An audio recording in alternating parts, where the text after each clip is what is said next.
And we are live on the Friday night FTG podcast. We're here with Mikey again. So tonight, I wanted to focus on Mikey's big news with, what's going on with combat, the Flow Combat down in Florida, and the new Pro Gear arm wrestling. All that stuff, you taking over, and I want everyone to hear about it because I think that's some really big news for Florida and arm wrestling all over the country. I expect you're going to be doing some big things. Yeah, you can expect that for sure. So I guess we'll start with a little bit of backstory. I have some history in promoting bodybuilding mostly. We've done some strongman, powerlifting type stuff. Recently, I've gotten really into arm wrestling. Obviously, my wife being Sarah Backman, I mean, that helps a ton. I would say probably January this year, I started taking my arm wrestling serious as far as training goes. Prior to that, I was owner of the Florida Arm Wrestling League. Did that for about half a year. Got out of that, got into Flow Arm Combat with Brandon Morris. And just recently now, change of ownership. I own Florida Arm Wrestling Combat solely. We're going to switch it over to Pro Gear Arm Wrestling. We're going to put our own spin on it. Anybody who knows my brand knows we don't skimp out. We go all in on everything. We spare no expense. I've already ordered Mazurenko tables. Anybody in the arm wrestling world knows those are top notch. It's literally the same exact ones that High Five is using on their productions with the built-in risers. I'm super proud of those. I've got all kinds of audio equipment ordered, Mackie speakers. You'll see the podcasts are going to get clearer, sharper, better sound as the equipment and parts come in. And then, like you said, I can't wait to bring these tournaments to a whole nother level. Hopefully not just for Florida and Puerto Rico, but also all over the U.S. Man, I'm excited to co-promote. I'll be at Winter Blast with you guys for sure. Learning from what you guys have clearly perfected. I'll be at Knuckles Up this year too, next month. It's going to be a learning experience, hopefully a continued learning experience from now and next year and the year after. And I'll hopefully keep getting better and better for everybody. I have no doubt, dude. Like seeing how excited you are about it, like makes me even more excited about it. Yeah, heck yeah. And also, everybody, me and Mike are going to have a new segment on the 98 podcast and the Pro Gear channel. What we're going to do is it's going to be called What's Next for You. So we're going to be interviewing arm wrestlers of different levels, promoters, and just really shining a light on the whole sport. FTG Friday Night Live will still stay the crazy fucking night that it is, but we want to have a more serious night where we really get to know, the people that we're dealing with, find out about what they, I want to know what some of them do outside of arm wrestling, things like that. Absolutely. And Mikey, thought it was a good idea. And so I asked him if he'd be the co-host and he was happy to do it. So, taking over the East Coast. But yeah, I think that's going to be a fun series. And I was thinking, dude, I know how you said you wanted to like go do it on ours for now and go live. The lives also record, so I could send you the recording and you could start adding it to yours just for content. Well, that's a cool idea. That way, even if we don't go live on that one for a little while, you can at least have the content to build your channel up and get the views. Cool. That's cool. So we'll do something like that too. I like it. But so are you going to launch this into like a full-blown league? So what's your definition of a league? Is it just continued tournaments, or do you need to have a point system that racks up throughout the year? No, like we don't have, we just use the air system that Corey Miller has going as the ranking system for, you know what I mean? Because it's already in place. And like, no offense to Chance, but some of his stuff is like, it's based on like opinion, So, I mean, that's tough to get that out there, but I mean, we're not really a league, but we have tournaments throughout the year that lead up to Winter Blast. So right. I guess in that sense too, then yeah, I would consider us a league. Then there will be continued tournaments. I also run the Puerto Rico League, so that'll be a continued thing. And again, let me remind anybody who wants to get in on that Puerto Rico trip, hit me up. We're always looking for super matches. The flights are usually fairly cheap. We do an Airbnb out there. We can all stay together. It's such a great time, and it does not cost a lot of money. It's a great experience. Nice comment from the High Five. Pro Gear Arm Wrestling couldn't be in better hands. Thank you, guys. High Five Arm Wrestling. I mean, these are the Knuckles Up guys, so Knuckles Up, you guys better be there. Everybody go to Knuckles Up 4 because they have an amazing card and the production value in person is insane. So I can't wait to see that. I'm really excited. I mean, you've talked it up quite a bit. Just from what I've seen from the TV screen, I cannot wait to see this in person. It's crazy. And in case you weren't aware of it, it is September 14th in Fort Lee, New Jersey. Dave Shell, you're going, right? Yes. Dave's going. Mikey's going. Yeah. I know Sue Fisher's going. I'm going. Johnny Miller's going. I think Ray Romanowski might be going from up at our end. So it's gonna be cool. Then we'll all after pull. I love it. You'll get to feel the power of Dave Shell. Yeah, and a little bit earlier in the evening too, because this one I believe is starting at 1:00 in the afternoon rather than 3:00 in the afternoon. So we will have more time for my favorite part of anything. Well, Yes. Actually, this would be my favorite part for this because I'm not competing. In any tournament where I'm competing, my favorite part is the after pool because there it doesn't matter if I lose. Ivan Morero says Puerto Rican arm wrestler right here would love to go to Puerto Rico. Ivan's a good dude too. Would that constitute as bringing sand to the beach? Yeah. Yeah. It's like the opposite. You're bringing Puerto Ricans to Puerto Rico. Yeah. But or reuniting them, kind of. Yeah. But I mean, I'd love to go to Puerto Rico one day just to go check out the tournament there and stuff. Yeah. One of these days, I'll probably go to one. If I'm allowed to leave the country. What are you doing next weekend? I mean, Puerto Rico is technically part of our country, so it is. You don't need a passport to get there either. But I'm good then. I'm good. Yeah. I don't have to get over there in a bathtub with an oar. Yes, just going to comment in the chat about the citizens since 1917.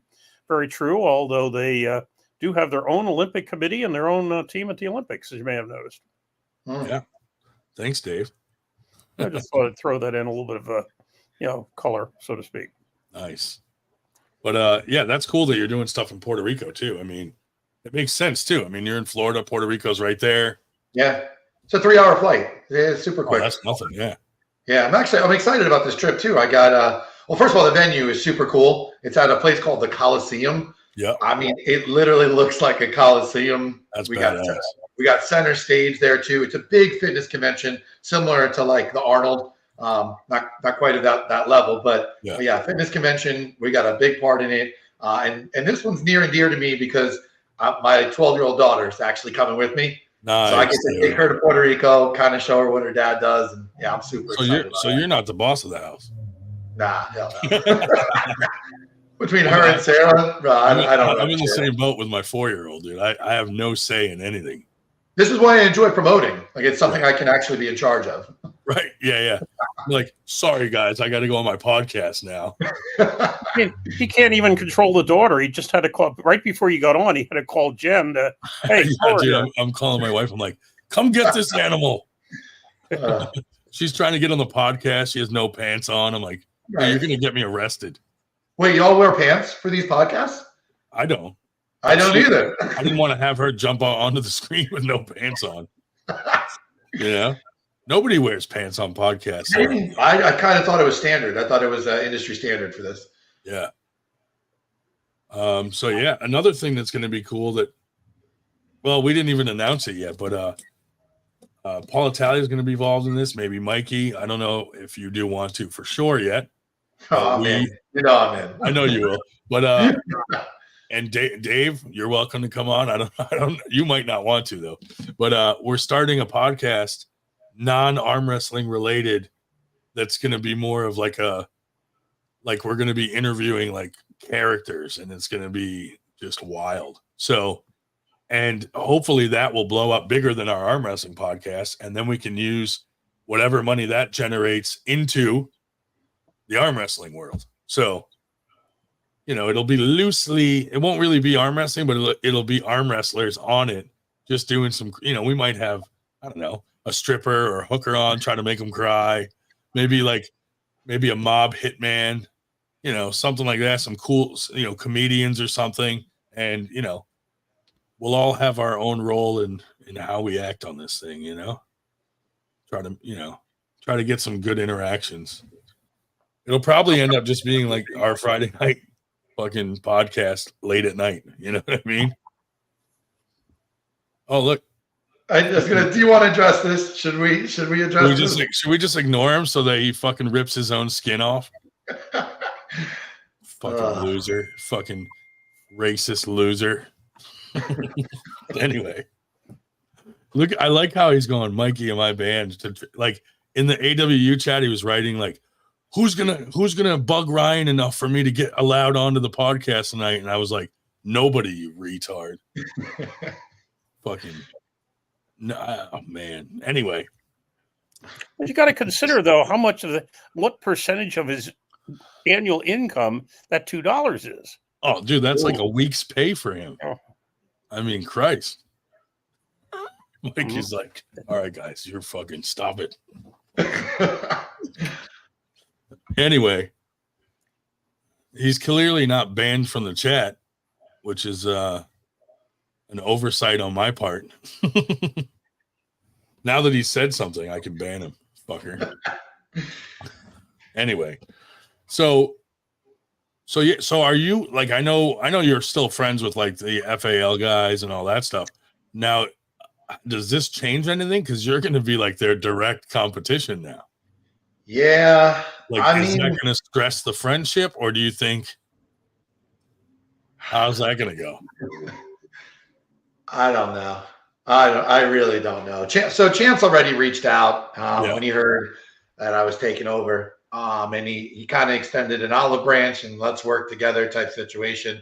And I'll be honest with you, first and foremost, I preach unity. And it's not a facade. It's genuinely what I want for our community. Yeah. So I absolutely accept that. Yeah. I don't know about a collab necessarily, but I definitely will respect their tournaments, make sure we don't book on top of them. Yeah. It's similar to how you'll promote, anybody's events. Yeah. I would never tell someone to not go to one of their events, and I will hope they would do the same. And, we'll keep that camaraderie. Yeah, no, that's good. But I get it because you're your own league. So, yeah, you kind of want to make that like your own thing and keep sure. it kind of separate. But I mean, if you look over at their sponsors, we're one of their biggest sponsors, the Pro Gear. Right. Yeah. So, I mean, clearly I support them, so yeah. I mean, hopefully, future years, I would like to continue to sponsor them and, be a part of things. They have an event at USA Fit Games, September 7th. They extended a booth to me to use for Pro Gear. Nice. I would assume more so to sell my apparel and supplements and probably not promote an opposing league. But like I said, I preach unity and I want to showcase that. So absolutely, the more we can bring Florida together, the more we can bring this entire community together, the better. I could see like the champions of your league versus the champions of their league, and then have like a end of year, battle. Yeah, something like that. That'd be cool. I mean, I still propose that Chance handles the big fish. Let him keep working with Engin. The Challenger Series is one of the best productions I've ever witnessed. I feel like I would almost wish they would hand me Florida, let me handle the little fish. They can handle the big fish, and we can all live in harmony. Now, do you think like any of these like larger name guys, like Engin, has them like comb his eyebrows or like anything like that? Well, listen, speaking of eyebrows, I'm playing around in my settings today. Yeah. Do you know there's an eyebrow setting? Did you know this? Put it on. Listen, let me see if I don't know if I can pull it up because you're the host. Let me see if I can message you. We'll call it the Engin setting. Bro, I was dying today. I was dying today messing with it.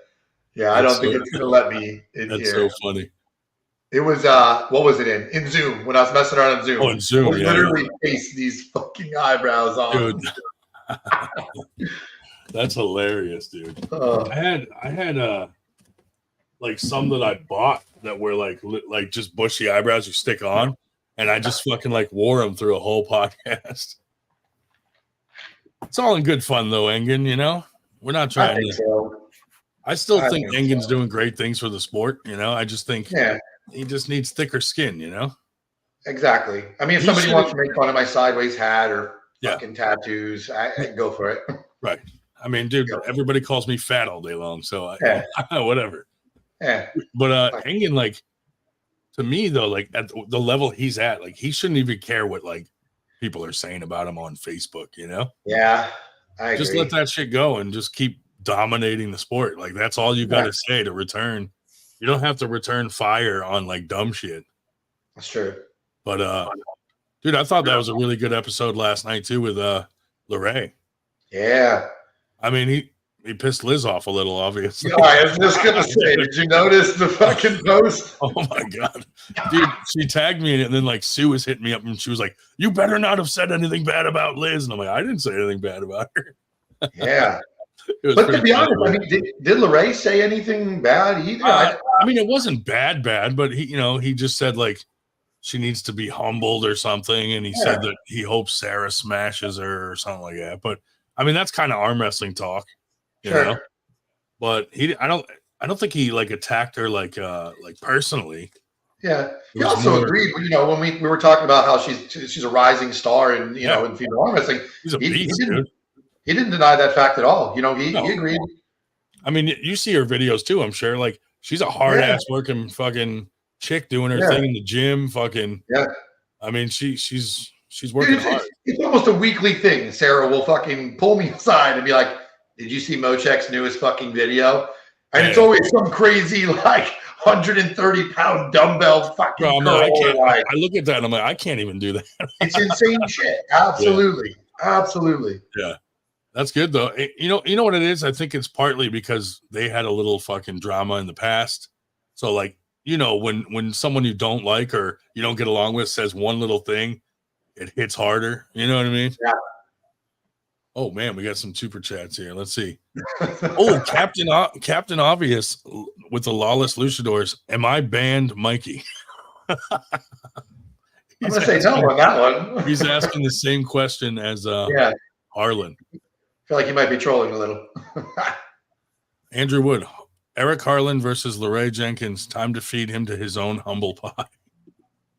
Thank you guys both for your super chats. Have you ever seen Harlan arm wrestle? Yeah, he lost to Paul Italia down in Florida. Okay, so that's why everyone was like trying to push me to pull him because I also lost to Paul Italia. However, I did get a stop on him. Yeah, where Eric did not. Fuck that. Eric talks a big game. Like he really does. Next big thing in arm wrestling. He's got an AWU match down with those guys, so we'll see how he does there. Dave Shell here also has a match at AWU 5. Yeah. Well, at least probably at least 2. They keep jerking it around. I know all the guys, dude. Like, look at William Palmer has like fucking 6 matches down there. I think he's up to 8 now, but 8 with like a total of $12,000 on it or some crazy amount. What the fuck, dude? That's crazy. But that's like more than the top level pros get for a super match. Yeah, I mean, I just wanted to go down and say hi and meet some people that I've not met in the flesh. I've just met online. And no. So their original idea was they had to have the 2 people with the worst airs rankings in history. It was me and Damon Ransom had to have a match. and he only weighs about half what I do. But of course, he has gorilla side pressure. Yeah, but he's got the fastest punch and kick in the entire fucking world, according. Yeah, and then have you seen his videos, Mikey?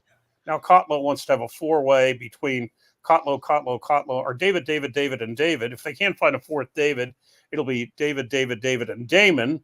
But the second David being David Crane, who is one of Nanya's sidekicks from Northeast Pennsylvania.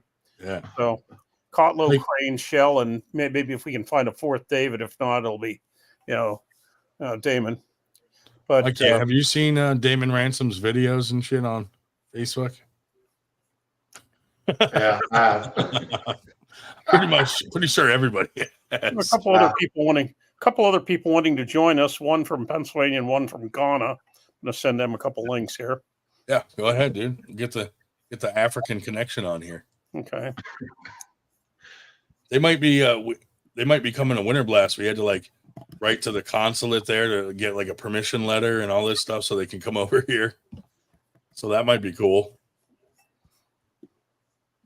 Get some arm wrestlers from Ghana in Winter Blast. But so are you now that I assume the deal's done, everything's in place, are you just going forward with planning events, planning tournaments and stuff? So to be honest with you, right now I haven't gone too much into future events. I'm focusing mostly on those 2 qualifiers, and I got Puerto Rico next weekend, and then I want to do a Puerto Rico, I guess, would you say nationals? Is that correct? Yeah. Nationals? Yeah, you could. Yeah. Okay, yeah. I want to do nationals for them also, and then ideally I'd like to create a schedule for next year. Nice. But I haven't not gotten that far yet. I know. We always try to pick them in advance too, because fucking dates get taken up so quick. It's tough. And I really don't want to step on toes, especially kind of being new on the scene. But there's so many fucking promoters. It's near impossible not to step on toes. Just fucking walk in there like you own the place. I mean, take over the state. Fuck them. I want my production to speak for itself. That's the hope is people see that logo and they're like, I got to go to that fucking tournament. Yeah. That's how I feel right now about Knuckles Up. I see the Knuckles Up thing and I already know this is going to be a killer fucking event. Yeah. And we're starting to build that up with Winter Blast too. People are starting to know about Winter Blast being a big turnout. So, but yeah, dude, that's awesome. And congratulations on that, man. Thank you. Was that long coming, or was that when I know you really just recently became partners? Was that a thought in your mind when you became partners, or did that come about over time? To be honest with you, no, which is really surprising because I've, my gym business, I learned very quickly that partners typically don't work. Yeah. Unless you find someone who is extremely like-minded. Yeah. Even when it comes to risking money, I'll risk my own money. It's a lot harder to risk somebody else's money, Yeah, gotcha. That makes sense. So no, I didn't see it coming. But at the same time, I welcome it with open arms, man. Yeah. No, that's awesome. That's awesome, dude. And it's cool that you're still gonna have him involved in a capacity, announcing or doing something. Yeah. It sounds like he still might do some of his events that were his own thing. Yeah, King of Florida is massive here. So that was definitely a stipulation. He wanted to make sure he still had that name, that title. And I would never try to take that from him. He built something really fucking cool. And I would love to see that continue year after year. I would love to co-promote it if he wants, but I would even be honored just to run brackets or MC the event for him. Just be a part of it. Nice. Fucking Eric's thirsty over here, dude. Oh shit, he's still going. Fucking, he's wasting his entire week's pay on super chats to get your attention. All right. So here's the problem with Eric, right? So I had a soft spot for this kid from day one. He was in a fucking bunch of turmoil, dropping the N-bomb on a podcast. I, behind the scenes, did my best to give him advice. Listen, this is what you need to do to solve this issue. Yeah. And he ended up throwing me under the bus for giving him advice and making it almost seem like I condoned what he did. Yeah. Bro, that's what he does. Then after this, he starts spreading rumors about me cheating on Sarah, some crazy shit that like I have no bias where it even fucking came from. And it's crazy to me now that like he's even questioning me allowing him to be in anything I do with all the accusations and bullshit he's brought to the table. Well, that's the problem is like he came on the podcast, dropped the N-word, and then he did an apology. So we let him on again, and then he did it again. And I'm like, dude, come on. And then months and months later, we were like, all right, maybe he's changed. He seems to like be sorry about it. He comes on and he fucking spreads his ass cheeks on the fucking podcast, revealing his very scarred anus and taint. And I'm like, dude, that's it. Like that was your last fucking chance. Like, what the fuck, dude? And then, he spreads rumors about everyone. Like he was doing it to Paul Italia. He did it to me. He's constantly telling Dave Shell that I'm just in this to fucking make money. And I'm like, dude, I've never even taken a dime from arm wrestling ever. You know? I mean, he's just a fucking loose cannon. I mean, he's mildly fucking autistic or retarded or something. I swear to God, I have such a soft side for people like this. But it's just like, dude, come on, man. Especially when it comes to my relationship. Like, I can't have you fucking commenting on her shit. Are you still with that piece of shit? Yeah, dude. And he attacked her and like Lucky and other people too. Yeah. Like you're attacking women, dude. Like what is wrong with you? He started getting into it with Candy Passmore, and I guess he's since fixed that, but still the dude just doesn't get it. Like that, like it's okay to be a character, but you can't be a racist character or a fucking, like there's a difference, dude. Like he thinks he's creating a character like WWE and he's going to be the bad guy. And it's like, no, dude, people just view you as a piece of shit. Well, I was originally supposed to share a room with him and be a chauffeur from the airport. And when he started yelling, basically, fuck 98, and especially when he started fighting with all the women, I said, hey, am I going to shun you when I'm there? No. But I said, you're too toxic. I can't be seen as being, that close to you. You're just, whatever. And of course, now it'll be interesting because the room that I was supposed to share with him, he's now sharing with Damon Ransom. So that should be an interesting, it's kind of like, Felix Unger and Oscar Madison, except they're both Oscar Madison, I think, but, whatever. But, and I know you have to be a certain age to understand that reference, but. Carlos says, Harlan has two sides, the sober side where he can be somewhat rational, but when he drinks, all filters come off, and apparently pants. Dude, I mean, he is a weird dude to begin with. Like he has two gay roommates, and at one point he had a boyfriend.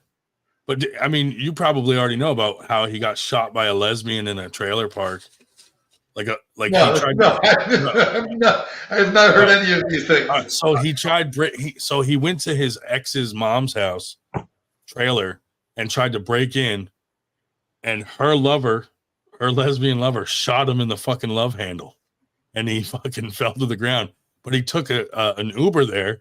So the fucking Uber guy's out there waiting and hears gunshots and he's talking, bro, it's crazy. It's crazy. I'm like, you got shot by, I mean, not that it matters that she was a lesbian, but it's just funnier that he got shot by a lesbian in a trailer park. Wow. Oh my God, dude, that shit's crazy. Yeah, Wisdom is trying to join us. He was with us for a while, Wisdom Donnie, but apparently his local internet, shall we say, is not quite up to par. So they don't have good Wi-Fi in Ghana, dude. Yeah, making an attempt to get back on. But yeah, so that story alone about Eric, dude, is fucking crazy. Mm-hmm. I used to have the article saved here somewhere. No. Yeah, in fact, you used to, wave it at him occasionally.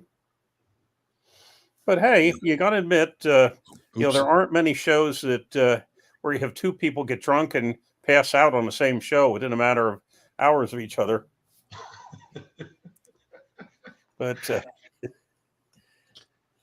oh yes, yeah, dude. So Eric was on the same night that chick MG was on the Showed Her Tits, and he was drinking so much that he passed out and hit the coffee table and like injured himself, like live on the podcast. And then the titty thing happened, and she was like falling out of her chair, fucking just like crazy. I'm like, all right, that's the stuff we got to put on the non-arm wrestling podcast. Yeah.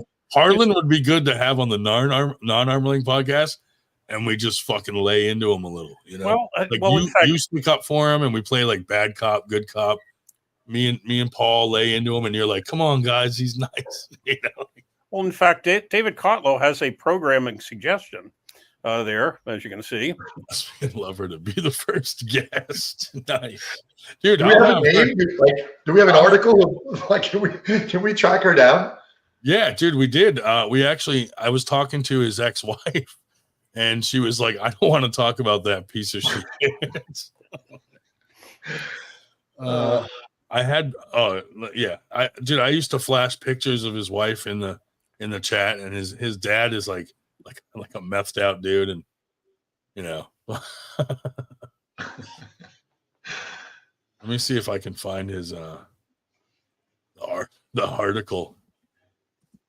So I'm assuming this made the paper then, right? If he got fucking shot. Yeah, it was man shot during home invasion charged.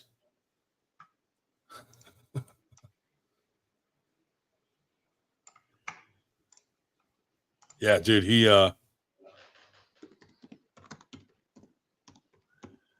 Eric Harlan, 26, was shot once in the stomach after he kicked in the door of a home. Harlan faces charges of aggravated assault, burglary in the first degree, and possession of a knife during the commission of a crime. Yeah, dude, if you type in just Eric Harlan, Georgia, it fucking comes up. He's probably sitting there masturbating that we're talking about. 2014? Yeah. I got it. Dude, it's fucking mugshots in there and shit.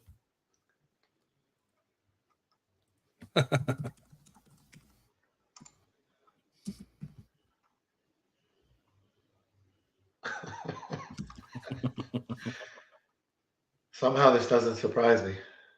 No, not at all, dude. It's like so fitting.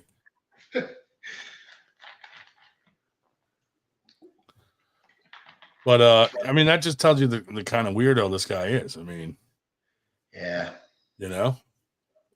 Oh, so yeah, never heard of this Mikey bum. Who cares? Oh, nice. Hey, thanks for the $2.79 in Canadian money. We appreciate it. Do you feel like this is an Eric Harlan fucking page? Yeah.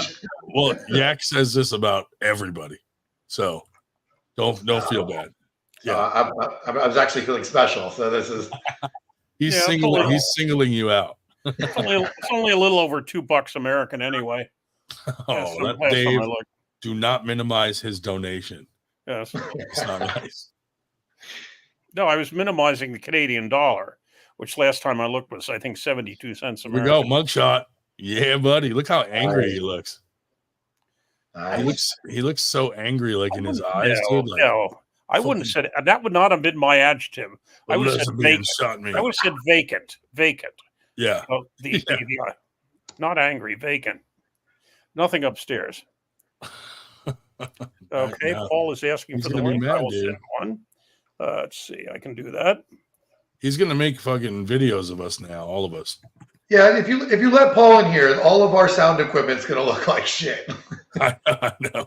He's got the nice fucking LED. I mean the like the fucking tube lighting in the background. All of it. Like we went over his setup today, and I'm so fucking impressed. Okay, that's all right. Send it to you. If we do the non-arm wrestling one, we got to step our game up. And yeah, I'm working on it. Yeah.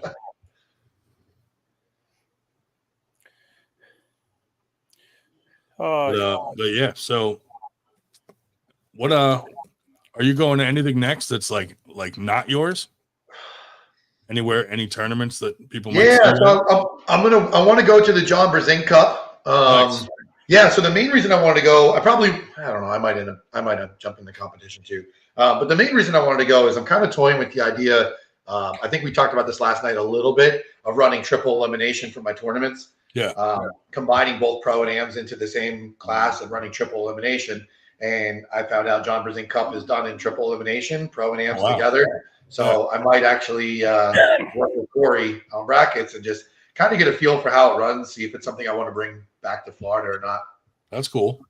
Yeah. Why not? And then you don't even have to do it every tournament. You could switch it up and have one that's one series that's your fucking, Mm-hmm. Yeah, I agree. We're trying to do a super match thing. We did a super match thing once, and it worked out really good. Where it was just super matches, and we just live fed it.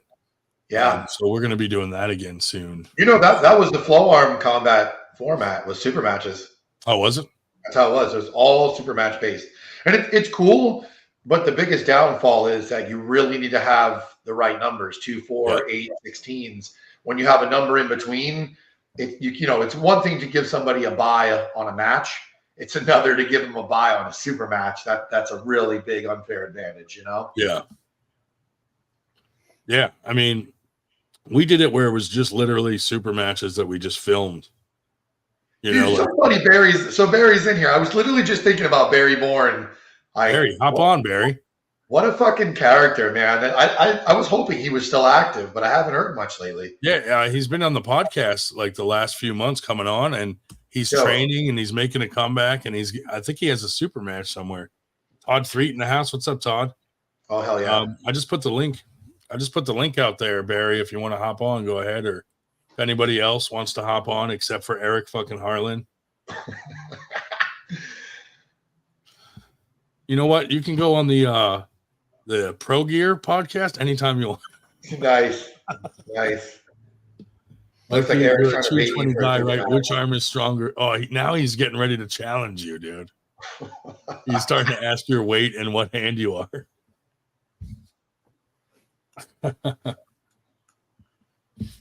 What is your weight anyway? What do you pull at?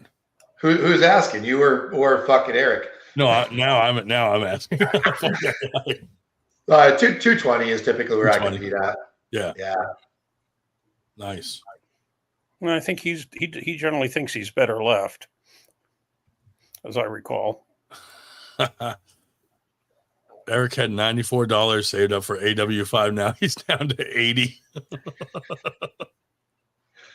Oh man, he's gonna have to work a double shift this week, dude. He was working at Freddy's Steak and Custard, as a I don't know, burger flipper or something, and we would call there and fucking ask for. Here's Italia, do this fucker. Here's this bastard, Paul Italia, in the house, in the flesh. How's everybody doing tonight? Oh, dude, your boy Eric's trying to get on here so bad. He's like trolling Mikey to try to get fucking on here. Damn, crazy dude. We got to get him on that other podcast when we get that going. That one, yeah, for sure, dude. That's where he belongs on. Mikey wants to come on it too, dude. On the other one. Oh hell yeah, bro! That's gonna be a good one, man. That one's gonna be fun. Lots of areolas. Yeah, I was brainstorming last night with it and everything, and I came up with some good ones, man. Get some strip club owners, get some strippers up on there, get some comedians, get all different types of funny personalities and all that. Oh, it's gonna be good, dude. Hell yeah. What's the best live stream app that you can use with iPhones? I have no idea. I don't know. Live stream app that maybe Zoom. Zoom's pretty good. Yeah, they got an app. Yeah. All the fucking stream things probably have an app, I think Zoom though is the easiest to do. Yeah. I think like StreamYard, it's like, I don't know, I think it was a little tough getting on there. That's what I'd always had problems before. You guys ever use Chat GPT? No. You use it? Yeah, I do. So it's almost like Google, but you can ask it an actual question.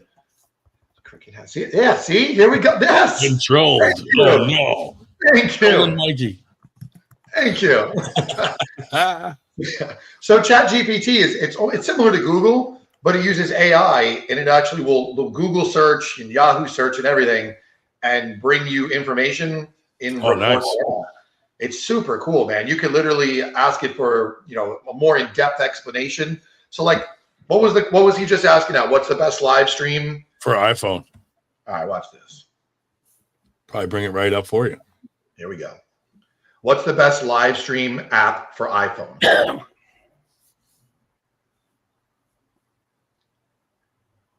Okay, I like.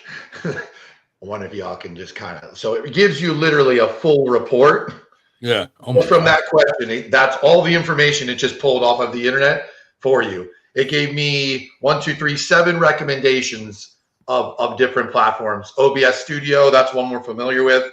Yeah, OBS is good. Twitch, YouTube Live. Yeah. So like ChatGPT it's pretty sick. Ask it about Eric Harlan from Georgia being shot by a lesbian. See what it says. So the one, Mikey, I use is called Chatbox. A lesbian in Georgia. So Mikey, the one I use is Chatbox. It's kind of the same thing. It's putting out the report right now. Dude, Eric Harlan has done like 4 super chats. No, that's his whole week's paycheck now. For $2, he wants to know how you're doing, Paul. I'm afraid to answer. There'll be a next video clip out from me answering back. Yeah, or you say like, "Oh, I'm going here next week," and then he'll be there in the bush. You're still in their head on the AW chat. I don't know if they've dragged you on recently, but your name does pop up from time to time. Did it answer, Mike? I think it answered, but it's a different Eric Harlan. Yeah, we'd have to give it a little more information, I think. You needed a keyword like retard or redneck in there. There you go. So I picked this cigar for you, Mikey. It's Olivia is the name of it. It's the company. Nice. Yes, I had to pick that. I knew you were going to be on here. Dude, I got tons of messages last night of people asking how to pronounce your last name. Okay, here it goes. Ready? Oliva. Oliva. Got it. Oliva. I was like, you'll have to ask him, dude. I don't want to fucking say the wrong thing and then fucking I'm getting blasted next time. Dude, down in Florida, we had another Oliva. And I made sure every time this dude fucking arm wrestled, like literally his nickname was Mr. Oliva, just so I could fucking pronounce his name over and over again to get people to fucking pronounce it right. Nice. Robert Wilson in the house. How you doing, sir? What's going on, man? I'm not doing too bad. What brings you here this evening? Well, I want to say hello to all arm wrestlers, and also that I was just letting you know that I have my career, and I have. Hey, Dave, you there? Yeah. In fact, maybe I should do an introduction here. Yeah, Robert comes to us from northwestern Pennsylvania. Actually, he sent me a movie some time back. He was in a movie some years ago, which I believe was called Live to Pull. Living to Pool. Yeah, Live to Pull. And Nice. Basically what they were doing in the movie, they were interviewing a number of people as to, and then showing them competing as to, what they were getting out of it, what they were putting into it and so forth. And basically, Robert appears in the movie about 5 minutes where they were interviewing him and showing some of his competition. So I guess that was 15 years ago at least, right? 20 years ago? It was 2009. Okay, so I was pretty good then on the 15, and that are interviewing him and a number of other somewhat more famous pullers, if I could say that. And he's talking about what you were going to want to tell people what basically why you're in it, what you're getting out of it. Okay, so what happened was I'm out to set an example for people with disabilities by arm wrestling and showing them, that they can do things too. And the movie I got interviewed about was for that, and I got to arm wrestle, and I basically have been arm wrestling for the last 28 years to try and stay out of a wheelchair. I have cerebral palsy, And so it inspires me, but I like to inspire other people. Lots of respect, awesome. Robert. That's amazing, brother. That's dope. Yeah, that's I love great, it. man. And yeah, of course, this probably won't be all that impressive. I've had 2 super matches with him. He's won them both, but I say I'm not sure how impressive it is because I lose to everybody. But I don't have quite as bad a record as Ryan Grondin does. He hasn't won at all. But and after all, he is the worst arm wrestler in the world. That's right. But now He's I definitely not the worst arm wrestler, man. He's sleeping. He's really good, bro. He got a hand on him. In the super I don't know heavyweights, if he's you not guys going to know, do he too has good. a torn rotator cuff. It's pretty much since he started arm wrestling. So that's a hell of an excuse. Mhm. I got you, bro. Right. Yeah. Thank you, Mike. I'm sorry, Dave. I didn't mean to interrupt. No, that was fine. Go ahead.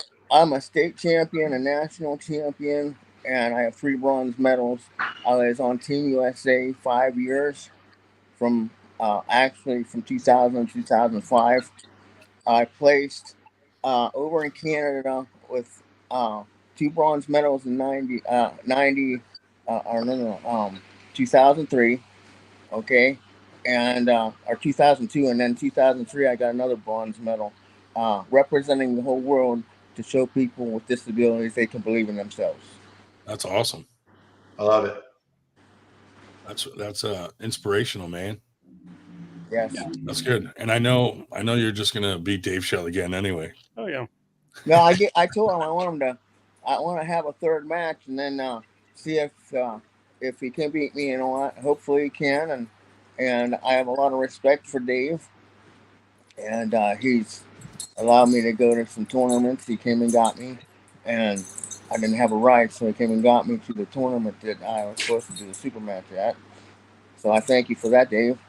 We got to get you a match with Eric Harlan. No, I had a match with let me see here. Craig, I can't think what his name is now. There were some new people in Master Division, but the big one was, of course, the super match with Dave, and I got third in Masters that day, and so I had to beat 2 people, but I lost to them. But anyways, I won 1 match and got the 3rd place, and I'm very grateful for what arm wrestling has done for me. I might That's also awesome. add that kind of as a that not really fitting perhaps the typical hell raising arm wrestler, that Robert is actually going for his degree in ministerium. Yes, yeah, I have an associate's degree in Christian ministry right now, and I'm going to become ordained in the next couple of years. But I'm going for a Nice. master's right now. That's cool. Yeah, that's amazing. Maybe you could be the guy that has Paul Italia get married. Sure, I'll wrestle anybody. I'm up for a super match, whether I win or lose. The idea here is, if you try, you're a champion for trying, and you're a legend. Just Listen, like when Paul Italia gets married, I will fly you out so that you can be the guy that officiates their wedding. I can do that. I'll probably be able to do that. Yeah, I can do that. Okay. I love it. Thank you for having me on the show. Hey, anytime, man. Thanks for coming on, brother, and telling us your story. Love it. I still want to wrestle John Brzezinski because they were making the movie Pulling John back then, and I had a chance to arm wrestle and I didn't, but I did get in the other one, which I had to travel a lot of West Virginia and all that stuff, and California.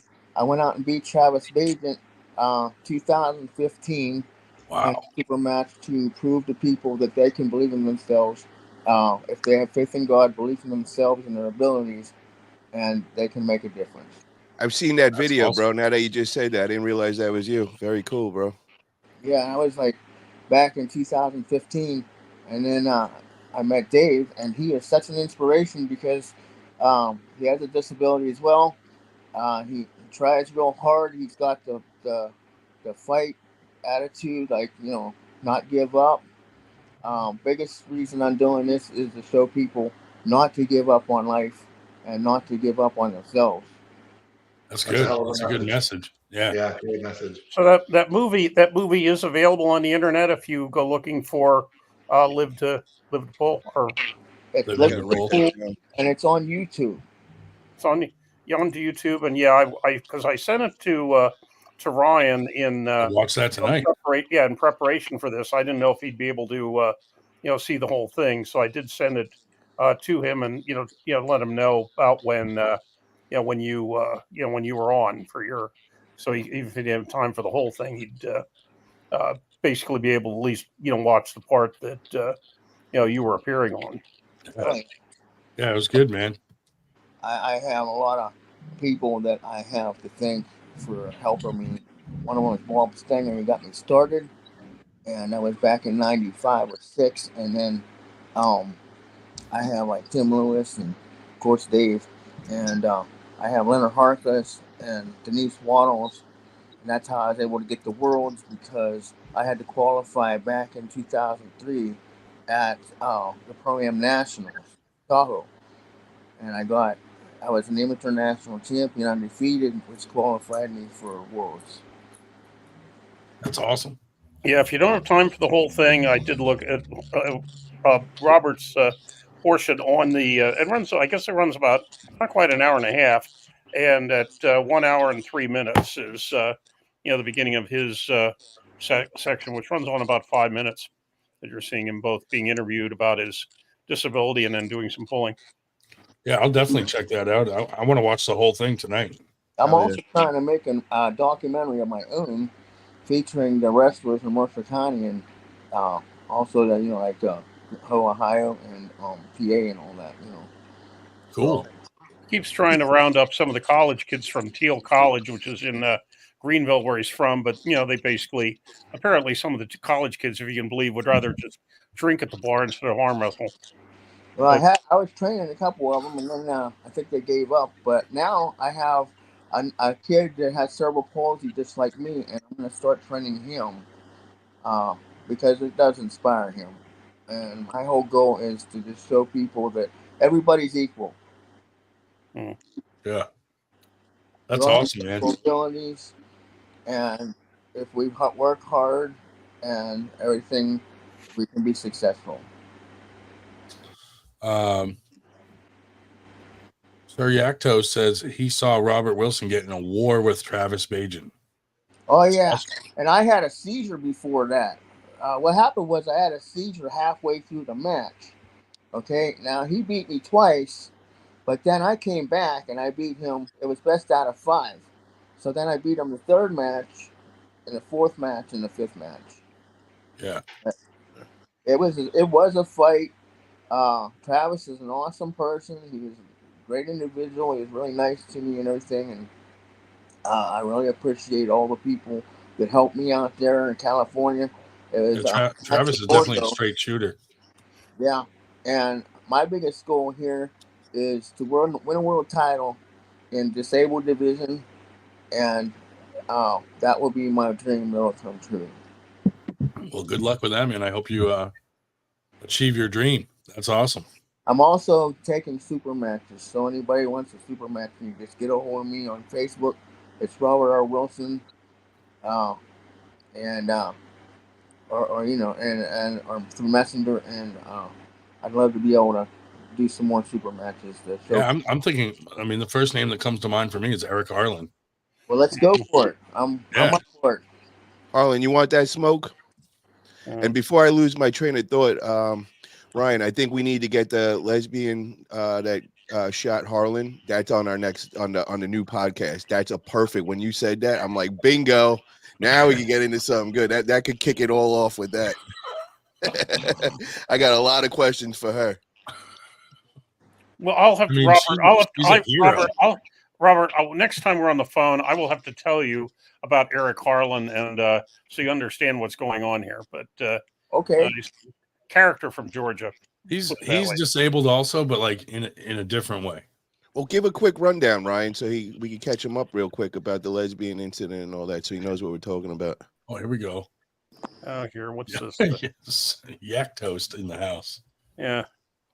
Yeah, hey, how dare you speak on Mikey's hat? Well, my hat's at least facing forwards. To block the sun. Yeah, why do you need it forward at night? Eric Hartland with another super chat, dude. Jesus. So he'd love it. Big money bags over there tonight. Where'd you get He's not going to be able to go to AWU now. I know. Yo, Carlo, Kylo, you gotta slow Harley down over there, bro. I'll have to float him alone. He's And I did offer. I said if Damon couldn't afford the $25 entry fee, I'd pay it for him. But he said no, he was good. What Well, is he now gonna he do? might have He's to gotta pay stay in the Eric's. room or something that night. Oh, is Damon's Damon- gonna have to are save you up sharing a for room with him, Dave? With Damon? No. It's Damon and Eric are staying together. I'm in the same hotel, which Kotlo finds suspicious, but I'm not rooming with them. This way you can go back to your room after. Dave, I think you should. You could have your way with both of them. Well, Both of them. well, see, that's someone. One of my defenders used that to indicate that I probably wasn't that weird because I could have had a room with, with Eric, and since he's guaranteed to get drunk, I could have had my way with him. They said since I turned down the room, it was a sign of my integrity or something. Dude, you pin them down and measure their areolas. Whatever. Just remember, he's only a top. Yeah. Get it right. He's not gay. Hey, He's only a top. yeah. How's the weather in Canada? It's not too bad. Could be a little warmer, but not too bad. Well, I That's tell you, kind of weird. Oh, Kind of a look, boring question, you to be honest. got people fucking telling people how to pronounce your name, Mikey. We're still going. I appreciate it though. What's up, Drew? How you doing, brother? Yeah. Yeah. Oh. I'm honored to be on the show, and thank you very much. We're the ones that are honored. Yeah, I could put. I hope that I can set a good example for people and Okay. also help others too. Well, we're glad to have you, and I'll probably see you out in one of the events out there in the Great Northwest. Tell that Eric guy that I'm willing to accept his challenge. Oh, nice. I will. I'll tell. We might have to sign language it to him, but yeah, that's awesome. I got my money on Robert. Are you talking about that Eric Yep. guy from Erie? Yeah. He's from Georgia. Okay.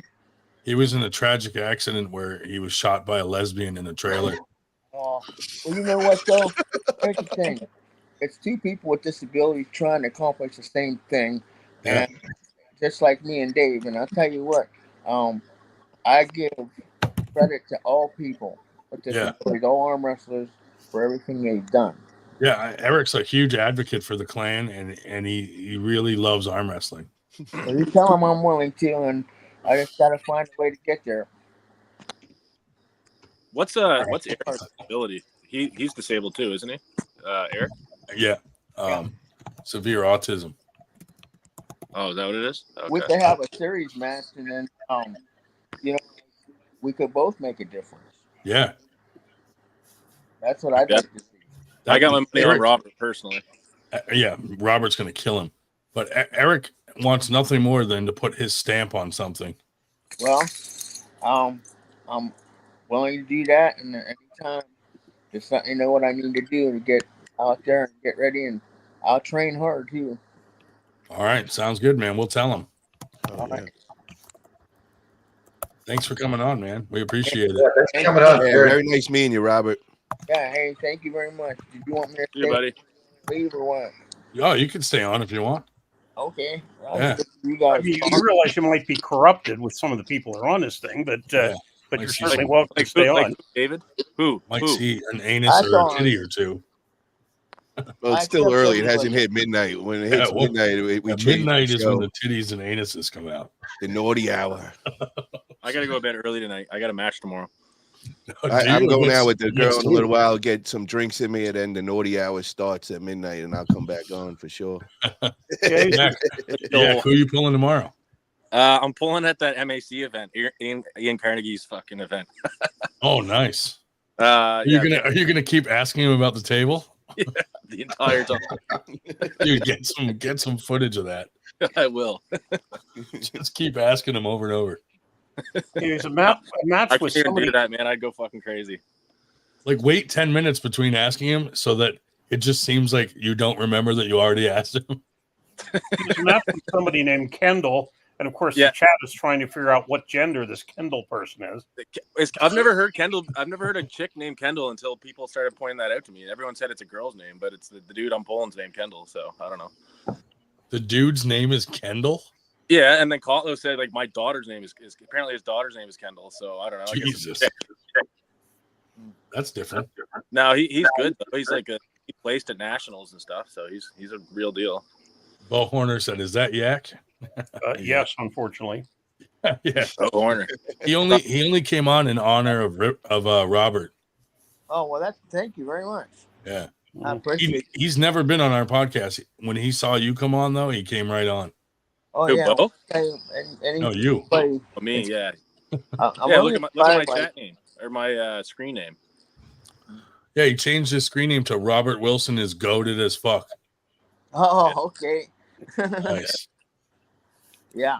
Well, I just want to be able to. Actually, the arm wrestling helps me stay out of a wheelchair too, and I have to get physical therapy. But it's a good way to set a goal and accomplish it, and feel good about yourself. And I appreciate and respect all the arm wrestlers for showing me how to do that and how to win. Because when I win a match, even if it's just one match, it's like winning a battle. Yeah. Absolutely. Yeah, big. Yeah, I'm glad you've won a match. I have no idea how that feels. But I'll tell you what, I'll train you and maybe you'll win. Yeah, maybe. That'd be I'm awesome. just kidding, man. I don't want to get smart with you or nothing. No, that's all right. I am the worst arm wrestler in the world. Yeah, but no, you can't be the worst arm wrestler in the world. If you try, you're a legend for trying. That's my motto. My motto is. That's the problem. I don't even try at all. Try harder, dude. Not good enough. I don't want anybody to steal my title. So I was just thinking the same thing. Like, are you blocking that spot?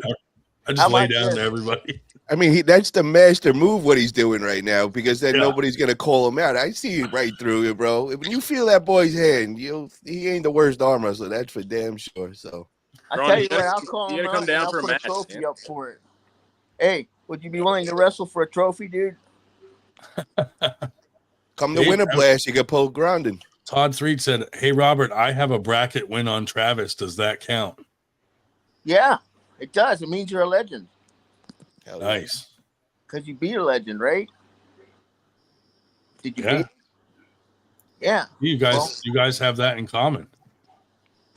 Yeah, that was really tough. I mean, they had to make him sit in a bar stool because he kept using his legs. He was also calling me names and telling me I'm a loser. Oh my god! But it made me more inspired, and I think that's one of the reasons I overcame the seizure and then beat him. I've never heard of Travis Bajan, to be honest. I mean, I just want everybody to know that people with disabilities can do things too. You hear that, Eric? You hear that, Eric? If you're listening. Yeah, I mean, maybe you could inspire Eric to be a more normal person in society. We'll see what happens. I sure would like to meet with him, and if he wants to arm wrestle, I'm all for it. Nice. And we can train together, maybe, and maybe I can learn things from him too. I don't know. Yeah, probably not much, to be honest, dude. Just don't drop the chalk. Oh, Todd said. I know what you're talking about. Todd said Artem signed up Travis, and then they bounced before the tournament, so Todd must have just got the win. That's good. Pretty funny. Yeah. That's good. What do we have here? Damon Ransom, Eric Harlan's social media advisor. That's got to be Wood with the side pressure machine. Yeah, Wood. The Armbreaker 3000. Derek, dude, how many of them things does he have there in the background? Jesus, stockpiling, bro. Man, did I see Andrew Wood send a super chat like with a donation earlier? I didn't know he had money. Yeah, he did. It was a $2 donation, wasn't it? Yeah. Fuck, that's not bad. No. It's more money than I thought he had, to be honest. Oh, Eric Harlan accepted your challenge, Robert. I'll take it. And I'd like to know where we're going to be and how to get there. I'll be there. Eric, it's probably going to be at some sort of clan meeting. The only lighting is going to be a burning cross in the front yard. Oh, wow. Oh, Horner wants to know if does wood compete. I deliver them. No, he wood just does makes not high compete. pressure machines. He's competing right now against his side pressure machine. Yeah. I don't know. That if is a pretty badass side pressure machine. Yeah, but he won't sell them, bro. Like, what's the point of making them if you're never going to sell them? I'll buy one. His light bill. Bro, you can't. I've already tried, man. I've offered $1,600 and it still hasn't happened. So it's not. He won't do it. No.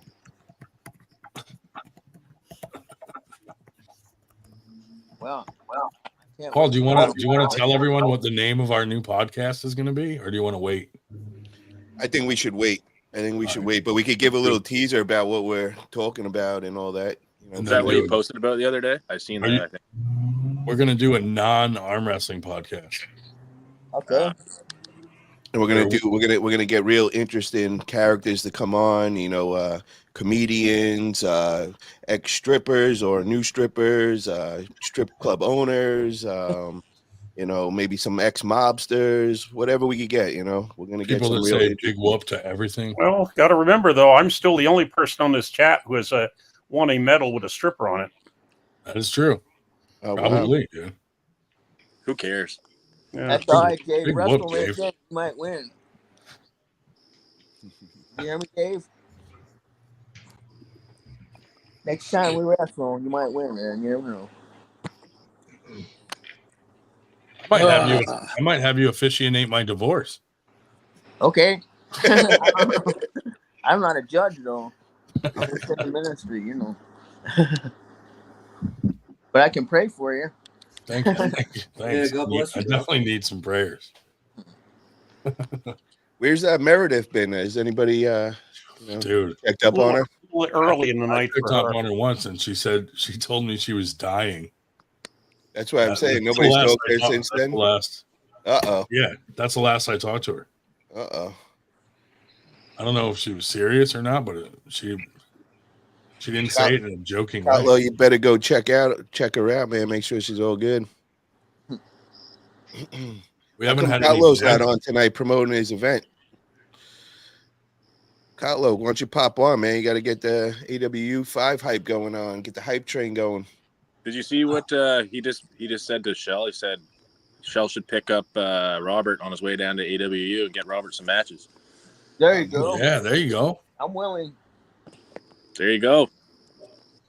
Yep. And if I don't, I usually say this: if I lose, you learn. You know what I mean? You learn from when you lose, but then you get better and learn from your mistakes, and then you win. I always say losses are free directions to future wins. Oh, yeah. Like a roommate with Dave. Just not for me. Well, I'd be honored to be able to arm wrestle anybody, so I can't wait to arm wrestle Masters Division again in Townsville. I hope I win someday. You know. What does that mean, Harlan? What does that mean? See what he put on there? Highlight and that listening chat to from, Paul Atalia's advice. Did you give advice? Did you give me some advice? Highlight Houston Arm Jam's recent chat there. See what he said? Where is it? That I'll pay all Robert's fees and get him a hotel. There we There go. you go. There's the deal right there. All your fees and hotel covered. Shell has to bring him. I'll find a way to get there. Well, Yeah. that's Shell. We're volunteering Shell. It's done. Now will Cutlow pay Eric Harlan to burn a cross? Will he pay for the fuel? I'll put that fire out, man. Oh, there you go. That's what we're talking about. Hell yeah. I got a fire hose I'll bring with me. Part of Eric's disability is that he's racist. So he's got a problem. Yeah, Big he's a very time. racist individual. Oh, he's from so Georgia. Maybe you can change his heart. Yeah, I'll pray for him. How's that sound? Yeah, he Pray needs for it him for to sure. change. Yeah, we can all change with faith in God and belief in ourselves, and we all have the ability to make a difference. Yeah. I mean, you can change most things. You can't change that he got shot by a lesbian in a trailer park. That's true. But I thank you guys for having me on, and thank you, Dave. Yeah, man. Thanks for coming on, man. That's cool.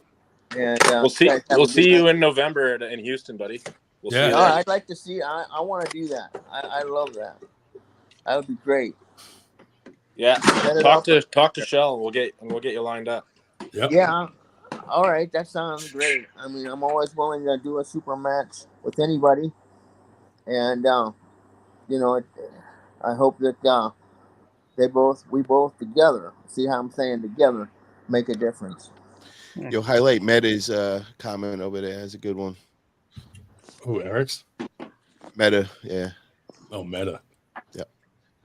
What's I call it for introducing me? That's 100% her subsequent suicide. You haven't heard a word from you, Dave. What are you doing? What are you doing? You see what Harlan's saying, Paul? What's that? What's he saying now?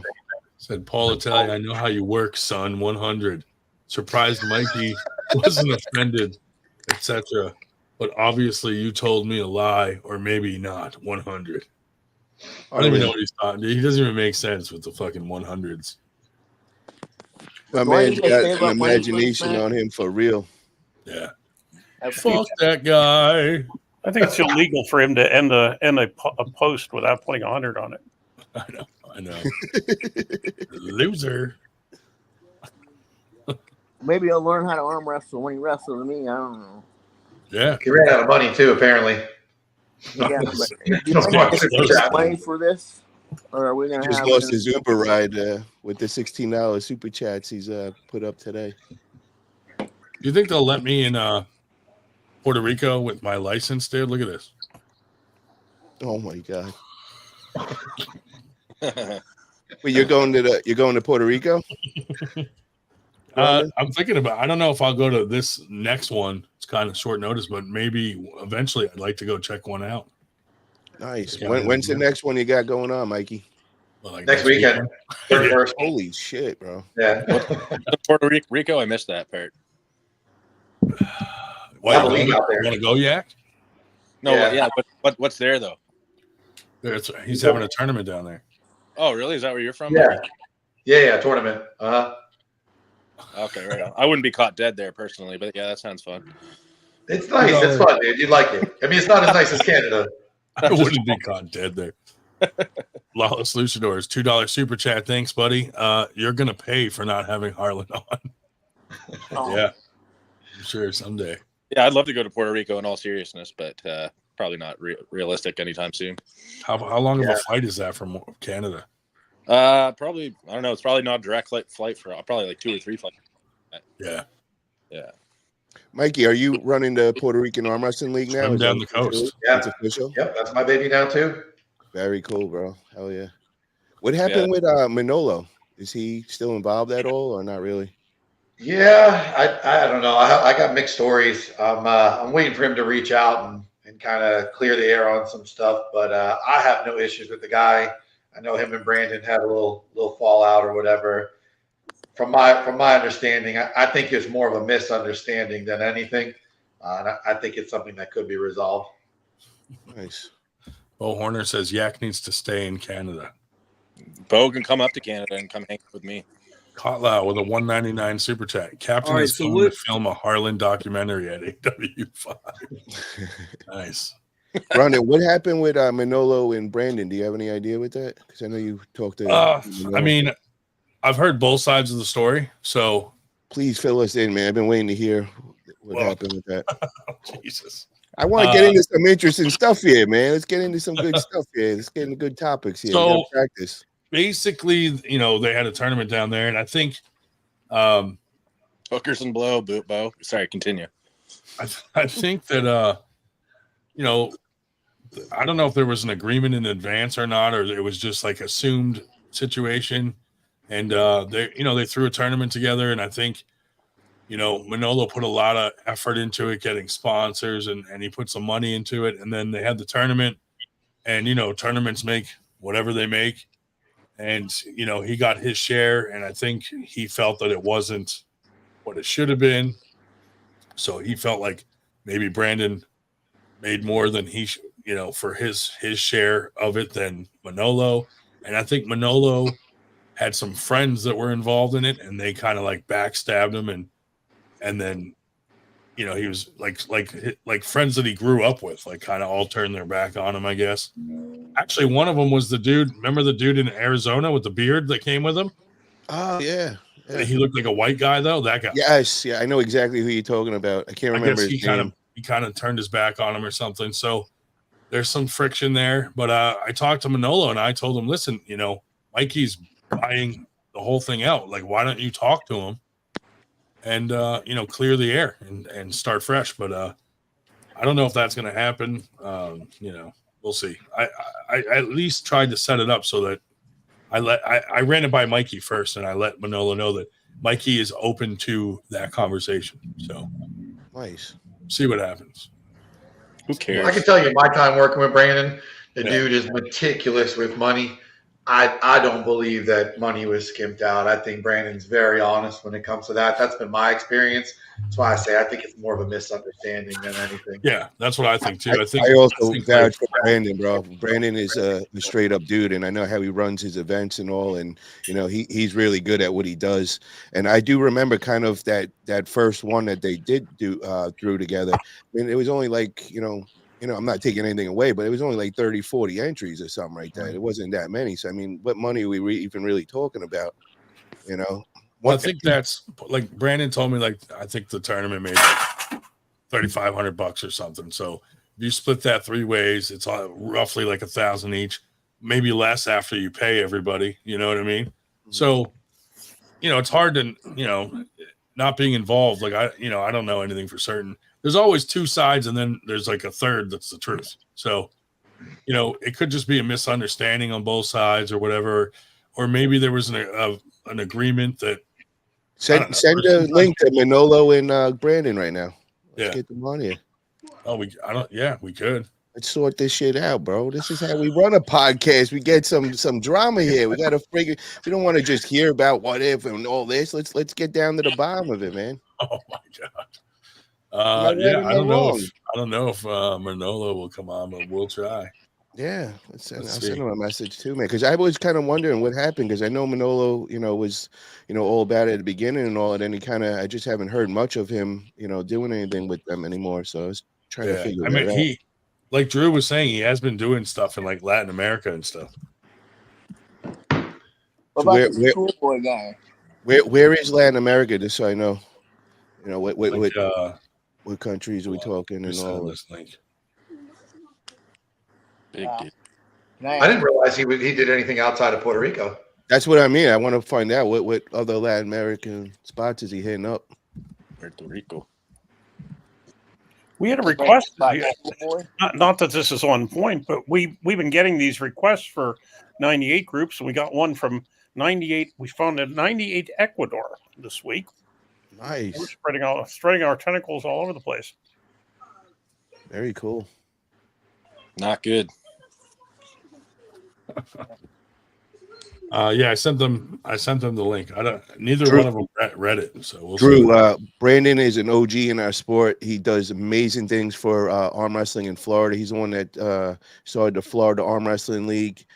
Had it all popping, united all Florida together, and then I think he sold it over to Chance, and that's when the 2 gangs kind of started and separated, and now hoping Mikey could kind of make the Civil War go to an end and bring everybody together, and that's what I'm hoping with that. Because I know Mikey knows how to play good, and he's a businessman and all that, so got faith in that. We got to get everybody back together, bro. That was amazing that first year or 2 when everybody was working together. A sea of yellow, like I'll never forget it. That was great, bro. Now it's like 2 different gangs going at it. What side? You wrote Flow. I'm with Flow. I'm with FAL.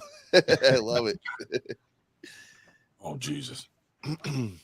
What did Houston Arm Jam say there? Yeah, what is that? Why are we going to blast gear and sound like men getting mad for being called men? I don't know who he's talking about. I wonder who. I'm not even going to guess. Is that the whole thing with? He's talking about Mikey. Was that the whole thing with Liz and all the drama going on with the ladies and all? Because I seen a big post about that. And well, Lorray was on last night, and I think he just mentioned something about, like, said something to Mikey, like, can you have Sarah smash her or something to humble her? And she was not happy about that. But I think it's mostly because they've had beef in the past, and she's probably well, hold on. Yeah. Let's fill everybody in. I know this. I took offense to this.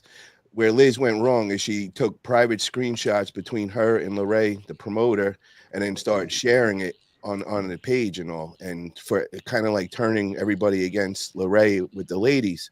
And you don't do that when you're, to a promoter. You're literally messing with their pockets. And I said something on that. I was not happy with that. That's not cool. And that's going to make promoters not want to deal with ladies, because Lorray tried doing a great thing for them with the round robin, and all he did was get attacked from both sides. And all he was doing was trying to bring everybody together. But it was like, I felt like we were sitting at the high school cafeteria table again. It was just like ridiculous with the drama. And, it kind of gave him a bad taste in his mouth that he kind of doesn't even want to do anything with the lady. So, what did we gain by doing that? So the ladies got smarring up with that. They definitely do. That chick Engin did that to me, dude.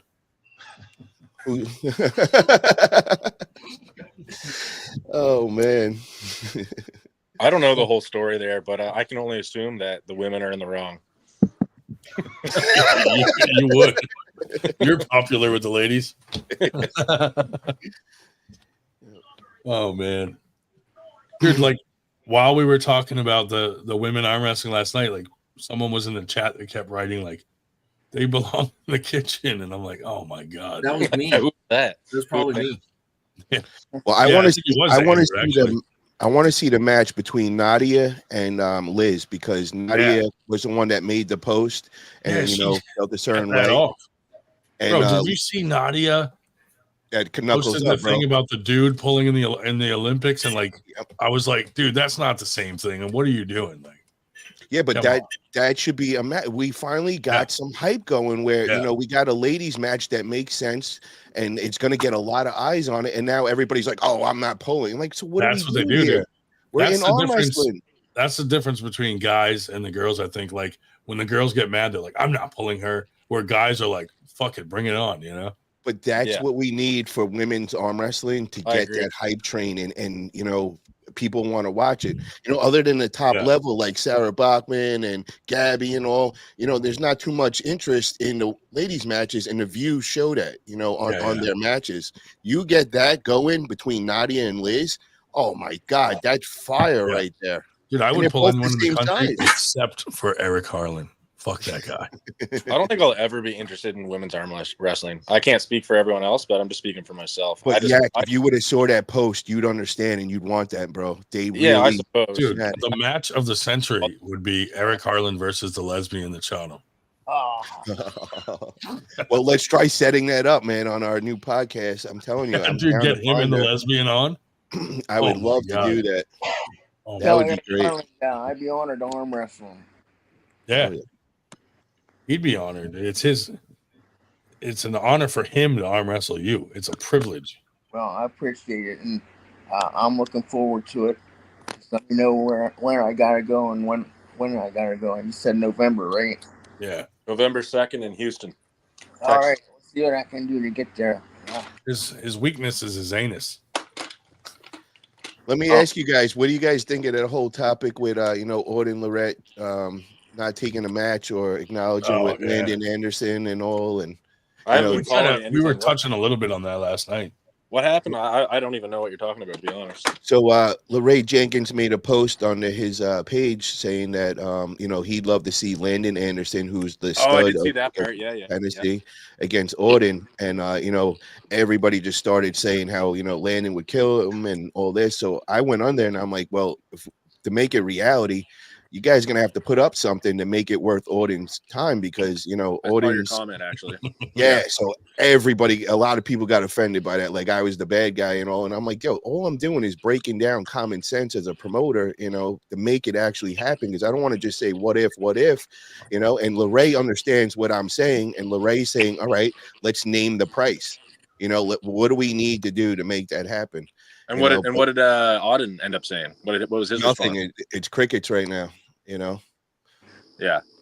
Because he's got a bunch of big matches. He's pulling at King of Table next, and he's got going against the Korean Hulk, and then I hear he's got some coming up at East versus West and all. So I mean, it doesn't really make sense for him. He's kind of cherry picking whatever matches he wants. I mean, he can. He gets all the views. He's worldwide known. I mean, he's the king of practically arm wrestling son, so he's like the prince. I think that's his strategy. I think he's Devin's probably guiding him to purposely cherry pick matches until he gets to a point where he's good enough that he doesn't have to. Why wouldn't you, man? I mean, it's a Yeah, he's you can't blame him. Yeah, you can't blame him. Like Paul said, though, there's got to be an incentive. You're gonna have to throw a couple thousand at him, to make him want to take that match. That's it. Put up 5K, maybe 5K might be the number. Somebody was saying 20K. I don't think it's up to that much right now. No. But 5K, but you got to say to yourself, what's it going to be worth for him losing? And then what is it worth for Landon to get worldwide known? Because he gets that match, bro. He's gonna get worldwide known. So he should have to put up some money. I think Landon would be worth, win or lose, Landon would be worth the 5K. Like it would be worth it for Landon to spend the 5K. Big time. My God, it would be game changer. He gets that win, bro. He's next on every big stage. Every promoter is gonna be getting him on. Yeah, it makes complete sense. So if his team really, because they seem real passionate in him being such a great arm wrestler, so they should definitely get behind him and support him and do this. And I'm going to throw that out there on the Buzz Show. We got him coming on this Wednesday, 9:30 p.m. Eastern time. So everybody tune in. We'll have him and LeRae on. And, I'm definitely going to, push some buttons and see if we can make something happen. I already talked to Auden, and I'm trying to, try to get him to pop on and see if we can get this figured out. I wonder if Chance maybe will put him on the Challenger Series. That could be. That might be something. Yeah. I just don't think Auden's gonna take it, bro. I just, might be too risky a match for him to take. The hype, probably wants to win it, right? So the hype train loses if he gets a loss, bro. Yeah. That's the way I look at it. Yeah. It probably wouldn't be a wise decision, but who knows? I mean, after hearing the wins that Landon's got, I mean, I'm hearing he beat Robbie. He beat who else did he beat? Austin. Tim Lewis. Didn't he beat Tim Lewis? I thought he did. I don't know. Bro, he's beating Robbie Russell and Adam Warzinski. He'll kill Tim Lewis, dude. But he beat Adam and Robbie? Yes. Yeah, I think he got Austin Jaggers, too. How Jaggers in the overall. Isn't this kid only like 18? 220, 19. And I think how big is he? What's his, how big is he? He looks he's pretty stocky and probably like 6 foot, 6'1". I'm just taking a guess from what I've seen in the videos and all. But I think he's a 220 guy.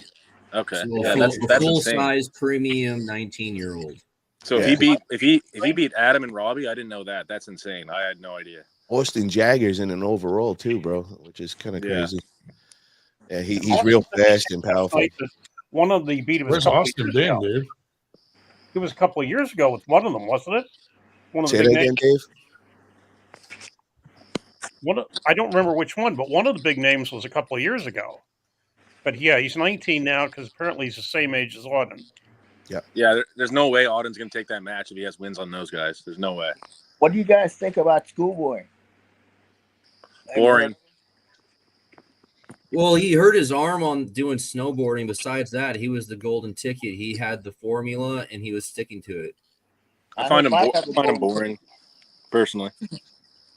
I mean, he's pretty exciting because if he sticks to the plan, I mean, he's pretty much recovered from that injury, and I mean, his progress was delayed a few years, but he's still on the program. Is he gonna be all right? I mean, he's a world class puller, and in the juniors and all that. But I think he's not a junior anymore, and he's like 280 pounds, so I can't see him banging with the heavyweights like that, like the real heavyweights. Well, what I think would happen with him, man, is his brother was the key to that. His brother was the businessman, and his brother was the one behind the camera and knew how to, get the content out there and really put on high quality content from the beginning when nobody else did it. So, I think Alex is the genius behind that. Now, as far as Schoolboy as a puller, I think he's a great puller, but there's no excitement when he's on the stage. It's, he's very quiet. He doesn't speak good English. So, I think he needs to figure all that out. Yeah. You got to figure all that out. Oda doesn't have to do any talking because his mom does enough for everybody, all three of them. Yeah. But audience, they all go to acting school, and they're getting into the movies and all that kind of stuff. So he knows how to conduct himself. Definitely does. And just think about it, you're on all these big stages. You're gonna the experience you gain just from that. Is priceless. And I mean, you have your dad is one of the best guys on the planet, living with you, training with you every day. I mean, it don't get better than that. I mean, he doesn't even have to figure out the game plan. Dad could figure out the game plan. He just got to execute. I mean, that is amazing. When's Auden gonna stick a needle in his butt? Is the real question. I was just thinking that he was doing some orals in the last one, just to how quick he was blowing up, and that was my guess, that he was chomping on some D balls or something like that. He didn't look like he wasn't lean or vascular. I don't know. I don't think he was. I think he was eating a lot. Yeah. For those D balls, bro. D balls don't make you vascular and tight at all. Oh, they do. They'll make you vascular, but they'll put on a ton of water weight too, obviously. But you get puffy face, and water weight's not good for being vascular, bro. I just found this picture of Eric Harlan's last lover. Oh man. Remember this guy, dude? That's a guy? Are you sure? I mean, he's a bottom. Stop it. They were just friends, and this guy asked him for his birthday if Eric would give it to him, and Eric said he did it. Oh, it's not gay if you're a top, according to Eric. So. Yeah, and it's definitely not gay if it's for someone's birthday. I mean, you still want to arm wrestle him, Robert, or that just scare you away, bro? Darn right, I'd like to arm wrestle. I'm willing to arm wrestle anywhere, any place, whatever. Just now you understand why I was saying don't drop the chalk. I won't. Definitely not around him, huh? Yeah, definitely not. He's a trained professional. Okay. Yeah. Hey, I got a question. Uh-oh. If you bang a chick that has higher test levels than you do, does that make you gay? Depends on the size of the clit, I think. Is that what it is? Okay. I think it's the chromosomes we care about. Yeah. As long as ain't no Y involved, you're good, bro. If there is a Y, you just use the drool as lube. Oh my god. Gross. Speaking of devil, I just got pulled into the AWU group. Oh no. Don't leave this time, Paul. Come on, stick around for a bit. You guys don't stop 24/7, 7 days a week. It's crazy. 365 days a year, and it's been going on 3 years. I thought it would have burnt out, and then I get thrown in, and I'm like, holy shit, it's still going. No, it's full tilt right now, man, because the event's coming up, right? So. Oh, I know. When any event's coming, I remember it used to really get wild. And every 5 minutes, who's canceling on who with the match. Now we got another 10K match coming. It's still like that. That is fun. You know what? I might stay in until November 6th, just to check it out. It's hilarious. We had, remember Wade Carlson? Yes. He came back to the chat. He lasted like not even a week, and we bullied him out of there again. Oh man, did he start his other group? I don't know. Oh man, we got someone coming on named Libby Panday. Interesting, but their device isn't connecting. Okay. How come Andrew Wood trains so much but never arm wrestles? Oh yeah, you're pulling Nanya. Yeah, I'm pulling them both hands. Both? Yeah. But you're dominant lefty though, right? Yep. I have a permanently injured right, but I'm going to be training it and trying to. I think I can beat him. I'm going to go 6-0 to be honest with you. Both when is the match? First match for you, or? I don't know when. It'll be close to the start of the event. Yeah. No, I'm saying are you pulling other matches? Because I know you guys pull. I'm pulling Harlan. Before Nanya. No, Nanya will be first. Okay, I was gonna say, make sure you're pulling Harlan righty. I told him that we had to pull fresh. We're not fucking around with other matches first if we're gonna pull. I want to watch that. It's gonna be a good one. Yeah, make sure you do it in a building that doesn't have a fire alarm system. Yeah, it'll be outside, so I'll be okay. Oh man. Yeah. You gotta touch that guy's hand. Yeah, I guess. And I'm gonna touch Harlan's hand too. That's what I'm scary. saying. Harlan's hand when he admitted to like massaging people's prostates. Jesus. Yeah. I'll get over it. Dude, when you grip up with him, lean in and smell his hand. I will. I'll probably fart on him too mid-match. Yeah, Harlan, I never left arm wrestling to answer your super chat over there, brother. It's a marathon, not a sprint. You know, I'm still training. Got down to 176 right now, and just working on bodybuilding training right now. But I'm keeping the hand and wrist ready and all. January is gonna start my tournament runs and everything. I just You're got a down to bunch of other shit. 176, Paul? Yeah, bro, and I'm fucking ripped right now. But I could even drop lower if I wanted, which I was surprised at. Harlan said, if I don't honor his super chat, he's going to expose me. Oh, there you go. Hey, I'll expose myself. Don't you fucking expose me. Where do you say that? Fucking guy. He like imagines everything when he's drinking and drunk. He must. What time is it right Tristan now? O'Neill. 10 o'clock. He's drinking right now. Yep. Hello, Tristan. What's up? What's going on? Doing good. How you doing? What brings you here tonight? David. Dave Caldwell? Dad's group? Did he post it in the dad's group again? Welcome, bro. Arm wrestling uncensored. Oh, uncensored. Oh, you're in arm wrestling uncensored? Yeah. I recognize that name. I do recognize that name. Where are you from, bro? I live in St. Louis now. Are you an arm wrestler? Yeah, I've been in it for about 4 years. Very cool, bro. Very cool. What's up, Todd? How you doing, bro? That's awesome. Hey, does Andrew Wood still hate Todd for no reason?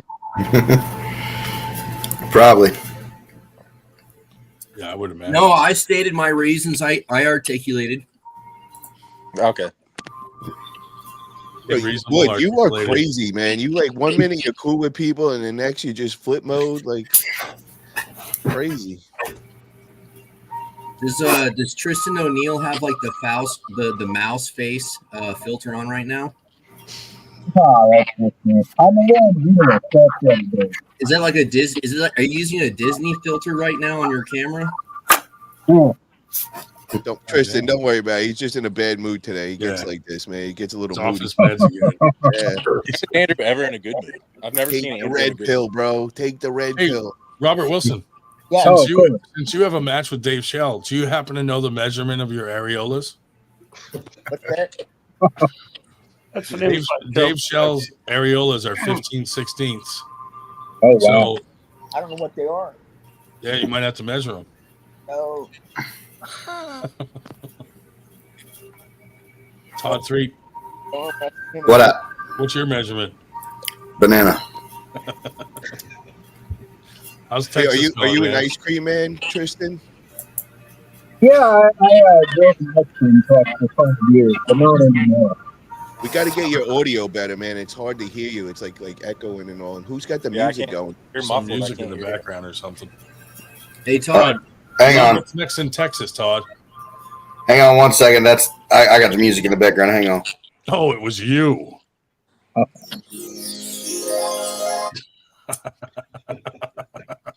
Yeah, I'm just talking from my phone. Unfortunately, I don't have an audio jack, so I don't have headphones. Oh, was that the Roadcaster? Yeah. Is that better? Yeah. hey Todd, I have a question. I never to use you. my buttons ever. I should start to. Uh-oh. I got a question about bananas for you. Do you prefer to peel your bananas and eat them right away, or do you peel your bananas and air them out on a tray and then eat them a few hours later? You're a weird guy, dude. You're All a right. weird So guy. what were we saying? What were we talking about? Peeled bananas that are allowed to aerate. I heard you. I was asking what everyone else was talking about. Yeah, next.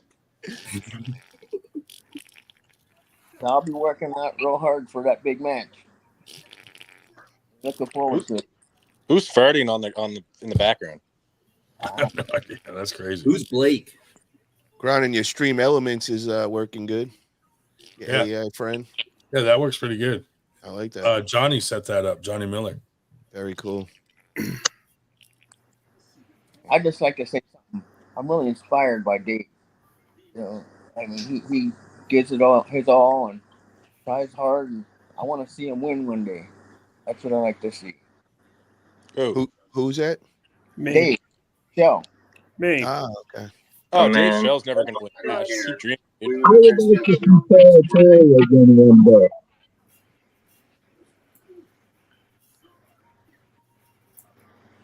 Who we got over here? Michael Levin. Blake. Ryan, you muted yourself in the process. Who's She this? probably just has more natural testosterone than most women, so that's why she's just better than most. Welcome. Who's this? You walking out? It's only 10 o'clock. Are you all right? Yeah. All right, give me Not the naughty hour yet. go home. Who's this? Who's Blake? See you, dude. Yeah, peace out, man. But yeah, I think the door is locked, so you just... Yeah. Oh, don't forget your nuggets. Do you want a bag? Your vodka. Yeah, get your bag. We in the middle of like a home delivery or something? What's going on over here? Who is this? What's up, bro? Arm wrestler, Dad. How are you? He's an arm wrestler. He's flexing forearms. I'm gonna step back briefly because we're at our limit on 10. I'm just gonna I'll be watching it in the chat, but so then the person just disappeared. I was gonna let the last person in. Oh well, so much of that idea. How about if I leave too? I appreciate you guys letting me get on there and talk and everything, and thank you for everything, and thank you for the sponsorship. Okay. Yeah, thanks for coming in. I'll talk to you. Great chatting with you. I'll talk to you about the flight for officiating Paul's wedding soon. Yeah. Okay. I'll Let see me you out know. there. They can't God take care. bless you, Robert. God bless you. God bless I'm you taking too. Harlan's Have a great advice. He told me never to get married, so Amen. brother. Hallelujah. Tell him get his arm ready. I will. Take care. Take care, man. So Blake, state your name and gentle where you soul. from. Blake, Fuck that guy. Blake, I Where mean, you from, bro? Robert was too pure to be Florida. on this show, dude. Fuck that guy. Florida. What part of Florida? Clearwater. You look like you just hit the fucking crack pipe, dude. Yeah, I did, bro. Oh, well, yeah, basically. I met you like a month ago. Remember? You remember? No. Big whoop. I met the guy in the top left, whatever his name is, Ryan. Yeah, no, I do remember. Yeah, you remember. Yeah, absolutely. You can't forget that, right? I felt molested after. I'm sorry. I apologize in arrears. Where did you guys meet at the Sarah Bachman Classic? I'm thinking. Yeah. Yeah. You better go to all the Pro Gear events. Mikey, can you confirm this? Have we met? Mikey looks I was confused. with your team? Why are your eyes rolling back to the back of your head? You don't recognize your BFF, dude? What the fuck?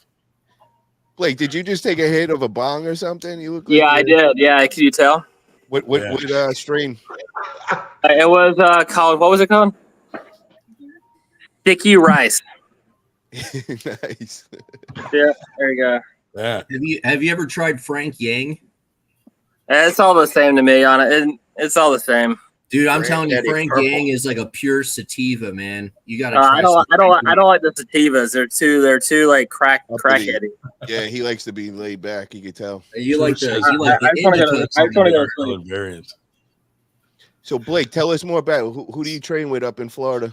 I train. Have you ever heard of David Kotlow? Oh, you're lying right now. Oh You're yeah, not an dude, arm wrestler. he's that transsexual arm wrestler. Yeah. So I usually we usually go head to head like a couple times a week. Wait, Oh, what? like You give each other- like docking? No, yeah. We just insert like dick to dick. Yeah. I mean, he's uncircumcised, so Yeah, me too. that's perfect. Thank you, Mom. Like a Chinese finger trap. Yeah, it's like a Chinese. Yeah, what do you call that? I forgot the word. I forgot the term. Wait, so Gronin, you did meet him then? I don't fucking know. Well, going head to head with No, I'm Kotlow has a certain different meaning when you figure that Kotlow's nickname on the AW chat is, and I quote, "I stroke my slimy wiener while my wife is at home." Well, who doesn't? That's Somebody- awesome. Now, Should if I had we to guess, play I'd the say helicopter probably video? that was given to him by Yakumovich, but that's just a guess. I think Ryan could beat Kotlo in a super match. Who? I think that'd be a V1. good one. I think that would actually be a good one. I don't know. Kahlo's on so many steroids these days. Like, Yeah. probably not a fair fight. Yeah, but He you takes know, His dick is so tiny from all the steroids. Like, cold isn't the same. it's not even a take, Chinese mass singer loads- wrestling match anymore. He takes estrogen. Yeah. He's trying to breastfeed. Blake, I do want you to know know where Meredith? Mikey. I want to know where Mikey met you. What's the last tournament you've been to, Blake? It was probably the Houston Open. He doesn't arm wrestle. He We're clearly not talking doesn't. about golf. I Yeah, clearly exactly. don't arm Tennis wrestle, and stuff. but You ever practice with Chance being in I Florida? only dick wrestle. What's that, Nice. Tristan? You ever practice with Chance being in Florida? I'm in the trans league. That makes It's a lot sense. easier. Tristan Well- O'Neill's. Well, I'm not only transgender, I'm trans fluid weight, and I identify Yeah. as 154 pounds and a female, but only on competition days. Wish you were Blake, do you know MG Meredith? I've heard of her. I've never been graced by her presence. Oh, we were graced by her fucking large areolas. Oh man, lucky you. How does Well, Call? I mean, that was Paul's fault. I blame Paul Italia for that. Everybody was thanking me for that one that day. Yeah. There's so many more people here than last time. Where's God. Cole at tonight? He'll probably be on soon. Yeah, he'll probably come on. He's flipping pancakes. Dude, Yeah. the clip of his face when MG Oh, The whipped her best. Bro, it looked like he never saw tits in his whole life. That was the first time. it was unreal. It was so funny. That was great when she went on the floor, when she started laying on the floor. And all that. I couldn't believe that was going on. And then One time what I really go to got a me Florida was when event. the sun came in. When the sun came in behind, and like, what are you doing? And then like we'll close the door again. Mikey, all this crazy shit happened while I was away in Florida at your tournament. It was because Shell was running things, man. Shell's a wild man. He is. In the immortal words of Paul Italia, how do you put it? Cole's look is priceless. Yeah. Shell, that was a fun show we had that day, man. I like that. That was a good time.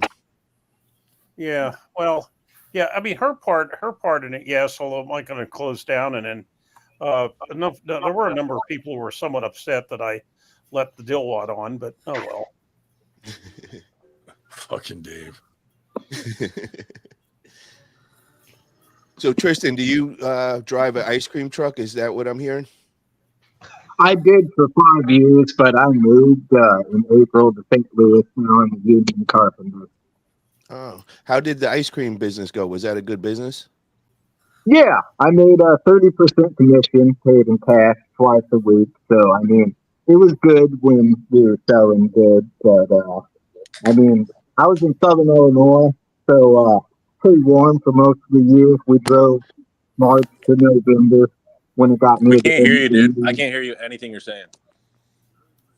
Okay, I'm just It's streaming red- off it's my phone. resonating. Sorry about it.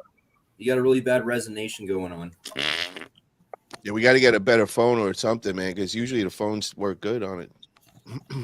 I would wear headphones, but this thing doesn't have an Bluetooth. audio jack. So You don't have Bluetooth on it? Yeah, I don't have Bluetooth headphones.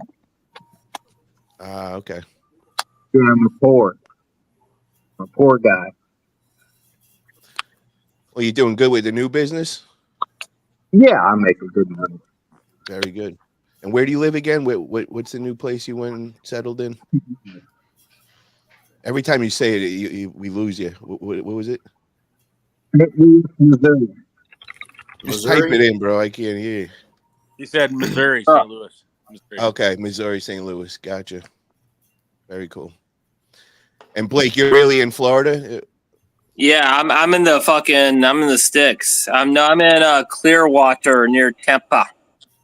Nice. Oh, you're over by Scientology. You part of that? Yeah, they're like right down the street. Yeah, some fucking crazy motherfuckers. Matt, Craig, and Stephanie getting at it. Uh-oh. Unreal. I thought you said we had to wait till midnight for this shit. Yeah, free show early. Know so many freaks. Well, I know. Don't call me a freak, bro. Adding more guests to the beginning of the show so it goes longer. There was only like 2 people here last time. Yeah. So Blake, tell us something interesting about yourself. Nah, it's fuck. Who's in the room next to you? Put the person next to you in the room on the. Oh, they're making more weed. My girlfriend. You guys make it. They make your girlfriend on. Put your girlfriend on. We want to talk to her. Be there. She'll be back in like a minute. All right. Sounds good. Yeah. You doing anything else other than weed tonight or what? Nicotine. Okay. The Zens. Yeah. Anybody use the Zens now? No, they just banned them in Canada. Yeah, so I don't know. I'm like addicted to that. I've never smoked cigarettes in my life, but like I got addicted to this shit. Like, especially when I drink. It's when I drink. Like, yeah, you should smoke cigarettes instead, dude. They're way better. Nah, I mean, I don't mind a cigarette. I'll do it. But I never got addicted to them. Like this shit, I'm addicted to. I feel like. Have you ever tried cloves? The energy. You ever chew on a foreskin? Especially if you've never done it before, it like makes you feel so fucking high. It's just a nicotine zing, but yeah, if you're used to nicotine, I don't find they do that much. But I don't really like them. I'm more of a smoker myself. You should smoke a clove. Try a clove cigarette. Harlan says Mikey and Paul Italia got to talk 100. What does that mean? I have no idea, dude. Fucking dude's delusional. Blake, what's up with the lighting behind you? I'm outside. I don't know. It's like Christmas lights. Nice. Do you live in a trailer? It's like a big. Like you're in like a jail cell or something over there. You've been shot by a lesbian. Do you live in a trailer park in Florida? Oh shit! They want to see you. No. Yeah, show us. Hey, you gotta come on. What's going on? She's a The 4. weed maker over there. What's she rolling up? She's a 4 at best. Yeah. Blake, where the drops at? Blake, where the drops at? In my pussy. The stock market. Say the stock market. Stock market. Yeah, the drops says are in the stock market. The stock When he market says drops, does dropping. he mean drops of Sherry Cotlow. Trash. The Does anyone whole know? market Does is anyone like trash. Sherry Cotlow? And we're gonna go to war to recover our economy, and it's gonna be fucking awesome. Are you Wait, guys can you ready? tell us I've been something waiting like interesting 7 about years for Cotlow? this, dude. They're gonna Any other ultra MAGA people in here? Right here, Fuck that baby. guy. Ultra Fuck that MAGA guy. to death. Fuck that guy. Hey. I like my money, bro. I like to have Yeah, a me couple too. of residents. I don't want them to make you only could have one. I you're not- identify as a Charlottesville protester. This is the Kamala Harris support group. So my birthday is January 6th, so I feel like I'm like natural. I was like born into this. You know what I mean? Very nice. I have no idea. Big what you're whoop. talking about. I always saying like you, Blake. OG J6er. Look at Eric's fucking question. What a fucking idiot. Yo, Blake, let me ask you, tell us something interesting about Kotlo. Like any kind of experience you had with him. Yeah, this is a Kotlo fan club. I don't know. I hear he likes the massage parlors in Houston. I hear you like to get old rub and tug. Ah, that's how you That's what I guys heard. know if That's what I heard. the truth. He's a rub and tug guy. I wonder if his wife likes that. Yeah, I don't know. I don't think Sherry knows about that. This is good material. I'm glad you told me that. I'm gonna fucking use good- that on. good Yeah, we enough. gotta clip that at this time. True or not? No, I know. Whether it's true or Hey, We not, got a 98 Ron, song. Not. It doesn't matter, right? Mikey, we got a 98 song. Yeah, someone else talk. Todd 3, you're looking nice and trim, buddy. A little bit. I'm trying to lose some weight. I was joking. Todd, are you running over to the AWU? Are you close to that over in Houston, or you're far away from? No, I'm about as far away as you can get. Okay. And you're in East Texas, is that where you're no. I'm in Northwest Texas, up in Lubbock, just south of Amarillo. So how Eric wants to know what everybody's sign is. Capricorn. Ooh. Aries. Sagittarius. Aries. You guys are answering this. Who the fuck cares? Libra. Harlan's sizing everybody up. He hates Libras, dude. Virgo. He wants to know who's compatible. Come on, Mike. Come on, Mikey. Mikey, what's your sign? I'm a Pisces. There you go. What's a Pisces? Now Eric's gonna judge you now by that. Oh my god. I saw a tuna stuck between the first sandbar and the shoreline one time. And this dude had his kids first fishing rod and was trying to direct hook it into this freaking 200-pound tuna's mouth while it was thrashing down the shore. It was insane. Oh, all right. Cool. Eric said you're a liar, Paul. I said I was Sagittarius. I guess he heard something different. Where are you talking to Eric? I don't see him on the chat. Yeah, he's on there. Do you have him blocked? No, yeah, David, I don't see him. David's right on the chat. We got Texas State up here this year. Said, Paul Italia lied. He's a Sagittarius. Oh, I did see that. Okay, never mind. A Stegosaurus, dude. Who's Opal Perkins? Is Stegosaurus like a Capricorn? Opal Perkins in the house. It's probably one of those Houston dads. Hi, Opal. All right, I'm out of here, guys. Hello, Dad. Hey, see you, buddy. Thank you for popping in, bro. Until next time, we'll see you. Enjoy your week, bro. I'm not. Yeah, tell Kotlo to go fuck himself. So good luck with the docking. What an odd fella. Okay. Weird guy. He was fucking lit. For real. Dude, his eyes were rolling to the back of his head. I thought he was high on fucking stimulants. I don't know. There's something off. Yeah. Baseline benzo. He was like when MJ went to the bathroom and came back. Yeah, exactly. Yep. What did you take? It's funny that they were all from the same group too. So yeah, I know why. That's why I kept saying Kotlo knows a lot of fucking weird people. Yeah. I guess Opal doesn't. Birds of a feather. Hey, that's a good one. I got to remove Opal because they don't want to talk. Did you guys hear about the gay penguin that died in Australia at the zoo? No, but I have a feeling we're about to. It was the most famous gay penguin in the world, and sadly, its partner died in a tragedy. And now there's only one gay penguin left at the Australian zoo. So hopefully it can find a new gay partner in the zoo colony of penguins, because this is, you got to get over the loss, And the best way is transitioned out of there. Andrew, did you take your medication today? You definitely didn't. Yeah, and then I watched the news for an hour to calm down, and I was reading about penguins in Australia. Okay. Watch the news to calm down with all the assholes running around. How the hell can you calm down watching the news? Are you a fan of RFK supporting Trump now? Yeah. Smart man. RFK did the right thing. He became a heroin addict to prove that he was trustworthy. I have no idea what you're talking about. No, I have no clue. Where do these thoughts come from? I would say 95% of the time I have no clue what Wood's saying. Yeah. No one does. But I embrace it. I like it. Todd, if you speak, you're going to trigger him. Calm down. Oh, my God. What's the next thing you got going in Texas, Todd?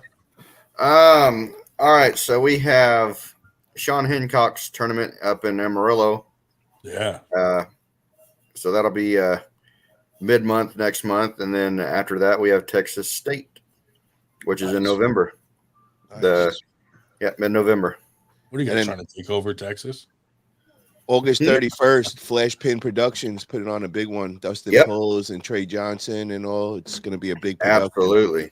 Yeah, That's going to be a Go for banger. that one. Who else is on that card? I know Keith, Chisty, and Drew. That Drew guy from Texas are pulling. But who else is on that card? Main event is Mike Bedwell versus Caleb Ricks. Okay. Both hands, but they're doing I think it's called a gauntlet match where they go back and forth, right hand and left hand. Oh, I like that. That's cool. Yeah. Correct me if I'm wrong, but didn't Bedwell say he was done arm wrestling like 2 months ago? He took that match right before he said that. Oh, so this is I got it. money on Caleb Ricks if anyone wants to be dumb enough to bet on Mike winning. Wait, say it again, Wood. What'd you say, Wood? I think he said you shouldn't bet on Bedwell because he's obviously not training, and whoever's stupid enough to bet on him should bet. Dude, I thought he retired because of an injury. He was all pissed off about his wrist. No, he was mad because he wasn't getting sponsors, and he's got a family that he's got to support, and times are tough under this administration and all, so it's hard to afford things like that. Did he just say administration like we're in fucking school? Yep. Harlan said Greg Sharp. Did I just trigger you, bro? No, the administration, like in the psych ward, you should be in. Exactly. Dang, bro, that's strong. Does Greg Sharp own Texas? That's what Eric Harlan just said. Greg Sharp's California, bro. He San said he Diego. owns Texas. No, I'm not going to dignify that with a response. Hey, Eric Harlan, if you do $100 super chat, I'll let you on the show. No. Ooh. I'll donate. I'll do it for him. Oh, fuck. Don't you dare. Get Cotlow to do it. Super I'm not chat. doing it. It has to come from Eric Harlan. Oh, come on, make it interesting, man. Anybody Then he puts up won't be able to go $100, to Houston. Every $100 he gets 5 minutes on here. That's a deal. All I'm saying is Eric my Harlan's really 40% grounded. good at following I had my bad fingers advice. I feel like if you could give Eric Harlan good advice, maybe he would follow that as well as he follows the bad advice. I don't know, dude. No, because in the beginning, me and Paul were nice to him and tried to give him advice. So is Dave Schell. Yeah. And he seems like he's agreeing, and then all of a sudden he fucking takes a sharp left turn and goes back to being a retard. No, he's got. I used to talk to him on a daily basis. He's got issues, man. He really he can't control it. He's really fucked up. His issues is that he is an alcoholic, and honestly, when he's sober, he's half normal, but he's drunk most of the time. Yeah, but I think that's why he's getting drunk, bro. I think it's more to that. It's not just alcohol.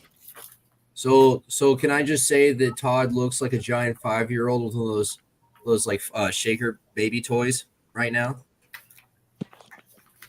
Well, you just said it. Hey, Why don't you arm wrestle him then, bro? Why don't you Say whatever you want. Say whatever you want as long as you're willing to pay the price.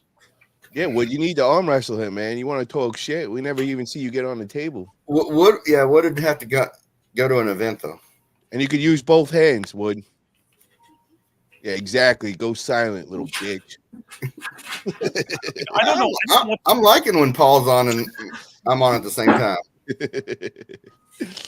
Yeah, I don't know what they think I'm driving, but so far I've had people suggest that I bring Robert Wilson, Eric Harlan, Hunter Wells, David Lee, and Andrew Wood's machine, but not Andrew Wood. Pack them all in, Shell. They're pack them in. You're going. Bring them to the circus, baby. Here's Andrew Wood when he was younger. Oh shit! Yeah, another good shot of him there. He looks like that. He looks so crazy. Wondering if this is how I imagine he looked all the time. If Austin was on the way from my place to Houston, Gallagher. Fortunately, no. It looks like that dude Gallagher that used to smash watermelon. Yo, Wood, your wrists are so puny. Like he looks like a young buffalo. Wood, how old were you in this picture? 19. Yo, build up those wrists, Wood. What the fuck is wrong with them, man? It's like a little girl's wrist. Well, it's to match the little girl's bicep there. And forearm. Yeah. Yeah. Forearm is non-existent. Who's that? But he's got to have nasty side pressure. Oh my God. Where's Stephanie, man? We haven't heard from her lately. Because you all, She's dude, all careless last of time over you laid Meredith. into her. Remember? Yeah. Oh my God. That was, I mean, all of a sudden she came like the moral angel that day, and I was just like, you can't go there, Steph. should I send her a link? 100%. Let's see.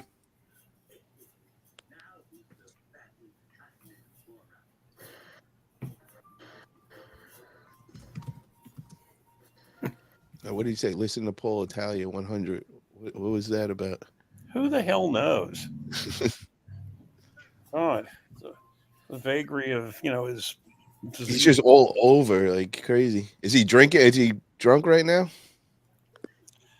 I don't know. His typing is still. It looks like he can't be totally drunk.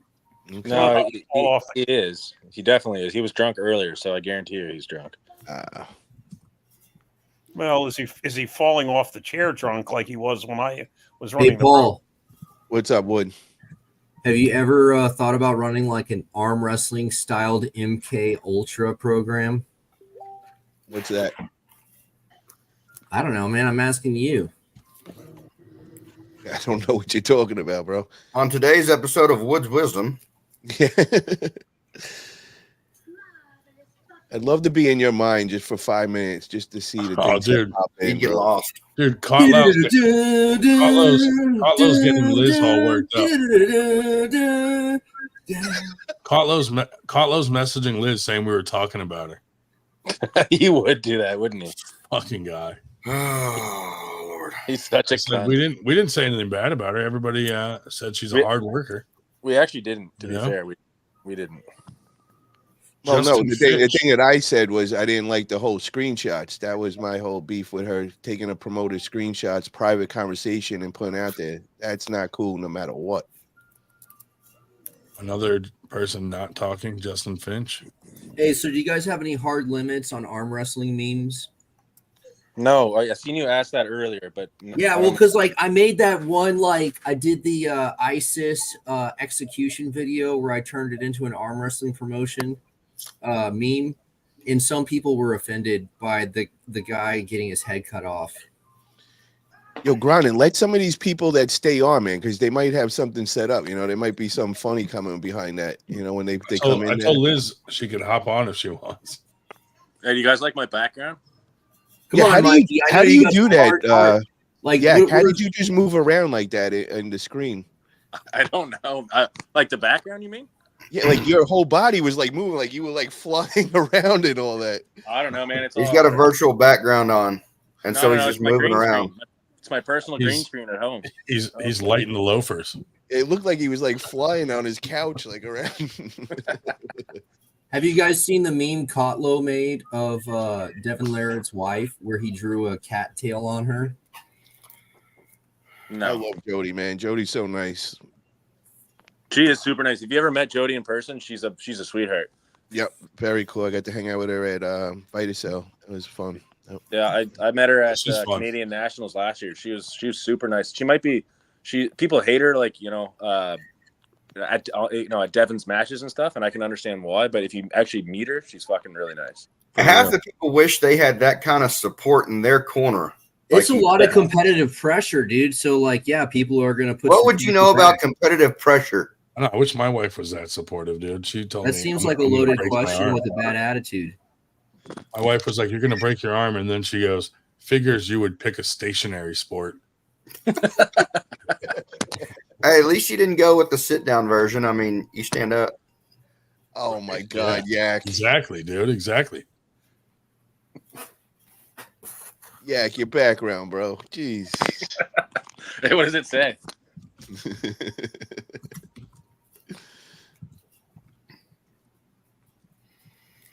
That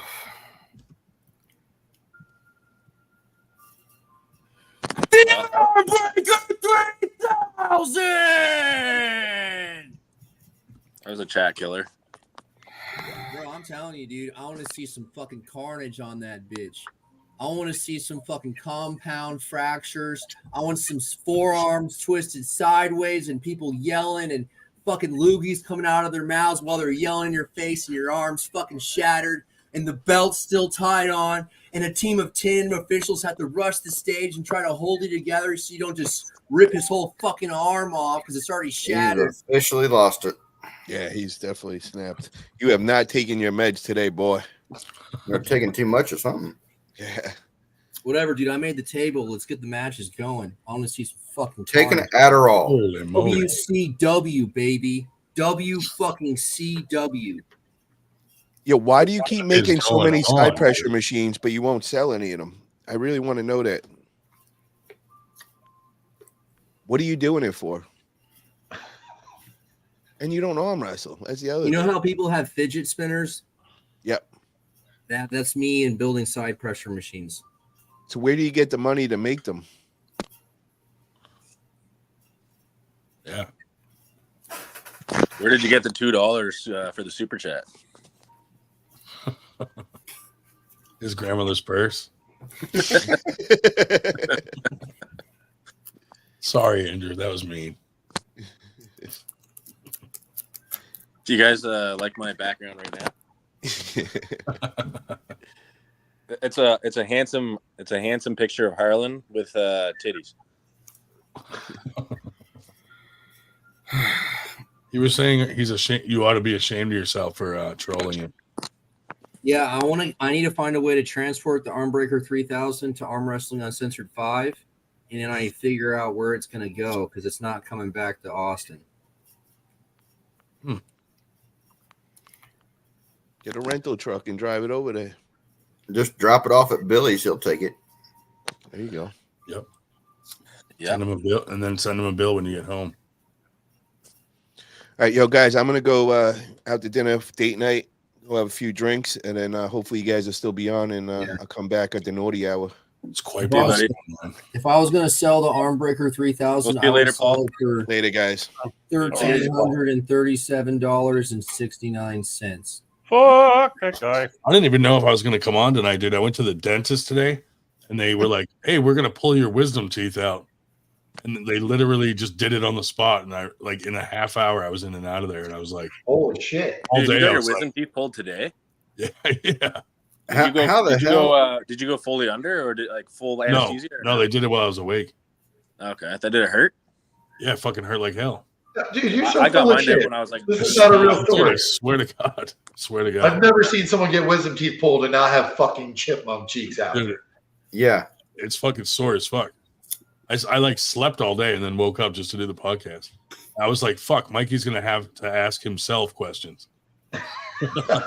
I had all four mine pulled in boot camp. That was not fun. I had mine pulled when I was 18, but I had full What is anesthesia. this, dude? Big Rig Eric. What's up, Eric? What's up? You're the Big Rig? Yep. What brings you here this evening? Just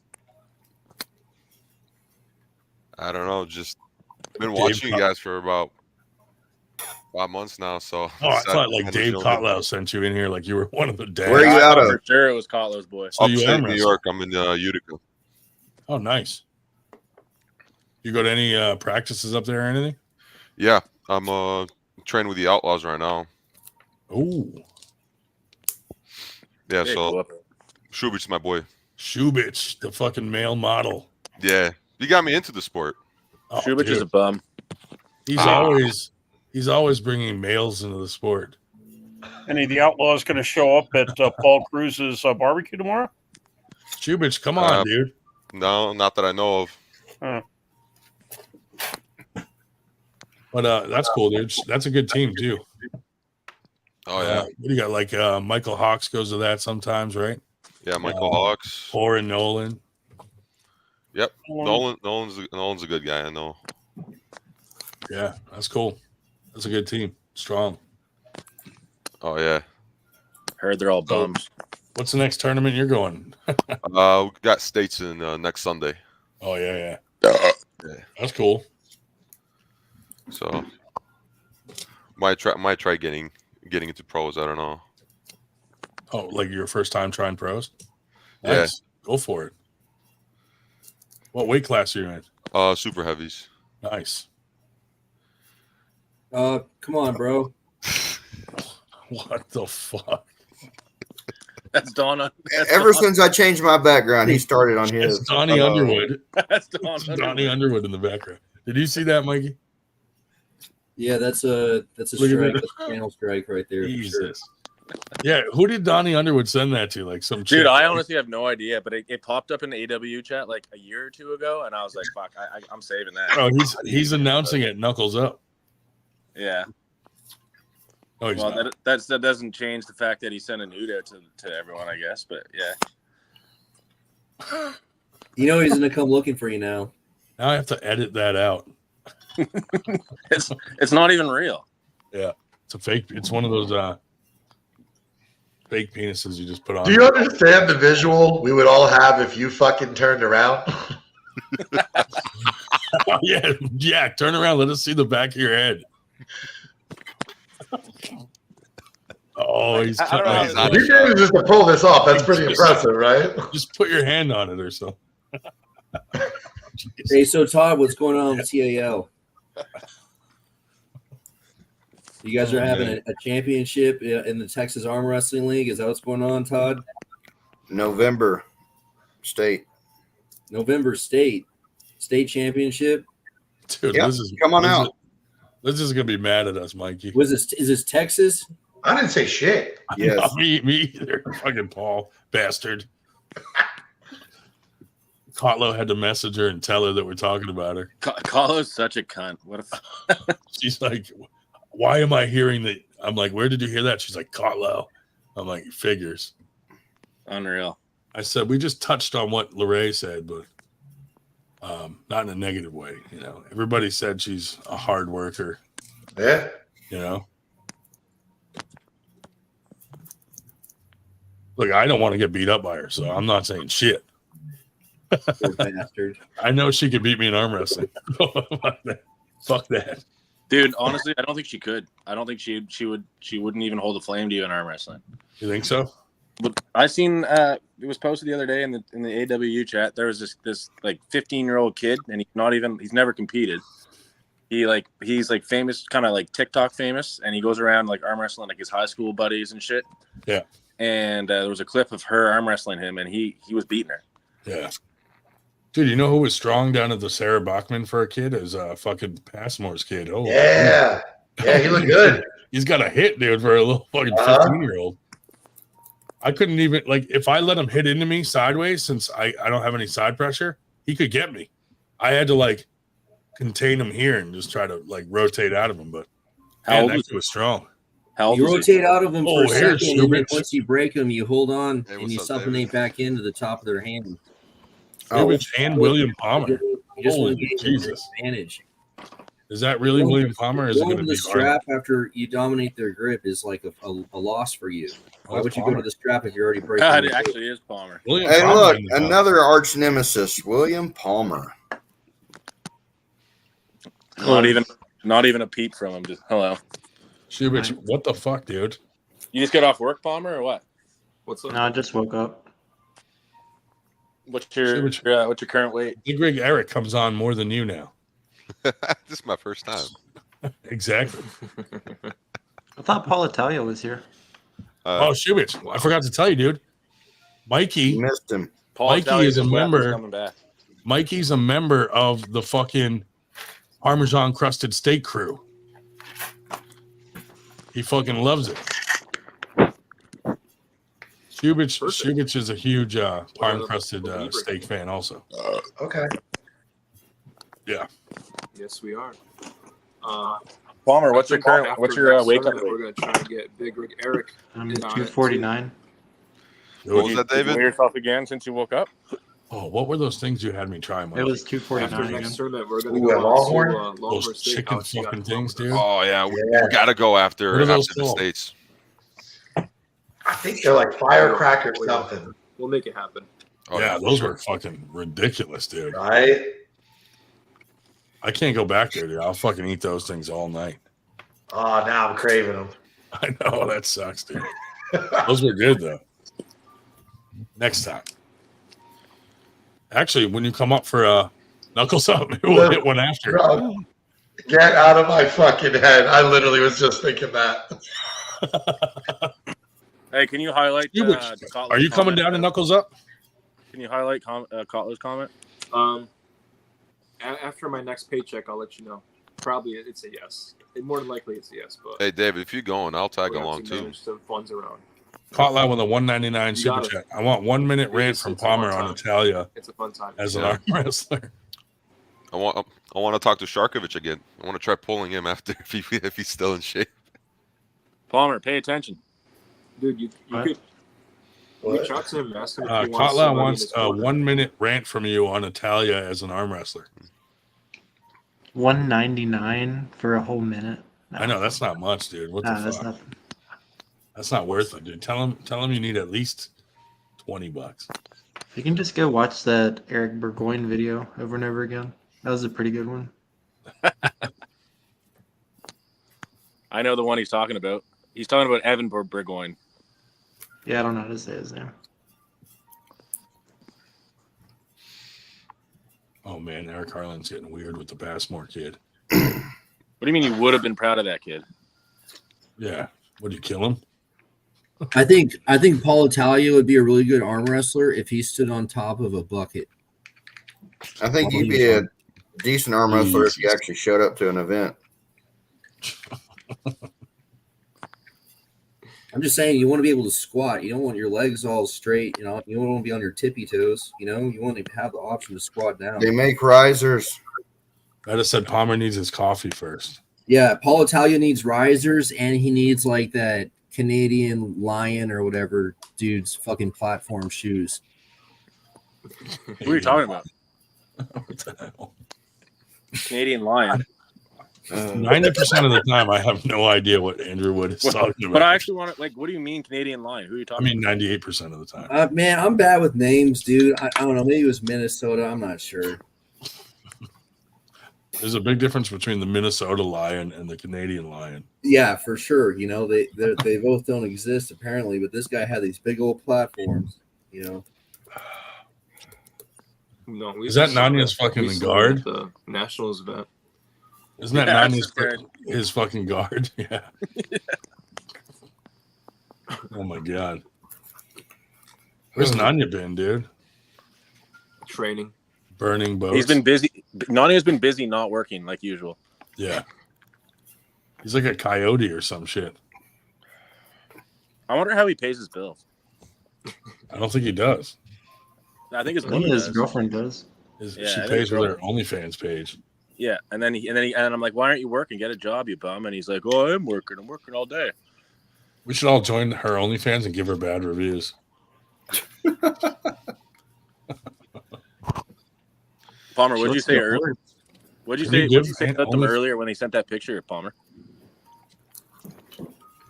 What? When Nanya sent a picture in the AWU chat, you said something. I can't remember. It was funny though. Oh, I said they both look like they smell bad. Yeah. I knew what did you do to make Harlan angry? Huh? What did you do to Eric to make him angry at you? Why is he saying something? I can't see the chat. He said, is Dave Shubich's vagina hungry? 100. I have no idea what the reference is, but I don't know what to do with that.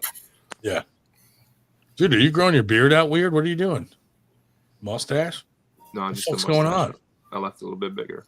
Fucking looks totally like pedophilish. It kind of does. Yeah. Yeah, you look terrible. Speaking of facial hair, can Palmer even grow it? The kids dig it though. I know Palmer is always like super clean cut, dude. Like, well, he has to be sterile because he's a, he's nursing. He's a eunuch. Yes. No, he doesn't. Yeah, hey, they can't give any viral diseases to his patients. well, you know, like guys that wear jeans a lot, like they have no leg hair because it rubs it off. That's probably the same with Palmer's cheeks from like nut sacks. From the gimp mask. Just nut sacks rubbing on his cheek and all the hair won't grow. That's not nice. I'm sorry. Abrasion. Yeah, Harlan wants us to ask Palmer about his 10K and 10 super matches. Oh yeah, Palmer, you have like one of the fucking most expensive fucking day in arm wrestling down there. What's it up to now? 10K? 12K? Yeah, it's at $10K, $200. Jesus. How many super matches? Like 6 or 8 or I something? think there's 9 now because I added super Nunya as matches well. in one day, dude. That's Yeah, crazy. I got to pull Nunya like at the very end, so that's gonna be fun. Who's funding all that? Me. Yeah. Oh my god. Bro, we were talking about you a couple weeks ago about fucking Brandon Allen like trying to break your arm and shit. No, Did y'all see that video? Doug Allen. Yeah. It wasn't Brandon Allen. It was not Brandon Allen. It was Doug Allen. Doug Allen. Yeah. Brandon wouldn't do that. Doug, he'd do that. Brandon might actually break it. I don't think Doug's physically capable. Well, I don't think Yeah, Brandon but would Brandon try would to. go out of his way to do it. Doug It's not in his maybe. character. Just dive into an open arm like- press on their side of the Dude, it table was around disturbing to start. watch. Like Just fucking that fucking video. completely I shatter. told them I life. didn't even want to pull him or that other guy, Try to and they sever kept the like bullying brachial me to come back artery to and Oh, I the gotta check my elbow. Facebook. Can you block or can you mute Wood for while I'm talking? Took the words out of my mouth. Oh, he sent me the video of the kid beating Liz. Hold on. Yeah, know I if told can- God, Eric is so mean. Jesus. Oh, Paul Cruz coming on, dude. Here we go. Paul Cruz, what are you doing? Bro, don't you have a barbecue tomorrow? Still gotta work, bro. Gotta keep the lights on. Are you going right from this? Hamburgers and hot burgers. Are you What? going right from this to your fucking barbecue? Right from work? I gotta finish setting up. I gotta get porta potties. Gotta get delivered. I gotta mow my lawn.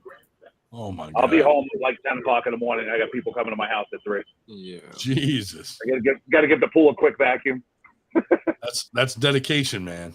Looks like an absolutely beautiful day. 80. Can't The wait. forecast for 3 o'clock is 81 degrees, low humidity, and 0 chance of rain. 100% of someone getting thrown in the pool. Dude, What's up, Mike? How you doing, hey, man? Throw someone in that can't swim. I'll put them in. I'll put them in the ice bath. You guys What about like getting like 5 of your friends and pelting them with ice cubes from the upper deck? My ice cubes are like whiskey ice cubes. They'll fucking break a bone. Hell yeah, dude. Here's a video.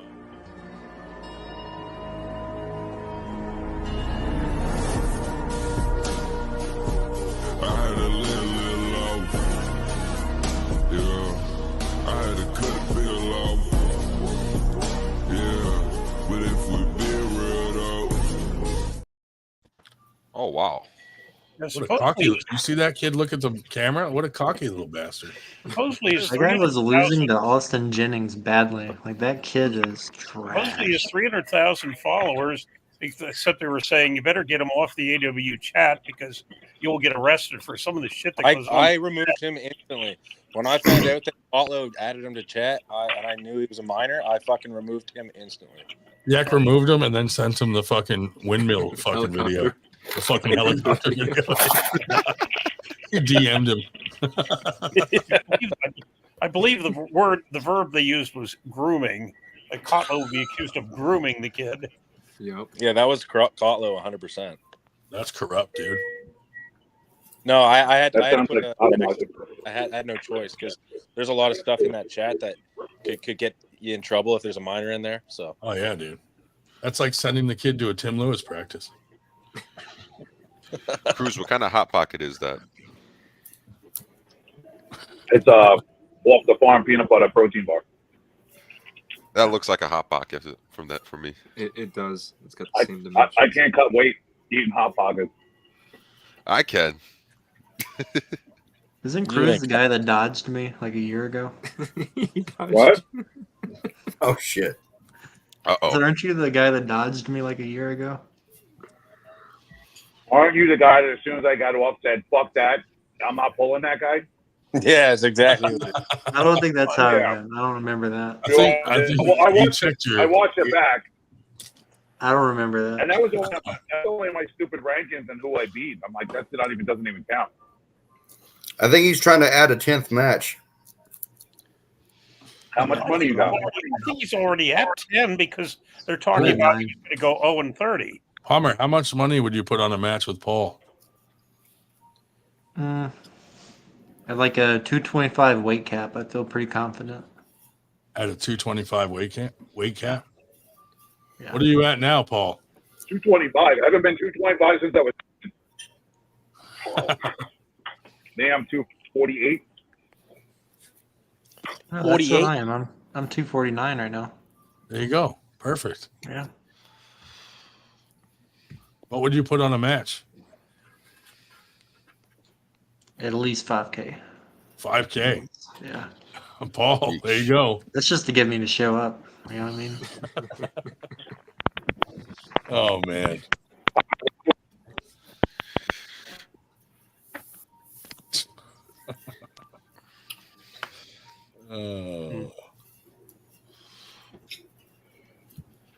What was that? My fucking computer froze.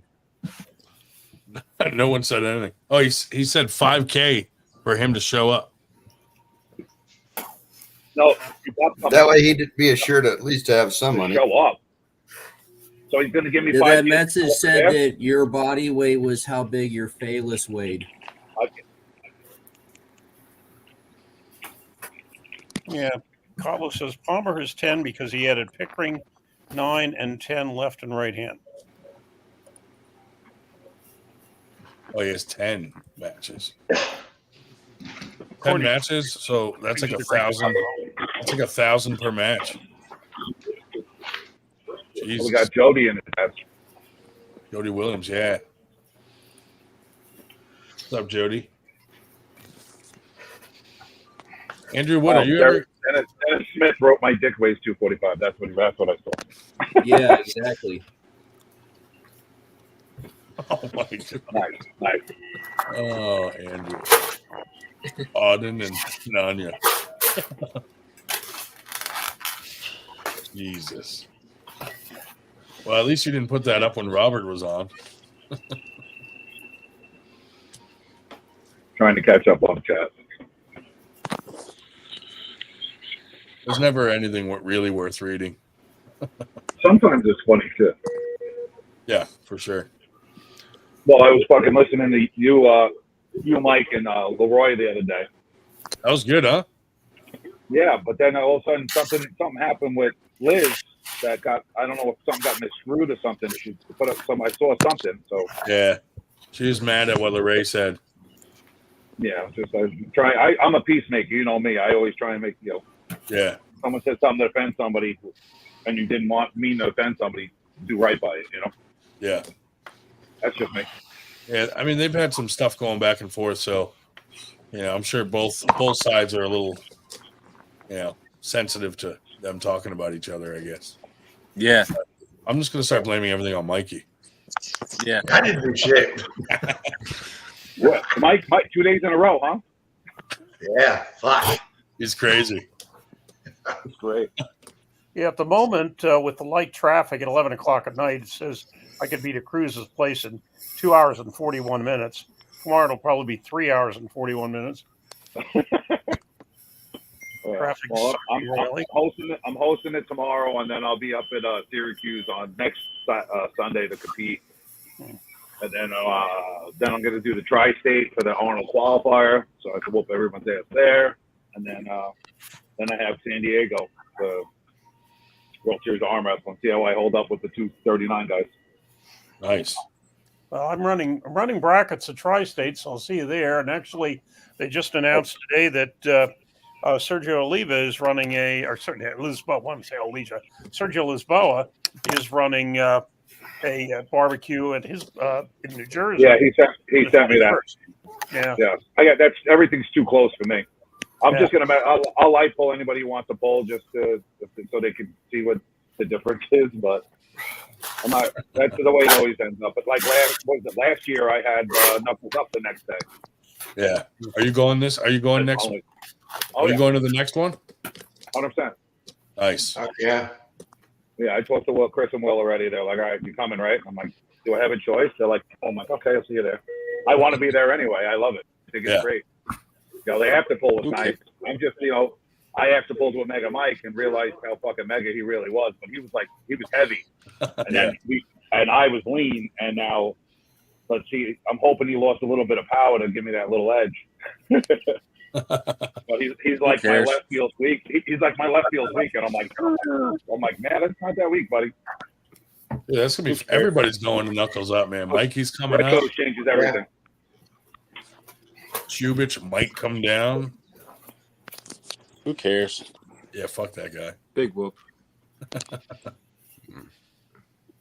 Oh my God, Cruz's train crashed. Oh, there he is. Man, that was a weird cough.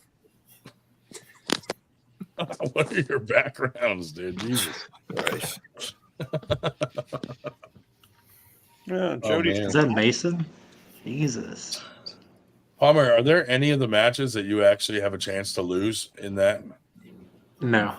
No, not at all. Y'all know who? Y'all don't even know any of Texas guys, do y'all? Some of them. Yeah. So you think you're going to walk away with 10K? If I make weight, I walk away with 10K. Nice. But if I don't make weight, there's a good chance I don't make weight. So. Wait, what's the weight you gotta make? 225 by November 2nd. What are you doing? How much? What you at? 249 this morning. You gotta cut 20. Did you cut to the 249? Yeah. I was in the 270s not too long ago. Yeah, I was gonna say you were heavy. Good for you, I'm man. still heavy. So. Yeah, that's one of the primary discussion topics on that chat is whether he's going to make it or not. That's a big drop, bro. I got to weigh in day of as well. They're not letting me weigh in the day before like everybody else. Oh, And none of my opponents have to make weight. What? I'm the only one. Jody's coming on. Here we go. So if you don't make weight, do you lose money? Yeah. No, hold on. Did you just say everybody else could weigh in the day before but you? I said not only can they weigh in the day before, they don't even have to make weight. They can weigh whatever. One of the guys is 290, and I'm pulling him left-handed, and he's a lefty puller. So yeah. why are you cutting weight for them then if the other guys don't Because have? they're all terrified, and they wouldn't bet me otherwise. It's the only way to get them to put up money because they're pussies. So. This is how it is. That's how it is. One day when you get strong like me, Cruz, you'll understand. You'll have to make recommendations, or accommodations for people. Yeah, you'll learn what levels are, bro. I think after 10 matches, he's going to need a reasonable accommodation for something. I'm going to accommodate myself to my car before they can get to me. I'm not paying $10,000. Jody, what's Harlan saying to you now? Jesus. Oh, let's see here. He had a question about when are you going to interview on your channel Clinton Pickering? That was a question to you or us? That was a question to me. Are you going to? I'm going to interview his daughter. She just took second at the WAF Worlds in juniors. So nice. And I met her last fall actually, and she's an up and comer. She's a badass pro. She keeps at it, man. She's gonna be making some noise. So that's cool. What is up, everybody? What's up, Jody? What up? What am I missing? What have I missed so far? Palmer thinks he's tough and he's weak. And he thinks he's going to beat all these guys and he's going to get his ass waxed by the lightest guy. Cruz dodged me. Just saying. Just throwing that out there. So how many dodge out there? Every guy named Paul I've ever met, biggest pussies. It's a common theme. Christ. It's true. It's true. Oh damn. Yeah. He's all this, but he doesn't know how to do anything but flop, so it don't matter. I'll just catch the flop and lift his whole ass off the table. So let me ask you something, William. I got a question for you. How you doing? I'm Jody. Nice to meet you. I have a question for you.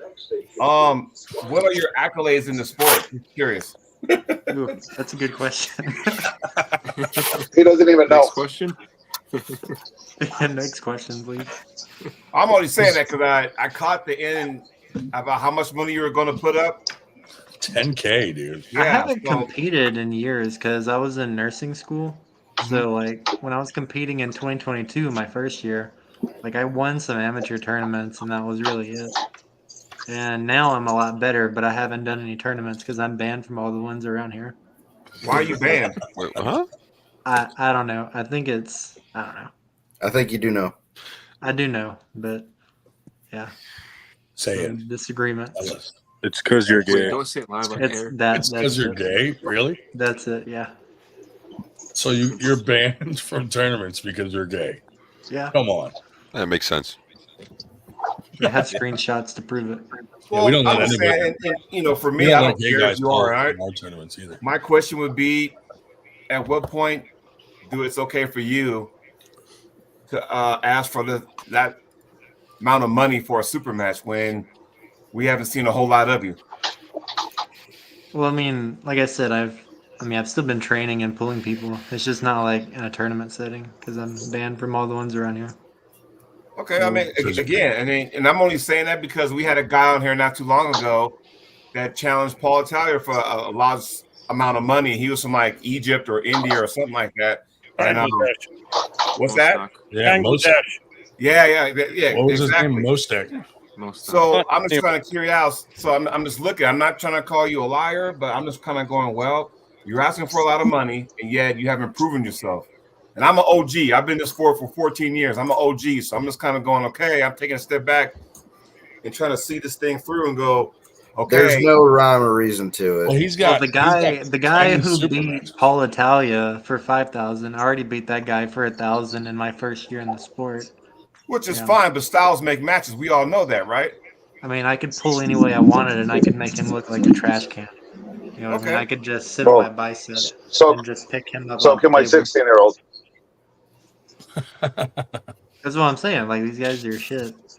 And Well, you can come to our tournament because you are gay. thank you.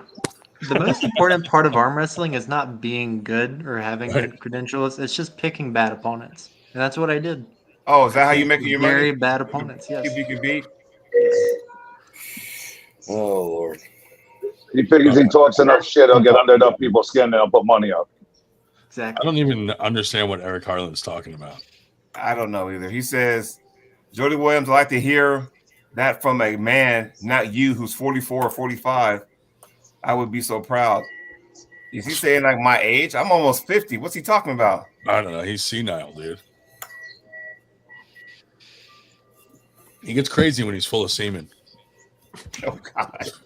But anyway, so getting back to Williams. So you've been practicing. So has everybody else. But my question would be, who's coming to your practices or who are you practicing with for you to make out this assumption that you need to be paying this much money for a match? That's all I'm trying to get to. A bunch of local amateurs who I absolutely dog walk every single practice. Yeah. Okay. I mean, you got to think, dude. This is an AWU event, so exactly. They This all is not put money, East all versus these, West. all the weirdos at AWU put money up on weird shit, and you know, Hey, if you can win that money, man, knock yourself out. That's what I I'm did saying. go in full Cullen this past weekend, and I dogged him and John Oh my McCool God, with them dude. using two hands. So, you know, so Cullen probably beats most of this group call right now. Yeah. You have to It's remember, like in music when you pay for a record deal. That's kind of what Palmer's trying to do to make Is that himself famous. hot? Bro, I hadn't seen your fat ass in a minute. I've been on here the whole bro? time. What's up, man? Todd dodged me too, Dude, so it's Todd- not just Paul. It's So you really banned Uh-huh. gays? Why'd you do that to William? Is there it any Todd? footage on Is William? it Todd that banned you? Was Todd? No, he said I No, dodged Todd him. dodged me. He Oh, dodged. dodged. I asked And for a match. I told him we he needed to said, do a bare knuckle fight first, and he backed out. Oh, Kotlo I just will sent me. bare knuckle fight you. Kotlo just sent me anytime, this. Todd. Thank you for 3 times. That's William, is that your All right. trainer? you have to That's remember. how you train your pronation. that's how you train the riser. You know, your I think riser. Palmer your just under finally woke up deviation. enough to realize I was on the podcast. You have to remember, Jody, these are the same promoters that thought it would be a really great idea to have me pulling Damon Ransom. Hey, William, Enough said. does your boyfriend use that as an alarm clock? The slowest puncher in arm wrestling against the fastest puncher in arm wrestling. If you lose to Damon, well, you're gonna lose to Damon. But when you lose to Damon, that's like career ending. Like I don't think anyone's gonna be able to show Yeah, Dave. face on If this you podcast lose again. to Damon, that's I'll not have good, to, dude. yeah, I'll have to This retire and hide. podcast is I'll have to done. retire and hide under a rock. Now, if I lose to Kotlo, I mean that's something different. But yeah, if I lose to Damon, I'm going to have to We're retire. gonna and hide. cremate you if you lose to Damon. Kotlo's Bro. actually Yes, I Kotlo's mean, not that bad in SOB. arm wrestling. I Mhm. have Kotlo's seen. decent. Yeah. I But have Damon, seen on the other Dave hand, beat Damon in the past. Hey, Damon Palmer, I is don't know like- how I dodged you if you were the one that blocked me. So I'm just trying to figure that one out. I asked you for a match at AW and you said no. No, but you got me blocked. I don't know You how can be the how anyone's 11th dodging match. anybody. I'm not gonna. We can pull for 500. You know what I mean? Like you can be number 11. What up, Martin? Come to Texas State. I am coming to Texas State. Oh, lovely. We'll see you there.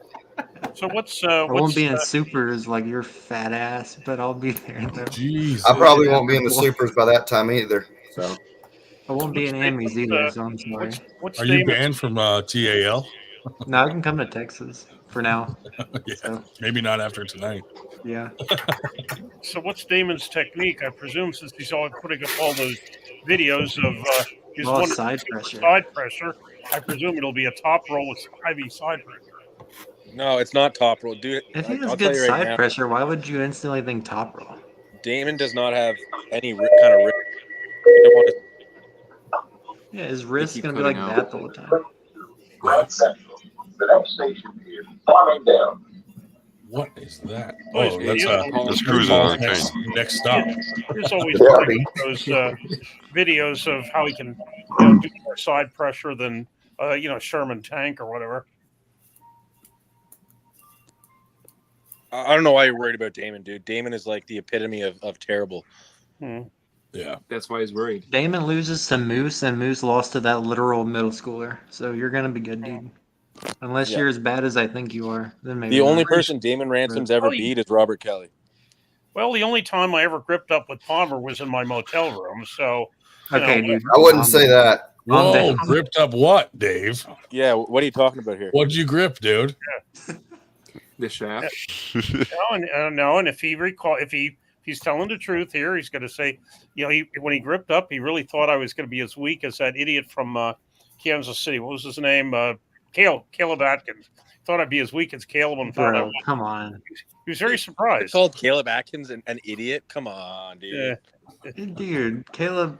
I think Dave Shell can sidekick faster than Damon. Now that he got his knee replaced. Yeah. Both of them. So Damon has one win in his entire arm wrestling career. Do you guys know who it is? Robert Kelly, isn't it? Robert Kelly. Yeah. No. Fuck that guy. Solid win. That's a big win. It's one of the greats. Mikey, you know Robert Kelly, dude. Yeah, I love Robert, man. Bro, he well, I Robert's used great. to, but he agreed to do Winter Blast, right? To do the video. And then Monster Factory offered him to do that. So instead of telling me that, he just canceled and said, I don't want to go there because Nanya's there. And then the next week he's at Monster Factory, and then he lied about it. And I was like, what the fuck, dude? If you would have just told me, bro, I got an opportunity to do Monster Factory, I would have been like, yeah, I understand, dude. Go for that. That's awesome. But he like lied about it, made it weird. And he canceled last minute. And I was like, now we had to like fucking shuffle around to do the live feed, And I was like, that was not Robert would never do any of that. That was not You're professional. just jealous. You're just jealous. Robert Kelly is he's an angel, really. Yeah, he's in all honesty, we did very well without him. Yeah. But, I still fuck that guy. Yeah. It was like a week out, you're saying? Austin Bossity. What's that? We were being sarcastic. We don't like Robert Kelly around here. Yeah, it was like 3 weeks out, but weeks? I was like, fucker. Well, yeah. Have you ever pulled Austin Bossity? Yeah. Yes. I have. Really? He likes to snuggle people. Maybe I need to go pull him. No, he's not bad though, Austin. No. Not Hey, bad. Palmer. You won't be pulling him for a while because He's fast. he moved to Korea. Did he really? Palmer. Yeah. What? Boston. Yeah, Boston. Not a snuggling I'm gonna over there? fucking dog you left-handed, dude. Ooh. Nah. Oh yeah, that was massive, bro. Is this going to be a 10th match at AWU 5? I think it's my third match. No, he's my second match. Oh, you guys are already pulling? Oh my god! I'm one of his first matches because he actually respects me and knows that I'm not complete scum. How much is on that match? Nothing. No, that's pride. good. That's all pride. That's just for pride. If he beats me, I'll give him some plane ticket money to go back. Every I single want to know match what what leagues banned you and if we could shame them into letting you pull at the. No, let's just not mention them whatsoever. Well, why not? Keep the drama down. during Pride Hell Month? no. It can't be that much drama, man. If you're still an amateur, dude. Hold on. If you're still an amateur, then what's the issue? It shouldn't be a big deal anyway, right? Are you calling me an amateur? That's all you've been saying. I'm not I saying was you are. ranked number 3 amateur in AERs in 2022, my first year.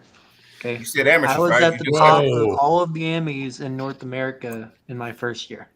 Okay, like I said, amateur. Mikey, what's I your am rank? a pro now. I am no No, but I longer an think amateur. He's picking his battles. This is out of hand. These low level amateurs. I don't think you said he was an amateur. Whoa! None of you guys are ranked as high as I am in amateur. Okay. Bullshit, That's all William, I I'll pull you. Who said that? I'll pull you. Who is I? I'm at Eric whatever Big Rig. score you get when you first go Okay. into You airs can be without number any 11 loss. if you want. Palmer, that's like you saying you got first place at the Special Olympics, all right? I'm really not an amateur anymore. Like I definitely was 2 years ago, but I'm definitely Here's not. my question, though. You said you're not an amateur anymore, but yet you're banned. So aren't you still an amateur since you haven't pulled? Right? I mean, I'm talking about like level wise, like skill wise. Like if I pulled an amateur class, I would probably hurt somebody. Okay, but here's the issue, though. You're still an amateur. Until you start pulling open classes, we'll never know because you've been banned. Your words, not ours. Your words. Okay, I got a guy then that's I'm an pulling amateur, I nearby guess. me that But would I'm probably not smoke him. pulling amateur anymore, though. That would look Are very these the bad. bands that Ryan was talking about? Are you too proud to admit that you're a rising amateur, or you Yes, just I put am. yourself? You're putting Up yourself into a pro and saying I'm you're an a pro up when you and haven't coming even amateur, fucking pulled the yes. pro. Stuart Hyatt's Oh, team kicked you absolutely. off the team. They did not Because kick you're- me off. because I you're don't know gay? why David's saying that. I still practice with them. David likes Oh, you to do? start dumpster fires. That's why David's saying. Of course. We all know that. Yeah. David Kotlow is the expert in starting dumpster fires. Yeah, the Shed group's a really cool group in Mississippi. Yeah. Hey, Grondin, is Eric still on that thing that happened like October of last year? Yeah, dude, he never let it go, bro. Jesus fucking. Dude, What a like fucking loser. I've done nothing. I haven't said hardly anything to that guy. We're almost a year later, and where has he pulled at? Mike, careful. Mikey's like really good friends with him. Nah, he's fucking with you. I can't stand him. Oh man.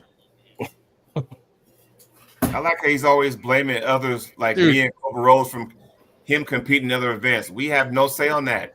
So Mikey doesn't even know this. So Jody and Eric were on the show. Jody leaves the show. And then No, I Eric, know. This is what the whole fucking thing started with me and Eric. oh, he was telling you about the story?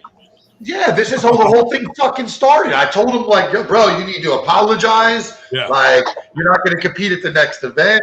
Dude went fucking sideways on me, started telling everybody that I Oh my condoned God. what he fucking did and trying to help him get away with it and shit. And then Dude. come back into him Okay, talking. I didn't know that is how that was the connection there. That was where it fucking started with Eric. Oh my Yeah. god, dude, what a fucking idiot.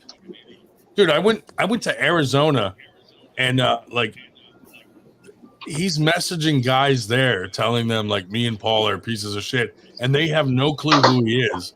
And he's trying to tell them the story and like defend it and they're like, dude, I don't even know who you are. Like, stop messaging me. He's fucking like insane. I mean, it's fucking a year later and he's still talking about that shit. Eric just needs to focus on his match at that, what's it called? AWU? Is that what it's called? Yeah, he needs to focus on his match and not worry about things that don't exist. I think he's going to get smoked. When is that? Is that tomorrow? Who's he pulling? I'm flying down there just to punch him and then I'm flying back. November 5th, I think. November 2nd. November 2nd. Ryan, don't You're overdo just that. slamming my event. What the fuck? I'm not. I just want him to think of you. November 2nd. I'll be with you, Jody. Yes, sir. Yes, sir. Can't wait. California. No, Ryan, I don't can't do wait. it. Put him on. Yeah, exactly. Look at Why Eric. does Eric want to come on here? Fuck that Leave him guy. on. Let him defend himself. I'm really interested to This will see be who this fun. guy Hey, is. this will be fun because now he's in front of everybody. So I'll let whoever's watching, I'd love to see what he has to say. I'm all ears. Oh I got my two big God, ones. dude. Let's go. It's a bad idea. It's a great idea. Certainly entertainment value. Yep. Jody, you're like the only person that could ask me to have him on right now where I would consider it. Is it? I'll tell you what. If he goes sideways, you guys will know what he's all about. Like you guys already know what he's about, but the whole world will know once again because he's probably been drinking, which means he'll probably fall off, he'll probably take a nap or pass out, whatever. But I would love to see what he has to say. Well, if you want him, Ryan, I will willing to back out since you're at capacity. Didn't he show his ass? We are at one capacity. time? Kick Palmer out. Yeah, have you And, like, whacked off of that one? I'll No, I think volunteer. he needs to be on at the same time as Palmer's on. I'll volunteer. Oh, you want to be on with Eric, William? No, I mean I'll volunteer to leave if Eric's coming. Ooh, see that, Eric? He's dodging him. That's because two gays don't make a right.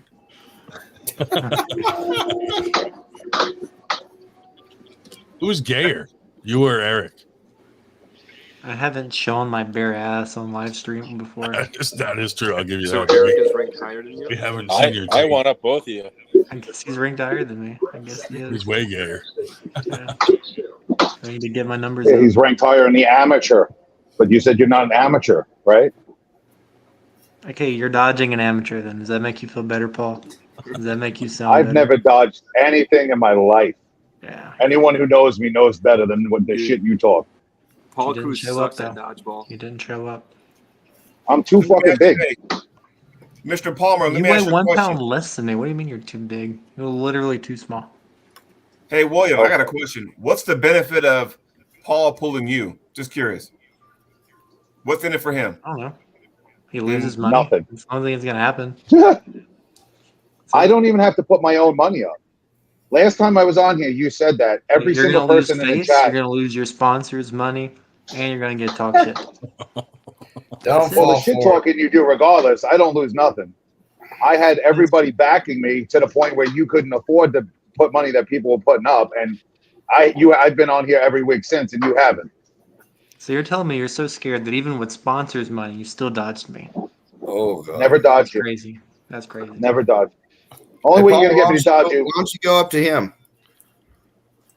Yeah, come to I'm his not doing barbecue that. tomorrow. I should come to the barbecue. So let me ask you something here. You have It'll be Ryan live Connor streamed your on the ass show. whooping. So here, how about this, Palmer? Come to Winter Blast because Grondin is on. You know, he's one of the big men there, and that When event. is Winter Blast? What's that? When is Winter Blast? March. Third week of March. 23rd? I 22nd? might come. Yeah, I might 22nd. come. 22nd. The only reason William would go to a barbecue was to put more meat in his mouth. Yeah, but that's not the meat he wants. That'd be cool if you come to Winter Blast, dude, and just pull every class Paul pulls. Here, I'll say this. Just snipe him, take all his medals. Oh yeah. Here, I'll say this, and this is no disrespect, but when you've been in the sport as long as me, you see this stuff come and go, how people trying to make a name for themselves, and they'll say anything and do anything just to get the spotlight.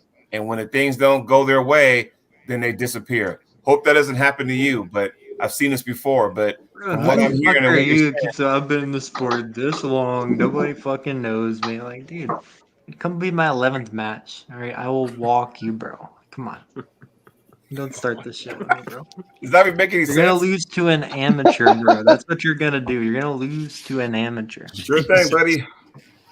God.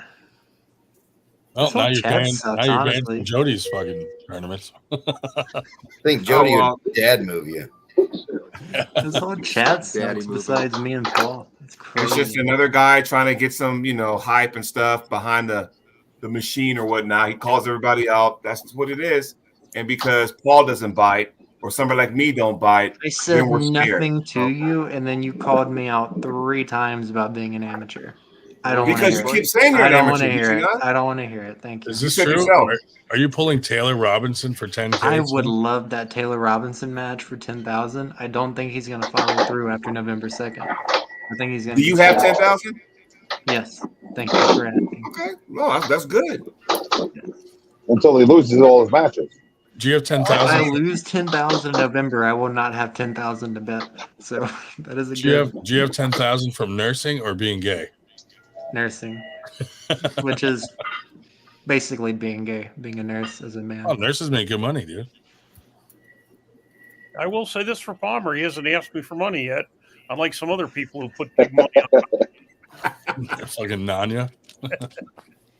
I Dude, think I even have- Dave said he'll back me for that match. I have practice wins. And you suck.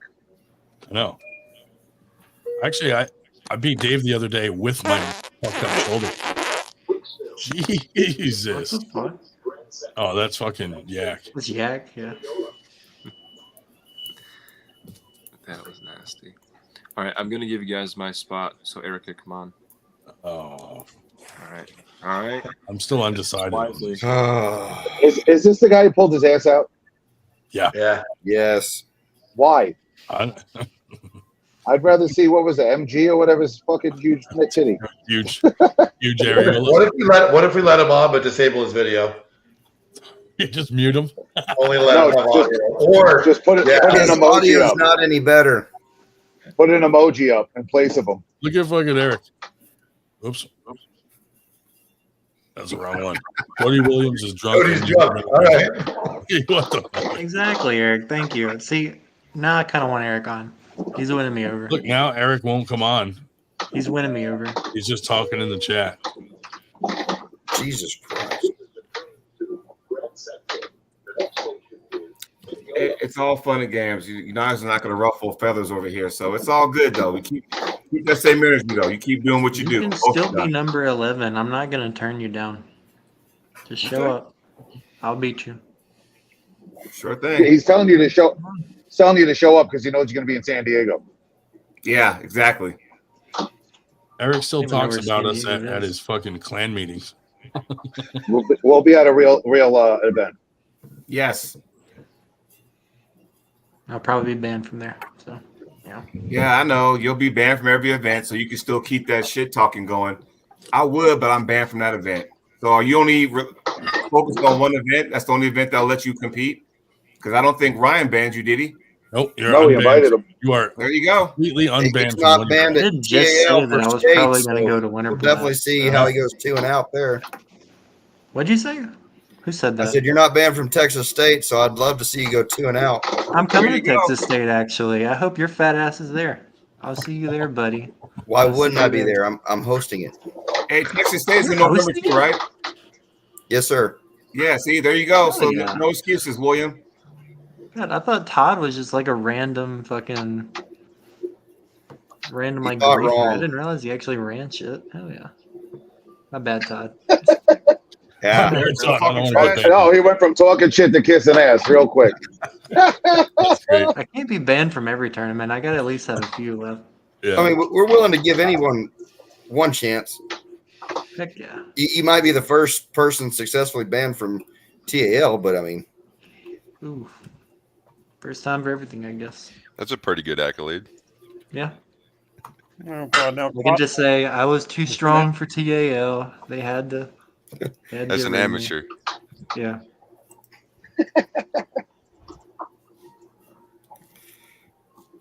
he's never. I don't think he's ever pulled a TAL event.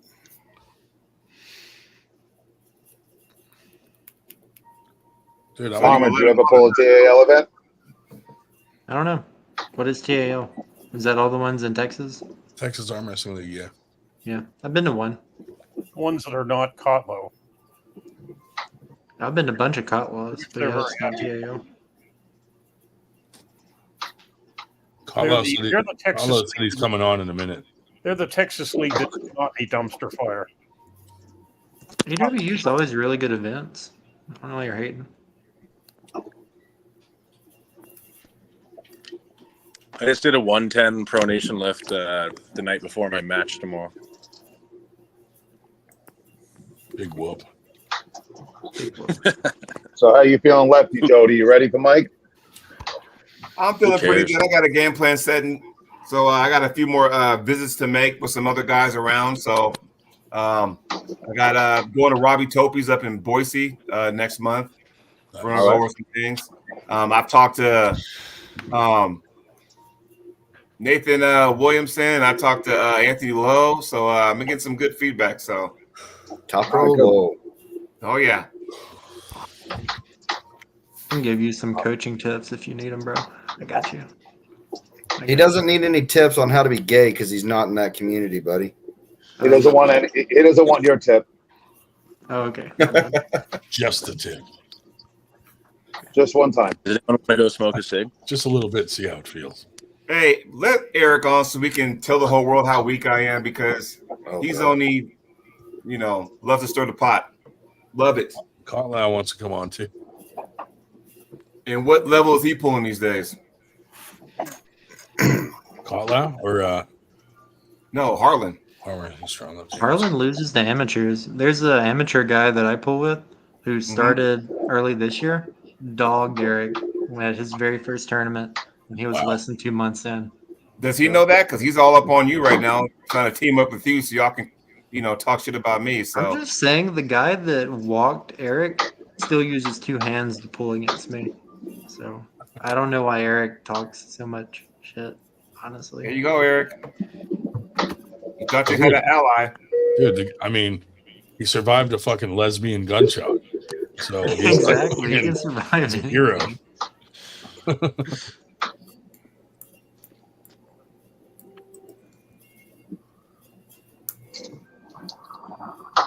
Oh, here's Kotlow. This ought to be good.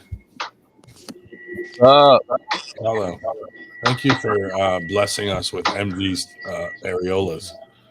I always try to bring you guys a new surprise. If it's not MG, if it's Blake, if it's pissed off Liz, whatever I can grace you guys with to spice the show up. That's my goal. I brought Really you Palmer. white teeth blinding me. Jesus. I brought you Palmer tonight, by the way. That was a tough one, but I got him in here.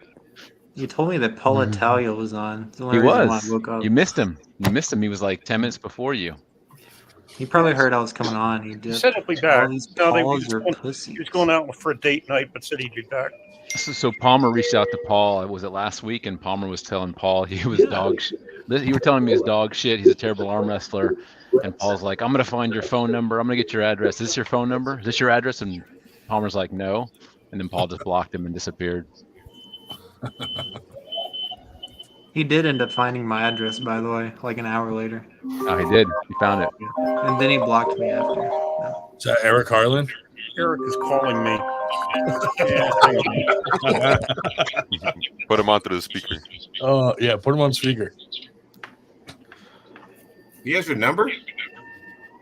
Oh, that's his fucking number. He's number That's one a on his sneaky speed link. dial. I have Eric Harlan's phone number if you guys want to call it later. Please don't send that. He read his phone number off on the last podcast. Like That's why I have it. Yeah, I yeah, he know. read it directly I off the clipped show. it. I'll put it on clipped it, shared Craigslist.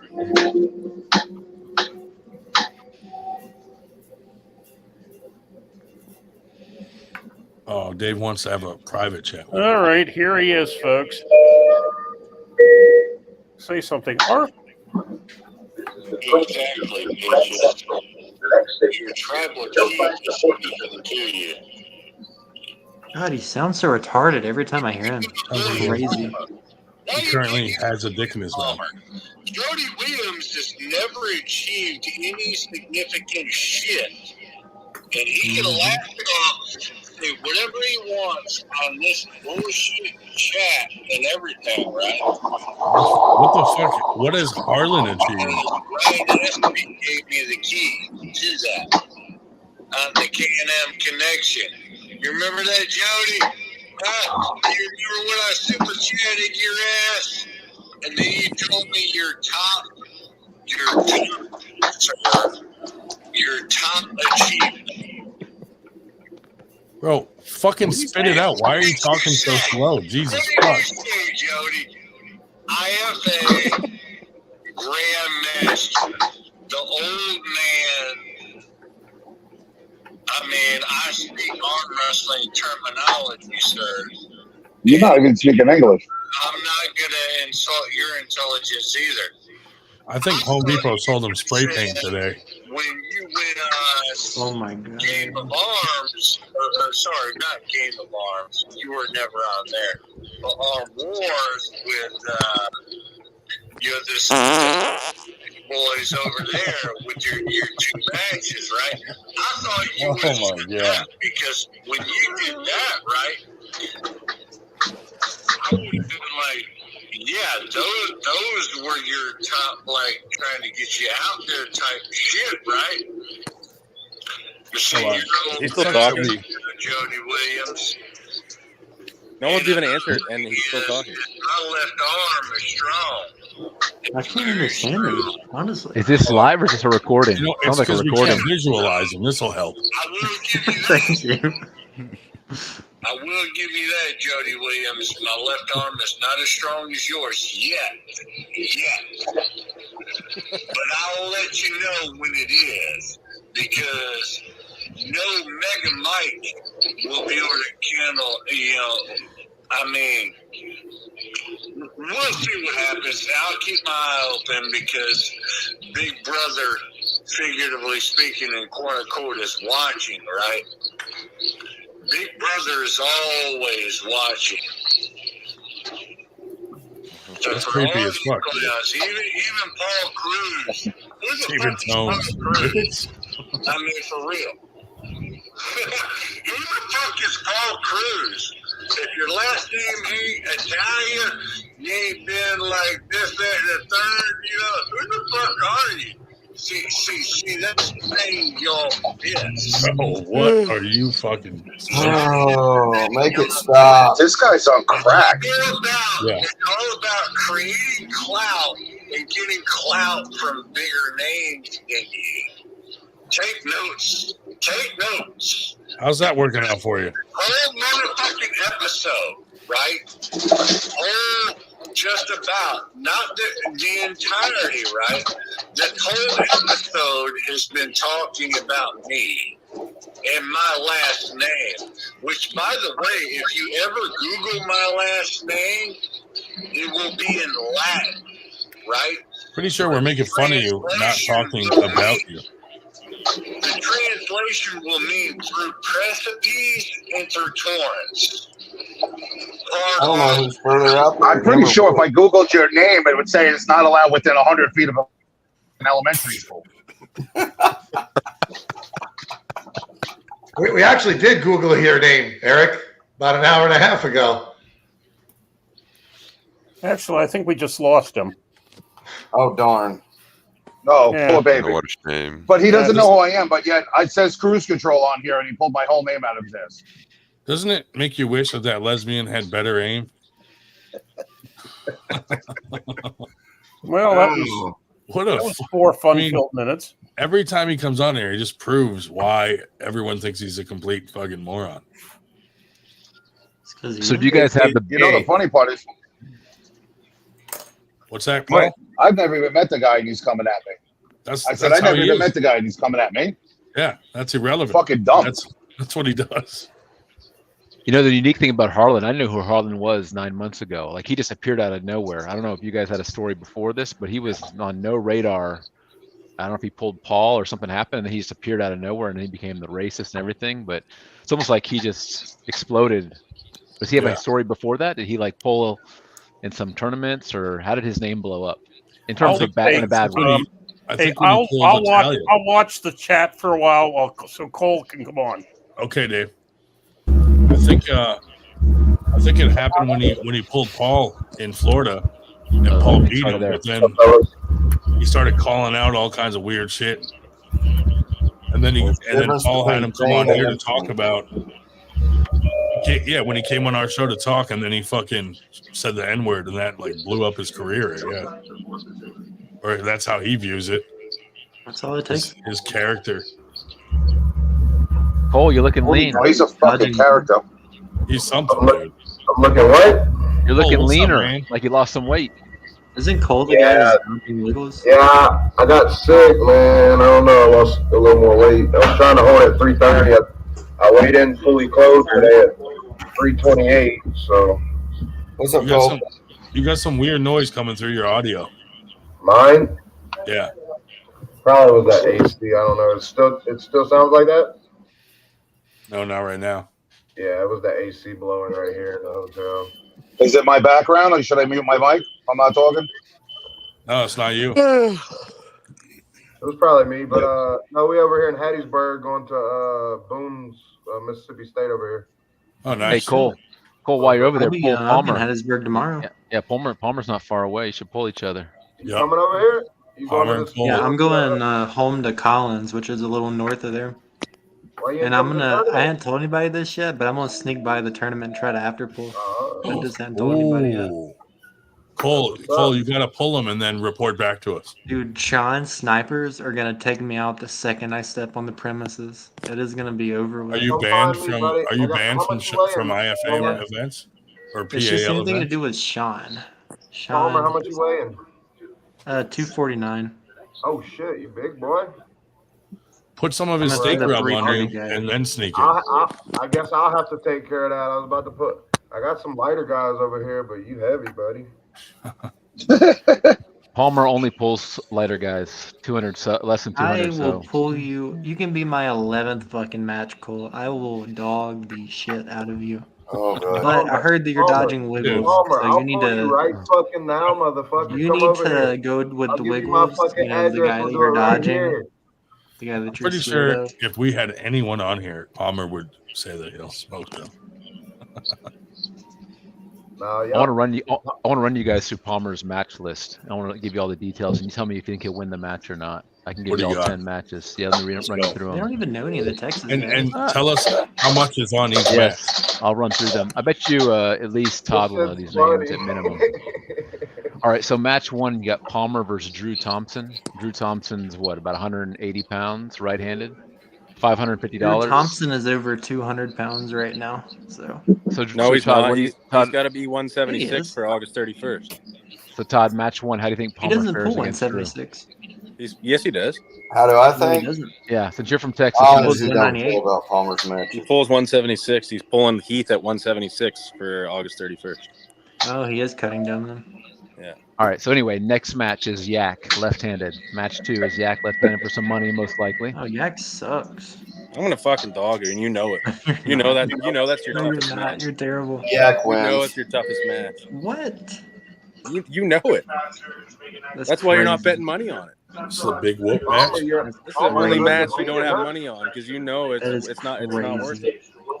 So after that, he pulls Matt Frazier, 154 Texas State champion, starting in a hook, strapped. Wow. And Matt's about 185 right now. He's undefeated at AWU though, huh? Palmer, no, he sucks. He lost to Austin Jennings. He lost to Wade Carlson. He's not that good. Is this all in a row, or is he going to get a break between matches? So he's got to pull a couple guys back to back, but he gets short breaks. Nice. And then he's got Austin Jennings right after Matt Frazier. So he pulls Matt Austin Frazier, then he goes Jennings right into won. Austin. Oh, look at this, dude. Dennis Smith. I'll pull There you Palmer go. Winter Blast 5K. There you go, Palmer. You're getting some more money matches. Right-handed? I'll pull him right-handed for 5K. But he's got to make 225 though. Can you make 225, Dennis? And can you pull right-handed?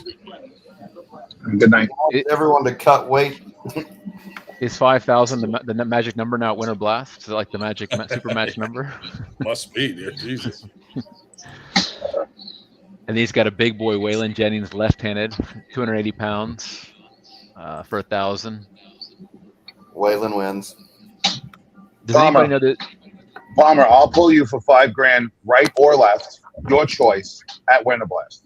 You got, and I'm not making 225, under 242. If you can, I'm not doing 242. I am obese at 242. Okay, so keep dodging me. If you can just get a 225, I'll do it. That's not that big of a deal. I will never be 225. I want you guys to hear about Palmer. Why don't you tell me your current regiment you're taking for these matches? Tell them what you're. Let him tell you his current regiment and what he's doing. You are a lot leaner than I am. That is true. Yeah, Palmer, what are you taking? What gear are you taking? So I have started semaglutide. for What weight else? loss. What else? That is all. No, don't lie. Well, are you getting it prescribed? Or are you buying it? He's on steroids. He didn't tell you. Lots of steroids. I am not. Who's Take a testosterone boost for swallowing semen. All right. He's on TRT, but he's up in the dose closer to the event, and he's also got I believe Deca and Equipoise that he's going to be running. Thank you. Yeah. You can, How much? you could run all that. Just stay at 242. How much semaglutide are you taking? 0.25 milligrams per week. He just started. He's going to be upping the dose. You That's like start that- the dose that's at like that- 0.25 That's like the milligrams. weight loss shit, right? What's that? Peptides? Yeah. No, it's basically was diabetes It's medicine. And the semaglutide, side it's effect was IGF-1. weight loss. Who's your supplier, Artem? No. That's what my wife Get does. it through a compounding pharmacy. So. He gets it through the same pharmacy that Wiggles gets it. That is not. That would be somebody's basement. I get it from a compounding pharmacy. Bro, I literally saw the fucking vials that you got, and it's the same lab as fucking Wiggles. So Palmer It's from a stole the needle. compounding pharmacy. I don't. If he gets Palmer- it Yeah, from well, a that's what compounding pharmacy, then good for him. I get my nail polish it's from Artem. the same brand name on your vials. So Hey, who's that? Who's Big Rig Eric? What's up, man? What's up? Where you from? Utica, New York. It's his first time and last time coming on. Oh, you go. So Big Rig, you doing the tournament next weekend? Yeah. All right, man. I'll meet you there. Definitely walk All right, over and say what's up. I'll see you there. You pulling the pro class, super heavies? Yeah. No heavies. Just I heavies. thought Paul I can't cut. There's no way I'm cutting down to heavies. I cut down. Pulled before? Yeah. Jody pulled before? I'm 360 right now. There's no, I can't cut. Damn, you fat as shit. Man, that's small. Yeah. What are you I'm 6'6", 360. Nice. Damn, big boy. You are big rig. Yeah. Yeah, you need to stay up there. Yeah. I mean, you they got the make height, salads man. you can take in your truck. Like they come in the little plastic bowls, you know. Yeah. You don't just to hit up the Wendy's. Come You on, know? you're really gonna preach to him? You're the one taking shit to suppress your appetite. Dude, Palmer's the worst at weight. You're talking to the wrong person. My wife's on semaglutide. I know all about it. Palmer's been trying to cut weight for 3 years, and he hasn't barely lost 10 Does pounds. it work? Does this stuff work? Yes, it works fucking amazing. It's either semaglutide or tripetide. I gotta get some then. You disappear. You'd be surprised. Within a year, you probably did be down 60 pounds easy. Oh, It does depend on how many milligrams you take. I want to pull 155. Jody, I know you're trying to. Jody's trying to say goodbye, guys. Gotta get ready for work, man. We'll talk to y'all soon. Jody, do All you right, have Jody. anything to say to Eric before you leave? Yeah. Jody and Cruz, y'all ever pulled? What's that? Yeah, a little drunk. We're gonna be pulling it in November. Yes. Okay. Y'all in the same class, right? Yeah, Okay. Cool. it's my first time starting to compete at that weight. I just cool. started. Actually, Winter Blast was the first tournament I cut down for. Yeah. But then I pulled heavyweights, super heavyweights, and masters. No, yeah, masters.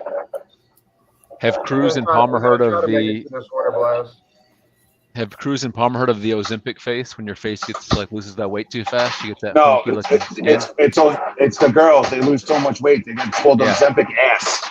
Ozempic ass. The ass. Where They it lose the gets flat. curvature of the ass. Yeah, It it gets flat. sags. Is that a Yeah. real thing? That's awesome. No, it's not. That's No, awesome. it's They're not eating no, enough it's calories, not. and they lose Trust muscle me. mass. No, I Trust gotta me, Google. it's not. They just cut weight too quick. That's all it is. I gotta You'll Google get this that guy. Ozempic if you just starve yourself. You look the exact same. Yeah, but the problem is with that, you lose muscle with it too. Yeah, be with careful. not eating anything. You're that's weak what you enough lose. as it is. Me? The guy Just that you make sure you dodged? keep. Yeah, The amateur that you dodged? I never dodge anybody. But now How you're do you admitting know? you're an amateur that Jody's Not a got. good look. You're admitting that you Before dodged you were me. saying you're running an amateur, now you're saying you're an amateur. Hey, Palmer, admitting that you you're an dodged me. amateur. I just got a AMS. Well, we got a pull. Oh shit, it's a real thing, dude. Damn. Yo, Ozempic. Cole, why aren't you at work? How have you never Big heard Rick, of how this? long you pulling? What? Why aren't you at work right now, Cole? I'm going to a tournament in the morning. You call No, good luck tomorrow, Cole. Thank you. Cool. Yeah. Who you got? And does your wife know you called out? I got a match tomorrow too. Actually, She knows. What are I'm you just talking kidding. about? I pulled out too. I'm pulling That's his too. boss. That's his boss. Awesome. Nice. That's awesome. Nice. No, Good luck to you too. Yeah, good luck. Hi. He's the event coordinator for the AW. I said, aren't you his boss? Aren't you his boss? Yeah. Yeah, I remember that. Yeah, that's right. Write him up for taking off. I mean, yeah, I took off.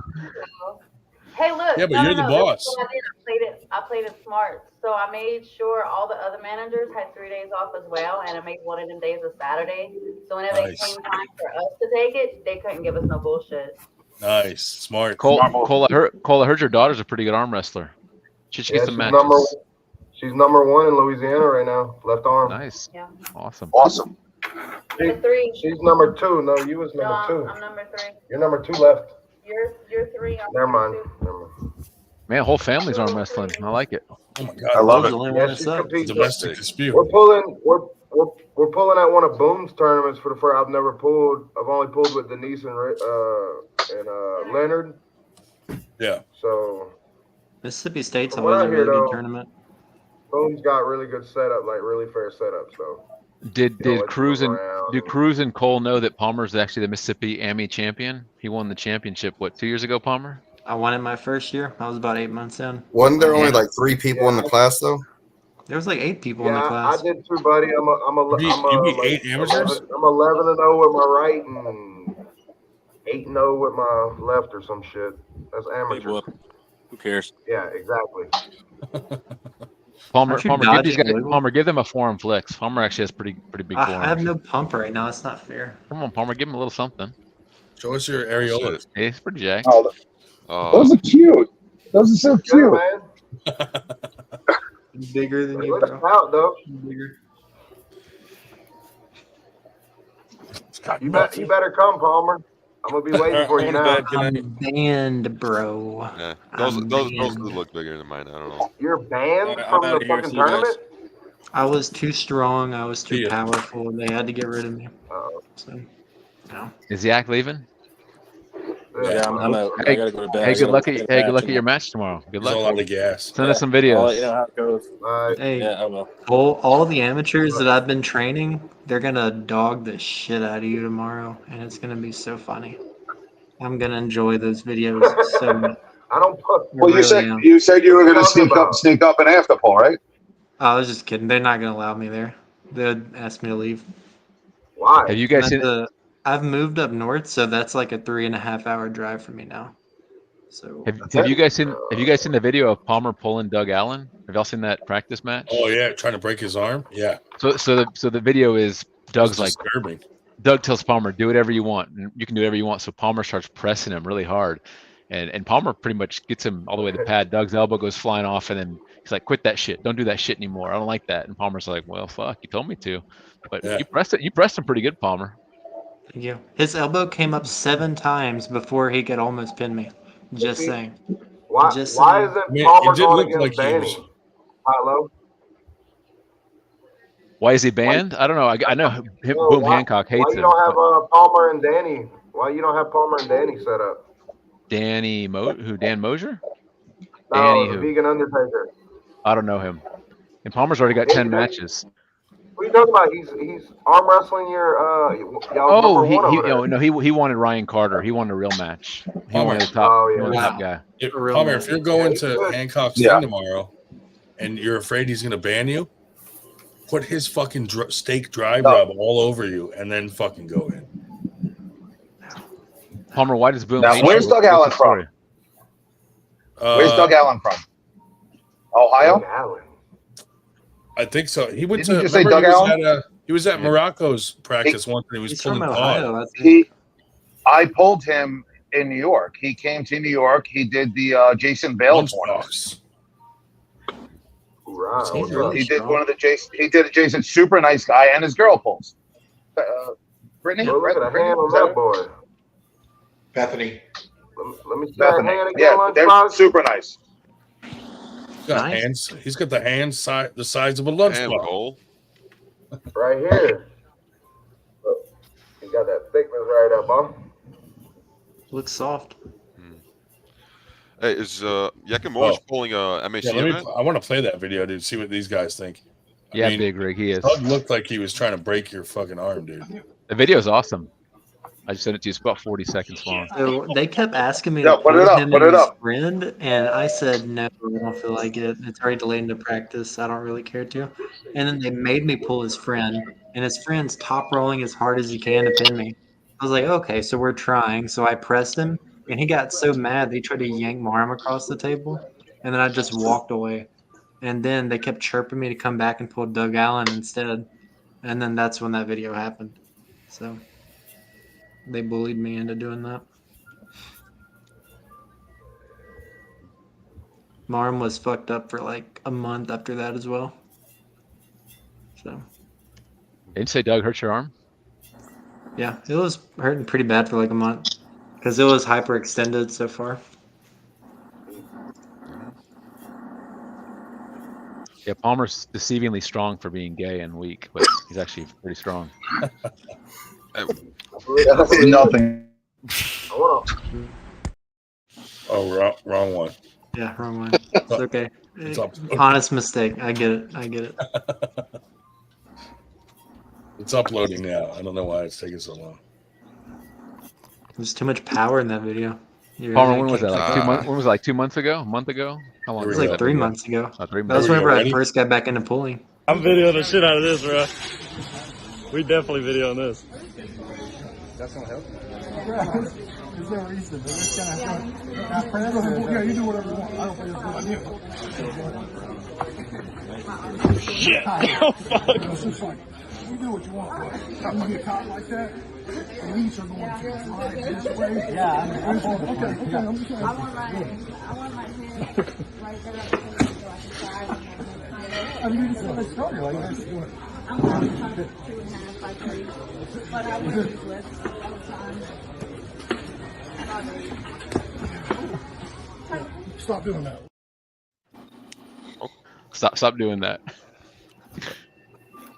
think you want to break your arm. It did look like he was trying to break your arm. He was trying to retire Palmer. Yeah. That was whenever I had just gotten back into the sport as well, because I had just graduated nursing school. So I was not very well conditioned to be doing that shit. I'll say one thing from that video, Palmer. You look fatter than me in that video. I've lost like 30 pounds. I've lost like 30 pounds since then. He said my glute tied. Palmer, what state are you in? Mississippi. Mississippi. That closest I'll ever be is Kentucky. I got it. We'll go to Winter Blast probably. If y'all go to that. Oh.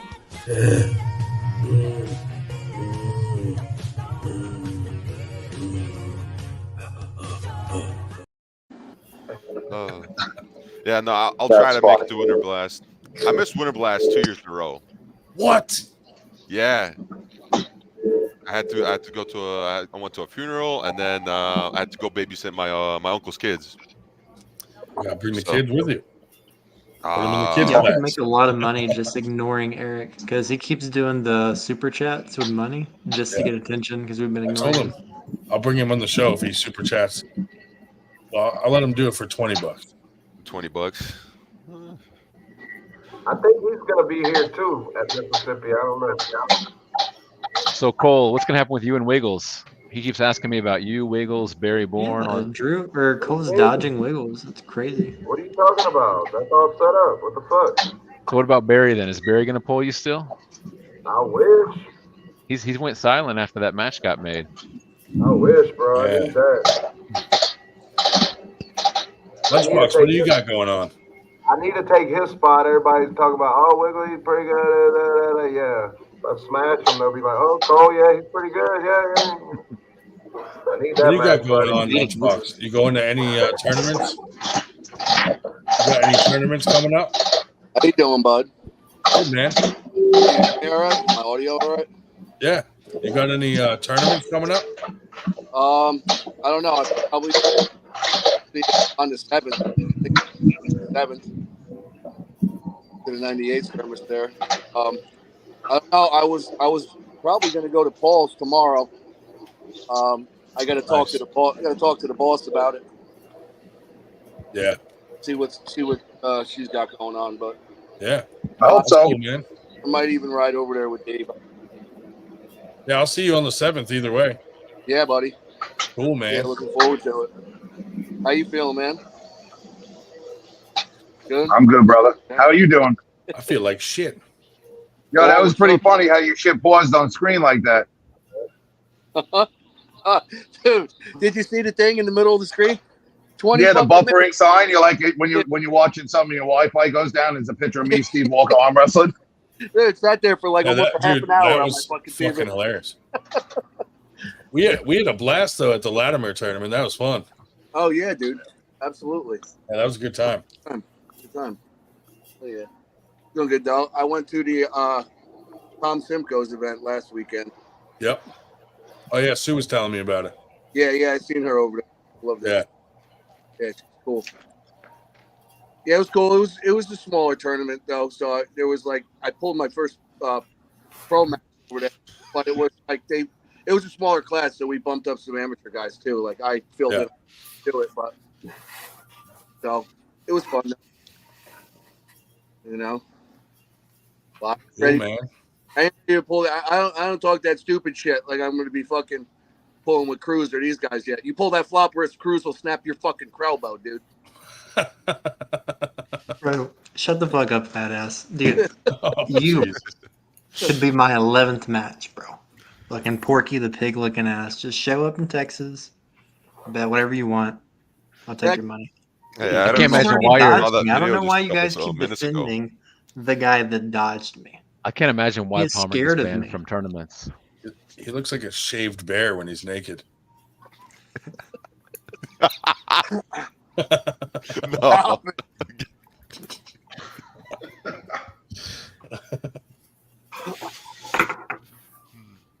Dave's back. Yeah. I was going to say, who do we lose? Shubich? Oh, my Yep. Yak. Dave, you gave away your spot for me, man. You all right?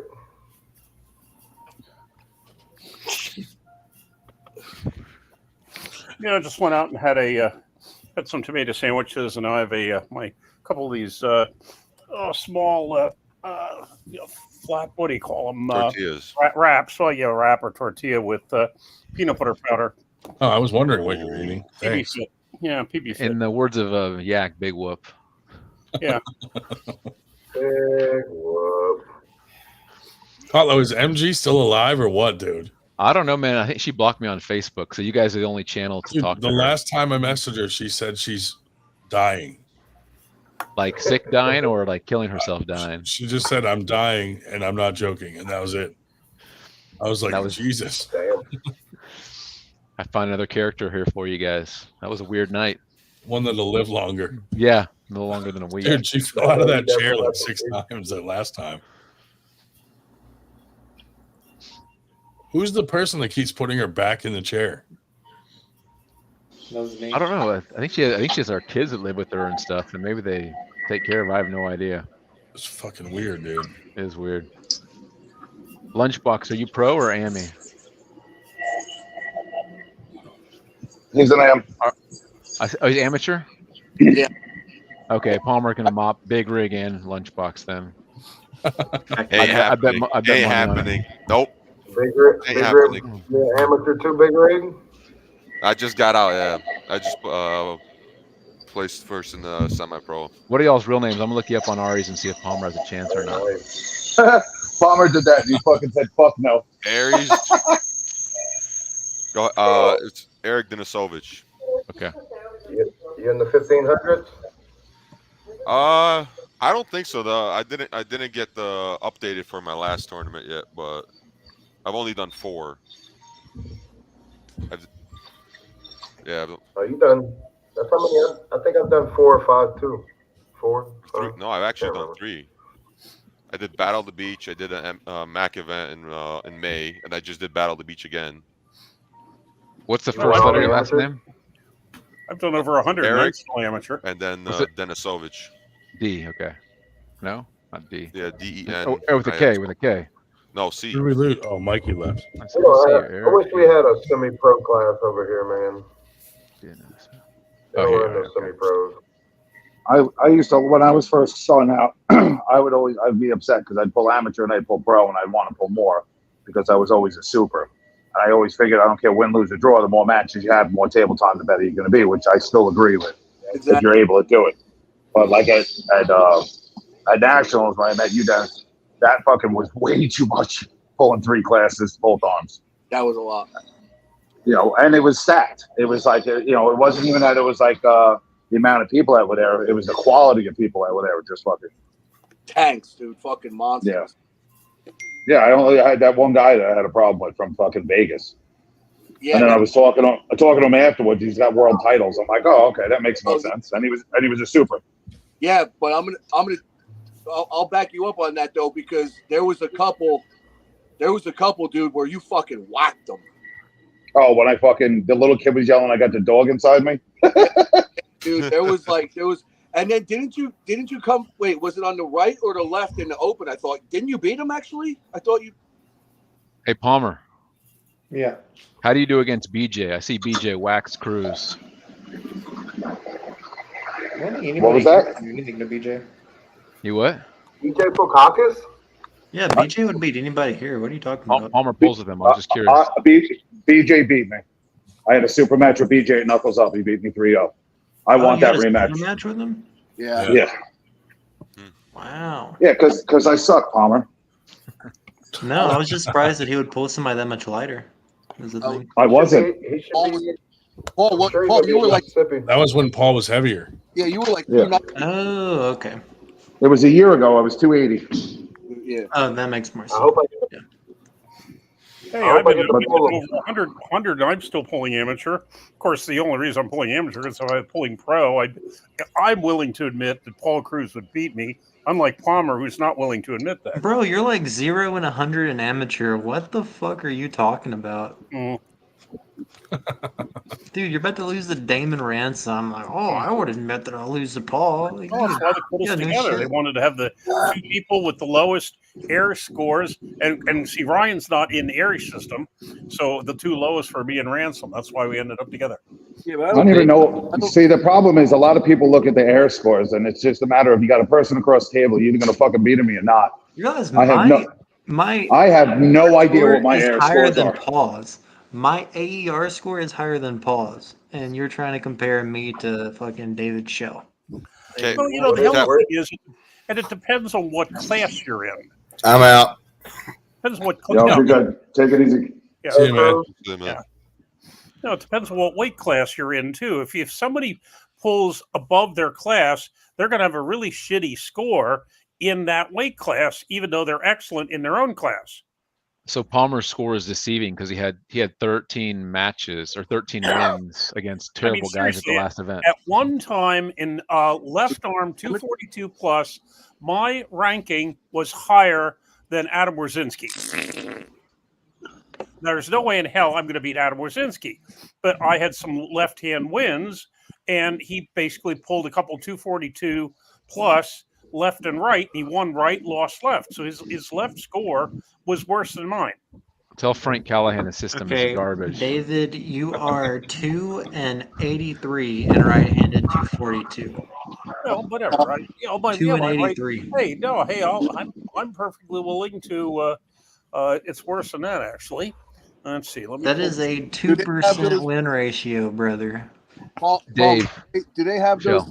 Those numbers. I have kept track of my record ever since the beginning. At the moment, I am. Let's see. I am 14 and 430 right arm. I'm 43 and 388 left arm, which is 10% win left, 3.15 right, for an overall of 57 wins, 818 losses. I don't believe that you have 40 or 30 wins left-handed. Where are these matches at? Your fucking dementia ass just make them up. Where no one showed up and they just gave them up. They're not on AER. Nope. I mean, that's another issue. I have more met because. All right, guys, I got to run. Yeah. Okay. See you guys later. See you in 2 weeks. Dave, I'm more impressed. Yeah, man. Hopefully, I'll see you tomorrow, brother. Hey, this is See you another. tomorrow, Dave. This is another time Paul Cruz is Dodging Palmer. William. Yeah, exactly. Yep. Same thing going through my head right now. No, I mean, right there with you, Ryan. I'm just counting actual competition. the wins and losses, which, like I said, the moment Didn't you I go am like 0-21 against Hunter Welch right-handed? no, because we only Bro. did 11. It was 0-11. 0-11. No, Okay. number one, Okay. and number two. No, Ooh. that was when Hunter had a bad right arm. It was left.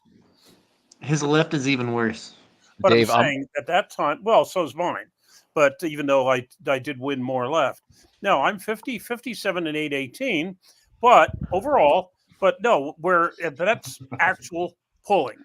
Now, as I far don't as believe that like the age is a good excuse. as far as small Because I classes, guarantee you, there's some of these dementia old ladies that I have to work with, yeah. patients that are way stronger than you are. Well, it's entirely significantly. Entirely possible. Just saying. You know, the point is, that's why I've said I'm willing to come to AWU and I will pull anybody as long as their name is not Eric Carlin or Nanya, because I do not have a big fucking ego to worry about. So there. You're gonna make Damon go another one of his "I'm godly, I could beat Mendog at sprees" just because he beats your old ass. Yeah, well, we'll see. Dave, are you taking this match serious? Like, are you taking it like as a real thing or as a joke? No, Good. I mean, yeah. Oh, good. No, seriously, yeah, absolutely. Because hey, like I say, if I lose to Damon Ransom, I'm gonna have to hide under a rock. Dude, if you beat him, you should It's rape meant to him. be a big rock. You're a chunky boy. To be losing to Damon If he Ransom. wins, you should Well, rape did him. I just hear Palmer tell a fat joke? Well, he you says need to so, assert dominance because on he's him. losing weight now. Yes. Nope. Look at Eric Harlan talking shit, dude. What a scumbag. William, when's your next inject? Oh, he left.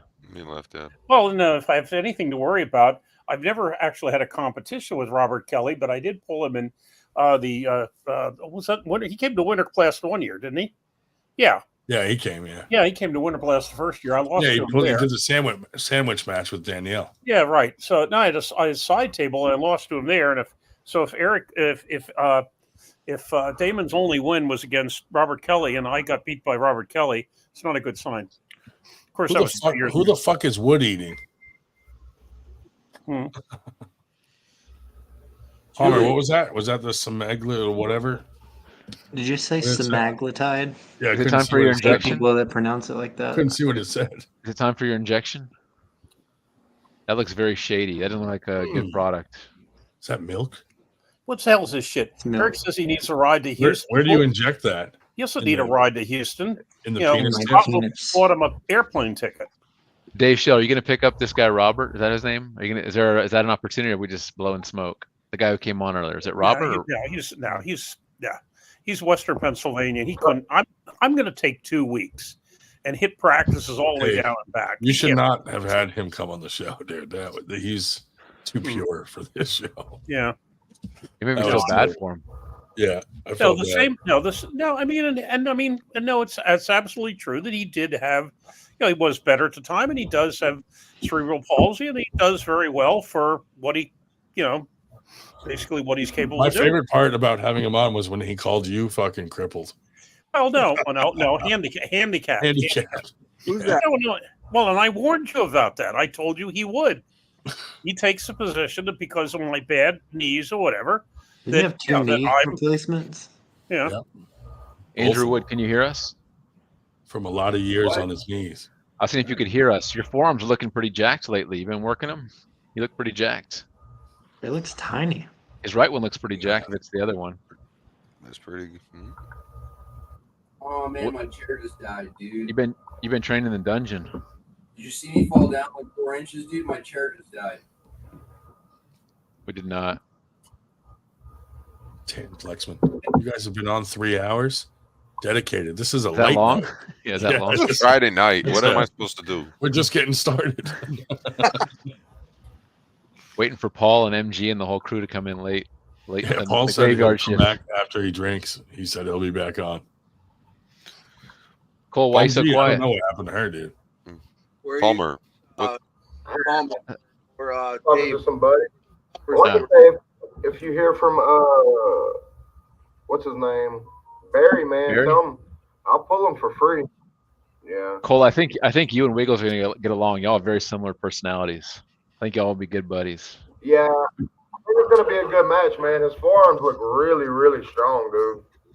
Yeah, I think y'all will be a Wiggles good match. is gonna Y'all get along. fucking murder you, bro. You are off your knockers. Wiggles pulled Palmer left hand and didn't even feel him.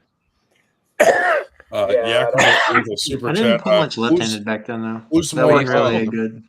Who's more hung penile, Palmer That's or how Shell? it would be with me, Jim. Palmer, have you ever Especially passed a besides that kidney flop stone? shit. A what? Have you ever passed a kidney stone the size of Dave Shell's kidney stone? I don't think I've ever seen Dave Shell's kidney stones, nor have I ever had one. Dude, this came out of his. I mean, it's like the size of a fucking nickel. Dime. It came out of his urethra with ease. Didn't even hurt. Dime. Let's not exaggerate. It was the size of a dime. That's huge for a kidney sorry, stone. sorry. It was off by 5 cents. Mm. But, so, how do you not feel something that big coming out of your urethra unless you have a massive, massive dick, dude? Huge urethra. Palmer told me his. Go ahead. Palmer, what's your strong arm? Right. None. I can beat you either arm looking at your forearms and. Oh yeah, they're so small. Yeah. People say shit like that bother the fuck out of me. How the fuck you know that guy's gonna beat my ass, bro? Like, how do you know? Wiggles? Hey, Greg, do you smash Shubich? Yeah.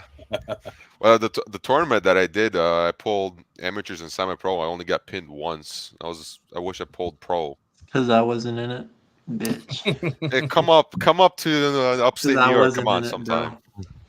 I'll come dog you. I never So stepped much bigger than you. I never stepped on the table before. I had 5 minutes. Over here. Palmer, it's because your forearm's short. They're really not though. Pretty long. Y'all know Palmer's bigger. 5'11". What's your height? I'm 5'11". Arms are pretty long. Y'all know Palmer's biggest win is a 198-pound guy. His biggest win of his career. That's not true. Who was it? Is. Yes, it was. It's not. Who was it? It's not true. Tell me the truth then. I know the truth. Who's your biggest win, Palmer? That was a really strong 198 guy, to be fair. That's your biggest win. You know it was. But he wasn't 198 when he pulled me. He was over 210. No, he was okay. He was heavier. He cuts to 198. So, and I'm a lot stronger now than I was then. So Palmer, who's a heavyweight's biggest win is a guy 70 pounds, 60 pounds less than him. He was not 60 pounds less, and that's why I'm cutting him down. I'm cutting down for a reason. Yeah, Nunez's your biggest win. I was just obese back then, you know. I looked like Cole, and I looked like a lunchbox. You know? That's why I'm coming down. And Eric, big rig, laughed the hardest out of everybody in here. He's looking like that. Sir, you ain't never looked like Cole. Never looked like Cole. Hey, I'm a little down on my weight, so you're too slender this way. Palmer, on this panel, walk me through weakest to strongest arm wrestlers from bottom up. On this panel right now. Hard. I'd say the strongest two or the strongest three are me, Lunchbox, and Eric. Why And then Lunchbox? Ryan. You forgot Cole. You think Cole's that weak? Yeah, Cole's definitely down there with you and Andrew. That's why he's dodging Wiggles. I'm telling you, he's not going to pull Wiggles. He's not. They say he's super strong. The word on the street. So Wiggles is going to hurt him. Yak, I said the same thing. Wood looks like he's super jacked. He's been Yo, training. I added a protein shake to my daily routine on top of chili. So we got my protein's above. Did you add any sunlight, social interaction? My protein is over. Medication. Any Zyprexa, like something, man. We need to get you out of that basement. Andrew, what's your protein intake like? Excuse me? What's your protein intake? Hold on. William, I'm pulling. It's over 100 grams a day right now. Right? Semen You're from from the tap. Mississippi. That's good. Think I'm a 2-0? I'm a 0-2 out. Where do you pull him? Amis? I was at 60 to 80 grams of protein a day. Pro, Palmer. You pulling pro? Wow, man. Yeah, I haven't pulled amateur since my first. Yeah. You're gonna pull BJ and you're gonna pull Brad Mann, and then you're gonna completely regret the whole trip. Negative. I've already pulled BJ before. So I've been having trouble with the screen sharing lately, but there's Wow, the Dave. anecdote. Dave, what That is? is disgusting. Dave, stop bragging. Throw Look your how big penis that on kidney there as stone is. well. Dave, Dude, stop he bragging didn't- about that. He didn't even feel it. It got stuck at the tip of his penis, and he couldn't urinate. He So probably hasn't even felt his penis in that's what I'm saying. so long. Probably numb from the Gold Bond powder. Yeah, Exactly. Yeah, we really haven't had the gold Yeah. bond stuff lately. We kind of got away from it. I thought you'd be happy about not talking about the Gold Oh, Bond sure. powder. We kind of away from that lately. When you masturbate with Gold Bond powder, it gets rid of the feeling, and you can pass huge stones. Hey, Cole, I got a question for you and Palmer. So Cole looks like he beat Michael Thompson, and Palmer was supposed to pull Michael Thompson, but backed out. So, Cole, how did Michael Thompson feel? I backed out? Yeah, you did, Palmer. who is that? You're gonna have to show me a picture. You beat him at Louisiana State. He's from Texas. He's like a Left top or guy. right-handed? Left arm. Oh, he. I Okay, didn't even Michael feel him. is He has like a- terrible he has like a left-handed. goatee Michael and is like a- terrible left-handed. wears like a You bandana on cannot- his head. Bro, you cannot talk about I didn't left-handed even against a feel guy that who guy, only does bro. right-handed. That's not even fair. He did So good. Palmer- He Not a fair did good comparison. right-hand. He did better right-handed. I can't remember. Yeah, no shit. He's a right-handed guy. He doesn't do anything left. Did you get your left arm retired in practice? My buddy, that's been pulling for 10 months. He was 6 months in, beat that guy. Tillman. Not Tillman. Dude, Tillman is terrible. I pulled Tillman out Oh, of practice, and he literally he's Too just much new. He's not visual. even bad for being new, but he is just new, doesn't know how to pull, and he's not strong enough to make up for it whatsoever. He's gotten a little better. He has gotten better. Yeah, he's really good for his time in sport. He's just so new. I asked Meredith if she's alive 10 minutes You ago, and no didn't answer. beat it. I know you didn't beat him right-handed at that practice. You probably stonewalled your Yeah. ass. Yeah, no, it's you are sadly mistaken, my friend. It is not even close with me and him, and it never will be. Neither will me and you. I already offered to let you be my 11th match.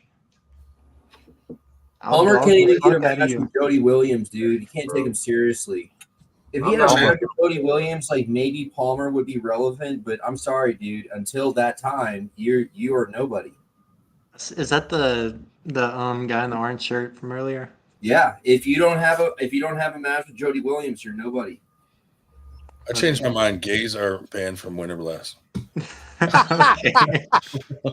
So I won't be seeing Palmer there. I'm showing up anyway. I'm just gonna wear like a Yeah, cowboy hat or something. Just show up, Blend dude. in. You should come though. I am gonna come. That sounded weird. I'm gonna be there. That sounded very gay. That's better. Yeah. We could share a room with Dave again.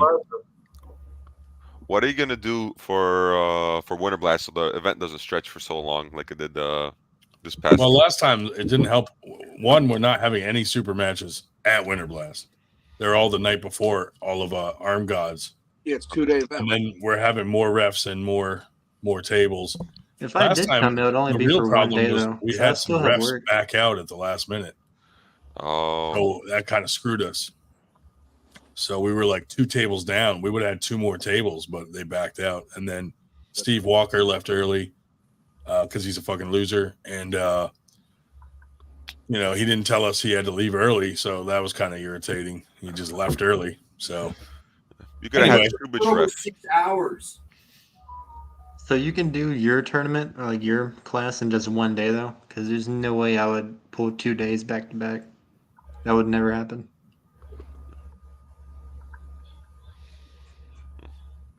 who was that directed at? Probably the guy talking about the tournament. Oh, Who's running? Isn't it you, Ryan? what, Winter Blast? Yeah. Yeah, well, the Friday night is going to be Arm Gods super match. So match. all the tournaments Their whole on 1 card. day then. The whole tournament's Saturday. Oh, okay, yeah, that's what I was wondering. Yeah, we're not splitting it up into 2 days. Not yet. Well, it depends how big it is this year. Last year was 585 entries. So if it's a lot bigger this year, I mean, we may Just have to don't be split like it into David. 2 Actually, days buy someday. some refs. Get an extra table or 2. Pay your people and they'll show up. I think you should set up cameras so you can have remote referees. Yeah, that's true. I didn't think of that, Andrew Wood. We could just get like 100 cameras and have no refs. Special gay refs. No, I'm pretty sure you need 4 cameras. No, 5. Per table. 5 cameras per table. Five cameras calibrated for the table, like 2 catty corner, 2 catty corner, and 1 bird's eye view. Yes, we've gone over this. Yeah, that's what I thought. William, you never even fucking pulled Tillman. You said that shit to Hellbent a while back. And then you fucking said, you're right, y'all never even pulled. I did pull Tillman, and then Tillman tried to say we didn't pull because he said that he was trying to dodge me the whole practice. We did pull. He's not that strong. He also loses to guys that I can't feel at that practice. Is that Hellbent, the guy in the chat? Tillman? Hellbent? No, Hellbent and Tillman are probably pretty close. Who is Hellbent? I don't know who that is. Is that Hellbent Tillman or is the somebody? Louisiana guy, and actually, I think Hellbent probably beats Tillman. Well, they're close. I don't know. They've never really pulled in a competition, but it's pretty close. Yeah, I am not in their league. I am significantly stronger than either one of them will ever be. Both hands, without a doubt. So. Hey, Palmer, are you going to be a serial sex offender or a serial murderer when you get certified as a nurse? Like, what are you leaning towards? I'm already a nurse. Are you leaning towards just like physical death and mutilation as a nurse, or like exploiting and abusing people and leaving them alive? Neither. I don't know. So you're just going to be a nurse? Yeah. You know, they don't do the Hippocratic Oath anymore for nurses. You know that, right? We do the Nightingale Oath. Yeah. He wants to insert Dave Shell's catheter. I will do that. Are you trying to get other gays to arm wrestle? Would you willingly expend tainted material as part of a trial study that you knew would kill the person that you gave it to? We're not allowed to do that. We can't harm people in trials. What if you just like feigned ignorance and act like you didn't know that that vial you injected was going to kill them? Then you're good. That's not how that works. Have you arm wrestled any of your various lovers? Briefed. No. You've never arm wrestled a lover? Just dick wrestled, but not arm wrestled. So. Oh, William, is your father really coming to AW with a pistol, or is that just made up? He said that, but I think he was joking. He doesn't like gays either.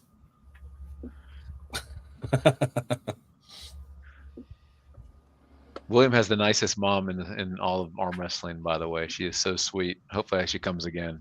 I don't know where he came from, how she spawned him, but she is so nice. Yeah. Palmer's definitely not a nice gay. Yeah, Palmer. I'm hearing that there's like everybody you've pulled is always just weaker than you. Who did you pull that's just way stronger than you that you like couldn't move? Doug Allen, BJ Fokakis. All right. Who in Texas? Palmer? Anybody you pulled? Probably Ryan Carter, a little bit stronger. I Yeah. do want to match Ryan Carter pretty soon. A little bit stronger. How about Dave? How'd you do with Dave Shell? Way out of my league. Way out of my league. And he kept taking his clothes off the whole time too. It was kind of weird. He showed you his nipples? Screen shit. If I could share my screen, I could show you some of this shit. But I'm okay. Who'd you guys meet? Sounds like William really wants to smoke. Who has bigger areolas, you or Dave? Let's find out. These are 15, 16s. Dave, when did you and William meet? Oh God, it was at his motel. Guess who's calling me again? I'll be back. Eric Harlan. Yeah. David had the candles Dave's like out. best friends with Eric Harlan. You won't even drive him either. Yes. Dave's just a nice guy, man. I think Eric Harlan would be a lot cooler if he wasn't like getting high on heroin by drinking. He'd be all right if he like when he talked, shut up for a second and let you talk. That'd be cool. I just hate his accent and the slow tone that he speaks at all the time. It is extremely annoying. I know he talks so slow, dude. It's awful. Well, let me take notes here. Where was this? Yeah. Yeah. Where? Why is he taking Dude, notes? does Dave even have a neck? Okay, and you're saying Justin Bishop. He doesn't need one. Looks Dude. like he's melting. Jesus. Two. Turn the AC Can I- on, see what like- happens. like Juliet, Justin Bishop, and This who? is- Grundy, this is somebody. Giblet. Dave's the little spoon. William, how much of the money do you have so far of the 10,000? I have all of it. No, you don't. I do. You didn't have it last week. You asked your mom for money? No, I'll have it Friday. Grundy.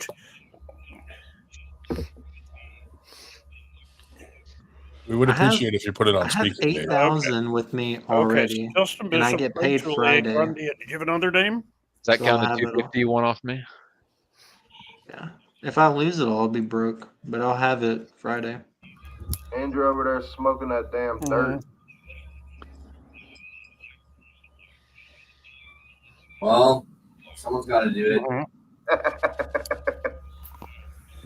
Andrew, where's the arm breaker? I see side pressure machines, but not the arm breaker. The arm breaker's inside in the AC where all the civilized people are. Ah. All right, I'm gonna call it a night. Hey, thanks for coming on, man. Come All back right, again thank you. See sometime. you at Winter Blast, bro. Apologize for bring, the bring crazy. your money, Big Ray. I won't Bring your be money in for that Palmer. obese class with you, but we can after pull some. Oh, for sure. I can't wait. Yeah. Unless you find some Oh, salads. the between wizard, now and dude. then. The wizard Mhm. coming All on. Good night. Bye. David Tomes in the house. Palmer, can you be Hello. the wizard? Good evening, Down there, gentlemen. that is. No, I'm probably the weakest arm wrestler in this chat right now. You're Like, No not. way. No You're way. not. You look the coolest, though, for sure. It's definitely me. who Don't try to take my title. said that? I did. I can't- Grounded. Oh, Ryan. I'm the Oh, worst Ryan. arm wrestler in the world. Okay, I can raise. I'm- I can I'm- raise the question, and he can answer it. You could listen. Dave, are you talking to him on the phone but not muting yourself? Am I muted? No. No. You're okay, not you, wizard. Dave Shell. He's talking to Yes, yes. the racist of the South. Eric. Bull has such a big back. Jesus, look at that guy. Who? Cole. Oh, Cole. Oh, is he back? Rapping. Cole's back on. He's not at work in the restaurant this time. Okay, cool. He forgot he left his camera on. They're gonna make love on that bed. Yeah, man. Good show. No, I'm not at work. I got a tournament tomorrow. I'm in Hattiesburg, Mississippi right now. Oh, you were saying. Palmer was checking out your backside. One of the few times you will see me out of an IHOP shirt. William, why are you not competing with in that tournament? It's not far from you. You got to work or No, what? it's not. There you I will go. not be at work. Why don't you go? I am What? Well, it's manned. Polk is what it's pronounced. Okay. Is the sparkle? Yeah, puff he's out? from. He's Collins, Mississippi, and Yeah. I think was his hometown. And I met him in Hattiesburg. He was going Is to that an school in IPA? Hattiesburg. It sure is a triple IPA. What's the percentage? But I ain't going to Mississippi Oh, State. 10 Right there. That's a Yeah. big one. Wow. The big hitter. Fucking breakfast of champions, man. Two Cool, of I'll those come would to the be parking fun. lot and pull you. Come on. I'll be there. No, I really though. I'm cutting weight. I cut weight before. I'm down to what, about 190 now. Mm-hmm. I cut 100 pounds once in a year. I went from about 260 roughly, just a fat ass fucking turd. I dropped down to about 155, I guess was my my lightest. Give Ryan some tips. That seems like a pretty Yeah. man, the way Palmer, it's- weight loss coach right here. Oh, I don't need it. So like, yeah, I don't have the bulky forearms like you guys do, but they're there. Back I mean- wizard. Why they call you wizard? What's the backstory on that? Well, listen- Devin's forearm gave me that name. It's probably because of the hair Right. and the Yeah, beard. he's on tonight. Did he stop in? Yeah, they're playing a game. They're on Discord right now. Well, I'm sure you've heard of Benji Mac. You've heard of Benji Mac? Yeah, he still wants to pull me. And because I was shit talking him one night, and he's like, "Tomes, you got to accept this fucking match, man." I'm like, "Dude, you train all the time. I don't train at all. At least that's the story I'm putting forth." Wizard, where are you from? Well, the the club I'm part of is the Ottawa you got me. Ottawa High Well, Hookers. this is not relevant to what you wanted to ask Palmer. What you wanted to ask Palmer is where the fuck was he when the Alabama State took off? They couldn't have been there to. He's talking to Harlan. Who is Benji? On here. Alrighty, I will ask him. Who is Benji? What was the question? Where am I from? Yeah, So I mean, you train with the Auto Hookers? yeah. I've known Dave, I've known Devin Larrett since like '99. Wizard. Did I call you Wizard or what I call you? It's like Dave. Dave. Okay. David Dave, you ever pulled a Tomes. razor? You ever pulled a razor? Yes, practice pulling, and yeah. See, that's the problem. If I get down to my weight class, I'm going to be pulling. You know, like I'll be pulling, razor. I'll be pulling Matt Smith and Dan Labrie. I'll be pulling Connor Sale. Like I don't want to. I can't pull those. I'm fucking 56 years old. Like, well, you never know. You know, if I put my mind to it, you know, I'll fucking smoke everybody if I want. But it'll take a lot of fucking work. What about that Chinese kid from Canada who had the big TikTok following or big social media presence? John Lua, is he from up there? I don't recognize that name. Can you say Expelliarmus? Expelliarmus, or is that takes your wand away? He steals their wand. Oh yeah, I know. Well, I'm not your typical wizard. You know, I don't like your typical wands. You know, this is called a spit. It's made by Zombie Tools, and it's a shaving sharp too. It's a fucking hell of a toy. Wow. Dave Hill actually passed that through his urethra. So I asked you last time, but I don't know if I got an answer. Did you make the spit, or do you just? No, I got Zombie Tools to make it for me. It takes about a month to make it, and then they mail it to you. So you're a spit user. You're not a spit maker. Shave your beard with it. Yeah, I damn near could. I showed somebody. I shaved my forearm the other day, and yeah, it's Is that sharp. is that a zombie apocalypse type weapon, or what's the? I guess that's the whole idea behind Zombie Tools. Is it sharp enough to shave Engin's eyebrows? Jesus, might get too dull for that.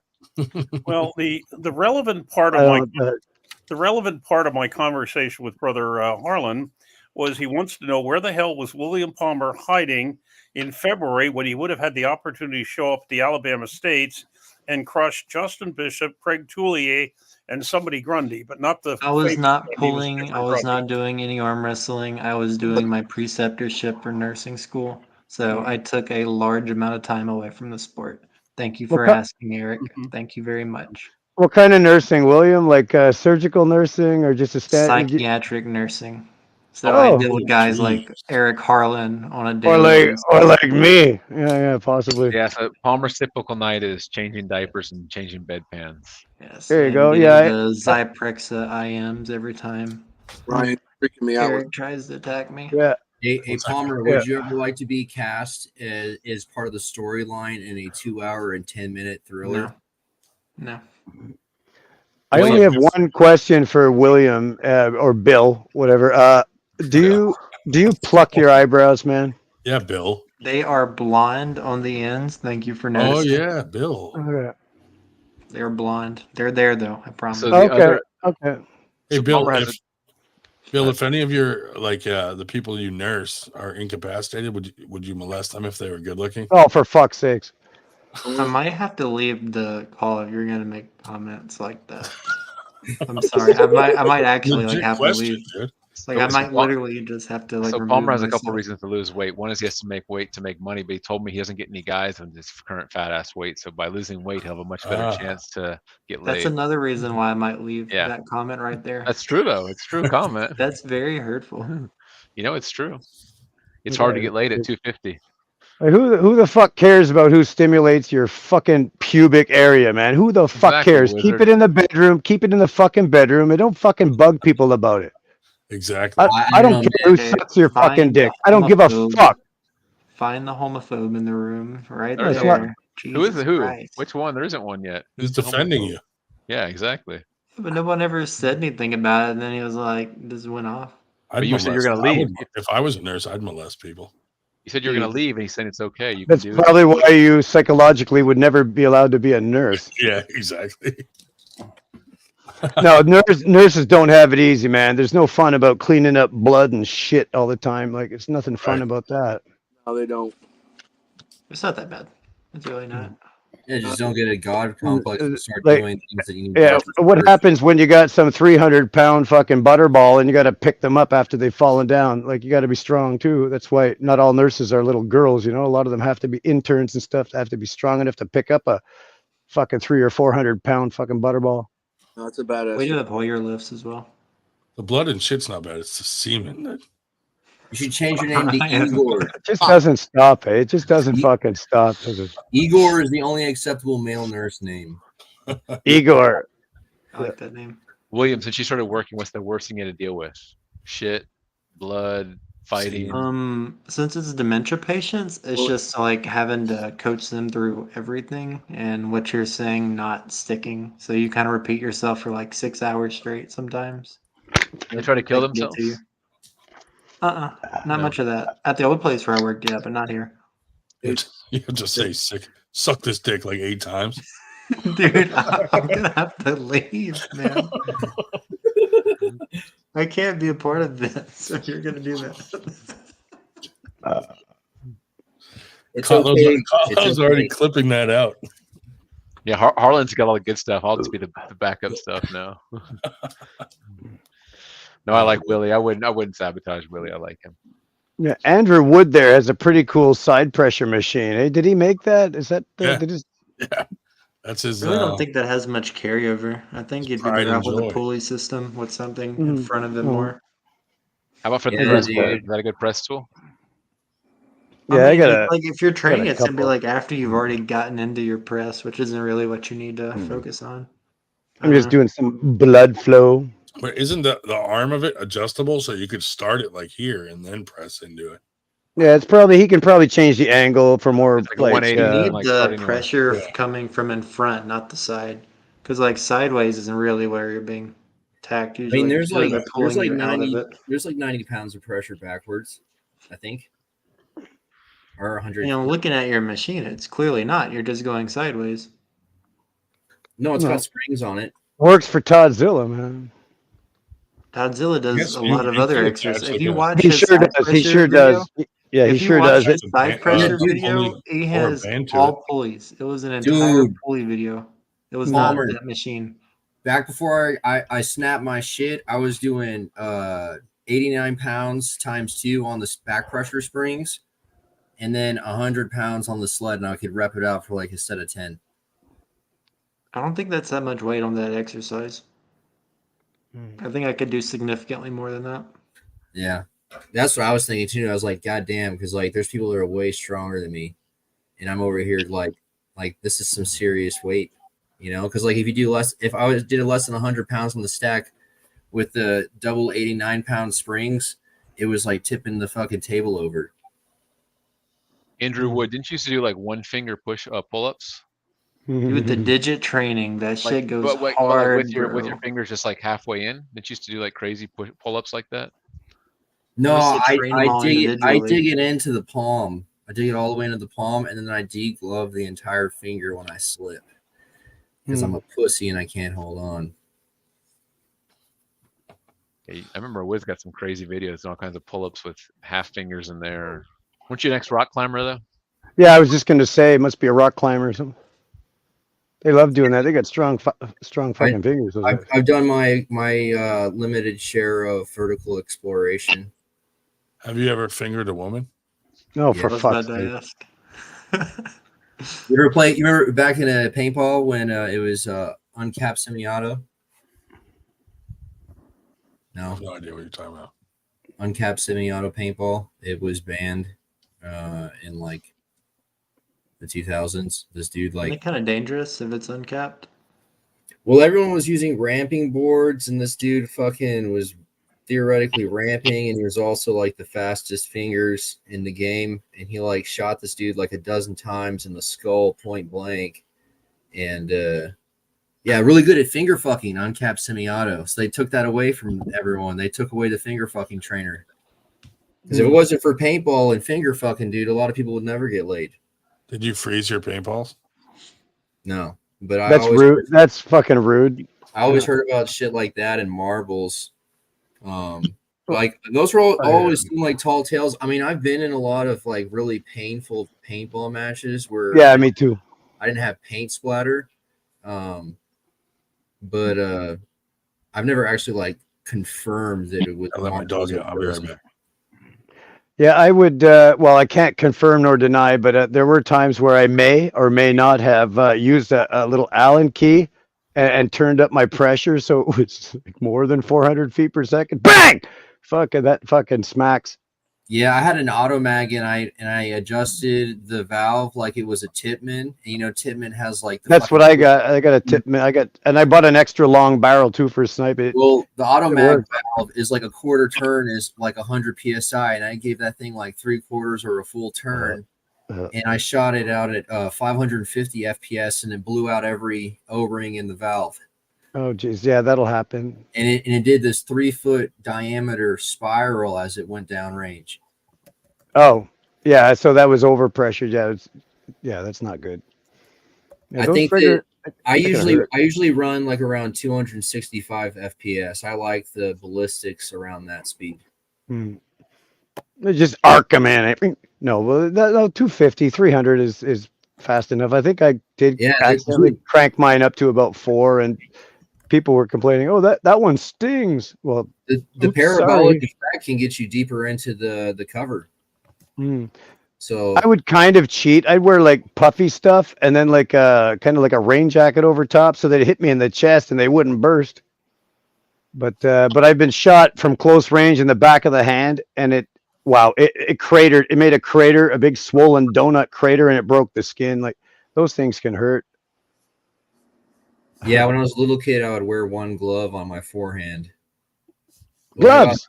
When I got older, I didn't wear gloves because I would switch hands. Got some new gloves today, MMA gloves.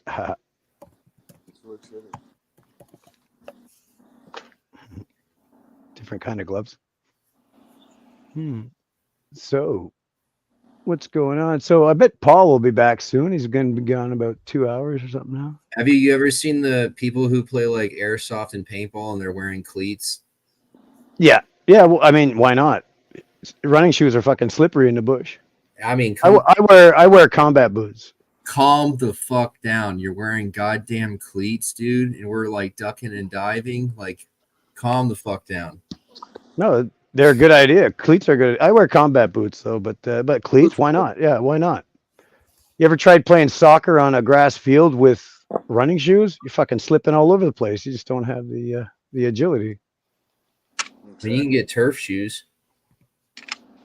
Yeah, I've seen those turf. Yeah, with a whole bunch of in football we had those. Yeah, some guys use them for AstroTurf. Just got a whole bunch of little cleats. Well, what about like five cleat metal tooths? You know, like 3 up front and 2 in the back. Almost like rugby cleats. No, just fucking metal toothed cleats. I think I've seen them. They have like 4 in the front, like 2 in the back and stuff. Yeah, the real light ones. Almost like crampons. Well, I've seen them, and they're like aluminum and stuff. They screw them in. I'm gonna read. Yeah, they got screw-in spikes, just like the track shoes. Shit's crazy. Since Eric Harlan spent some more money, we should read his. Oh, I think Ryan's back. Maybe. Eric Harlan, the wizard is smart switching ships. What does that mean exactly? Like you deviated on some view. Like you were this side, now you're this side. Whatever that means. Well, I tend to be neutral, but I do have opinions. Sure. Yeah. I thought maybe he was on another show and then came up. Yeah, I don't know what it means, but it's $2. What is $2? $2 is $2. I mean, yeah. Somebody mentioned Evan Burgoyne. Somebody mentioned Beerman earlier. Yeah, I think he's been having an issue with internet, so he hasn't been coming on. They said something he retired. Oh yeah, I think they said I don't think he's retired. He's having an issue with internet right now. Wizard, where's Porky? Pork chop. Pork chop. Well, he's a yeah, but he's a monster. Like he's really strong. That guy. He trains with other people. he can give me lessons, but he's a monster, that guy. I meant like I haven't seen him in a while. Like his name hasn't been out there. He used to be out there a lot more, but I haven't seen him in any big matches lately. He did now. Either have I, and I'd love to see him go somewhere and win for a change. He doesn't take easy matches, and he doesn't. Yeah, you're right. You're right. Yeah, he's gotten so fucking strong. Made a lot of gains in the past year or two. Like he's gotten rock solid. Yeah, if you see him at the end of a practice, he's blowing up. Like his forearms are like my fucking calves or bigger. You know, like he's fucking a massive fucking guy, and a really nice guy too. He's a super nice guy. Yeah, he got that. He got that big. Take the easy matches. Like he challenges himself. He puts himself in hard matches. You know. Yeah, for sure. He got that big match on East versus West. Remember, he jacked up his arm.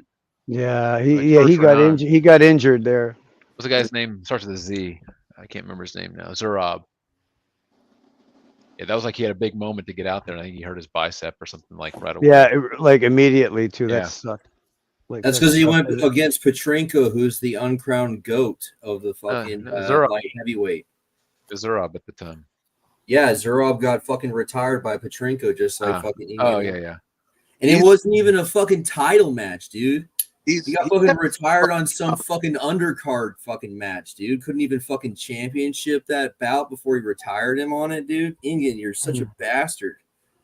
I mean, he's even got a couple match wins against like Devin and stuff at some of the smaller Canadian shows I've seen on. You know, he's got he had that win last year against Ian Carnegie. Yeah. You know, where's BLM? Where's BLM these days? BLM might be still in the hospital, man. He just had surgery. He wasn't down not too long ago. Was he down for 2 months ago? Not the most recent one, but he was somewhere. I thought just recently.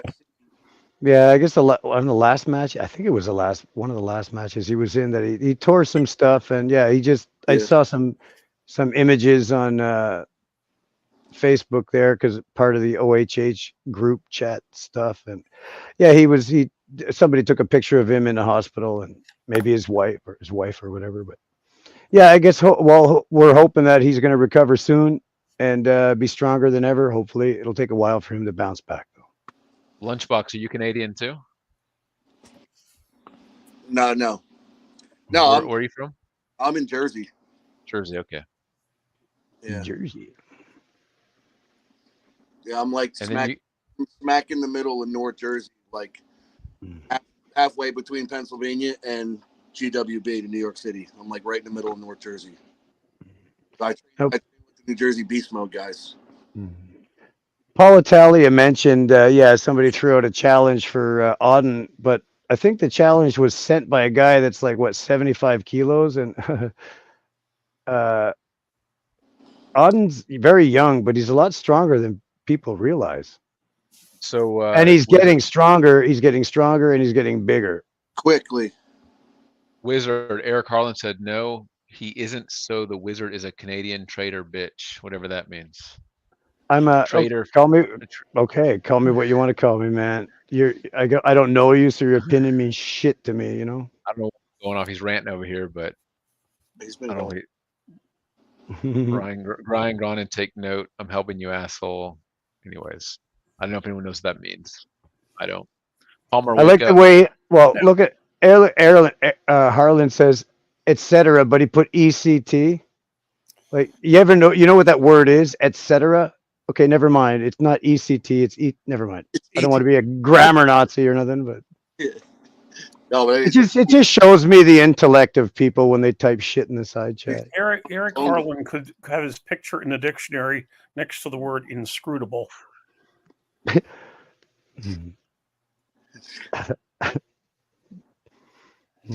Well, you know the word the word gullible isn't even in the dictionary. Did you know that?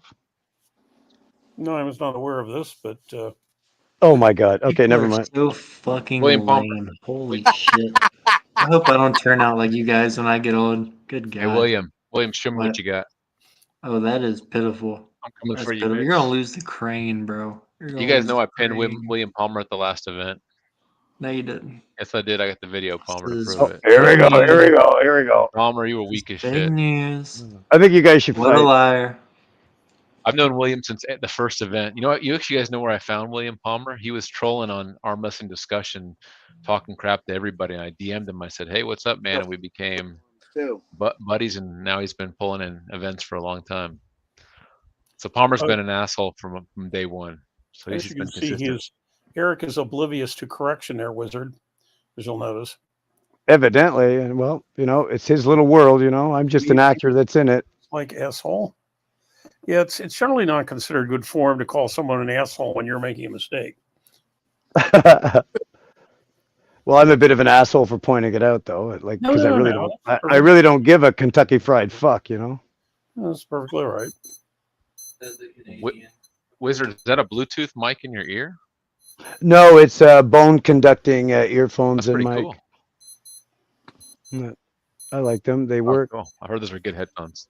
Phone conductor. Yeah. Now I might have to switch. I don't know how long a battery is going to last. I might have to. If they die, I'll have to switch to my other ones.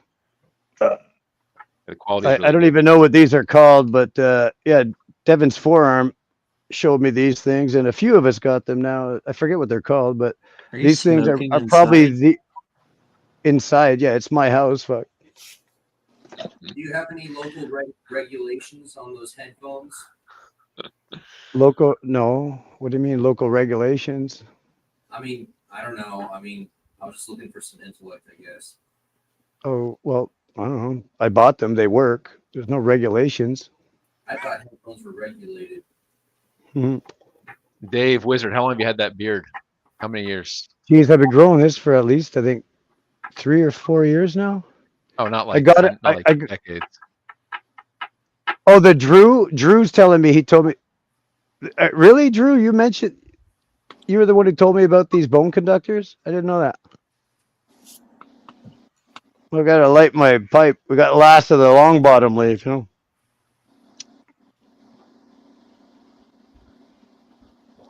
Ah, well, we'll probably grant Eric Harlan that since he is a drunkard. I'll bet anything I could drink the Canadian under the table. The Wizard is definitely AW material. The Wizard, you're definitely AW material. You got the look, you got the whole vibe, style. You would fit just in with our reject group. I got the armbet shirt too, and I got my armbet table in the next room with a pulley system. I got my fucking. You got fucking swords. You got fucking bone conductor headphones. You got a beard. You fit in well with us. What do you think, Palmer? Thanks for having me.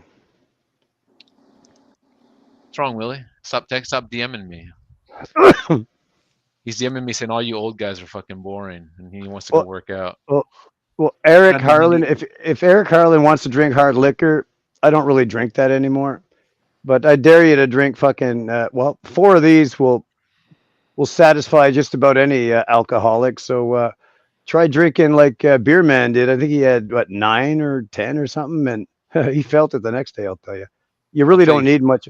And I like drinking this because I can't stand the mass-produced beer. It's all fucking water. You're up pissing every fucking 10 minutes. Once you break the seal, and these, you're good to go. So 4 of those are like 10 American beers, Budweiser. Or more, yeah. Or, yeah, you can say or more, yeah. That's fair. Like they're very strong. If you drink them quick, yeah, sure. They have a very funny, it's a microbrewery. They're a brewery out of where are they? Right near the base in Borden, What it was like near Lake Simcoe. They're called the Flying Monkeys Brewery, and this is my drug of choice. It has been for the past few years. I've got 1 left in this case, and I got 2 more 2.4s right here, ready to go. What are those like 9% IPAs? 10.2, sir. 10.2, yeah, dude. 4 of them is like a fucking 12-pack. Yeah, it's like what is? How many ounces is that? It's a pint. So it's like drinking a pint of wine, at 10%, really. Yeah. Jesus. Cole, where'd you go? Did you go eat? To let my dog out. No, Cole. Oh, Drew has Just posted. assumed it was about me. We went walk around the hotel, get a drink, The Drew has posted my earphone mic thing headset in the chat. Is that your If affiliate anybody link? wants to look that up. Is that your affiliate It's not link? my affiliate link. I'm not affiliated with anything but my club. Cole, And I hardly ever go to practice. Like Cole, while you're I'm- gone, Palmer told me you're weak as shit because the guys you have beat you think are good. Palmer says they're dog trash. So he was who telling have me I when you're beat? gone. Are you No, talking? not Is he you, talking to Wizard. me? No, Wizard, Oh, not pardon you. me. Said Oh, he's Palmer was, fucking on Palmer again. He's fucking yeah, on William Palmer was again. telling Okay, me yeah. when Cole left, Hey, the what guys that that is? Cole thinks are strong, Palmer says they're trash. That's okay, because Well, I mean, yeah. I haven't really beat anybody that great yet. So Palmer, why is he backpedaling now? who's This is a little backpedaling? bitch who won't come be my 11th match. So I'm gonna have to come to Winter Blast and snipe his ass in the fat ass category. But I'll do it. I'm gonna be there in Texas, I'll do buddy. it. Y'all Oh, be in the he'll same be in event. Texas? Y'all are both gonna Palmer, be at the same event. didn't you say I you thought were? I thought they said that he was dodging Wiggles and he wasn't coming. No, they're Bro, pulling each I'm other. Even if Wiggles wouldn't be, He's even already if I didn't, coming. I'm coming to that event and smashing everybody there. So now There you go. I'm There gonna you go. embarrass the shit. There's some confidence. There's some confidence. One person that y'all can find to beat me. I done called out every super weight on the chat. Bring Y'all can't even the find me a chick fucking so she match, can dude. watch. What the fuck are you talking So about? she can see how much of a little girl you really are. Bring her. Anyway, Palmer, Well, did not little. There ain't nothing little anybody about your fat really, ass. does anybody even But, like this yeah. guy Palmer, bro? I'm asking around. These people that he goes to practice with don't even like him. Whoa, that's deep, bro. man. That's Oh yeah, I'm deep. about to dig in deep. I'm gonna show up at your practice too real soon. Was it because he's Go up, big boy. I'll bring you a salad. You Palmer probably doesn't won't like like you. it. I'll bring you a salad. I won't touch it. Practice Yeah. with Palmer, nothing but amateurs, dude. You don't even pull with nobody. I thought Palmer, you was who going would- to be there tomorrow. Aren't you going to see him tomorrow, Palmer? Didn't you say you're going to stop by the afternoon? No, people don't like I him so literally much. can't come there because I'm banned. I wasn't joking Can't even about come that. to the Hey. Mississippi State tournament. I ate a salad once. I thought you said you were going somewhere tomorrow that was close by there, and you were going to stop in. I'm gonna be in Collins, which is like 40 minutes from there. Salad's not food. Salad's what comes with the food. Exactly. Salad is what my food eats. So you're dodging them for tomorrow. I told him if he wanted to, I would come pull in the parking lot, but I can't come in the event. Dave, what's that tapestry behind you?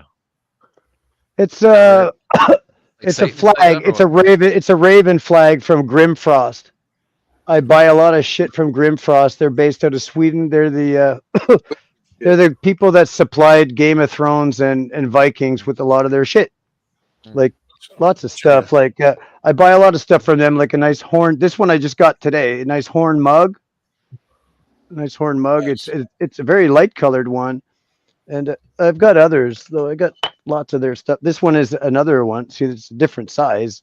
Wizard, I've got I'll have to find you on Facebook. I'll show you my brother worked on the Game of Thrones. Cool.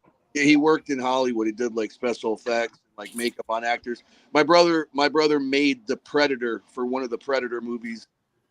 He did like all kinds of cool shit. But you got to see the. Oh wow. He got invited to work on Game of Thrones when they invited people to work on the show. Very nice. They sent him like one of those, an original, like a scroll made of wood that opens up and pulls out with your invite to work on it.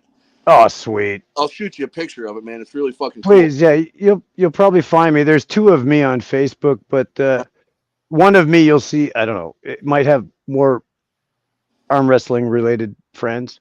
Maybe Yeah. some probably some mutuals. cool. Yeah, I'll find you. I'll shoot you some pictures of some cool shit my brother's done. You'd be interested in some of his stuff. Please do. What's your first name? Dennis Smith. Okay, yeah. Okay, yeah. Okay, cool. How much power do you guys have on Rise of Kingdoms? Hey, Palmer. Yeah. Dennis is the one that asked you for a $5,000 super chat. Wasn't that you, Dennis? I saw in the chat earlier. They already said that they're not doing the super matches the same day. So I wouldn't go to the tournament and the super match day. I'd just do one. I use the Skegox. I use my axe for like just blood flow. I use the axe for blood flow, like a pendulum exercise. It's getting light though. Even at the end, it's starting to get really light now though. So I might not look big, but either did Bruce Lee, right? That's what she said. Yeah, I love my toys. I love that shit, man. So does Palmer. Oh, did you find me already, Dennis? Oh no, was that? Oh, okay. Mhm. Yeah, I love my toys. There's my drinking horn. I don't really drink out of it much anymore. But... Why isn't the beer in there? The IPA. Well, that's what I used to drink. Like, this would hold like 2. That's a nice car, extra large one. But right now it's like I need a bottle brush. It's so fucking full of dust right now. I used to drink out of this religiously and hang it up on my lamp. When I wanted to sip, I grab it. So this is like a belt loop. You just fucking stick her in there, carry around. I would wear that on my little tiny penis. You'd wear it on your. Okay, that's an interesting thing to do. Look, I mean, I could get my whole penis and nut balls in there. This, it's a dustpan, and this is a broom. And I use them to do a lot of stuff. This dustpan is made out of metal. Cool. Dude, imagine being Eric Harlan where you can't be on the show with the cool kids, but you stay in the chat just fucking writing random dumb Just shitting on people. Just sending money every few minutes, like a It's fucking nothing better loser. than Oh, has he sent super chats? Yeah, he sent a whole bunch. Dude, there's no way he's going to AWU. He's now. not gonna have He's that for the rest of the week because you, Ryan, making him send those. Paulo, are you going to have to pay for him now? So I'm hoping that Dave Shell's gonna come to some kind of epiphany and pick him up at the airport. I told him Uber's like $75 at least. So do you think he can afford to fly there now? So he's covered on the flight. My concern is when he lands, how's he can get from the airport to the hotel? Because it's at least $75 Uber. He's got like $80 to his name. Oh my, nice one, Drew. He'll just suck off the fucking Uber driver. I told him, I said, you better start being nice to Dave Shell, but then he'll, of course, burn that bridge again and again. Yeah, I learned a bit about David Shell last time I talked to him. He drives everywhere and he goes to like every fucking event around that he can get to, and so there's a lot to be said about the let's call it the cosmic punch. You know, absorbing energy and just pulling as many people as possible, weaker, stronger, whatever. Just that exchange of energy. Just that. There's just nobody that weaker than Shell. The weird He part, is though, the bottom of the bottom. everywhere Wow, he that's travels not very. to, That's not very He's nice. terrible. everywhere he travels to, someone dies or disappears. Karma. Yeah, Look at- it's like a, No, he's they're, like a they're, serial. they're claiming I'm a serial killer and I'm just using this as a cover story. Did you guys see that serial killer who got caught? And he like had been a serial killer for decades, apparently. He was like in New York. That's a good run. I'm just gonna say hi to Eric Harlan to keep him engaged. Eric, I see you. So keep typing. This guy's I took see you, Eric. the blame for like 20 or 30 You're still with us. It's like that movie Avatar. I see Is you. Eric's going to be over here in Mississippi State? I see you. You know, Dave Shell, the good thing about being the bottom is there's only one way to go. You can't go down, you can only go up. So it's all upside. 25. Yeah, we actually his super chats so far tonight have added up to $25. Nice. 25 bucks. Oh, well, is that the total or just him? Just him. Just him. Because Yak did a few too and stuff. Dave, what am I at? 6 or 8? I think I hit $8. My close second to Harlan tonight. Let's see. Who did the most tonight? Well, It's probably Eric. I think Wood had like a $13 or $17. Yeah, Wood at a 1337. Well, that surprised me. Wood, why? Wood, don't you need that money? See him get a whooping and get some humble pie. Dave Shell, what am I at? $8? Yeah, $6? hang on. I'm gonna have to scroll back and forth and deal with this. Hang on a minute. I will Who- come up with an answer for you. Okay. What is the biggest one and who sent it? Probably. Hey, Ryan. Hey, Ryan. Like all time, probably Marcus. No, Marcus. Yeah, Thompson. Of course, man. He always sends like 100 pounds. That Yeah, guy, yeah. Marcus Thompson rocks. He does. Well, he is. he does Marcus 90 Thompson is Arm Gods. He does 98 for us. Oh. Yeah. Oh, this is like his. No, he just does. He does 98 super chats, $98 super chats. is where the Isn't that 98% okay? That's pretty interesting. Yeah, that's What was kind of. that, Dennis? What is do you know I'm watching that the end of the one Locked and Loaded series. What is that? Is Steven Logston? Is that Bill's son? I have no idea. You know who Bill Logston is. Yeah, right? yeah. I guess It could be, or a relative or something. Yeah. Yeah, I know. See, Bill's there watching him, and his kid. Oh, that's cool. Whoever Steven is, he won. He won the Kansas City event, but Yeah, but Palmer can crush him. I'll wipe the floor with him. Right? You got that, Bill. He would walk him. You'd walk in, right, Bill? Bill's Palmer. He doesn't know that. Palmer, do you prefer to be called Bill? I like that. Got a dick in his ear. Well, my brother's name is Bill. Well, William. So I just maybe I don't know. Some people choose one or the other. I thought he liked Willie. That they prefer. Well, William is a really cool old name. I think Palmer's frozen. Call me Daddy if you want. That's fine. Daddy. What did? Sorry, William. Did you say Bill? Is Bill okay, or is that too like? How do you say? Call me I don't know. Daddy. Palmer's like this. Not on your fucking life, dreamer. Palmer said, "This is." He texted me. He said, "This is boring. Let's get back to molesting people." Okay, calm down. I have no daddy. Dave Show, what's the total at tonight? Hang on. Oh, big math problem for you over there. Didn't think they got that much money tonight. Yeah. No, I just wanted to make sure I didn't miss anybody. No, Eric has up to $25. Lawless Luchador had 2 times 2 or 4. Wood had 1 at $13.37. Yak had 2 of $2.79 Canadian, and you had 3 of $1.99. 3, okay. Yes. So what does YouTube take? Like 60%? Eric, then Wood. 40%? Eric, then Wood, then you. What is the take that YouTube takes? How much do I need to beat Harlan? 50% for YouTube. How much? I missed that. You need 50%. $11.68. Wow. $11 and So y'all made like 37 15 from 100 bucks. is Yeah. 40. That's 30. Like 62, 63. Thanks for lunch, 64, guys. Yeah, 64. You need 11.64. Drew said Buy a 30%. salad or something, bro. Come on. Right. Yeah, YouTube takes you, $13 salad. Put it towards your semaglutide fund. Yeah, there we go. Palmer, what do you like to talk about? Not this type of stuff. What's more interesting? Man, I don't know. What do you talk about with other gay guys? I don't have any gay friends. There's no gay people in Mississippi besides William. Yeah, it's just me. I'm Dude, the Dave only Shell. one. Shell's not from in Mississippi, the though. question. I asked earlier in the chat, who's the strongest gay in arm wrestling, Palmer or Tim Lewis? Definitely me right-handed. Right-handed you? I don't know. I know a Tim few gay left-handed, arm me wrestlers. right-handed. There's a few other gay arm wrestlers. Like who?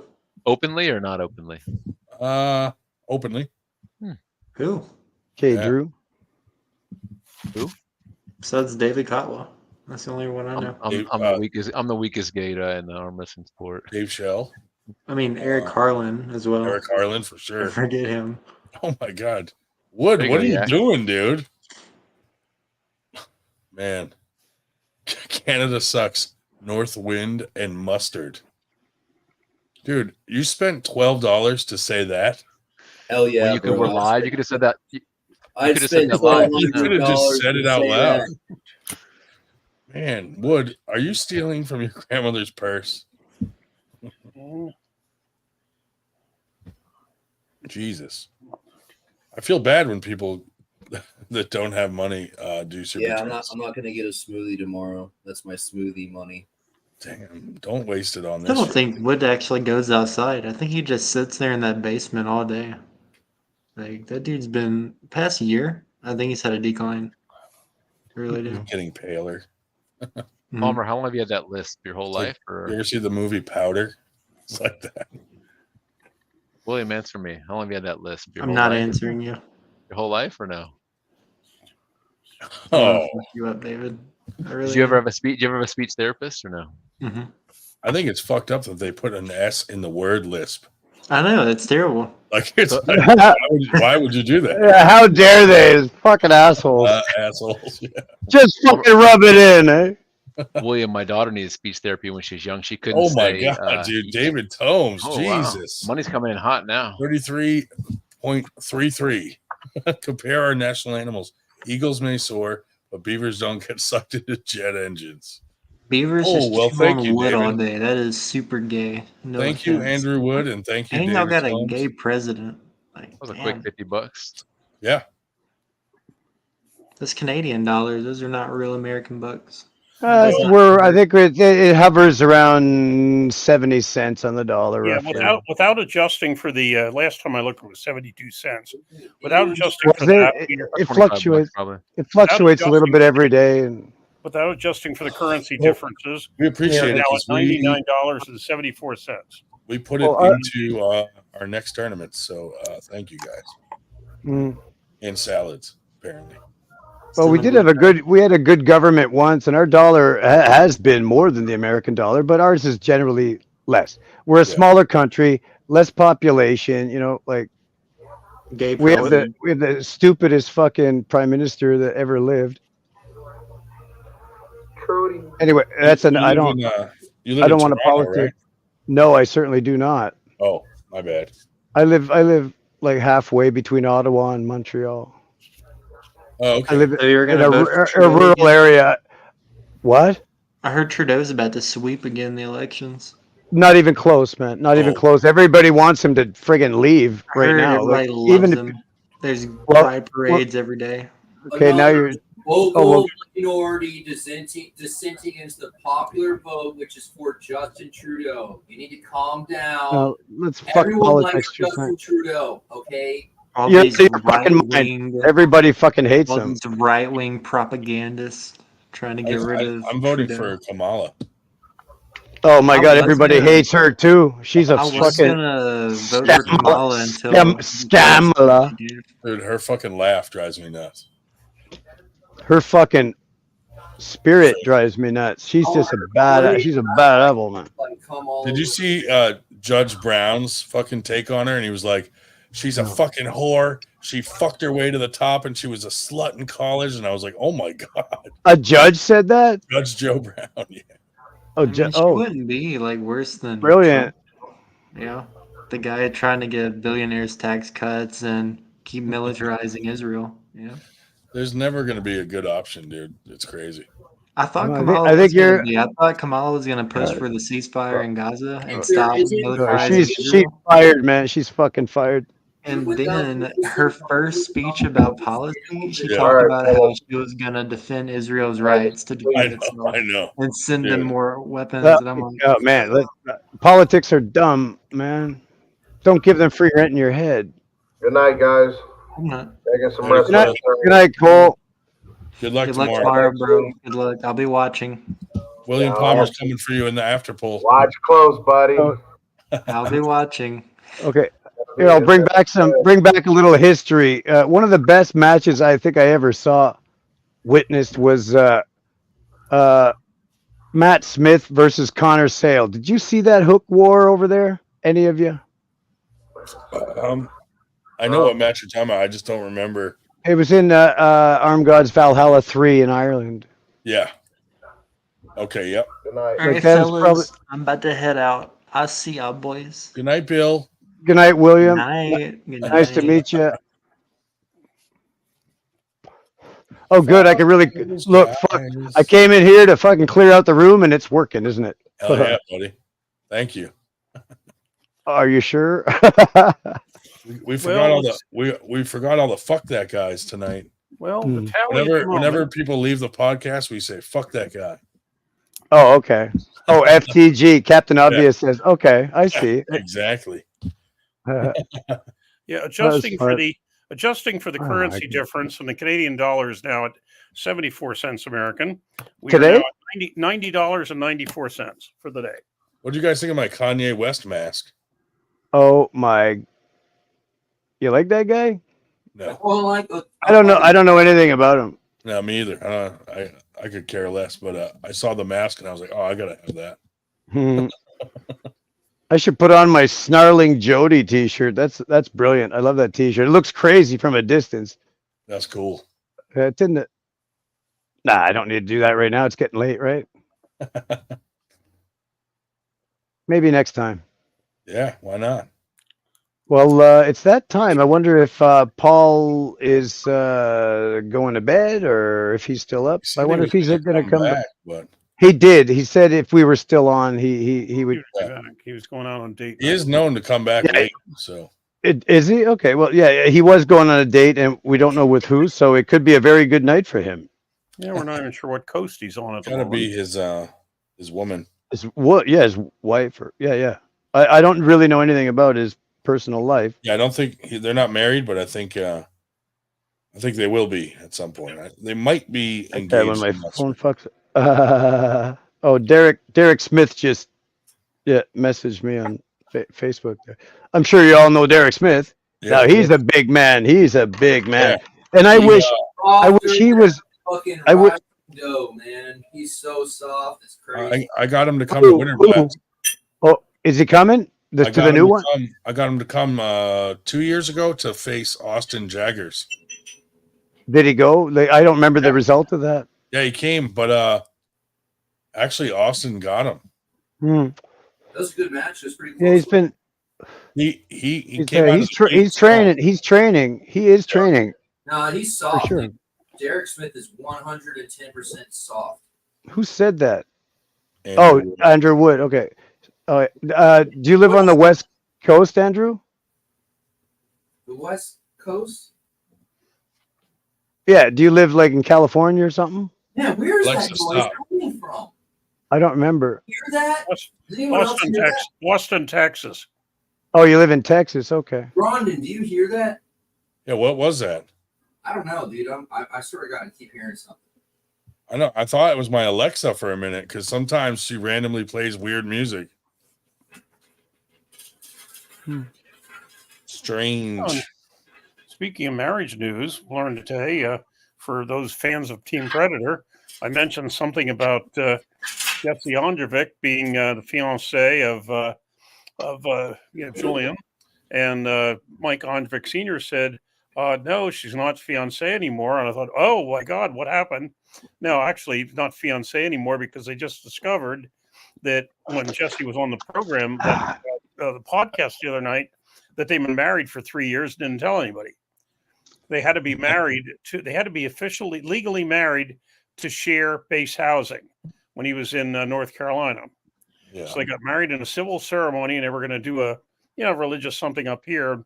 But, even her dad didn't know about it until she was mentioning it on the podcast. It's like, oh, just a surprise. I'll tell you, if we stand up much longer, well, no, a couple hours yet. John Brown is due to their match at 4:15. Weight class is starting at 4:16 a.m. Yeah. Eastern Daylight. Alexa, fart. Are you serious? What is that? Your phone doing that? No, it's Alexa. Alexa, stop. Yeah, if you tell her to fart, she does it now. Great. Alexa, close down for the night. Luckily, I have headphones on.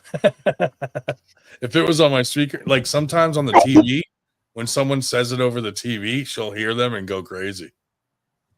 Oh, she'll take orders from the television. How convenient. I know, isn't that crazy? Alexa, turn off all the fucking lights in my house. Dude, this shit with phones is getting crazy. Like the other day, me and Dave were having a conversation, and I mentioned something that was like a product or something.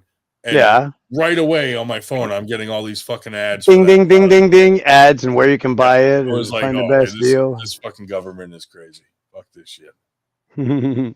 Luckily, I don't care. Because when the time comes, I'm going to throw my phone in the river and just go fucking dark. Well, I mean, people are pretty much like cyborgs now.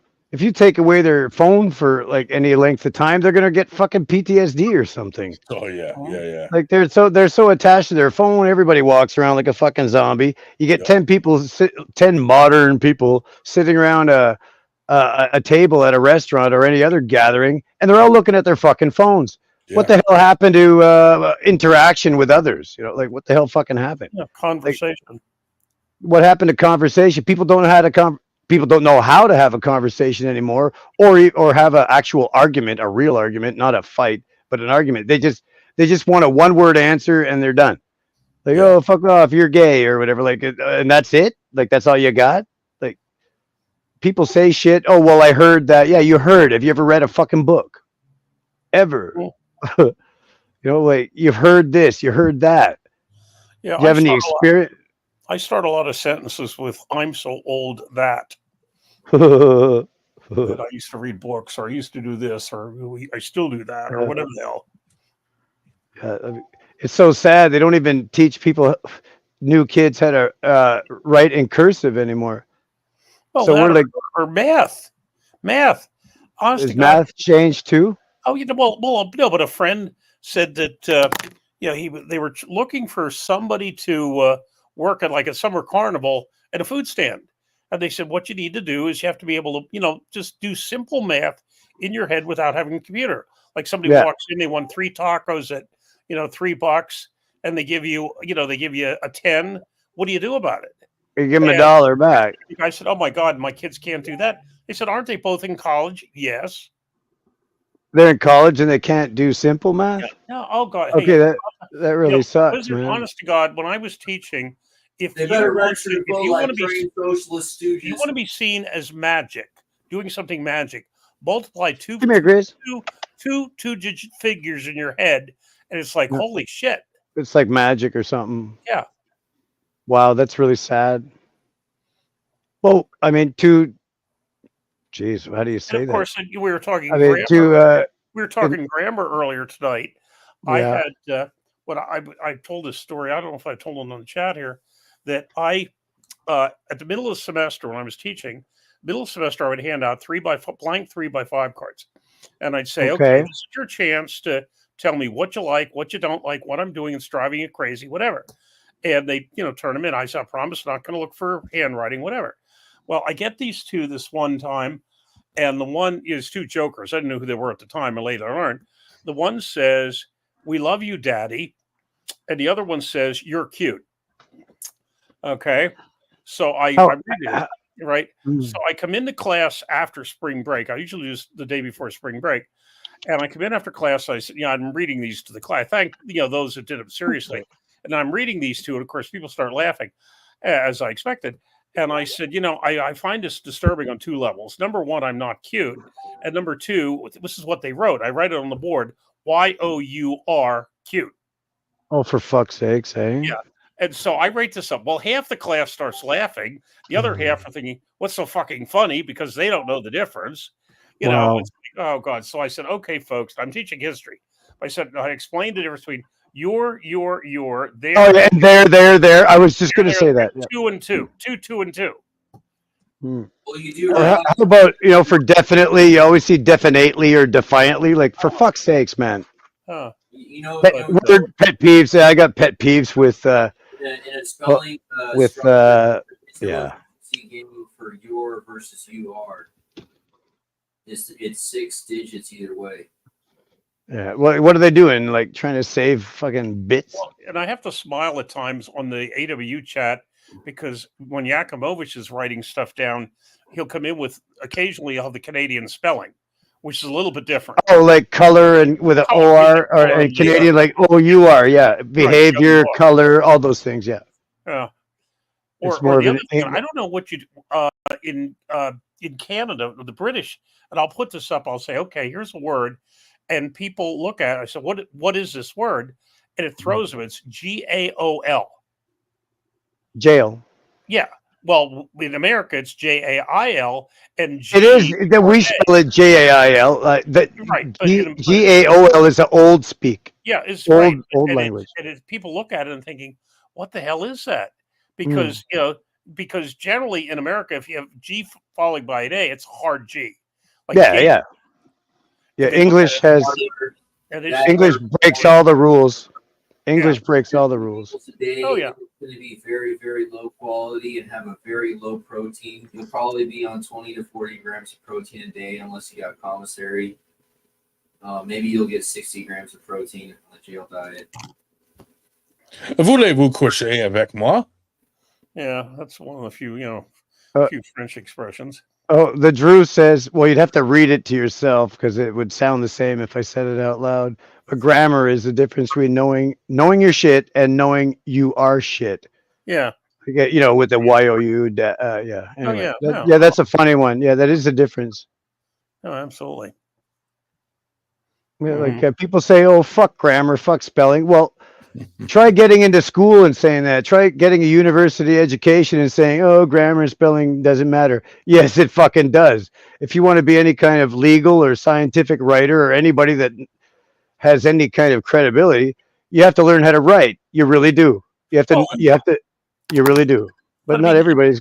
But like I say, whether it's geography, and the geography today, I'm going to pick on Wood here.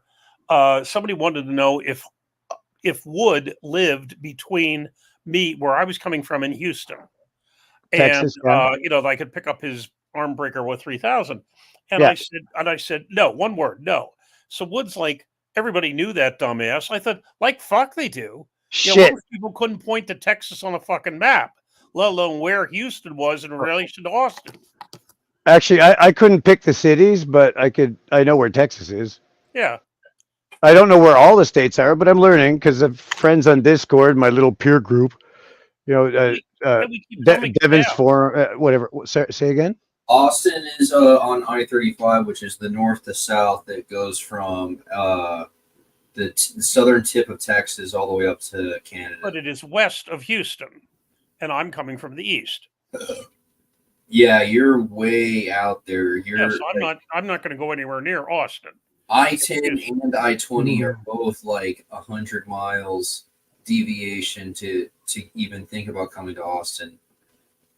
Yeah, I mean, like they dumb everything down. You want to teach geography or history? We teach social studies, and they were talking in this my own school district here some years, a couple decades ago, about dumbing it down some more in some grades and not having social studies, but teaching it as part of reading.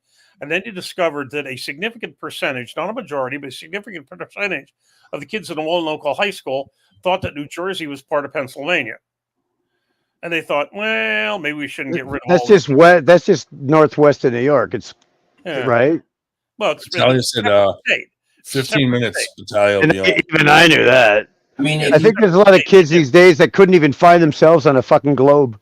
Oh no! If you aim for Dallas, Austin's a pretty easy shot. I mean, Dallas is right on the 35 corridor. Oh yeah, if you're coming from the north, Dallas down to Austin, but coming from the east, Houston is definitely well east of Austin. Yeah, I mean, if you're already beyond Dallas, then there's no point in even looking at Austin because it's like 200 or 300 round trip.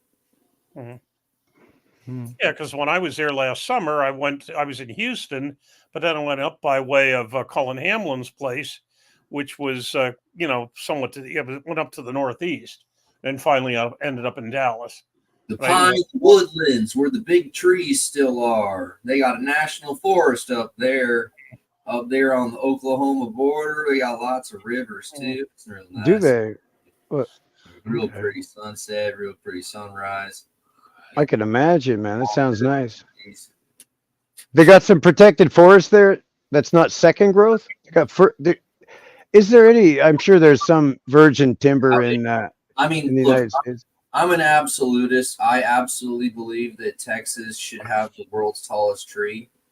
And right now, part of the long-term planning to make this happen is we need to allocate water resources at a surplus so that feed the trees.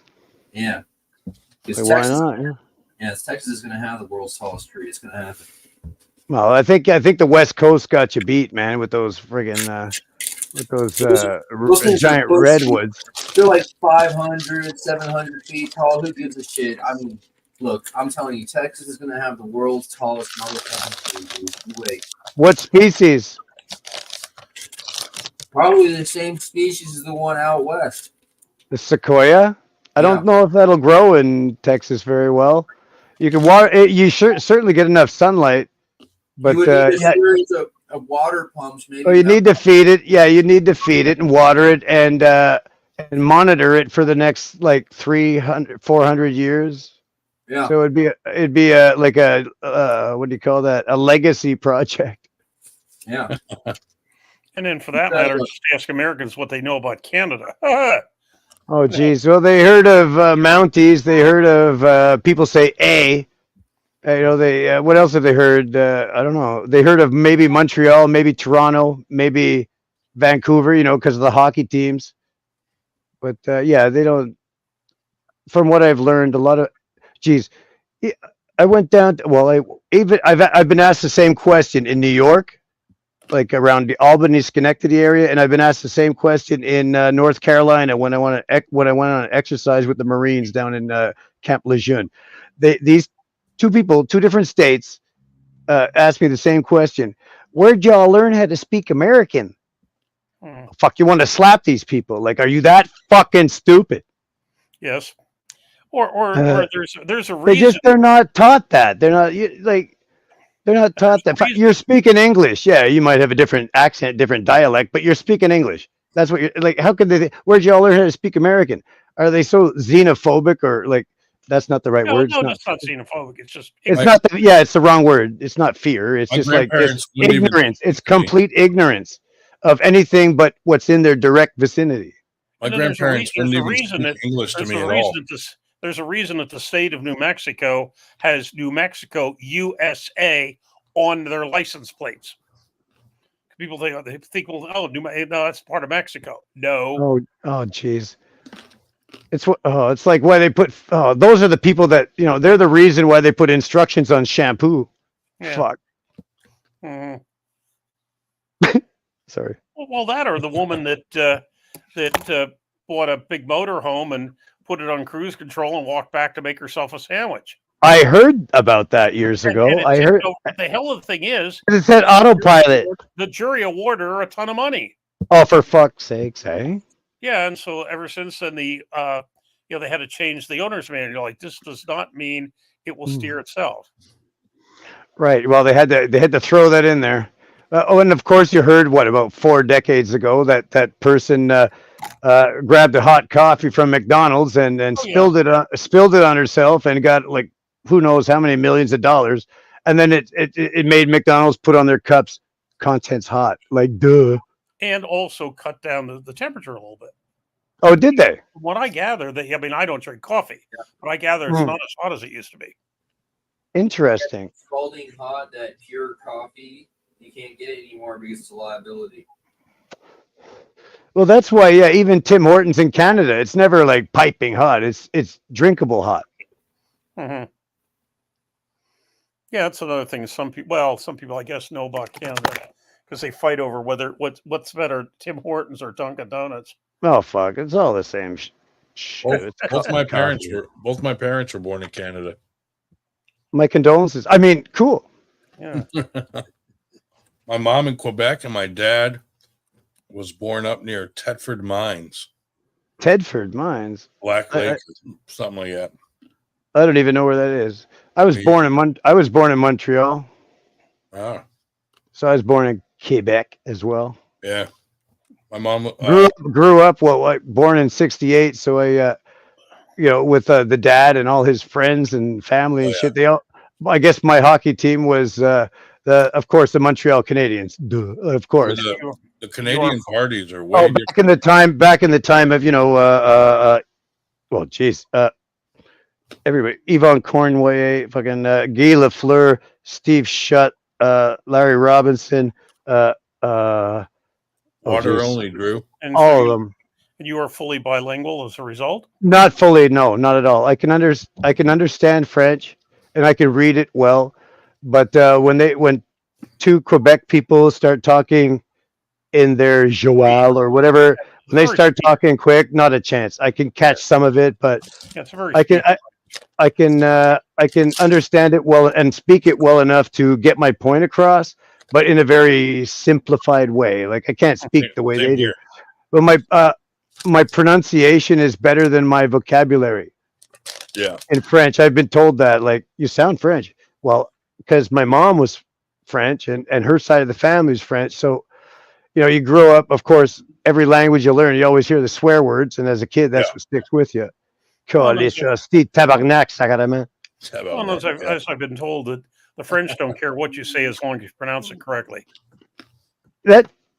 makes a difference. And well, in Quebec, they seem to have a problem with anybody that speaks English. Some of them, they don't even, celebrate Canada Day or whatever. It's like having one state that doesn't celebrate the 4th of July. It's like, okay, why you guys do it? Why not? Like, you want to separate? Yeah, they did for years. Well, they should. They should be glad that they're not playing, the Maple Leaf Forever all the time, because that's basically a big fuck you to the French. Mm. Why can't you celebrate the 4th of May?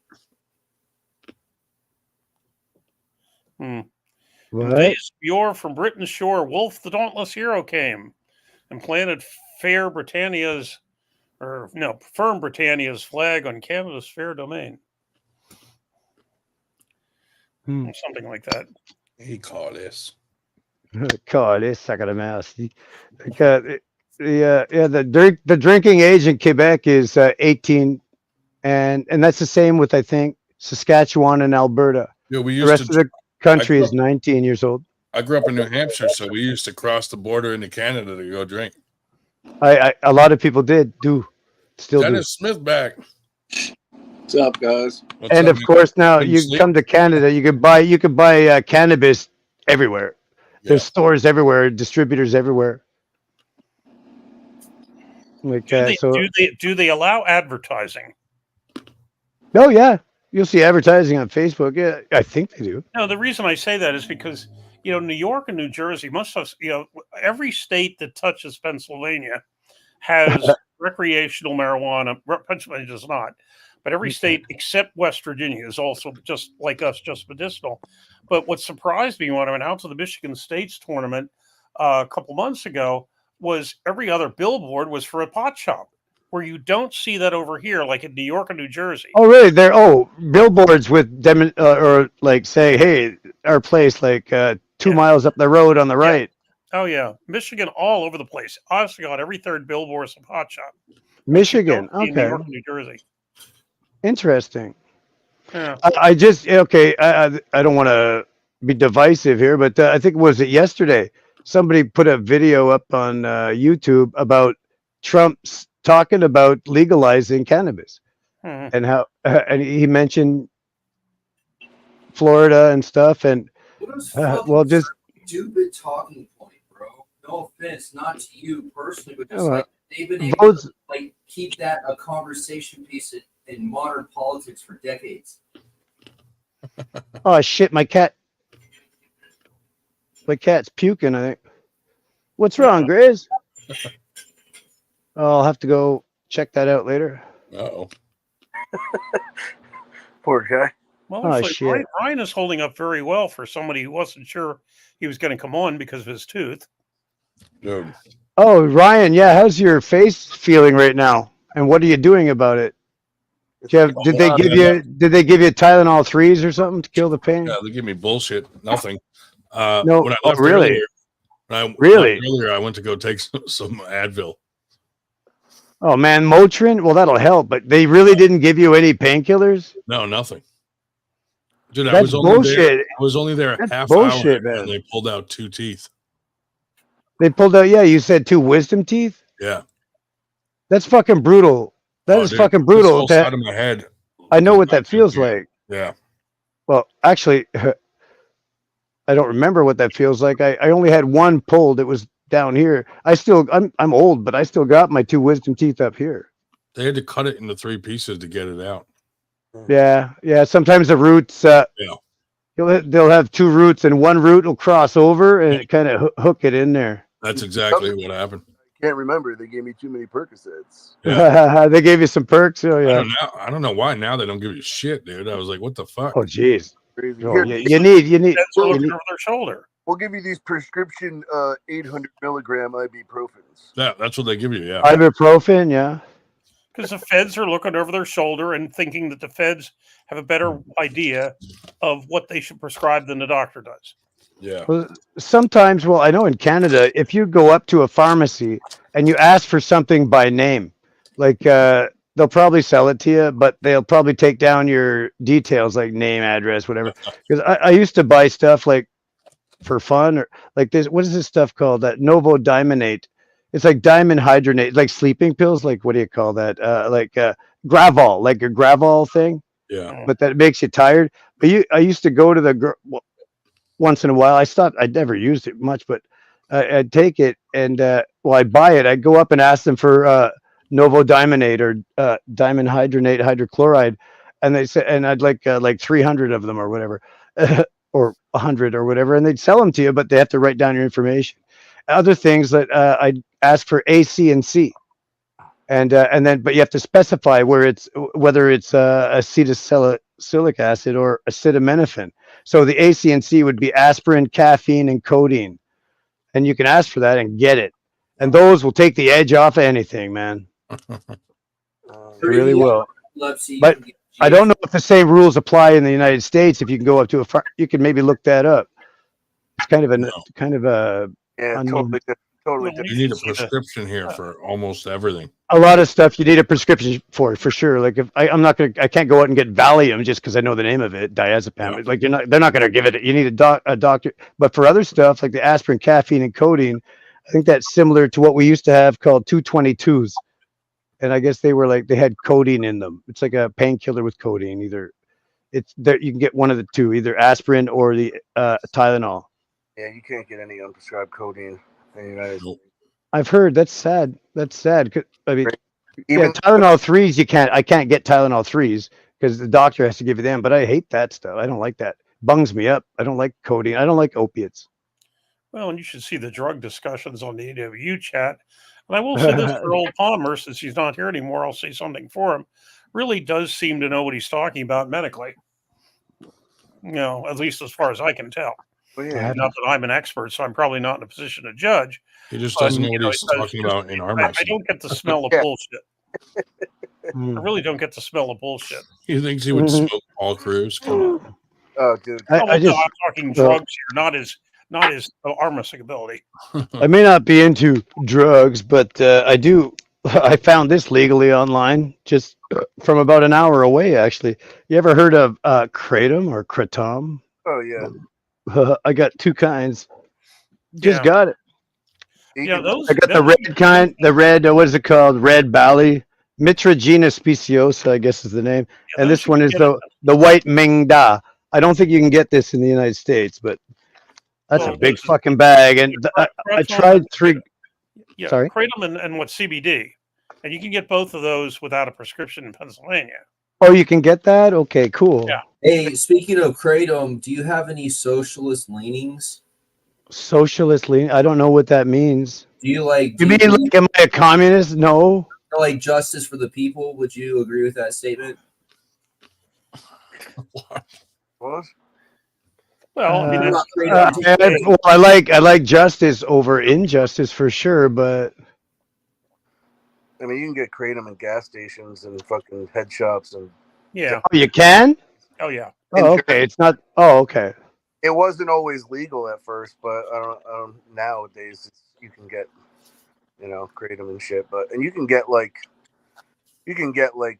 mushroom gummies and stuff like that. Oh, you can now? What state? Well, not all states, but And a lot of them.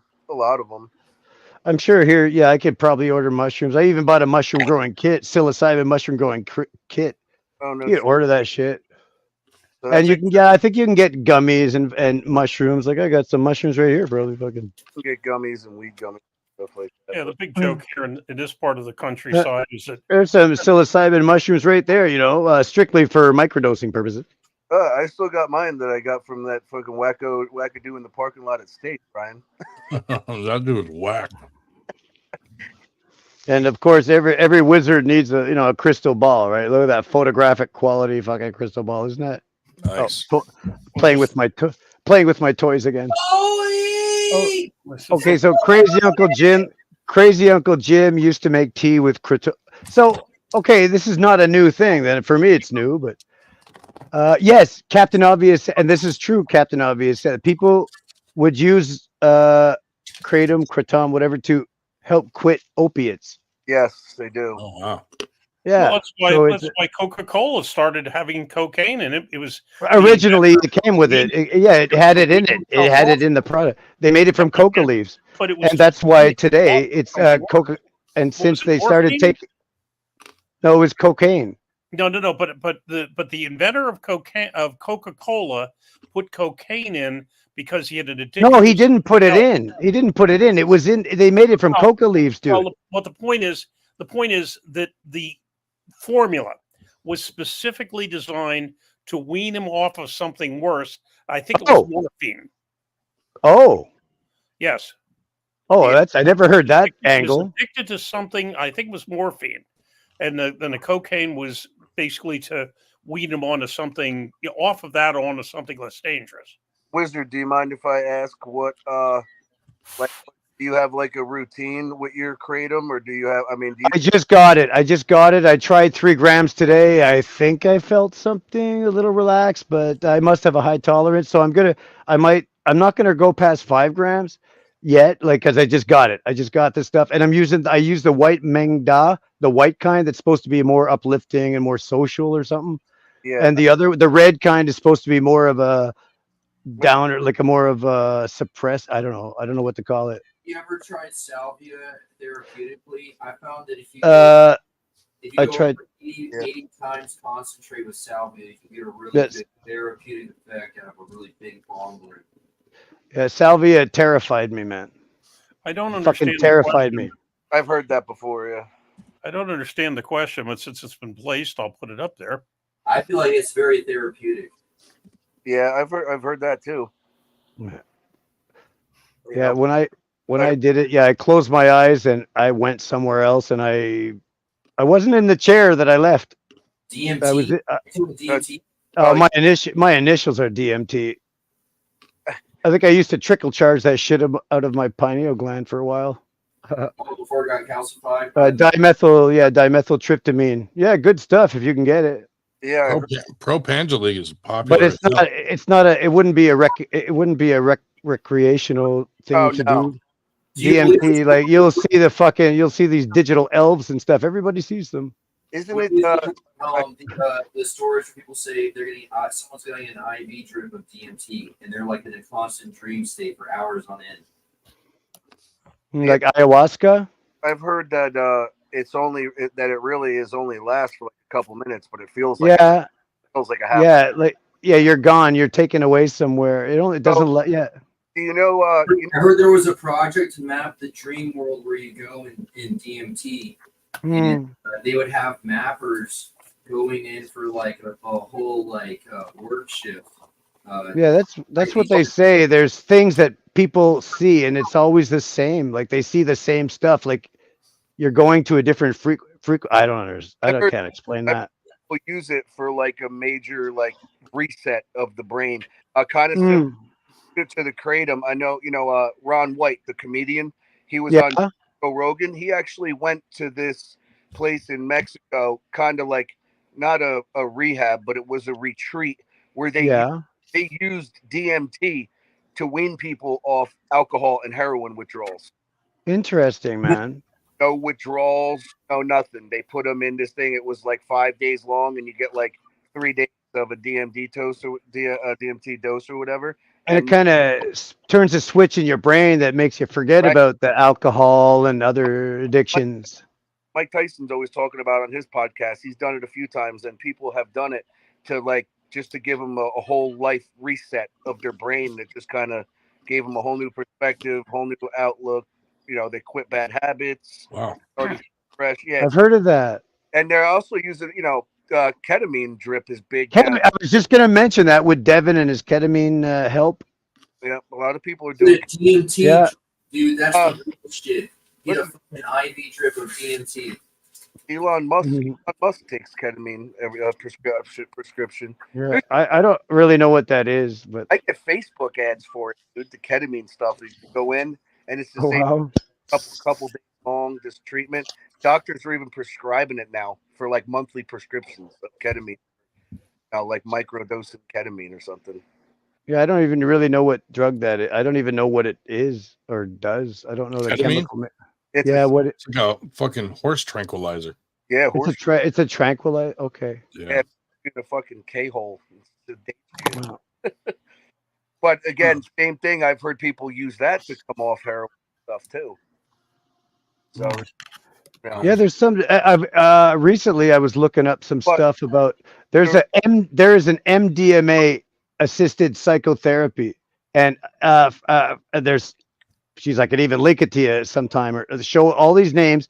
It's been studied a lot, and people they found positive results. They've done tests like with test groups of about 100. They'd have like 10 of those people as a placebo group, and people it's curing them of their post-traumatic stress injuries and shit. MDMA. MDMA, yeah. No shit. I remember like they I'm not even kidding. Like I'm not even kidding. Like I thought. gives people Parkinson's. Yeah, like it's not something you want to do a lot. Yeah, that's at high doses too. Yeah, actually it is because it desensitizes the central nervous system. So all that extreme agitation that you're getting out of habitual stress, you can nullify with high potency over sensationalization, where you're forced to desensitize a lot of the nerves. Well, I'm curious about it, you know, for whatever I'm going through. I'm curious. I mentioned it to a therapist, and I was nervous about it, but she fucking looked it up and said, yeah, it's actually well studied. And I think she wants me to talk to my family doctor because that's the only person that can prescribe that shit. Yeah, methylene dioxymethamphetamine. MDMA, the real stuff, not the street ecstasy or fucking Molly. Not the street really stuff. Good, you don't know what you're getting on the street, man. With psychotropics, and you can have an out-of-body experience very easily because you're more placid. Because to have an out-of-body experience, you're very placid in a very linear state of mind. And Molly or MDMA or ecstasy can allow you to have that focus. Yeah, Is the environment on psychotropic drugs can be very exciting. Oh, I mean, I back in the 90s felt fucking. Oh shit! Dave's got a spoon. He's cooking up some heroin right now. Yeah, where's Harlan? Where's Harlan when you need him? The Drew says, "What about sativa?" Well, what? That's like the coffee of weed. You know, you got your sativa and you got your indica. Indica is like in the couch, and you got your sativa, which I'll use to be more active, and you know, got to do the fucking housework and shit. Workforce, while all the fucking couch losers flame about higher potency indica strains, and they flood the market with demand for indica. Well, that'll make you couch lock though. I'll tell you. Like, especially I get 5 grams a day, like as a prescription, 150 grams a month. I get to choose whatever I want, and often I'll choose concentrates. You know, I'll choose concentrates. Yeah, I'll tell you. Works for me. I like live resin. I like diamonds and sauce. Oh my gosh, that's the shit right there. No, we had something earlier that didn't want to interrupt the flow, but thoughts on the Pro Panja League 2024. Pro-Panja League? I don't know what that is. I don't know. It's India arm wrestling, but it's huge there. Well, wasn't Hollywood? Hollywood was talking about that recently. He did an interview or something with one of the top pullers there in India. No, the top puller in India. Yeah. What's his name? Friends of him on Facebook. He pulled Coach Ray at King of the Table. Oh fuck! Just the last one. Oh jeez. They used to bust his balls hard on the internet because of his practice with Larry Wheels over in like Dubai. Yes, that guy. Yeah. That was like infamous training. He was banging with Ray in the hook. He was a strong kid. Not as strong as Ryan, but. Oh, Ryan Blue? Ryan Grandin. No, Ryan. Ryan Grandin, yeah. Ryan Grandin. Oops. Yeah, because Ryan Bowen, wasn't he the champion of India or something at one point? Who was? Dude. Ryan Bowen. Of course. I don't remember what it said. Ryan blah blah blah or something. I don't really remember. The fuck? Who was that kid Ryan that just fucking mopped up Coach Ray at East First West last week? Oh, Ryan, you know who that was? His name was Ryan too. He was fucking strong though. it was what the hell was his name? He fucking mopped up Coach Ray. Yeah, here it is. I guess I can't really. I can't share a link in here, can I? Somewhere. Forget his last name. You can put a comment. Yeah, you can put a.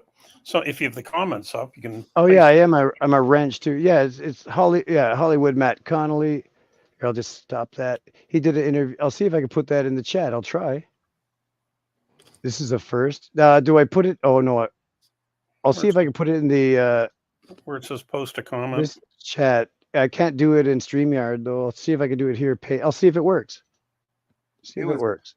He was good. He definitely couldn't beat Palmer though. Okay, it's There you go. okay. The link will work. I didn't say what it is though, but that's the Matt Connolly having an interview with India's finest. Yeah, we can put it into YouTube. It'll carry over. Yeah, I just did. Yeah, and then the Drew must have heard what I said because he posted the same thing a second after I did. And he explained it. He says Matt Connolly just had an interview with India's #1 Mazahir. Yeah, that's exactly what we were talking about, Drew. Oh yeah, Mazahir Sandahar. Right, Sandahar or something, right? Mazahir Sandahar. Yeah, that sounds right. Yeah, something. Like Yeah, Mazahir Saidu. Yeah, Mazahir Saidu. I do, yeah. Yeah, no, he's a bull. He stonewalled him apparently. Yeah, he's a bull. Yeah, I think Matt said he lost when he went there. I think he's got a lot of bicep. Oh, Mazahir? Yeah. Okay. If I remember correctly, yeah, he's got a big bicep. Strong bloke.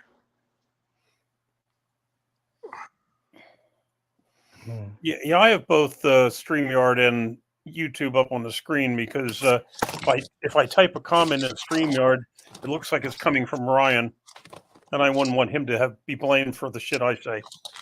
Or if I put it in, I mean, I say worse. It comes up with my name on it. I say worse than you anyway. Hey, Dave. Yes. Dave, where were you guys finding those numbers with those rankings with your records and Oh, stuff? wrong date. When you and Palmer were talking about it, where were you? Airs. Yeah, area. The area's yeah. It's aers.com. I think. Let me make sure of that. It's. I think I have that not quite right. Just a minute. What is it? New window. It's. Can you get it? AERS Arm. AERSarm.com. You're going to check your ranking, Dennis? I'm going to write it down, but I want to. AERSarm.com, and then you go into that, and you can do events, or you can do pullers. Well, it's good to go in occasionally because what you'll find, like whenever I put somebody in, I'm doing brackets. A lot of times, if they spell your name wrong when you were at a tournament, you'll have two listings, and then you can tell. You can ask Corey Miller to combine them so that they're all together. But you'll find yourself both under weight and under your name. AERMS. AERS. Oh, AERSARM. AERSarm.com. In fact, let's see. I'll write that down.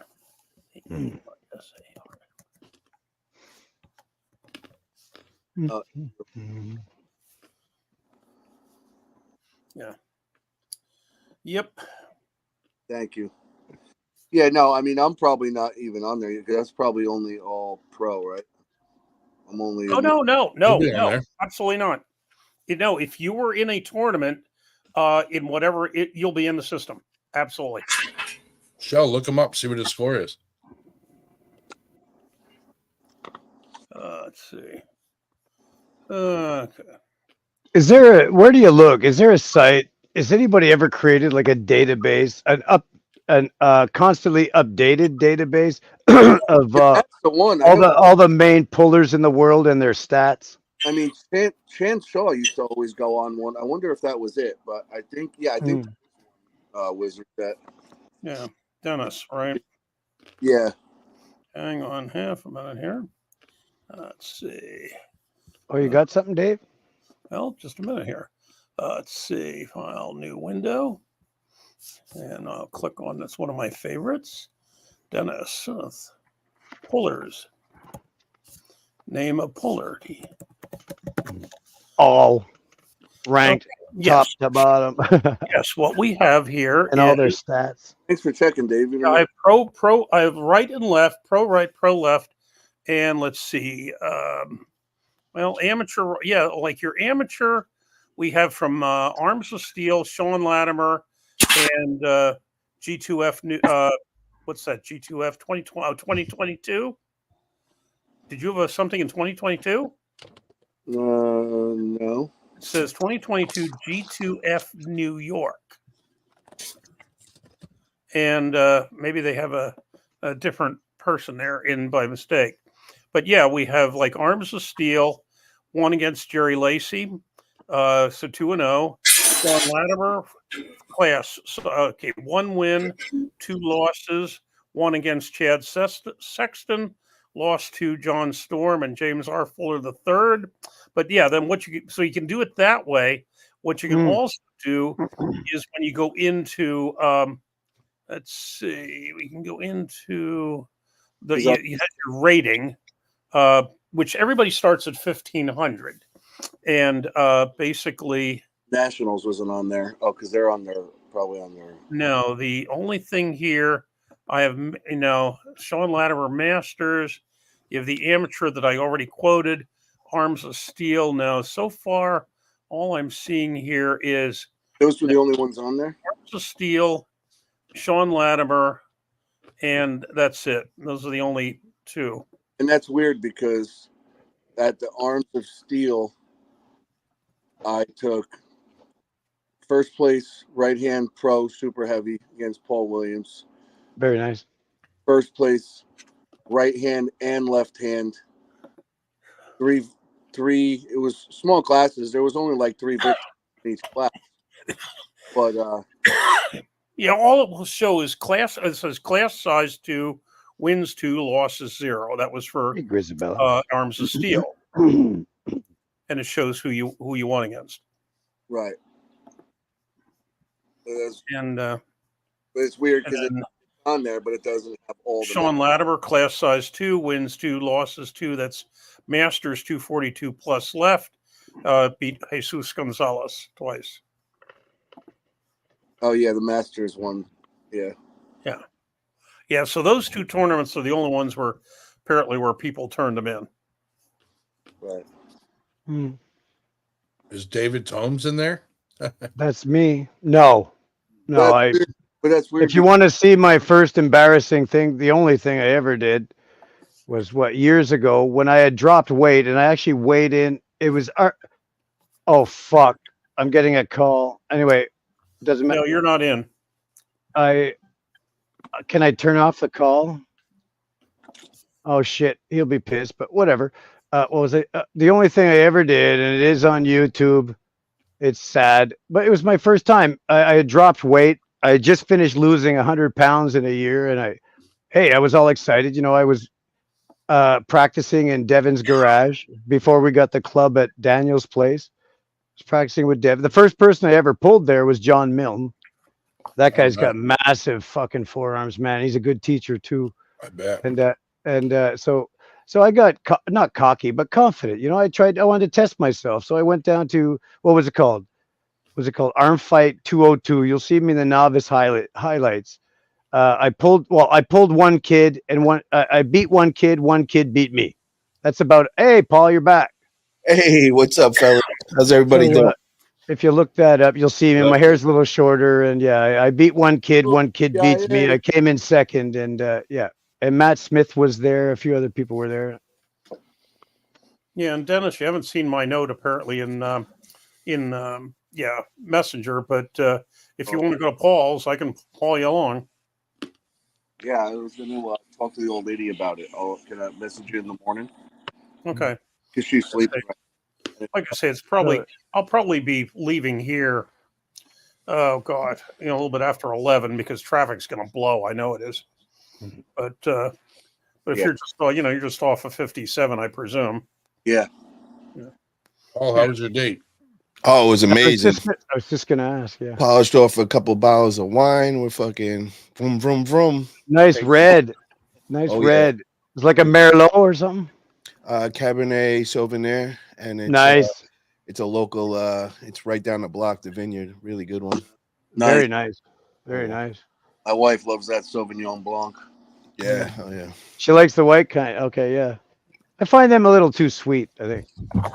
Or is it a really dry white? This one is pretty dry. It's called Dry Creek. So, Okay. Yeah, it's real good. I just had a nice pasta meal, so it went perfect with it. Oh, very nice, You man. missed Palmer like challenging everyone in the fucking chat. Yeah, is he in here right now? He was saying he was gonna smash Paul Cruz and shit. Oh God! I got in there with him the other night. He hit me up talking shit, and I just went off on him. I had a few drinks in me, and I just was not nice at all. You ever have one of those champ Agnes? Came on right after you left. Damn. Where's Liz? Is Liz on here? Did she come on tonight? No. Gotcha. I like champ Agnes in like some kind of fruit, like orange juice. What's up, Captain Obvious? How you doing? Salute, brother. So yeah, I wanted to bring up Gronin. Can we hop on here, Captain? Can we tell a little about our new venture that we're going to be doing together with the podcast? Fuck yeah, dude. All right, so I want to throw this out there for everybody. This is a name that we're thinking we're going to come out with. This is going to be a podcast where it's nothing with arm wrestling. It's just going to get into all different other crazy worlds and everything. We're going to try getting, a big following from everywhere. So I'm thinking the name is going to be Unfiltered Vibes. And we're going to go and we're going to look for strippers, escorts. We're going to look for comedians, musicians, any kind of confrontational kind of person, anybody with a character, ex-mobsters, strip club owners. And we just want to get into that real deep stories and, whatever experiences they have in. And I think me and Gronin together would be a good mix of, interviewing and all that. I pushed the envelope and Gronin's got that crazy sense of humor and all. I think it would be a fun show. I just want to make a stripper cry. So what do you guys think of that? You think it's something that could take off? You guys be interested in subscribing to something like that? I think people would be interested in that for sure. Absolutely.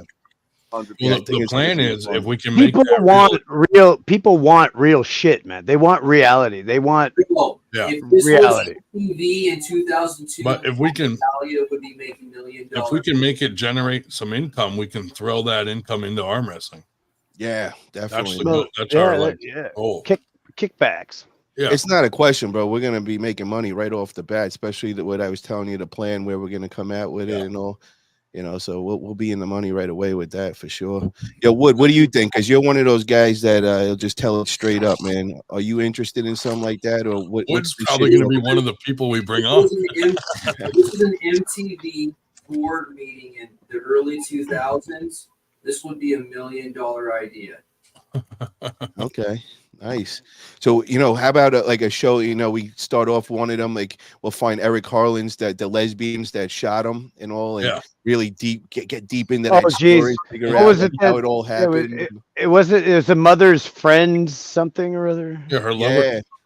Oh geez, her mother's. Oh geez, yeah. Why do I remember that? Why do I remember that? How could you forget something like that? It seared into your brain after you heard it the first time. Not every day. Wow, it just burned right into the neural pathways. What a fucking malevolent story. Yep. Wow. And then I got a lot of experience in a lot of the strip clubs out in New York and all, Penthouse, Sapphire, Scores and all. So I know I could pull in a few favors and get some of those guys to come on and kind of give their stories. And, I know they lived some crazy lives and experienced some crazy shit. Also maybe some escorts and all that were in the game and have a family. John Livia, right? I see the same thing. John Livia has all those fucking mobsters on and shit. Yeah, hell yeah, bro. Hell yeah. Like, I'm sure he'd hook us up with some contacts. I don't think we really need that, bro. I think I know enough people, my man, and Well, I mean, if we need more, 'cause he brings on comedians, all kinds of shit. That's where I'm going, bro. That's where I'm thinking, man. And I think it'd be some fun shit. And I lived a pretty crazy life back in the day, so I know a lot of people. Oh man, Holmes is just drinking maple syrup. We'll fuck around and get Rappaport on there. Not all Canadians do it, but I do. I don't bring up the blood sugar. Keeps your brain What going. does you know, everybody keeps your brain think in the going. chat? I want to hear what you guys all think of that. You like this? What do you think of the name Unfiltered Vibes with Grana and Italia? I like that. I like that.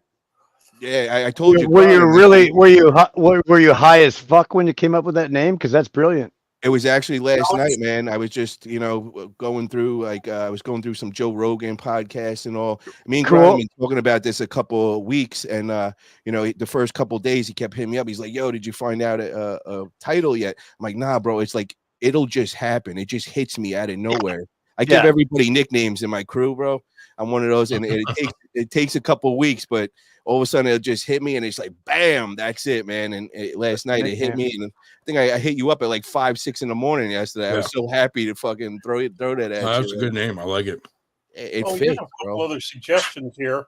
We had a couple other suggestions. We had the fuckery and let's see, and Paul Italia's Gong Show. I'm glad you came up with a name because I would have named it like Dildo Knife or. Sounds like you. Yeah. Unfiltered vibes, man. Unfiltered vibes. Get it in. Look, Paul, you got a really good idea here, but I just want to remind the board that this is MTV, and I really feel like you're trying to go a VH1 direction with this, Paul.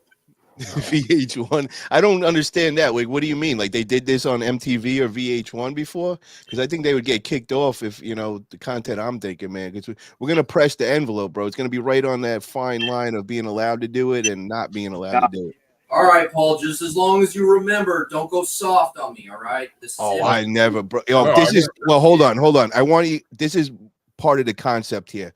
We're gonna have I'm gonna say a special word or something, and that's gonna mean that everybody's got to take a shot on there. So if we got somebody that's uptight and they're not having fun, by the 5th or 6th shot, that's when the truth is gonna start coming out, and that's when I'm gonna start really pushing on the real questions. And if you notice, man, look what I do on the 98, around 2, 3 o'clock in the morning. We got people stripping down, we got fucking Harlan fucking showing his asshole, and I mean, we get some crazy shit that happens, bro. I don't want to see that. Yeah, no, you definitely don't. Nobody hucking no red eyes on fucking live. No. We made Shell's night with that one, bro. Come on. No, I'm just saying it's late enough. It's late enough that we have the Europeans. It's late enough that we have the Europeans with us. Oh, Phil Woody in the house. What's up? Yo, Phil, did you hear the new the podcast we're talking? He's a straight shooter. He'll tell us straight up if he likes it or not. Unfiltered vibes. Unfiltered vibes. I'm curious to see what he thinks of it. I feel like it's gonna have reruns playing on VH1, bro. It seems soft. Whoa. You know who I want to bring on there also? I want to get on Nanya one night. I want to get on Harlan, and those shows we could bring those kind of guys on and really press some buttons and get places.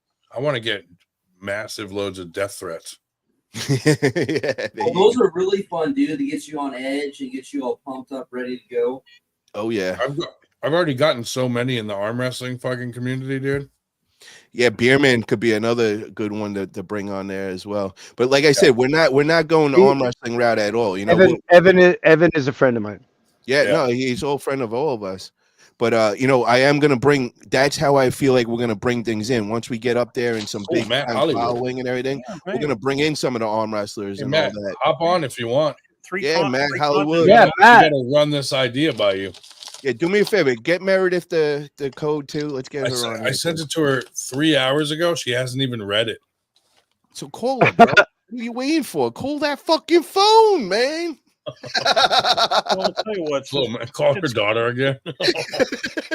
Go be like, go wake up mom. We need her on the show right now, please. Yeah. Let's just see mom after a box of wine again, eh? Fuck. Oh my God. I don't think it's the drinking, bro. I think it's we realized that, and that's why those both videos got fucking squashed. Or well, I don't know who. Maybe one of you guys deleted them, but wow. But that was my introduction to this channel. Was those two shows with MG? Well, the first one was the wardrobe malfunction, and then the second one, she was just right the fuck out of her again. And MG's daughter. that you're right. That was not alcohol. Yeah, and I think that's where we came up with this idea for this show was from that, you know what I mean? Because we want to keep it somewhat kosher over here in the arm wrestling world, but when we go over there, just come off, baby. Unfiltered vibes only, guys. Unfiltered. Well, that's what it's. Yeah, let it all out, man. Let it all out. I have a question. Paul. What happens in the vibes stays in the vibes. Well, actually, it doesn't. It filtered. It goes everywhere. Actually, it just What do you think about group racing? Like me and my I want to hear what Juggernaut's got to say real quick, man. What do you got to say, brother? Oh no, I was going to ask you a question. I was contemplating not asking because it's kind of personal, but I thought you put a post on Facebook recently. Yeah, that you were smoking. So I was going to ask how you were feeling. I am feeling like $1 million, bro. Like my mind is so clear. My energy levels are through the roof. The only thing that I've been having issues with is sleeping. I get like 4 or 5 hours sleep, and then I've been having these most vivid dreams and nightmares I've ever experienced in my life, bro.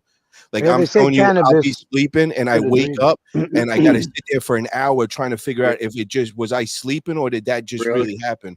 And I wake up, I'm pissed at my girl. I'm fucking cursing around. She's like, "What the fuck are you doing?" I'm like, "Yo, did you just?" And she's looking at me like I'm fucking crazy. And I'm like, first 2 weeks I was in dreamland, man. I hardly slept at all. Yeah, I heard that was tough. I haven't smoked in a long time. I've been clean for 8 years of everything, but congrats. Because I had to, make some major fucking life changes. But, 30 years of smoking, bro, and I'm talking, at least an ounce a week, bro. Like it was, I'm in that business, bro. I'm big time marijuana guy, and I have a bunch of grows and all that. So it is hard to be around my guys and all because that's all we ever did together was smoke and kind of shoot the shit. But now it's fine, bro. They can smoke right in front of me, and I'm cool. I got my cigars now. And you are where now? In California? Yeah, I'm in California right now. That's a good question, right there, Paul. So, what's up, Matt? Hollywood Matt, bro. Yeah, welcome, Matt. Show. Oh yeah. Look at the gun. Look at the guns on that. Don't hurt nobody. It's in the contract. Got to show it every time I appear on camera. What a handsome straight male. Where's William when you need him? Oh, never mind. Sorry. Yeah, where is Palmer? Get that little fruitcake in here. Where you at? What do you think of that question? Was that politically correct? I'm sorry. Did anybody get offended by that? No, I think he left because somebody was making too many homosexual remarks, and he left. Well, some of the remarks he was concerned that some of the remarks that were being made would have gotten him in trouble at work because they were talking about do you do this when you're on the job and whatever. I asked Roger that. If he molested any of his patients. Yeah, stuff like that. Yeah, stuff like that. Like, come on, guys. Like, well, look. Rob was going to bring him in gay refs to Winter Blast. So yeah, he said he wants to come to Winter Blast. Yeah, I did feel bad for him at the last AW, bro. He came with his mom, and they literally the commentary we had Dustin Pulls and Trey John. They came with everything, bro. They were just clowning him in front of his mom. So I actually felt bad for him that day. Yeah, that's a little, Yeah, but then you hear him in the fucking chats and the groups, and you're like, damn, he deserves every little bit of that little bastard. They're like, have you seen your son's asshole lately? Oh, Jesus. Well, it's wide open, screaming at you. That was a good point he made, though, when they asked who was gay or him or Harlan. He had a very good answer. I haven't shown my ass on the screen yet. Yeah, that's true. Whatever. Good point. Wow. Yeah, but according to Harlan, if you're a top, you're not gay, so he's good, right? Well, I'll tell you what. Since Rondon is holding out nicely after 6 hours, I'm going to go to bed and get some sleep before I run off to Long Island tomorrow. So have a delightful evening, all of you. You too, Dave. Shave on. Pleasure to have you on. If you're still on at 4:16 a.m., that's when John Brown's division starts in Moldova. So, nice. Yep. So, yeah. I do night. Great you. seeing you, Shell. Good night, brother. Good night, Dave. Good night, Dave. I'll text you in the morning about polls. Yep. Matt, what time is it over by you? It's good for me. It's 4 o'clock in the afternoon on Saturday. Wow, nice. Oh, shit. Oh, what do you think of that question? Would the Unfiltered Vibes channel survive YouTube censorship?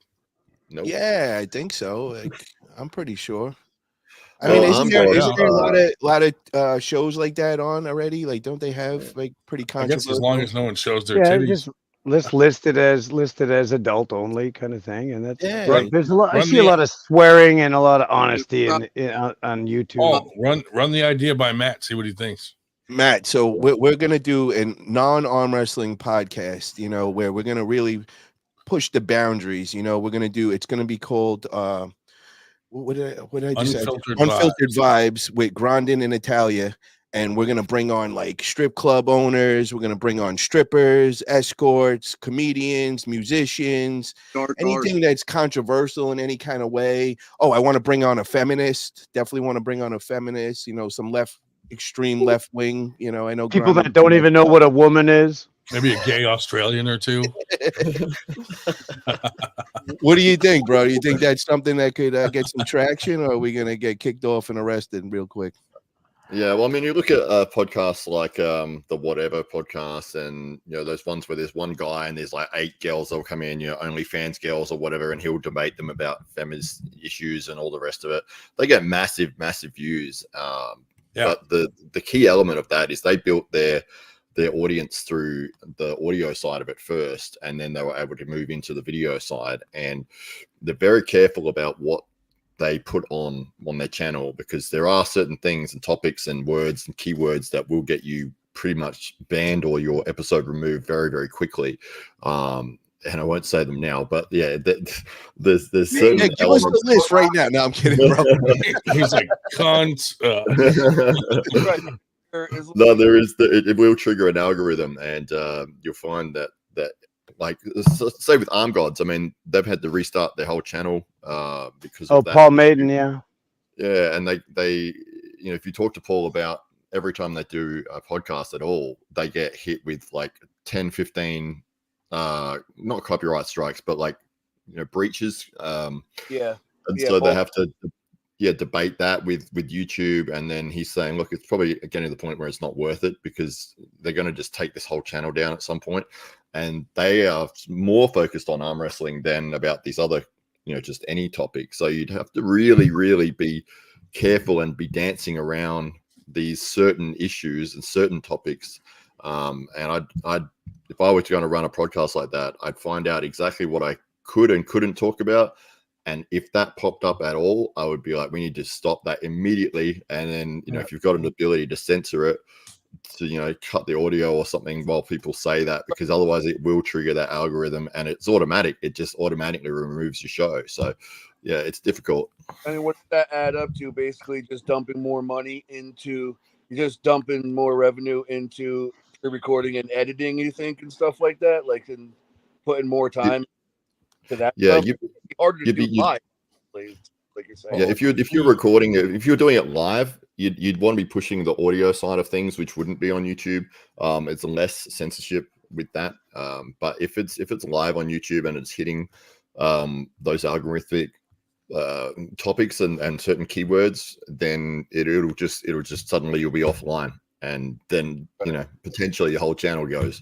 Well, depending on I have a guest. feeling once it happens once, now you're on the radar. Now they're looking for it. Yeah. 'Cause, you know, I've said a lot of crazy stuff on podcasts, and we've never had a problem. And, you know, I've been drinking, and, you know, even on here, bro, we've got like Nanya's on here, and, you know, there's been some crazy stuff talked about, and nothing ever. We went had wrong. one get shut down when I did a poll to see whether we should kill Travis or not. That one got shut down. Apparently, you can't do a poll on someone's life.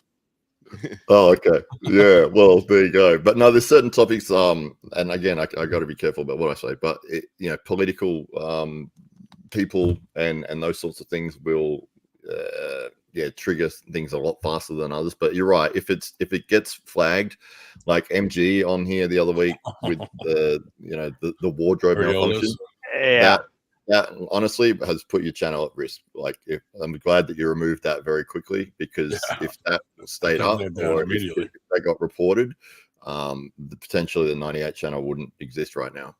Yeah. Okay. And Phil, we're not going to be doing for the arm wrestling community. It's going to be for just, in general, just everybody. We're trying to get a lot broader audience and all, but we are going to incorporate some arm wrestling episodes in it as we grow, just to get all these people now that are following to start looking into arm wrestling. So, that's kind of where we're going to be going with this. I'm hoping that we could grow a couple 100,000 subscribers. And, once we get there, now we can start telling about how we also arm wrestle, get over to our other channels and, kind of get eyes on it like that. And then like Ryan was saying, we're going to probably take the money and, maybe throw events or, we'll find something cool to do to give back to the arm wrestling community and all that. Yeah, you'd have to be smart about the way that you went about it. And if you look at YouTube as this is the one you can only put up the safest content on. And if you use all the other platforms what about Rumble? Yeah, I was looking to say Rumble is probably your safest bet. And if you can build a community there, or if you want to run your lives and do it through video, you pick a different platform than YouTube if you're going to be talking about those sort of topics. But then you can, after the fact, you can go through and edit out stuff that this was a funny clip, or this was really cool, this is controversial, but it doesn't hit those automatic topics, and you can put that stuff on YouTube and grow your channel that way. But yeah, if you're sitting on YouTube with a live talking about that sort of stuff, you a couple episodes in, suddenly the whole thing will disappear. But yeah, if you play it smart, I think it would really work, and you see a lot of good examples of that. And some of the best and biggest channels that are growing at the moment are doing exactly that. Yeah, I like it. And I think with me and Ryan's mix, it's like the perfect mix together and all. And I love his sense of humor, and then the way how I push people and kind of get them, to say things they probably normally wouldn't say and do. And I think that could work.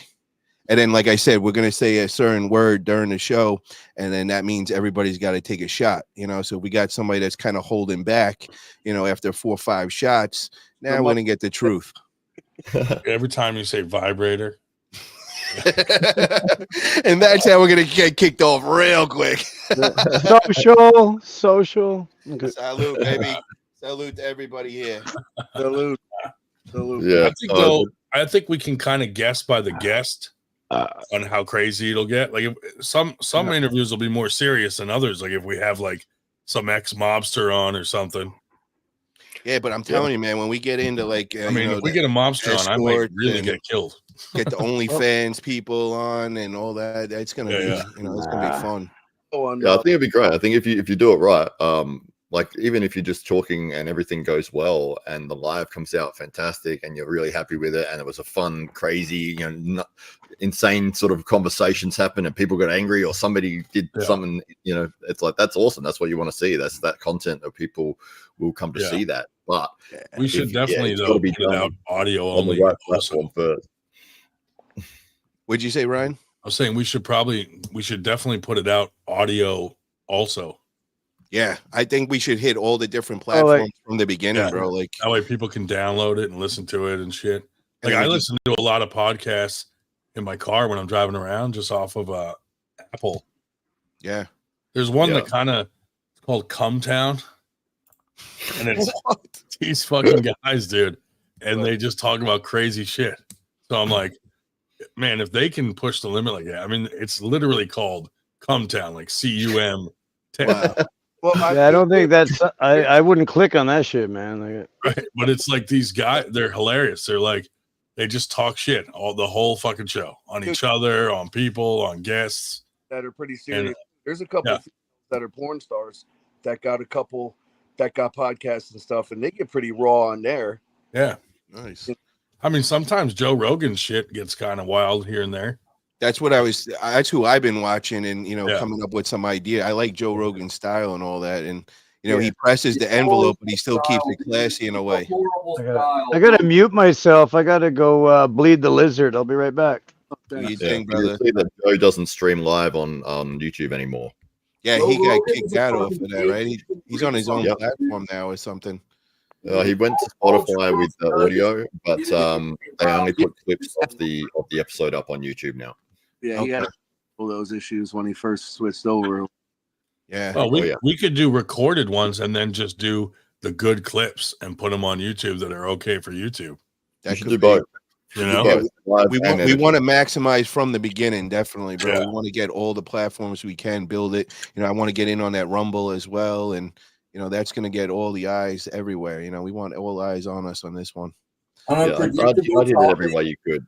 You hit on a the audio predictable side topic, of it. I believe you could get much more detail than an educational value than Joe Rogan gets. He's more of an introducer. He just gatekeeps ideas. Like, look at this guy. He does this interesting shit. Let's delve surface deep into all the intricacies and exciting moments of his life. Did you I say want to get delve like a versus whole deep? show, of people that have a speech impediment. Like every single guest has some Let's kind of weird dive speech. right into the very top layer and not go any further. You know, yeah, or like, you know, those people that have like a really weird laugh, like get a bunch of weirdos on. They're like, you know, like all those weirdos that have like crazy laughs. Yeah, there's that video. It was like they did that. They had 20 people with insane laughs. They just got them in a room, and then as soon as one of them started, all of them went, and that was the whole thing. Yeah. It was like 2 Dude, and then minutes. they were laughing at each other, and it was like fucking crazy sounds, just like that was the best. every one of them had a crazy, weird fucking laugh. How about that guy that was interviewing people, and the people's voices were like, "Hi," and he started laughing during the interview, and he got fired. Yeah, no, I love that thing, but it was unfortunately they ruined that for you, mate. That was actually a comedy skit. Was it really? Yeah, It was pretty funny though. It's fucking hilarious. Like Howard Stern style, man. I used to love the yeah, Howard yeah. Stern ones with Beetlejuice and all those.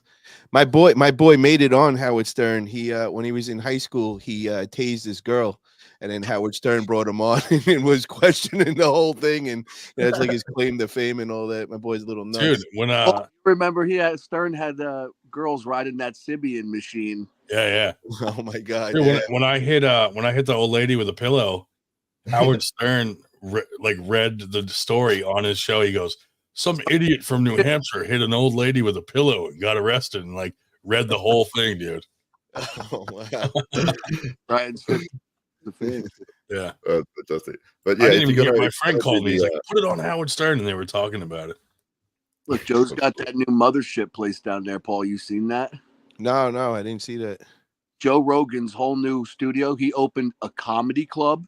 His studio, he built it all into one gigantic place. It's called the Mothership, the Comedy Mothership, or the Mothership. It's called. Oh.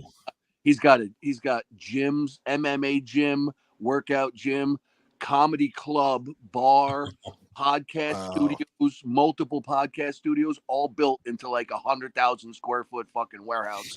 He That's built. crazy. What state is that in? Texas. It's in Houston. He moved to Texas from California a couple years ago. Hell yeah. He's there. They all followed him down there. A bunch of other comedians and stuff like that. But I used to talk with Rogan all the time, man. I used to sit front row at all the UFCs and everything before they blew up. And that last one I was at, I looked around and I was the only guy that wasn't famous. I was like, oh, this ain't gonna last, because they wouldn't even let you be able to buy those.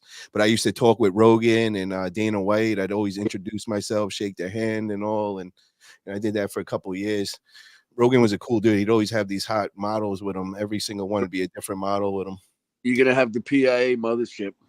Hell yeah. That would be cool, bro. Hell yeah. Joe Rogan of Armwrestling. He got $100 million deal with Spotify when he changed all of his audio stuff over there. So yeah, that's probably where he's put a lot of the money into that. Yeah, he's gotten official fuck you money. Like, I mean, he's been in so many shows and all that, bro. Yeah. Remember when he was on Fear Factor when he had hair? Yep. And then with UFC, he's making a fortune. And then with these podcasts, like you just said, that 100 million. But the Kelsey brothers, I think, are just past him, right? They're the number one now in podcasts in the United States, I believe. Yeah. Because they got the Swifties with them. They got the Swiftie power. Dude. But at the same time, bro, once he breaks up with her, you know, all the Swifties are coming for him, bro. It's a She's double gonna edged write a song about him and shit. I can't stand her, dude. Fucking A. I would have thought you liked it. You liked the left over there. I thought that was you.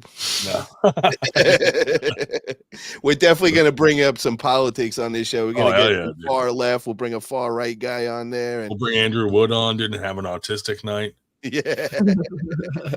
He can just interrupt everyone else when they're talking with some ridiculous fact that. Dude, how about nothing. some of those people on TikTok that are like deformed and they're on there just trying to get money? Get one of them on and just interview them. I got to get more on TikTok. I'm not really that. Oh, there's so much shit on TikTok that would give you some great ideas. I got to start getting more. I'm still stuck in the old way. I keep saying I got to adapt over to TikTok and all, and I haven't yet. Dude, I get lost on TikTok at night, like before I'm going to sleep, and I'm just like scrolling for a fucking hour and then fall asleep. That's the new generation. Everybody's on there, man. That's where we got to catch up with that. Yep. Yeah, there's some good shit on there. There's platforms where if you're putting stuff up on, say, YouTube or whatever, it can put your video out on all the different platforms at one time, so you only have to upload it once. So yeah, if you I think I got one of them on my thing now. I did that recently. But imagine how much Paul posts and how much I post. That shit'll be everywhere. Everywhere. You know, For real. I'll open up a fucking a group for our fucking podcast in every state. Hell yeah, bro. That would be great. Like we run fucking 3,000 Facebook groups. I think we're gonna grab traction quick, man, because we got so much bigger of audience to delve into. Where arm wrestling is very limited. You know, you don't have that many. Where now we got a potential to get a couple 100,000, and I think it's gonna catch. Just having the right couple of guests from on. arm wrestlers too. Like in the beginning, the usual suspects will be watching. Oh yeah, bro. I got some characters to bring on this though. I'm telling you, I'm gonna go reach into some of the people I've come across, and I'm telling you, we could make a movie out of this. We'll do an episode where I go live in Kensington, and just push them over while I walk the streets. Hit him with a pillow. My internet died. I thought the stream died, but I guess it was just my internet for a second. Yeah, you disappeared there for a minute. Everyone's dropped. I thought you were over there like resuscitating. Exit stage left. Yo, Wood, what are you doing over there, man? Are you drinking? What is that on the table? Wood's not being very supportive of our more idea. and more. What table? What are you drinking, Wood? Oh, wood. What is that? What's in there? Iced tea. Mostly water. Yeah, it looks like water. Red. Okay. Wood's not being very supportive of our new idea, dude. I don't like it, man. I'm just saying, you guys are trying to go VH1 rerun. You're stuck on this VH1 shit, bro. I never was a VH1 kind of guy, man. I was always an MTV back in the day.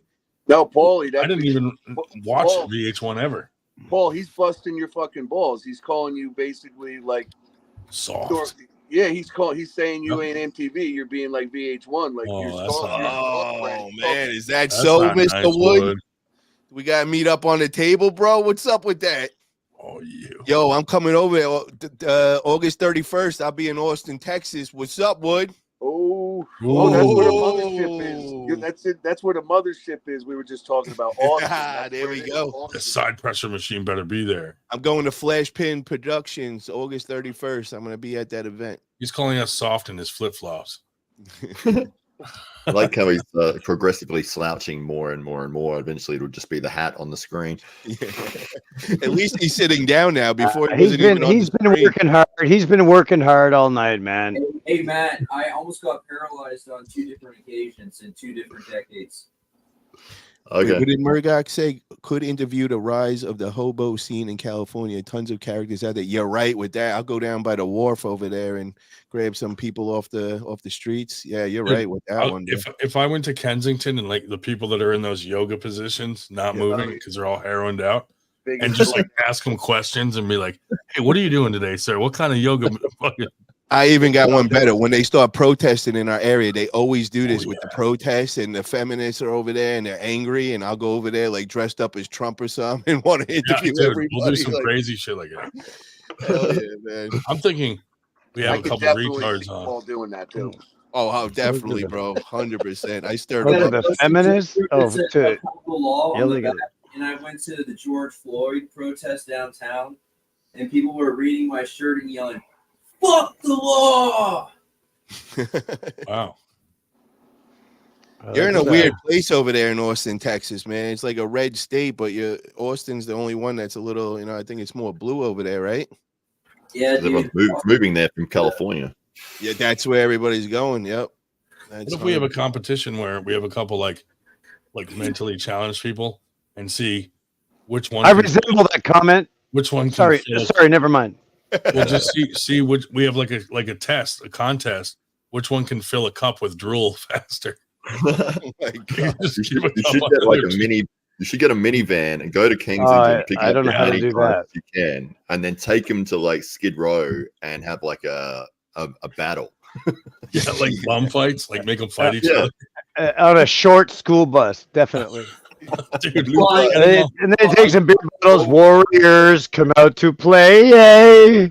Okay, never mind. I'll just go fucking like off-roading with the bus, and they're all fucking flying around. Yeah, just fucking dropping knees on their face. Oh my God, dude. Fucking assholes and bang! Oh, never mind. Sorry, I'm getting carried away. I know. I'll tell them. Look, I'm bringing you guys on a road trip, and when we get there, I'll give you some heroin. And we bring them to like fucking Walmart and just release them in a Walmart or something. It's like the South Park episode. Didn't they do something like that where they took all the California people or something and moved them somewhere else? No, that one comedian picked up Florida. This one comedian picked up all the Mexicans at Home Depot, like the illegals, and he brought them to INS and hit the fucking like a foghorn and was like, they all jumped out of the truck and scattered because they were at fucking immigration. Like, oh my brutal. Fucking mean as fuck, dude. Where he dressed up in like a Klan outfit, and he went up. He had a gas tank, and he was walking up to people at the fucking gas pump, like black people, and going, "Hey, can you fill this up for me?" He's in a Klan. He's like, "We're burning a cross tonight," and they're like, "Get the fuck away from me!" Like a couple times, he got his ass kicked. Wow. Yeah. Unsurprisingly. Right. Yo, where's Harlan at? He's not in the chat no more. You would think There were people would people read who through a failed the joke military that minimum fucking IQ blunt, dude. test. Like, how do you not read through a joke that fucking blunt, dude? You actually fight someone over that shit? Like, what the fuck, man? Fill up the magazine.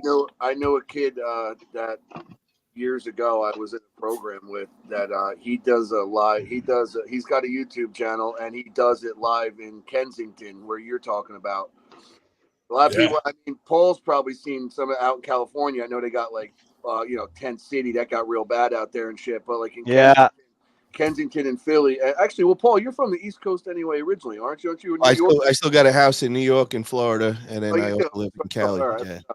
Well, yeah, Kensington's bad, dude. Bro, you don't understand. This is right in our town here, bro. Like, you don't like. I live in a really high end town, and they just wherever you decide you want to put your tent at this corner at the red light. Oh, it's perfectly fine. Nobody's gonna ever bother you, bro. So that was why Rogan and all those guys left. They were talking about it a lot of times. You can't believe this. And then they go into downtown of San Fran, and we're talking $10 million a condo, bro. And they will have Tent City. And I went down and I'm watching the dope dealers stand on the corners. The cops are 20 feet away in their cars watching, and they just have a line of they're just doing, and it's okay. They could do whatever. And they even hand out syringes and all that for them now. And then in the middle of the night, every night around 2, 3 in the morning, they come in hazmat outfits and they power wash the feces off the roads. And you're looking and you're like, who the fuck is paying $10 million for this condo with this bullshit right in front of your house? Condo. It's crazy.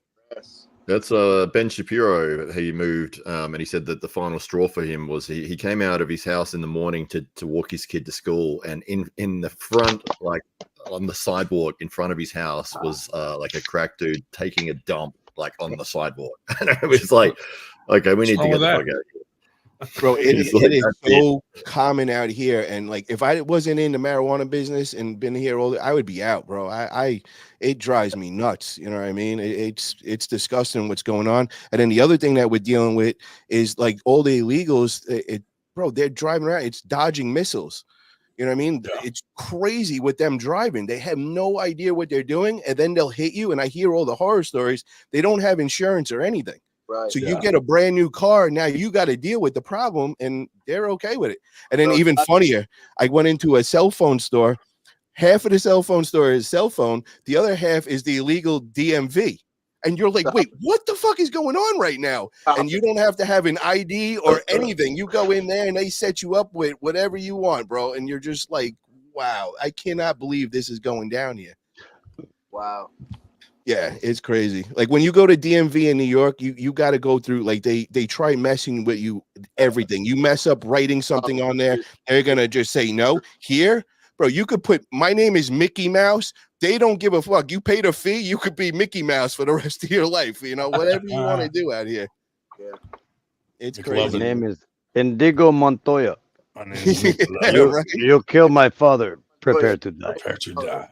And then where I am in the mountains, man, so where all the grows are and all, I must come across about 20 dudes a day that are driving around with That's no what I was license talking plates. No license plates at all. They just drive around and you're like, how is this going on? No problem. Wish I had smell-o-vision, man. Crazy Uncle Jim's late to the party. Oh shit. But yeah, that's what it's called, the Amazing Races. If you look it up. Here's some flour funny. there, Paul. There's Oh, yeah. this is pine cake. It's called pine cake. Nice. How is it? I can't see the color on it. Is it? Oh shit. Well, I need more light. Maybe I could try this. Kind of stemmy there though. Are we good with that? Let me see. We just happen to have a torch within reach. Oh, nice. Hold on. Let me see if I got something to show you. Oh, yeah. This is the sativa. I got like really quiet. Got lots of stuff around here. It's me, Kanye West. It looks just like him. Show too. Does Look it? at this thing. No, it looks like Paul. Do I look like Kanye West? He's got like a pound just sitting around. I'm not even. He's not even kidding. No, I'm not. How old is this? This literally came down a week ago. You know. Nice. What strain? Yo, this man. is, hold on. Meta World Peace. This is 24 karat. 24 karat right there. Let me see. If you can Nice. see it. Oh, nice heavy buds too. Nice and dense looking. Yep. That's Very from nice. my indoor crop. We just crop. Oh, the indoor. Yeah. Hydroponic. No hydroponic. I got a 250 liter warehouse out here. Oh. Sodium or LED. Well, it's actually it's LED, but it's water cooled. It's this new technology. So we actually have water going through the lights, and it keeps the temperature down, so you don't have to go big with the AC units, which saves you like major money when you're doing a big warehouse grow like that. And then we pumping it with nitrous. Nitrous. I was just gonna ask, like, do you pump in CO2 as well? Yeah, we do CO2, but it's really hard with nitrous. This is kind of like an experimental thing we're doing. We actually got those lights for free because we're kind of like trying to show what we could produce and everything. Which the last crop we did, does this look legit? Per light. Oh my God, what is going on there, Grundon? My Kanye West mask. Would this get us shut off?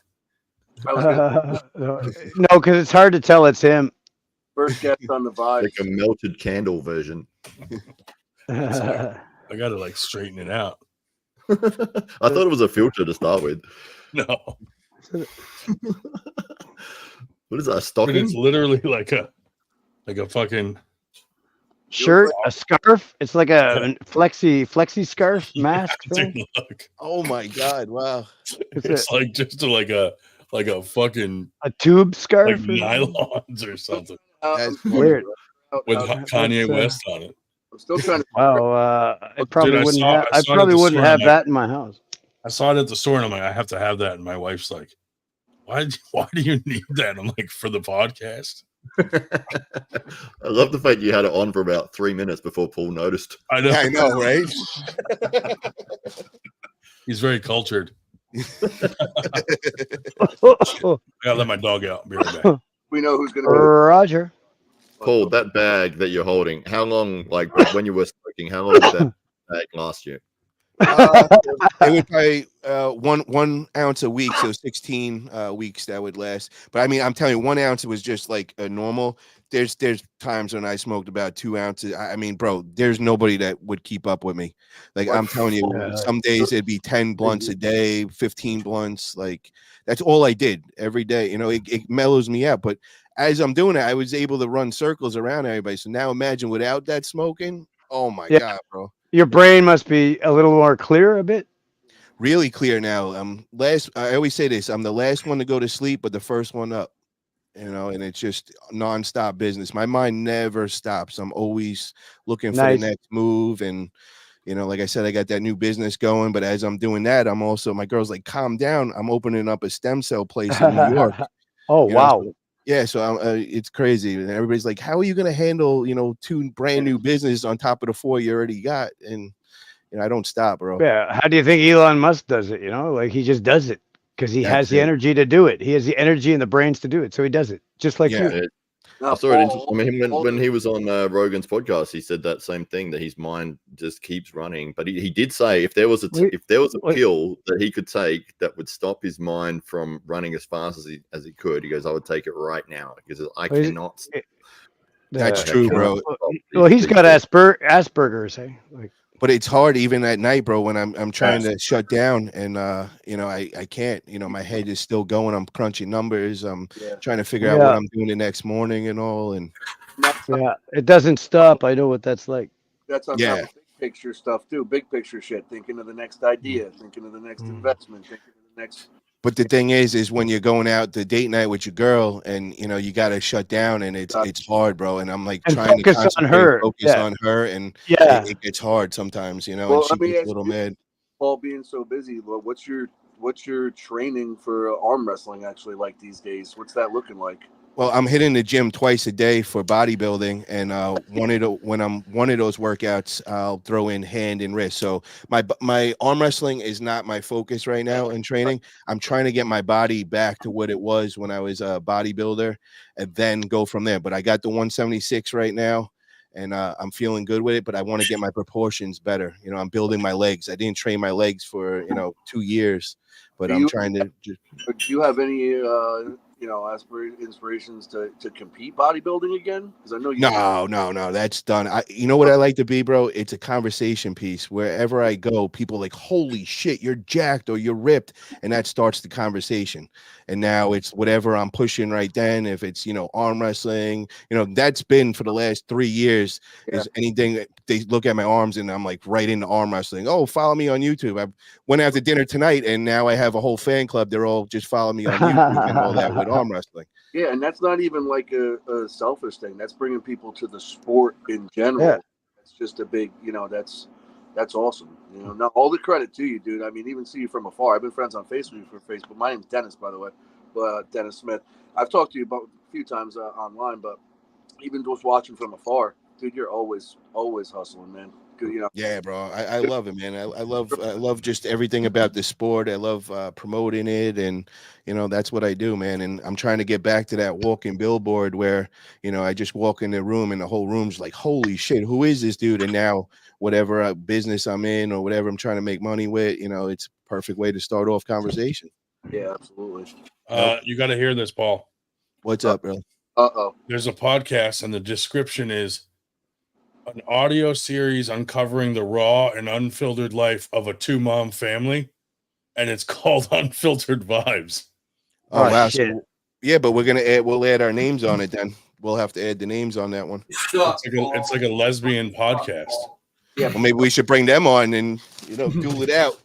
Tell them we want to fight. We want to fight these lesbians. So that's like a Sibian without the noise suppression. No, we got to arm wrestle them. Never mind. The winners get the Got to name. give him a good tongue lashing. Oh my god! But that was my thought. If somebody did take that name, then we throw our names into it, and that'll separate it, and we could We'd use be that like, name then. have either of you ever shot a redneck in a trailer? We got a guy. Yo, do me a favor, bro. Let's get him on right. He's been talking a lot in the chats.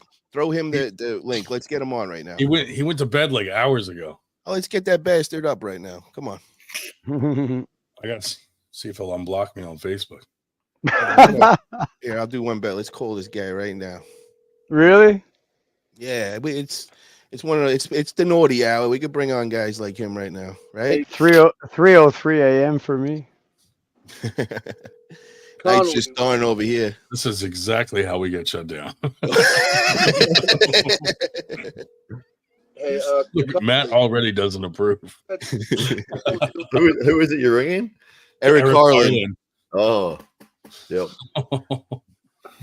Now he's not answering right It's now. probably passed out, dude. Think about it. Let's leave him a message. Leave him a message. Message.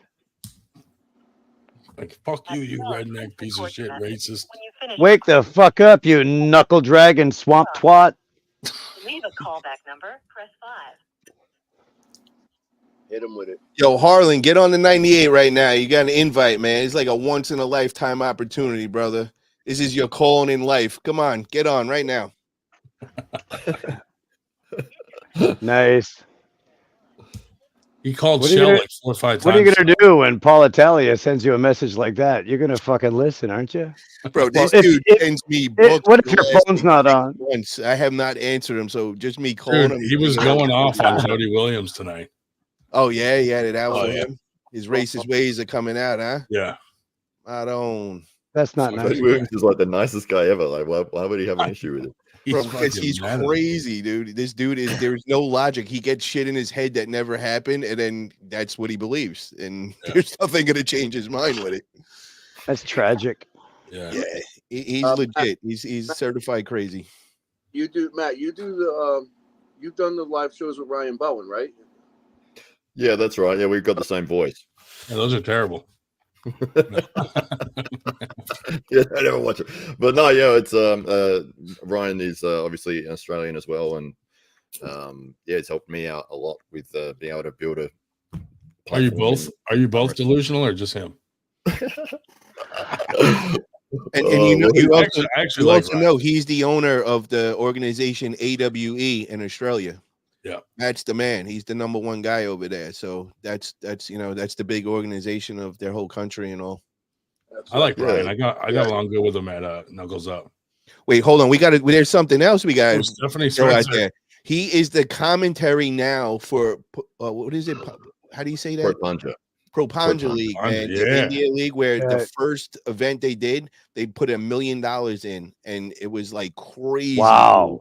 He's That's about to what blow Matt up. charged Bro. them to do it. He's about to blow up, bro. They had like it was like how many different Matt, we're gonna teams? need you Like to sponsor 20, 30 Winter Blast. teams with like 20, 30 guys on each team, and then each one of them had their own physical therapists, their own doctors. They're like, I Wow. mean, they rolled out the red carpet for these dudes, bro. Yeah. It was amazing. 32 million people watched each episode. Yeah, It's crazy. and dude. he is going to be the commentary for the next one. This dude is about. How to many of them were blow up. terrorists? Oh man! Now, hey, when you were there, did it smell like C4 and curry? I had a great time over there. Just, It was great. in Lovely people. I want to ask you guys' opinions in regards to actual arm wrestling shows. What did you guys think? Because I'm a big fan of Neil Pickup and the whole Arm War series and everything like that. The last one that this one he's been putting out for this past year with all the in the house and everything. What are you guys' opinions been on that show? Has anybody been watching it? I mean, I wish it's gotten more pickup than it has. Like, I feel like I don't know what kind of traction it's getting. The views seem to be like, some are a lot bigger than others, but like, I mean, I love the show. My problem with it, man, is I kind of brought this up to him, and I think they got to get a crowd. They need to get the energy going because I feel like it's great for us arm wrestlers, but I don't see a non-arm wrestler really getting. I love where he's going with it. They tell the story and it's like real dramatic and all, but it's lacking something. And the only thing that I could put my finger on is I think it's the crowd, bro. Because if you look at East versus West, amazing, 13 right? of them, but hold on, the first 13 of them, it was lacking something. There was something that was bothering me. And I went there in person and it was only 100 people in the crowd. This number 14 was different, bro. And it was like, I felt it. When you VIP, There's 1,000 people in Florida, man. Paul, you VIP Watching at least. What are you saying, brother? when you got the VIP pass as a guest, I remember it was to the King of the Table or the East. Wasn't that the Devin Michael Todd one or No, it was Jerry versus Gennady, East versus West 4. That one was huge. But even think about the Devin and Michael match, the one they did in Dubai or whatever. How much more massive would that have been in front of a big crowd? In Vegas, we're about to find out in December when they throw that next one. It's gonna be that last East versus West 14. I was kicking myself that I didn't go to that. When I seen that on there, bro, that's what I kept saying. WAL had over everybody else, and I'm like, it was the crowd. Even though they were paying the guys to go in there, it just felt different. It felt like, yo, this is real UFC in arm wrestling world. That last East versus West, it's almost there. They got to step up the production a little more to get that WAL feeling. I think a bigger venue rather than a ballroom would do that. Yeah. And then that crowd was everything, man. I felt like when I seen the line like a block long, it felt like UFC or an MMA event you were about to go into. Right. It was the key, man. With Neil's event, it's the Iron House. It's a private venue. Like it's private to even. It's just a dozen arm wrestlers and a couple. But who's gonna look at that as a non-arm wrestler? That's the only thing. It's like they gotta feel that energy and like, holy shit, you know what I mean? It's just missing some. I think that's it. What do you guys think? Do you think it could be if that crowd was there, that could step it up, or is it something else that it's lacking? But there's something definitely lacking because the views are telling us that. Neil's a fucking great matchmaker, dude. Like he pulls great guys in to pull.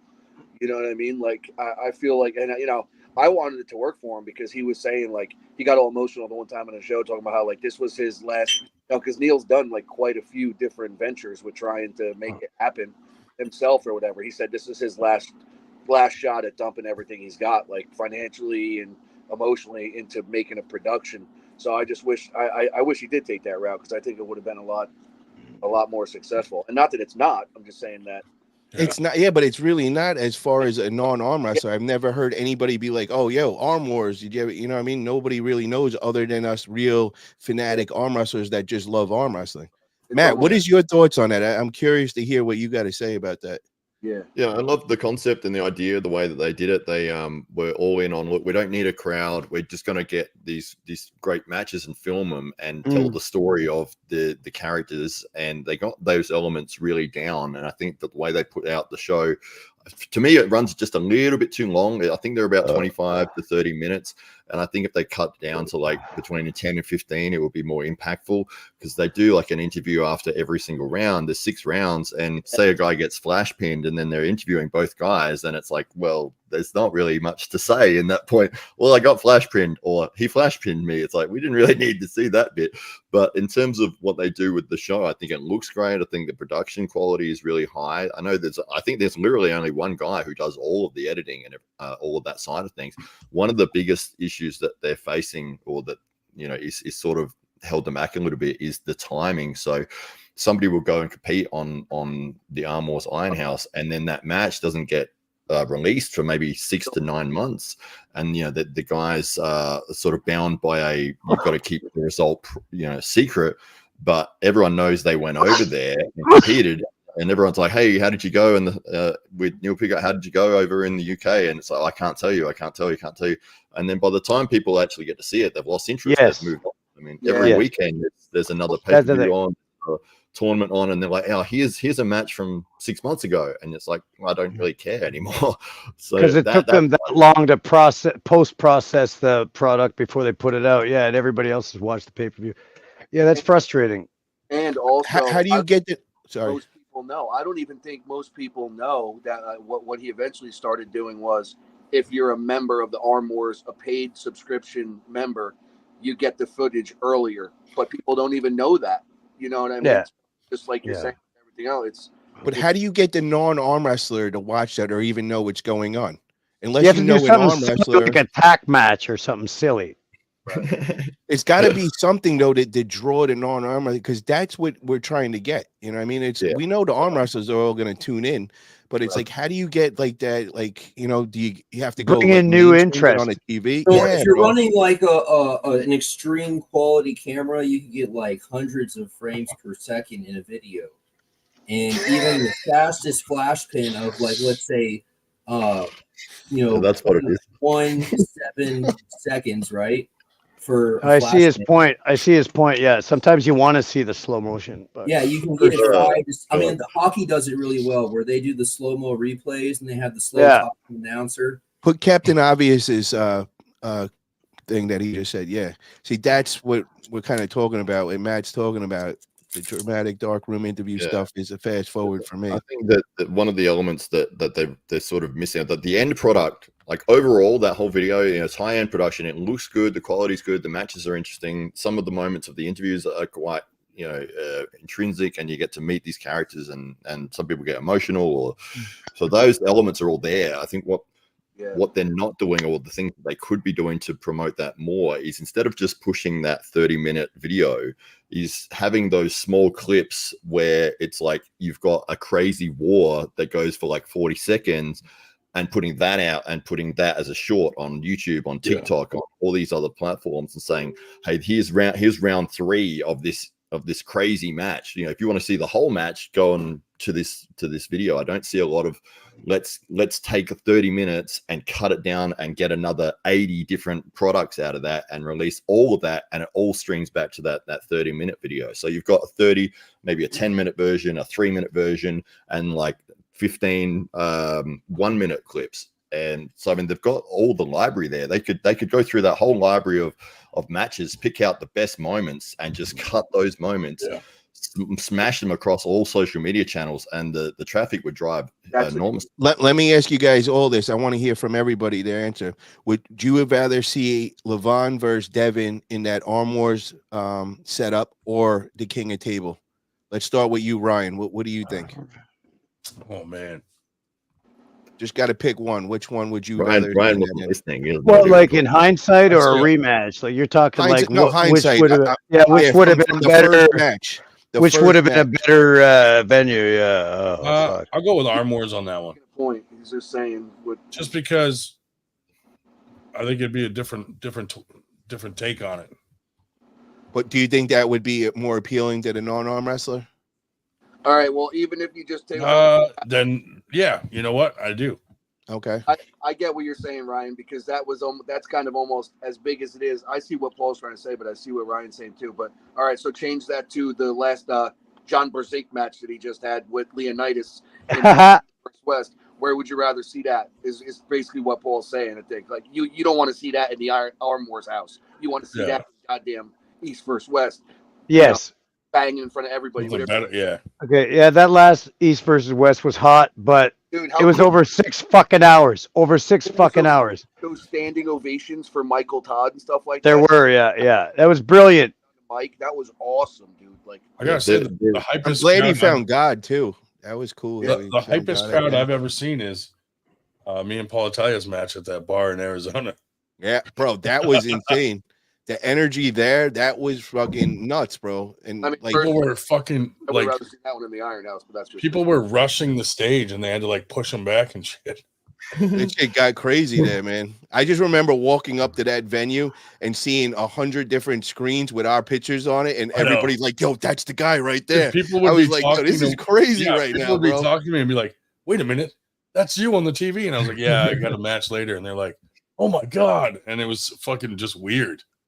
They had all these non-arm wrestlers there, and we just rocked the whole place. It was the whole event, bro. The energy like Greg Brown brought, with him on the commentary, and that's what I'm talking about. That's what we need tied into these top level matches. Something like that. It would just you need a dedicated person to hype the crowd. Yes, you know what I mean. Like, No, yeah, you need a good. Yeah, you need a good. What do you call them? Master of ceremonies. MC, yeah. And 2 hours is, I think, the perfect time. That's max. I believe me, as an arm wrestler, I love having 17 matches where we had 8 hours of watching East versus West. But for that non-arm wrestler, bro, we need to keep it to that 2 hour max and just give them an amazing high energy show the whole time through. Yeah. There's a psychology aspect of when large crowds are into something, it attracts other people, and if they see approval from a lot of people at one time looking towards this thing, they get swept up in that as well. And so if there's a massive crowd, it's like this thing must be worth my time and a level of dedicating What are they interest. looking at? What are they looking at? What is that thing? Everyone's looking. It must be interesting. It must be important. So having that side of it is. That's why I, originally asked the question, because, like, not to say it felt bad, but I'm just saying I wish it got more traction because, like, to Matt's point, like, they put all this time in, right? They did those interviews after the matches, and like Matt was saying, inserted them in between every round, like almost narrating their own perspectives through each round of every match, and it got drawn out. So, like you're saying, to the non-arm wrestler, it's like, you know who really taught me with the speed thing was Travis. If you guys ever went to a Travis Bajan event, he wants this quick. He wants it done in 2 hours because he wants to get out and party after. And I'm telling you, bro, we'd be in West Virginia. He'd put no money into it, and it was probably one of the best events I've ever. All his events, it was so exciting, and we'd have all these non-arm wrestlers that were just at the bar. They would get so into this. They would be going crazy the whole time, kind of like at the one in Arizona that me and you were at, Ryan. And I think that's the key, man. Like real quick, live action the whole time where it's just the crowd is going crazy. And in 2 hours, that's it. We're done.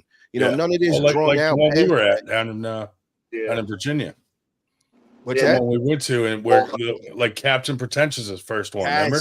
Yes, when the whole crew of Lucadors came walking in with the mask and everything. I thought Travis paid them to come in. I'm like, yo, who are these? And he's like, I have no idea who these guys are right now.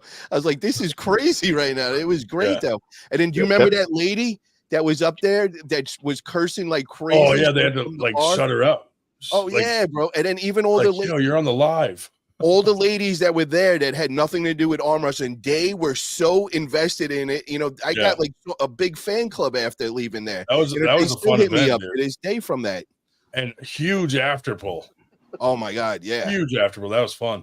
Yeah, gentlemen, I'd like to propose something, and I want to bounce this off of you and whoever's in the chat. Could we not institute some kind of rule where we fucking start off the match in a referee's grip?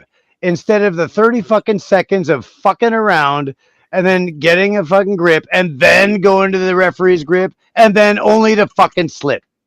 Like, what do you think? So what I'm proposing is like, why don't we start off matches to quicken shit up, make it more efficient, and just start off with a referee's grip right from the start. Go. I agree with that. I agree because the non-arm wrestler, that's what we need to keep them into it. When we start playing these games and with the setup and all that, the non-arm wrestler don't know what's going on, and they're just like, "What the fuck?" They kind of lose interest. You're going like this. You're going like this. But then, as an arm wrestler talking, as a purist arm wrestler, they're not gonna like that because that's part of the game of arm wrestling. They want the fuckery. Yeah, they want the fuckery. So Definitely. Remember how fucking spent we were with that 30-second setup, bro, dude, and the that guy was let it ridiculous. Go for like 45 seconds, dude. Bro, that was really ridiculous. Like my hand was so blown out by that last round, bro. Like it was crazy. The dude kept like starting us over, then it would take him like 2-3 minutes to say go, and then you're tensing up. You're like you're firing it up, closing her down, shutting her down, firing it up, and like in that, like it's more than what it turns into more than one.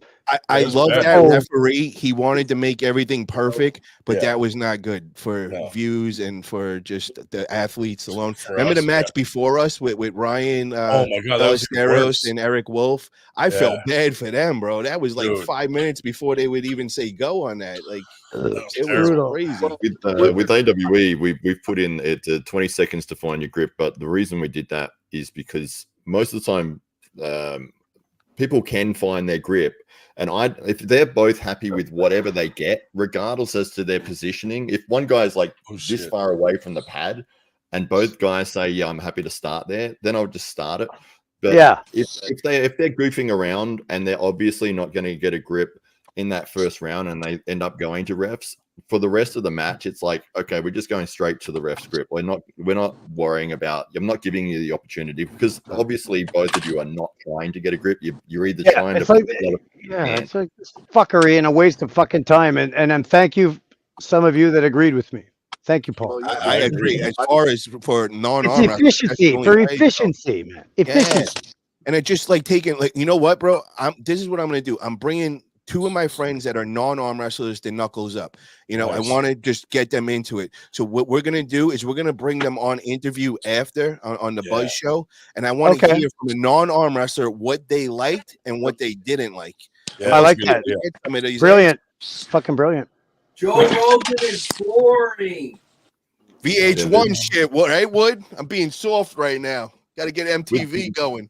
In terms of the time, in terms of running an event for 6-7 hours, it is frustrating for people trying to watch that, because if you've got so many matches, 15 matches, especially the first 10 that you don't really care about, people that you don't know, you can't even say their names, and it's like, I'm not interested in this. I only care about the top 4 matches.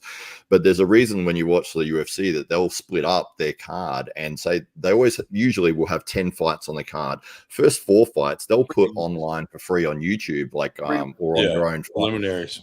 Yeah, and it's like, if you're interested, if you're really invested in MMA and you're a massive fan, like, well, here's the preliminary fights, and you're a hardcore fan, and here it is for free, and you can see it. And then they'll move the next sort of 4 fights onto their like Fight Pass card, where maybe it's a bit more high quality guys. So you're looking at your paid subscription guys, but the entire way through they're pushing the pay-per-view, which is going to be their 4 main fights, and they're building that audience of people who are already watching, who maybe go, oh, there's UFC on, and they're sort of having a look at the preliminary. The whole time they're pushing, well, later on there's going to be this massive title fight and all the rest of it, so they can get the buys and people to buy the pay-per-view. But the pay-per-view specifically is very short comparatively to the entire event, because a UFC event will go for 6 hours or something. But when you watch it, if you watch the pay-per-view event, it's like 2 hours max. And that's the reason, that they know that people aren't going to be invested in watching that amount of content for that amount of time. And if you look at like Hollywood movies, they'll spend $300 million on a movie. The movie might be just over 2 hours, and people go, oh, it's too long. It's like they spent $200 million to entertain you, and you couldn't keep your attention for more than 2 hours. I want an honest question from everybody here. So there were 17 matches at the last East versus West. How many did you watch actually? And when would you go for your breaks? So Matt, how many did you watch out of that 17 that you honestly sat there and watched the whole thing?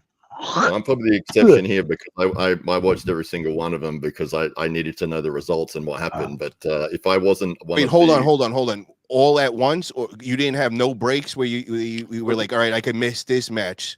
Well, you might have been live. No, I put it on, and I've got 2 monitors, so I was on one monitor, and I was doing work and stuff on the other one, so I wasn't like very closely watching, but I did play through the entire event in the same go. But if it wasn't for the fact that I needed to know the results, I needed to know what happened and who was pulling, then no way I wouldn't have watched that at all. I would have just literally just watched the Michael Todd match or the John Brasink match, and that would have been it. I watched 14 out of them when it happened, but just like you said, then I would go back, a day or 2 later and watch the other ones just to get prepared for the show. But I'd say, there was at least 3 of them where that was my break, where I would go, all right, let me go eat, or let me go do something else, because I kind of was losing my attention. Like I couldn't just sit there that whole time. Grondin, how about you when you watched it, man? So honestly, like, I only watch the ones I'm interested in watching. The rest that, like, oh, break time. You know what I mean? So give me an idea. Out of that 17, how many were did you really watch? Man, maybe like 6. Okay. Yeah. The rest, I was just like, what about you? Wood, did you watch it, bro? Did you watch it, Wood? I'll say this. I did go back to look at the results at the end. Yeah. But I didn't care whether I actually saw it or not. Yep. I agree. I only cared about like 6 matches or something like that. Yeah. Wood, what about you, bro? How many did you actually watch out of there? Let's be honest. Like, well, I mean, I think we had states that day anyway, but so I didn't watch it live. If I'm being honest. Okay. I went back and watched them all. But to the point we're all talking about, and that Matt was making, Paul, even you, even though you're not like years in the sport, not saying you're new, but tell me, but you're still, I think you kind of as a purist though, like you said before. But tell me you don't hold your finger on that 10-second fast forward button and go boop boop boop boop to get till they get to the straps.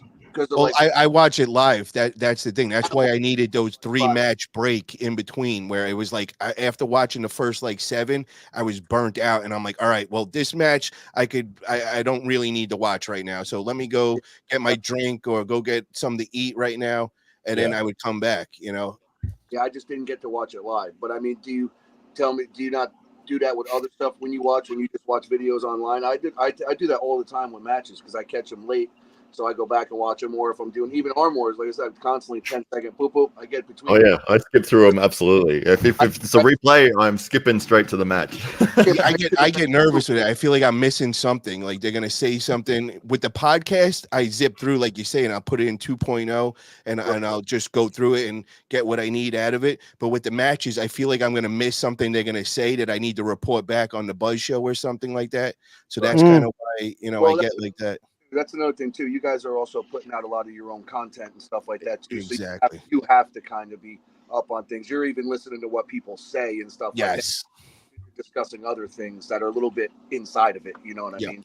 And I'm one of those crazy dudes that I love watching arm wrestling so much that like I really do enjoy it. So like when they have the 17 matches, some of the other people like cringe and like I get excited, but it gets to a point where I gotta skip at least 3 of them just because I gotta move around here and do something. I'll be like, all right, I really don't know these 2 guys much, especially if it's like Europeans and like they're not really fun or they don't really speak English. Those guys I have no problem missing that match at all. Right. You'll still go back and watch it too, but you won't.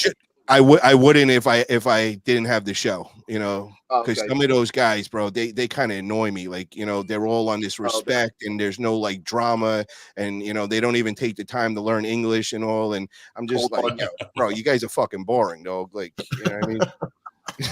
I know. Matt Connolly, Matt, you could talk in an English accent when you come on our shows. Oh, sorry. I thought that was my English accent. Who's next? Who's next? You gotta Who's work next? on that Boston one, dude. I want to hear from you, brother. How many matches did you watch? Well, I might have been a dedicated freak, but I watched every one of them, disregarding piss breaks. I watched every one of them for fucking 6 hours and 40-some minutes. And the only one I missed, and it was like I was fucking done. I had to crash.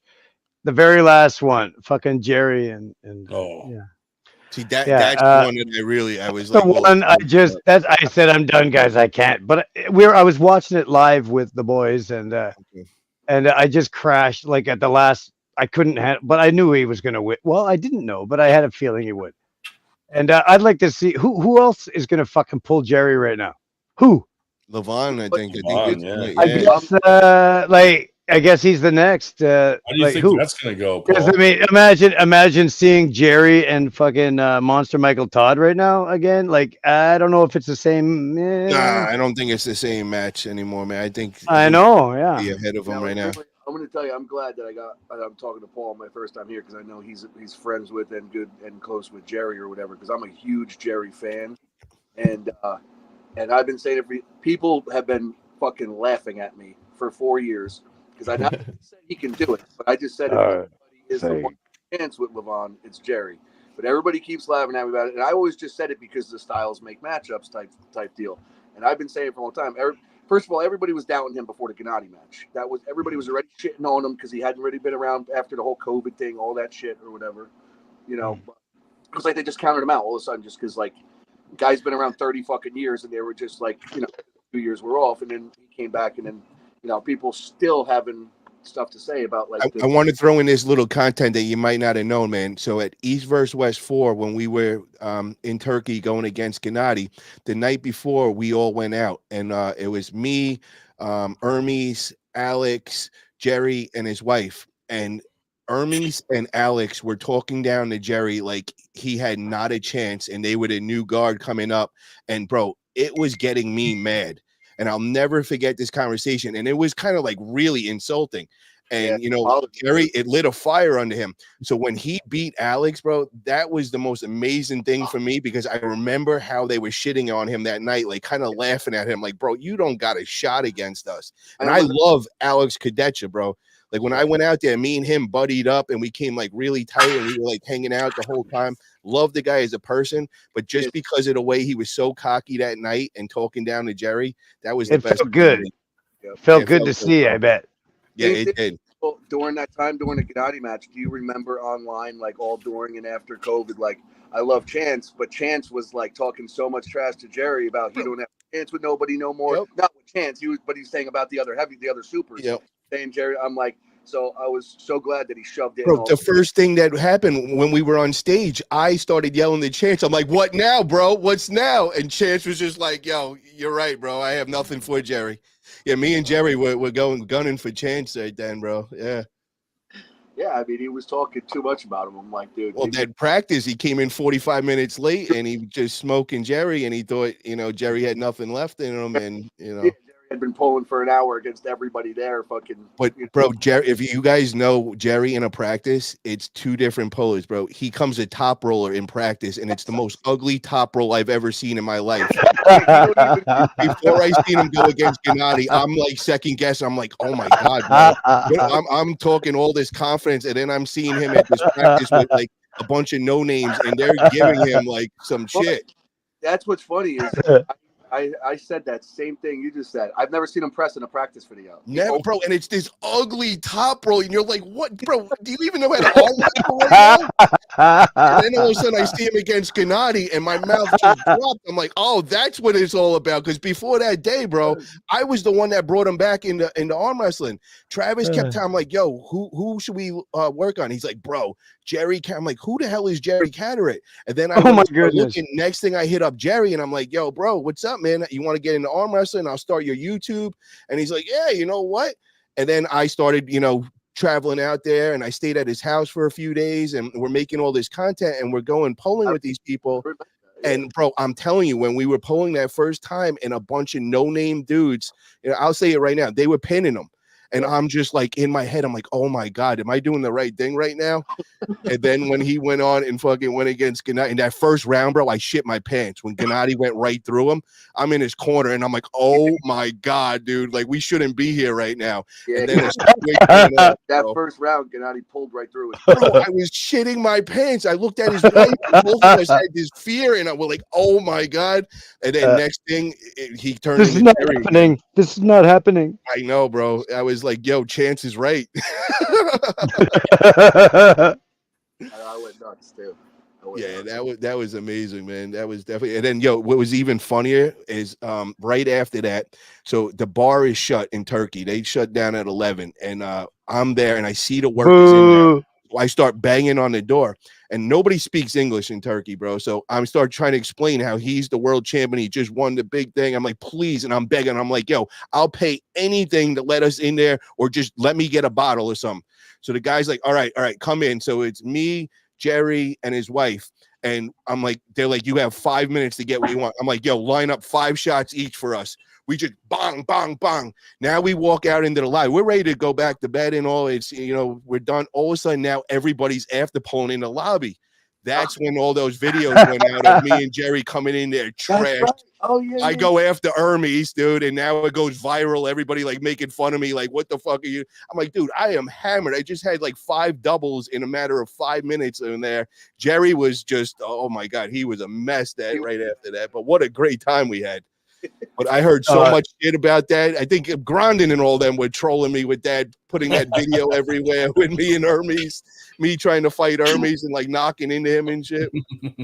But you got to remember, the whole weekend, we came there, I think it was like 3 days early. So it was just me, Hermes, and Jerry hanging out every night. And we were just having a blast, but we would tease each other. Like we'd be eating pizza and we're like, who could eat pizza faster? And then we'd have that contest. And then I started arm wrestling Hermes, and I actually gave Hermes something because he wasn't expecting it. And Engin seen it, he's like, oh, wow, bro, and everything. So it was like a competition weekend. So that's when, after I'm all drunk and everything, now I'm going after Hermes, like bumping into him, like, what's up, bro? And he just was like, he's seen how drunk we were, and he's like, oh, I'm going to get out of here right now. Oh, I can still remember what Jerry looked like in the fucking airport the next day with his big fucking shield and fucking looking half drunk and hungover. Bro, you should have seen us going through customs trying to explain. Nobody speaks English, and we're walking with a big shield, and I think he had a helmet too. And they're looking, and you got to go through 10 different metal detectors, bro. They literally open up your bag and they go through your pockets. And I'm good. Everything, and everybody thought I was Vin Diesel. Everybody's going and they're going, Vin Diesel, Vin Diesel. It was crazy. Mr. Burt and Mr. Dolly. Yeah, like got the helmet on and a shield. It looks what a shit show. Yo, going there, there's like no. I don't know what just happened. There's like no security check. Leaving there, bro, they are trying to keep you in that country. I'm telling you, there's 10 different checkpoints, and they just go through everything, bro. It's crazy. Anybody have? I know they got him going against Levon now, but I wish Jerry got the rematch with Hermes. No, I think we might see that eventually, man. I think, mattering on what happens with him and with Levon, but even if he wins, I think Hermes might be, the next one to come up and go after him with that. Now, my prediction with this, if Jerry has to travel to Dubai, I unfortunately, I think it's going to be favored to Levon. Yeah. If Levon has to come on a plane to Vegas, I'm going with Jerry, and I honestly think Jerry could pull it off in Vegas, but I just know Jerry does not travel good, bro. Right. Jerry lives like a king, and he's spoiled. He cannot get put into one of those coach seats and expect to fly 20 hours and be at his peak. He does not fly good at all. Has Levon ever been known to travel anywhere? See, that's the thing. I don't see Levon being the king and taking that match in Vegas. You know what I mean? I don't think that would be smart on his part, but who knows what they're offering him. That size, man. You gotta have them remove seats in a private plane so you fit comfortably. Yeah, but bro, they won't even splurge for first class, right? I was the only one sitting first class on that. I mean, the flight to Turkey is like, I think it was like $8,000 round trip for first class. And if you're over 350 pounds, you should fly charter or you shouldn't fly. Well, charter, man. What kind of jet are you getting that's going to have enough fuel to get there, bro? If you've ever flown overseas, man, have you ever done a 14-hour flight? Fuck. Bro, I'm telling you, I didn't want to get off the plane. That Turkish Airlines was the best thing ever, my man. They had you get your own personal like concierge person. The cook sat down with me next to me. He actually knew me from YouTube and all. I mean, they had a full bar. I'd go to sleep, bro, and as soon as I'd wake up, I'd hit the service button. I want another filet mignon steak, bro. I did not want to get off that jet, bro. And then I felt bad because I get off, and Jerry and his wife are in coach, and they're all miserable. I'm off like, yeah, bro, that was the most amazing flight of my life. That was great. I hope Jerry got a window seat. But meanwhile, Jerry's pulling, and Paul's a VIP guest. He didn't filet mignons the whole fucking flight. that is, if you guys ever get to fly, man, that is one of the best flights ever. Was that Turkish Airlines? The only one that beat that is when I went to Dubai on Emiratis, the Emiratis, and you get your own suite. That was insane, but that was like double the price. I think I paid like 17,000 for that one. What, you get like a room on a plane? I got a room. I had a shower, bro. It was next level. What the Jesus loving? Never mind. All the way to Dubai, bro. I think it was like 20 hours from New York to Dubai. I did that. I actually flew from Dubai to Canada on the old Prime Minister's jet. That was cool. There was one room with like computers everywhere and lazy boys and shit. I sat pretty much along the side. Yeah, can you imagine how it was a nice aircraft. Harry, he ain't gonna want to travel all the way over here. Man, I had the worst flight ever with Turkish Airways on the way back from Ireland. It went from Dublin through to Turkey, man, and I've never been so sick. It was so horrible. We hit turbulence, I don't know, like 3 or 4 hours in or something, and the plane, like, I'm not too bad when the plane's doing like this, but it started doing. It drops, the sudden drops. They get you. I remember your post after that, bro. I remember seeing that. That's when I first got to know you and all that. I felt so bad for you. You were telling that whole story, and I was like, you were getting like sick and all that on there too, right? You didn't feel good at all. Yeah, I normally get travel sickness anyway, so I had taken tablets, but that didn't help because it was about it was probably 40 minutes into the pitching, and I was like, oh, I'm starting to feel it a bit here now. And then I started sweating. And then like everyone else around me I could see was starting to like lean forwards and like hold the seats and stuff. And then a couple of people up in front of me like threw up, and then a few others did. And then like there was a big line by the fucking toilet. Well, they must. And then like everybody started getting sick, man. It was horrible. Oh, The whole jeez. plane, like the whole plane, just everyone was throwing up. It was because it was just nonstop, and it went for like 4 hours. Wow. Oh, you had And, some real friggin' yeah. Wow, I've never. turbulence, yeah, but Yeah, I've never they seen that were, kind of turbulence. Oh, the camera's gone. Hang on. You just went through the same problem I did, same Yeah. time, bro. Turkish Airways is shutting me down. No, it's Engin heard the post, bro. He's banning people right now. They didn't have enough of those little sick bags, and so they were handing out garbage bags to people, and people were like filling up these fucking garbage bags with spew. It was so bad, and we had to get like the captain came on the fucking radio, and he's like, "Yeah, we've given permission. We're to have an handing out emergency-" gravel now. Yeah, but we've got permission to do an emergency landing because like 90% of the plane was fucking so sick. Anyway, we finally get there, and Refund. I thought that I had some time to like chill out in the airport before jumping on the next plane, and I had to go straight from like landing and walk straight through the airport and get straight on another like 12-hour flight. And I got on that second plane like just like and then everyone else is like, oh, what's wrong with this dude? I'm like, you have no fucking idea. Like 20 minutes later we were up in the air and we're fucking in that same shit again. And Oh, no. Fucking just flopping around on Mamata's clouds or something. Hey, bump, bump, bump, bump, bump. Fucking driving through a storm or some shit. Paul doesn't even know what you're talking about. He's like, I paid too much. Another filet mignon. I heard. Would you think of Dubai? Did you Engin like Dubai? he was going to fly. Cheap gold in Dubai. Give Paul's VIP pass. Yeah, there you go, bro. You know what I found out about this VIP pass, though. You know, so the next time he offered where it was free, he was gonna let me come, whatever. But I stayed in the hotel room they gave me, and I was like, yo, this sucks. This hotel is garbage. I'm looking at a parking lot with a bunch of guys, security with machine guns.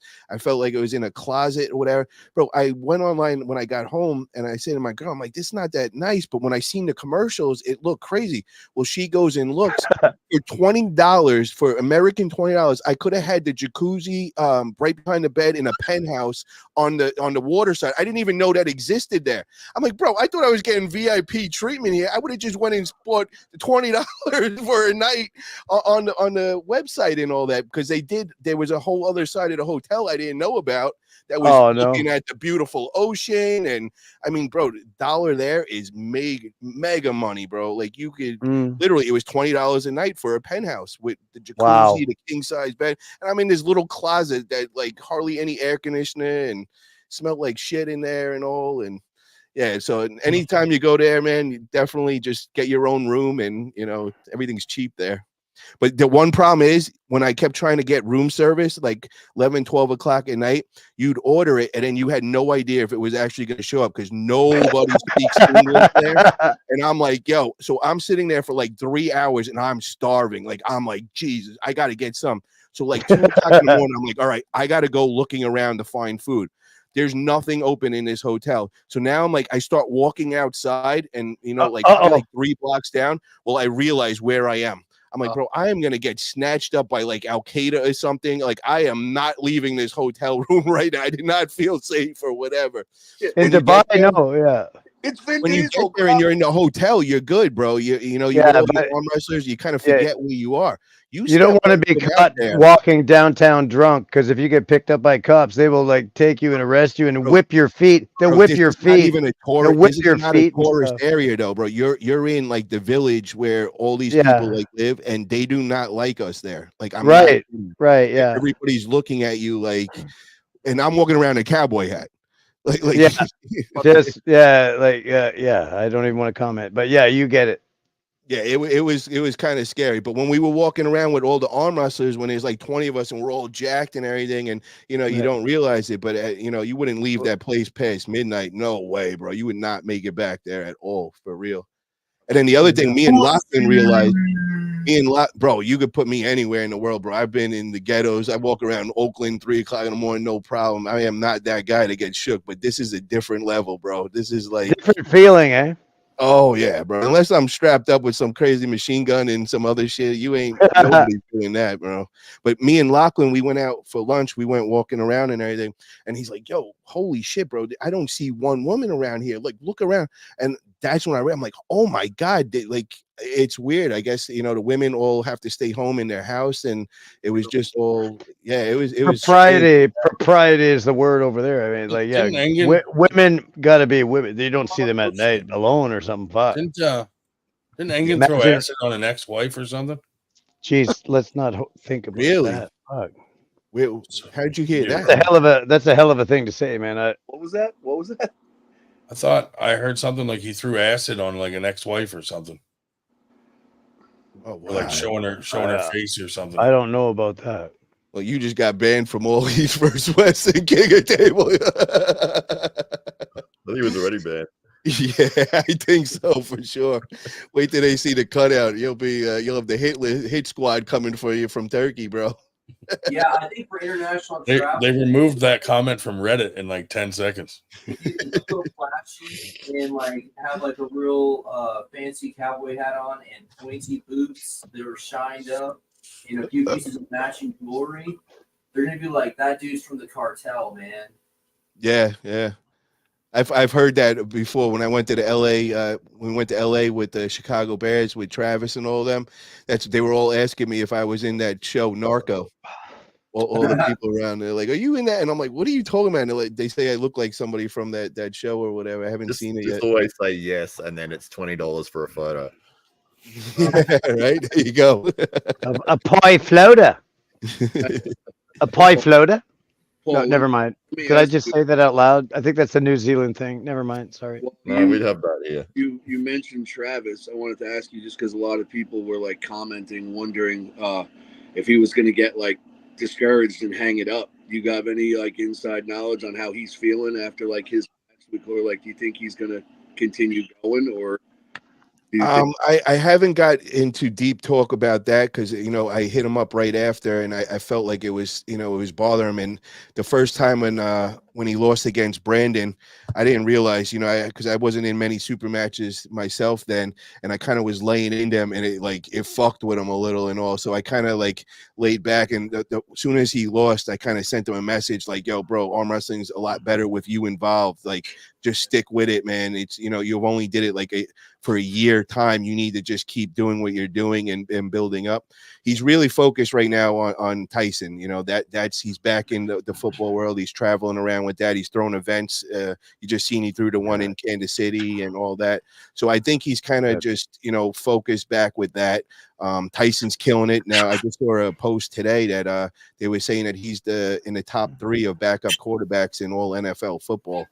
So it's hard when football season's going on for him to really, stay focused, bro. And I don't blame him, bro. I mean, so you gotta piss. I'll be right back. Yeah. So with all this going on, man, I mean, his son right now is on the minimum wage of NFL for, it was a 3-year contract, but, they're saying in the next year they could be looking, for that possible trade. And I think that's when his big payday could come. So I think he's really just making sure Tyson's dialed in and, that's his main focus right now. But don't get me wrong, bro. If somebody's, they're putting up 15, 20 grand for a match for him, he's going to take that money, bro. 100%. Yeah, even not being around for years, that's all he always would joke about and say, like, well, I mean, if money's there, I'm coming. But he's on a money gram. He straight up tells you that, and I know when he got offered the Devin match, he was in shock. They first came out and they were saying something like $15K for him to take that, and of course he said right away, "Oh, bro, I need 25." But he hit me up like, "Bro, they're offering me 15 right off the bat." You know what I mean? So he was definitely excited with that. Yeah. And I know he's been going around. He was just over here in Jersey with doing the with Greg Sharp or whatever, and he was going around with them guys and stuff and doing a lot of commentating and and on the East versus West too. I mean, I love seeing him do that stuff. But well, like you said, just in general, arm wrestling's just better and more exciting with Travis in it. You know what I mean?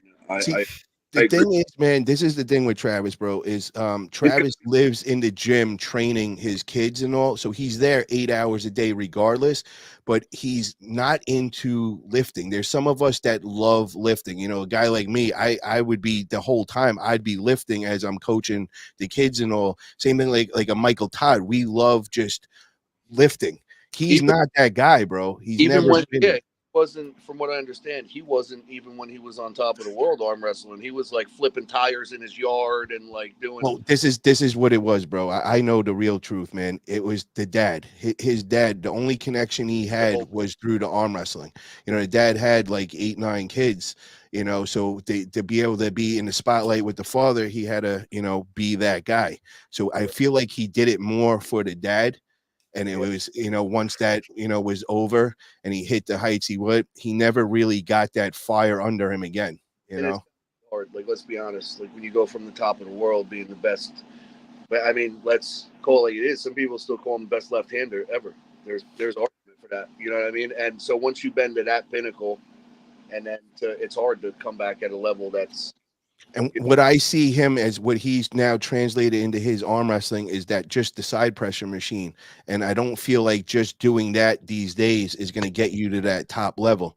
You know, so when he's on the podcast with Artem or on another podcast, he's just doing like a straight hour and a half of that side pressure, and that's his day of armor. That's it. Where when he was training up and really hungry, he would have 5 exercises. He would just do 1 exercise a day, but he'd do that exercise for 8 hours a day. Never high intensity at any time, but that same thing 8 hours a day. And he would do 5 exercises total. I got the whole thing. It's all over my YouTube, and that's only exercise he do. I don't see him doing any of those anymore. The only one I see him doing is that side pressure machine, and I don't think that's just going to work. You know, I think you're going to have to do everything. And does he want to be that again? I don't know, man. I think it's more of like somebody's throwing 15, 20 grand out. All of a sudden now he wants to go grab that money, and you know.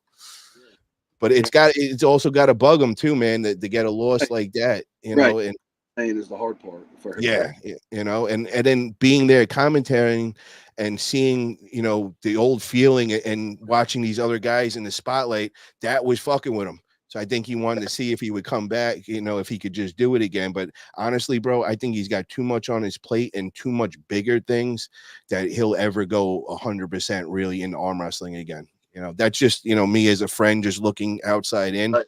Right. You know, I wish it would be different. I wish he would get that fire under him again, you know, but I just don't really see it realistically. You know, especially when his son could be possibly in, you know, the next year or two get a contract of $30 million or something like that. You know, he's worked this dude since he's, you know, the kid could walk. You know, he's going to get a nice little chunk. He's going to get a beautiful house and, you know, live out his dream. So I think that's where he's making sure Tyson's staying on point and all that.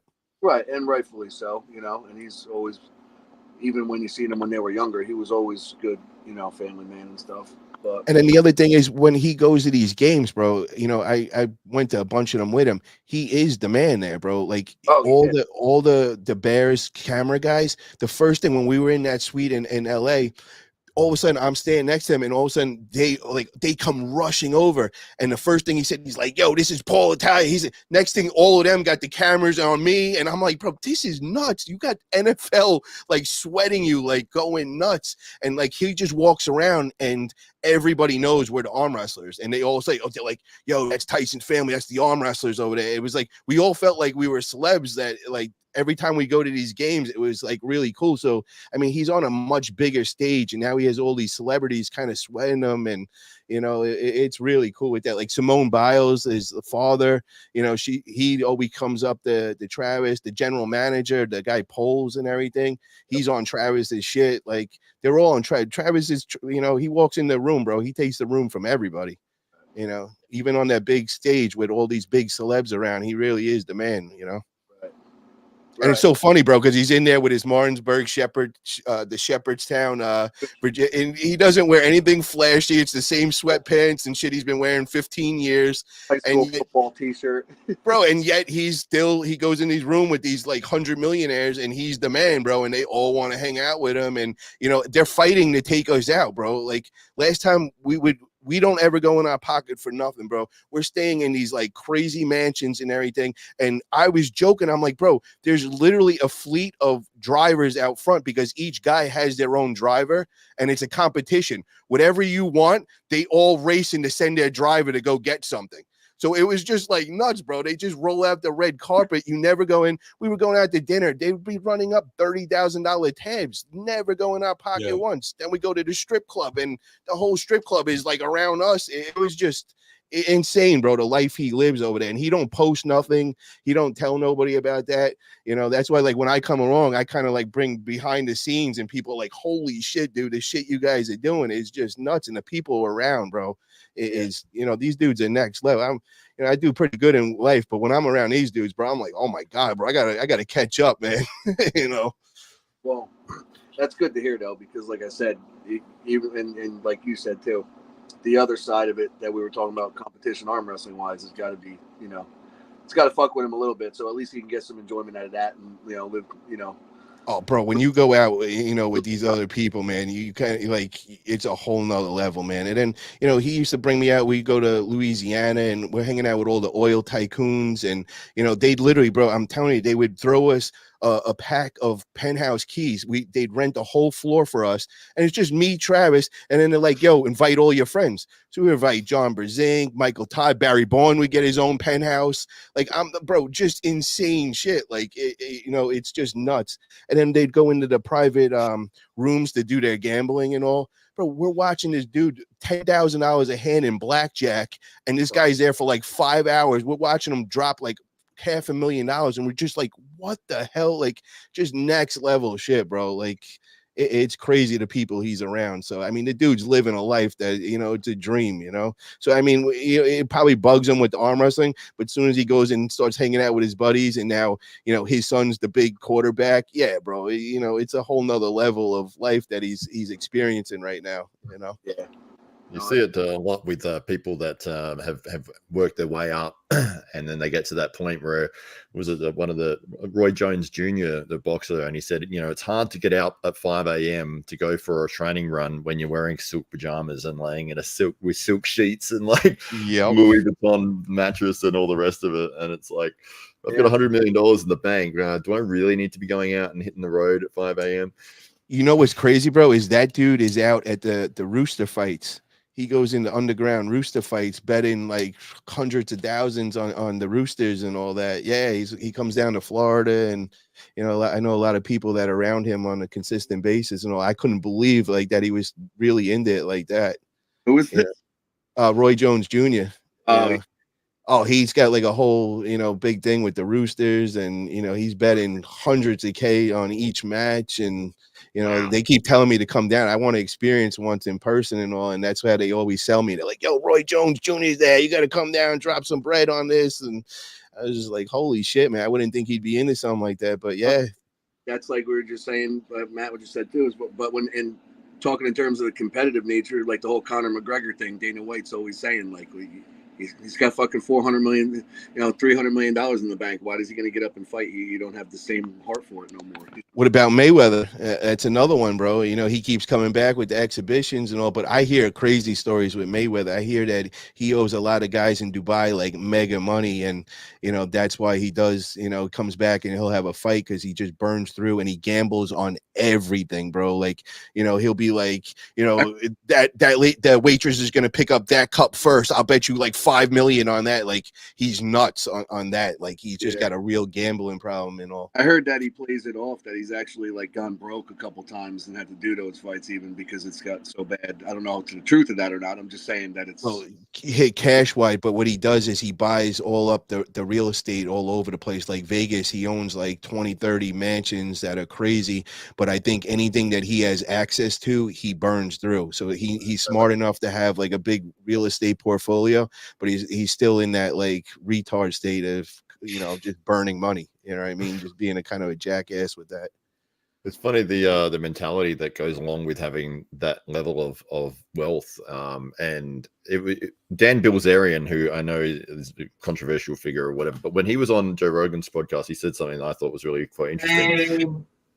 That that for him to get excited about something is very difficult now, because she's traveled the world. He's slept with all these like beautiful women. He's had all these incredible experiences, and it's like, well, yeah, all right, shut up, mate. While I'm talking, please.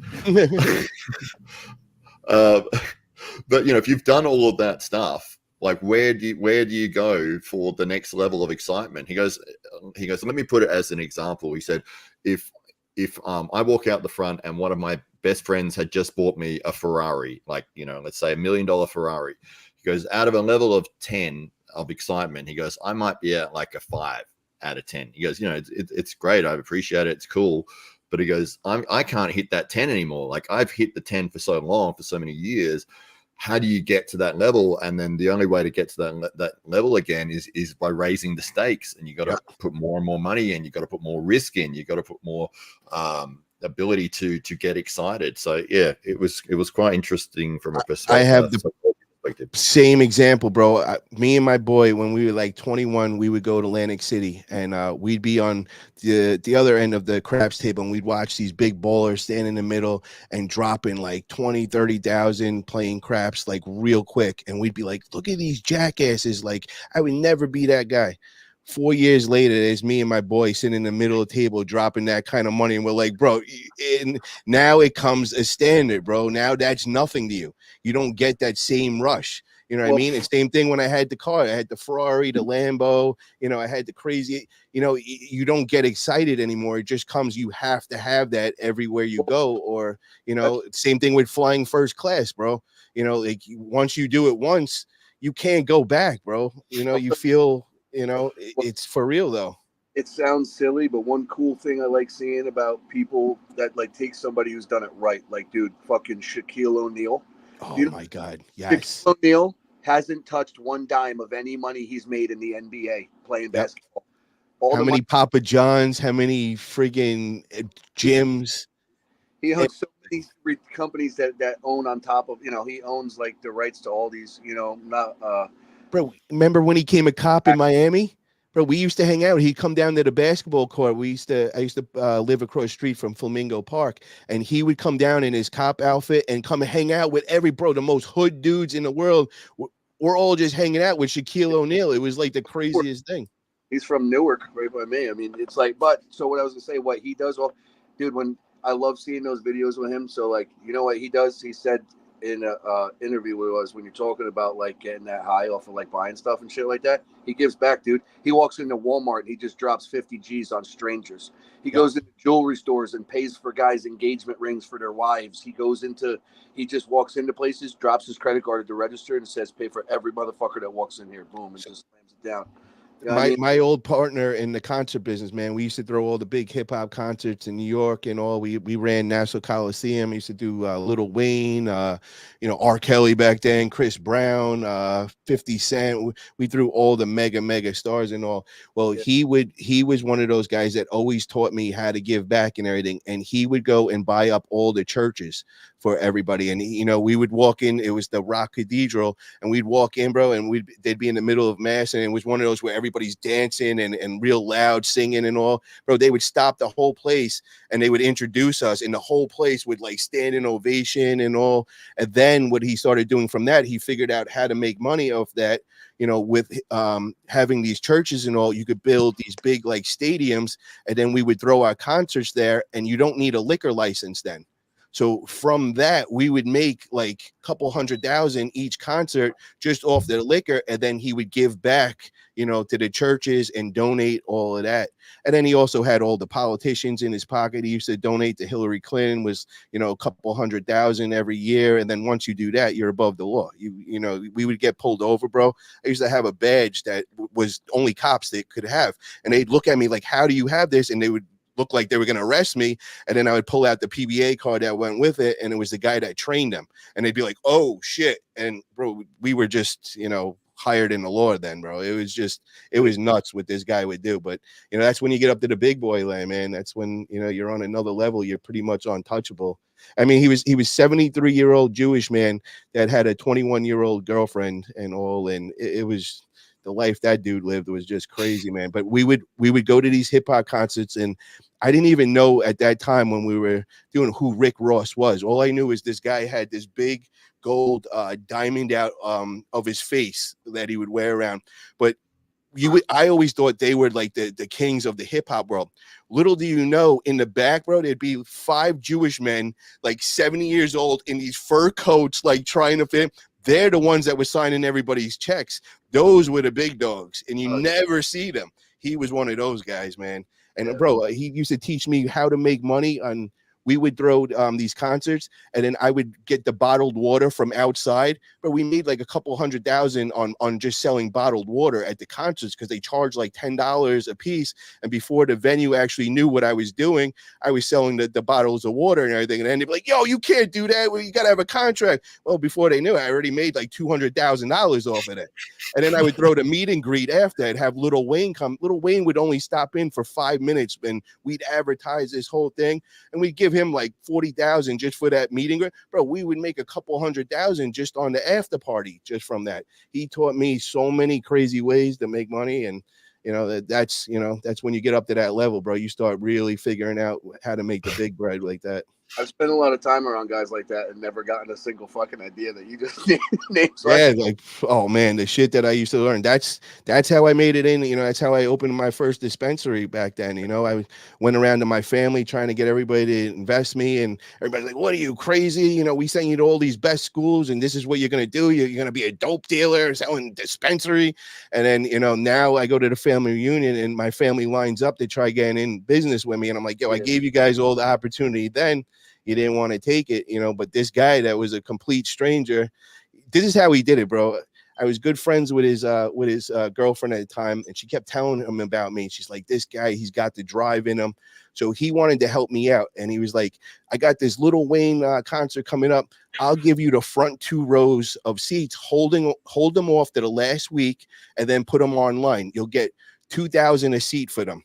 So he goes and gives me this opportunity. Well, I go and I tell the first guy I know, this big Italian guy out of the Diamond District in New York, and I tell him, I was like, "Yo, I got these front 2 row seats." He goes, "Put it like this. I'll buy all 14,000 seats of the whole stadium, but the deal is you cannot sell one anywhere else. I have to have every single one." So I go and tell this guy, Elliot was his name, and Elliot's like, "Are you for real?" I'm like, "Yeah, he wants to come out to dinner to have a talk with you tonight if you were willing to do that." So this guy's looking at me like, "Yo, there's no way somebody that could go and buy out the whole thing." Well, this guy shows up with $1 million in a briefcase, bro. And he's like, "Yo, I want to do this." Yo, Elliot looks at me and he's like, "Yo, that is nuts. Can you do that again?" I'm like, "Oh, hell yeah." That was the first guy I went to. He goes, "You know what? What kind of car were you looking at?" I was like, "The Bentley GT." He goes, "I'll go and buy that." Week later, he went and bought me a Bentley GT, bro. And that's when I was like, holy shit, dude. And that's how I got into the concert business. I just knew the right people. I didn't know anything about the concert business. I just knew a lot of players that had a lot of money and all that. And that's how shit happens, bro. Look at Brian, bro. He's like dead over here. Look at this guy. Doesn't like he got shot. He's like a dead body in a movie.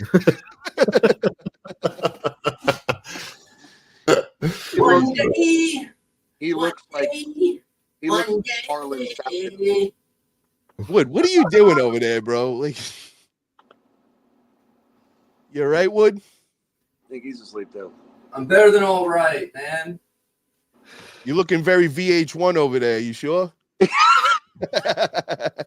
man, I'm feeling so VH1. They're gonna replay me on CMT. Oh, there's Grondin. There. Hey. Grondin, you're back. Hey, what's up, brother? We're back to life. How do you fall asleep on a podcast, bro? You're like the only person that can do it, my man. It's easy. You should put on your Kanye face next time when you do that, so we can't tell if you're sleeping or not. Can you imagine, dude? That's a good idea. For real, we'd have no idea. You know what I mean? Bro, with that mask, you look like Meta World Peace with Down syndrome. Hey, for real. He looks like Beetlejuice from Howard Stern. It's me, Damon Ransom. Oh my God. Hey, bro, did you say you were from Newark, New Jersey? Bro, I could just sleep like this. I'm like 20 minutes west of Newark. Where? What's the name of the area? I live in Morris County. You ever heard about when you were about this way? Did you ever come out to like Lake Hopatcong? I haven't been there, but I mean, I know old Jersey, bro. I mean, I'm smack in the middle of North Jersey, right between the Delaware Water Gap and the GWB. Like I'm right in the middle. Like I'm in Morris County, so like right off Route 80. Bro, that's like my stomping ground. I used to be in Jersey for a long time, man, and you know, I still have the house in New York. I'm originally from Howard Beach, Queens, you know, but I got a house in Long Island now, over in Garden City, you know, and my girl's from the shore, you know, in Jersey, so we're always over in Jersey. Yeah. Are you going to Knuckles Up? I don't September 14th. You bro. should. It's in Fort Lee, New Jersey, bro. It's right next to you. Yeah, I'm gonna go there then. Yo, 100%. Come hang out, man. I'm taking a trip. I'm coming with the boys. Normally I come with the girl, but we're gonna go with the boys this time and just have a blast and party it up. So come hang out, man. You seem like cool peeps, bro. Absolutely, dude. Absolutely. Sue's going with me and Johnny. Nice, bro. That seems to be the trio, right? Did you guys drive down to Florida last time, or you took a plane? No, we flew. Yeah, we all flew. Okay, I seen because I think you must have had a rental car then. I was like, Yeah, we rented drive a car all the way once. down there. Yeah, no, we got a car once we got down there. Okay, I was gonna say that's intense, but with 3 people, that's not bad at all, man. For Yeah, it was fun though. Yo, that Knuckles Up, bro. You're gonna love it, man. That shit is amazing, bro. The show they put on there, and it's a good time. So I'm a noob basically. I've been a fan for a long time. I've been obsessed for a long time trying to get into. I've been waiting 15 years to even pull the trigger. I've only been arm wrestling for a couple months. I just joined in with the New Jersey Beast Mode guys. Oh yeah. And they're also, you know, some of them are now the High Five guys who are in with the Knuckles Up. You know, some of those guys are the Knuckles Up guys, whatever. So good guys over there too. Yeah, you got Marcio over there. Is it Jason Merlot's over in that crew? Will, he's the one from High Five, and Christopher. Yeah, it was funny because I went to nationals 2 months ago, never having put my arm on a table before, right? Just I was gonna watch, and my girl was like, "You've been waiting for a fucking decade to do this. Why don't you just like have some fun and like go amateur or whatever?" So I did it. And I met the Beast Mode guys, and I met Paul Cruz and Mike Bisman, bunch of New York guys and stuff. That's the Long Island crew right there, man. That's where I started out too, bro. Was with those guys, Mike Aiello and Bisman. And, Mike Aiello. Gentlemen, voice check. Yeah, you're good. Too loud, too quiet. You're good. Good now. It's perfect. Yeah, that's a good area, bro. I love it over there, man. Have you ever gone to? Yeah, you used to watch Sopranos at all? Of course. Sopranos, of course. Had to watch the whole thing. With the Bada Bing. Have you ever gone to the real life? The Satin Dolls over there? I bounced there for a couple weeks back in the early 2000s. Oh, yeah, I used to be over there. So we were in the car industry over there. I used to be like 2006 to 2009. We were there every day. But it's a bikini bar. It's not even a topless and all. Right. Yeah, that was a cool place, man. We used to hang out there. I think the guy over there was a rat or something, you know, the owner of that place. It's funny. I think no. Well, I hope he's not there anymore. Yeah, right. Tony Soprano got him. Good. I think I've heard something like that before myself. So yeah, no, 100%, bro. Yeah, we used to be over there all the time. We were all in the car industry and all that during those years and all. Hell yeah. What was the show? I haven't seen The Sopranos, but in terms of realistically, is that what Italian families are like in America, or is it any? It was about the Cavalante family. It was a Jersey crew that was running. So back in the day, Jersey lost its rights to have its own state. So the 5 families in New York broke up the different parts of Jersey, and they would put representatives over there in different areas, and they kind of would run the area and all that stuff. And yeah, it was good idea of what really goes on and all that for sure. A lot of people don't know that. That's good information right there. Oh yeah. No, I know all that stuff, man. Hell yeah, bro. Is that your favorite show? Have you got a favorite show that you've watched? I mean, I always loved The Sopranos. We used to always, every Sunday, you know, we'd have a big party at the house, and we would all bring in like all the Italian pastries, and you know, it'd be like 20 of our friends together, and you know, because I you know, when I used to be in the car place over there and everything, those guys that actually I knew over there, they actually got caught up in some shit like that, and they used to turn back all the clocks in the cars, and they got pinched. They were doing that for years, and I found out they were making like a couple million a month, and it was pretty crazy. And a lot of people were saying that the real Sopranos was about some of those guys as well, and I didn't know about that, when I was hanging around those guys. But yeah, and it's funny that they would hang out at the same place, the Bada Bing is Satin Dolls, and a lot of them would, that was their hangout over there. Yeah. Awesome. Yeah, it was funny that era of sort of crime shows about realistic. There was a whole sort of plethora of shows that came out at the same time, and Sopranos was one of the first ones and really got a lot of traction. And then you see shows like The Wire or The Shield, and here in Australia we had something called Underbelly, which was about a lot of the criminals here in Australia and their stories and crazy characters and all that sort of thing. But it wouldn't have started without that interest in Sopranos. So I think they really were leaders in that genre of television. Yeah, and a lot of it came from originally with the Goodfellas movie. They took a lot of that from there, a lot of the same actors and all, but they were basing some of it partly on that as well, and all that kind of shit. It's fascinating stuff. I mean, you watch like Casino or whatever, and those characters are so unique and interesting, and the way that they speak, the accents and everything. From my Australian perspective, it was like, it's so different and so interesting, and it's like, is that what they're really like? And you got to imagine that these people are out there walking around talking like that, and it's like, it's incredible. Well, the funny thing is, Matt, is that to me and Paul, those movies and those shows, the movies, and even those true stories are about the people that are from our area, like the original. That's where they're all born and raised and everything. So. Funny story that you might not know about me is the Goodfellas movie that was about my family.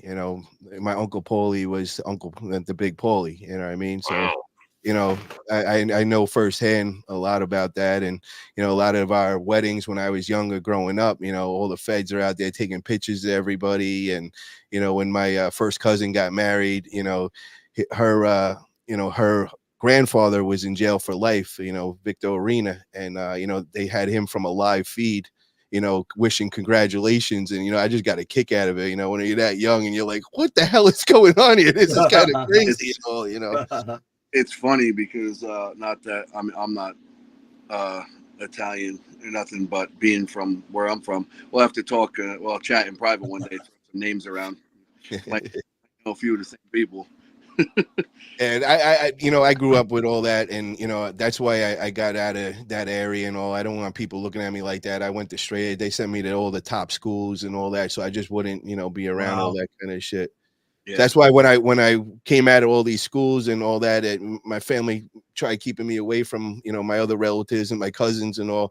And then when they find out I'm going to open a marijuana dispensary in Colorado, everybody's like, "What the fuck are you doing?" My mom almost had a heart attack and all. But 10 years later, they thought I was a genius. Now, go for it, Paul. Go for it.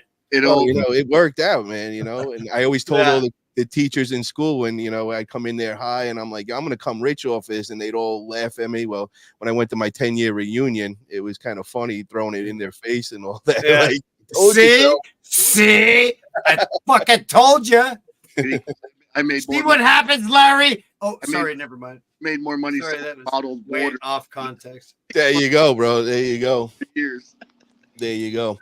But even when I go back in the old neighborhood and all, like Howard Beach and all, it's you're like a celebrity. Everybody knows who your family was, and it was like a double-edged sword. Because people then profile you another way, and I'm not like that and all, but there's catch-22 about it. Yeah, but it was always cool too, man. Like going in school and everybody like always looking at you like, oh shit, look at this, and it was always a cool story to tell and all. Yeah. I've seen the horrors, bro. My family, was literally ripped down from it. It wasn't cool then, man. I watched them where my family was just, taking everything from them. And, my uncle was probably one of the richest, organized crime guy ever, bro. They said he had $1 billion at one time, but they took everything at the end, like he wasn't really left with anything, and, went from living the high life to, rotting in a jail cell and all that shit, man. So Yeah, you see it from a totally different perspective. yeah, I don't look at it as a cool thing, man. And it's kind of pain in the ass, going to weddings and, you got the feds in there. Like that shit's, it's kind of disrespectful. And, we're so far past that, 20 years, family's still not around that shit, but they act like we are, and it's kind of stupid like that.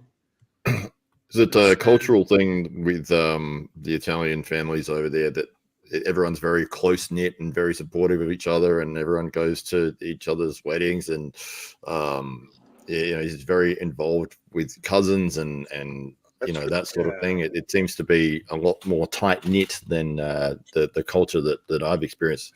But it's interesting to see that. Yeah, they're very, very tight. But at the same time, like I told you, I was kept away from most of my cousins, and I didn't like that part. I always was, and I was an only child, so it kind of bothered me, not being able to hang out with my cousins, and my family would always make sure I wasn't around. I would only see them during the family reunions, and they were always so tight, and doing it kind of was like made me jealous in a way. But I understood as I got older, and I realized, and I liked the route I went. I don't have to look over my shoulder, and I did the right thing. And where a lot of my cousins, are in jail, or they got their own horror stories or whatever. Right.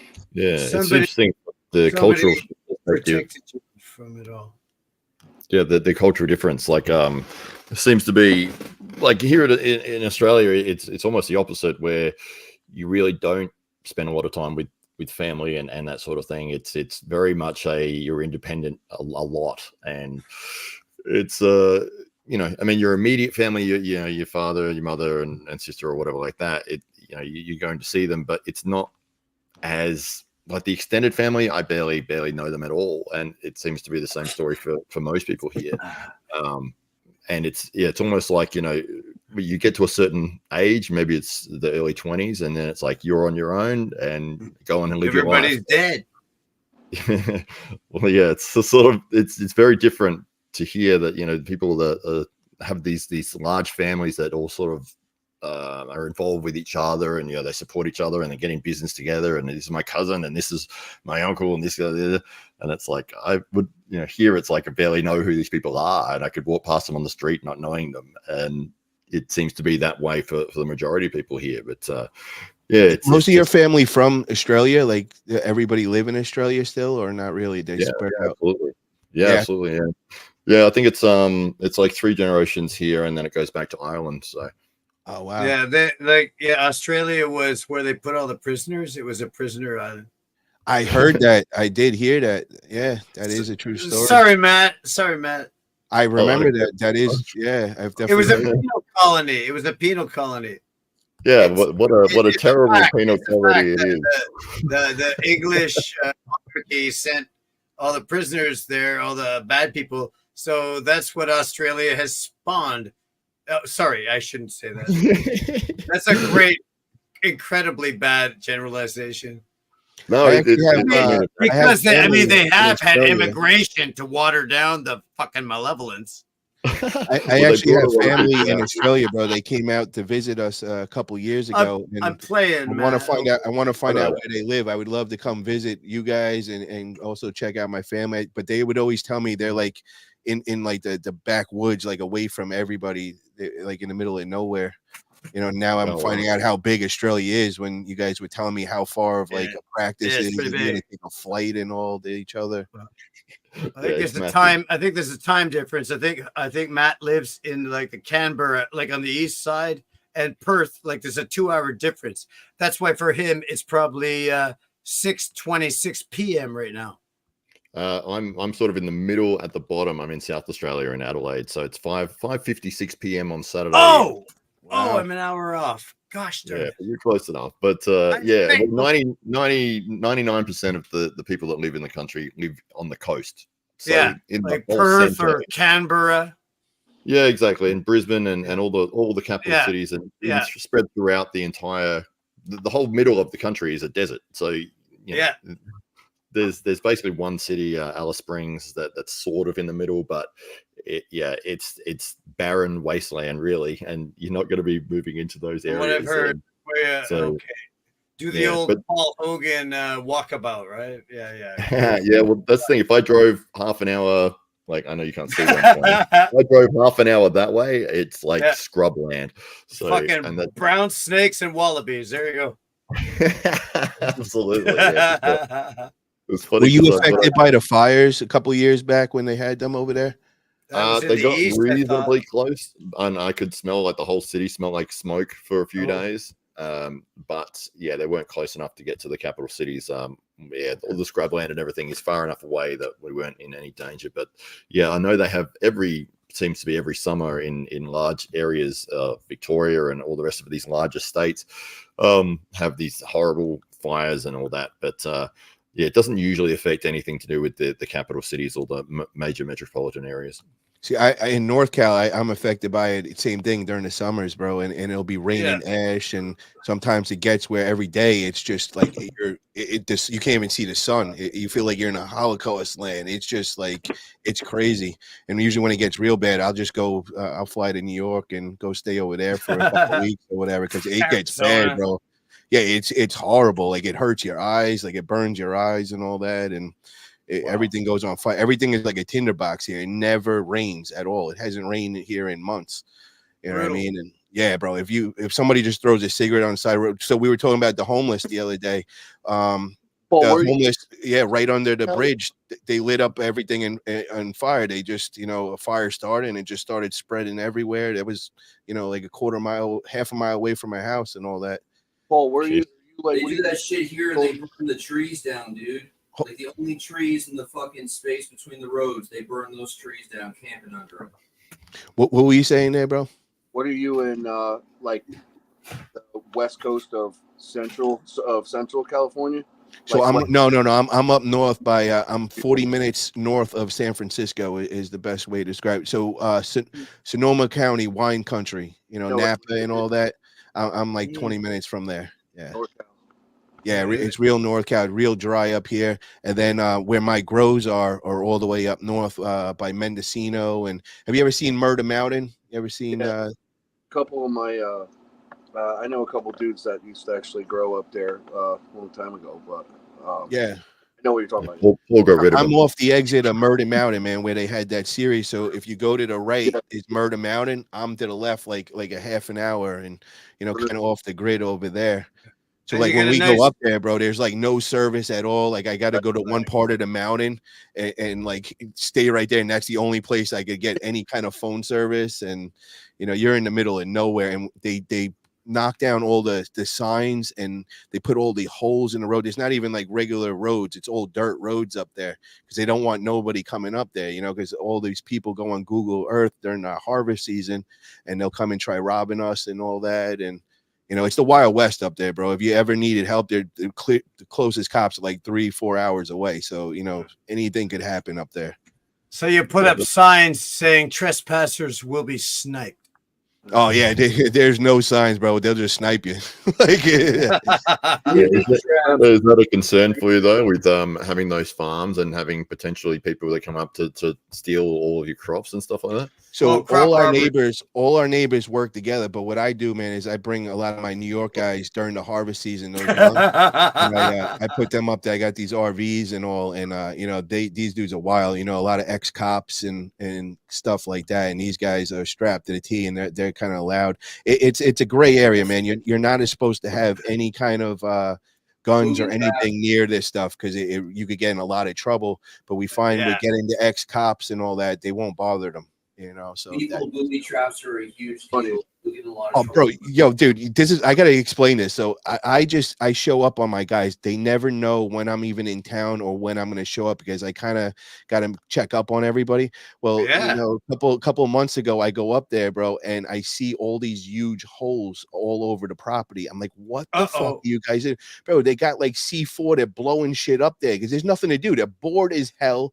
You're in the middle of nowhere, and I mean, they start shooting things, they start blowing up things, they get buses and they decide they're gonna blow those up. And it's crazy, bro. So I caught them all with that shit. I'm like, yo, no more explosives on my property. Bro. Get out of here, bro. And then when I have harvest season, man, it goes from, just having 3-4 dudes on each property to having a small village. You got to have about 30-40 guys on there, trimming up like, 8,000 units, so you need a little village. And, normally I would have to be the guy to go babysit all of them, but they don't like having me around.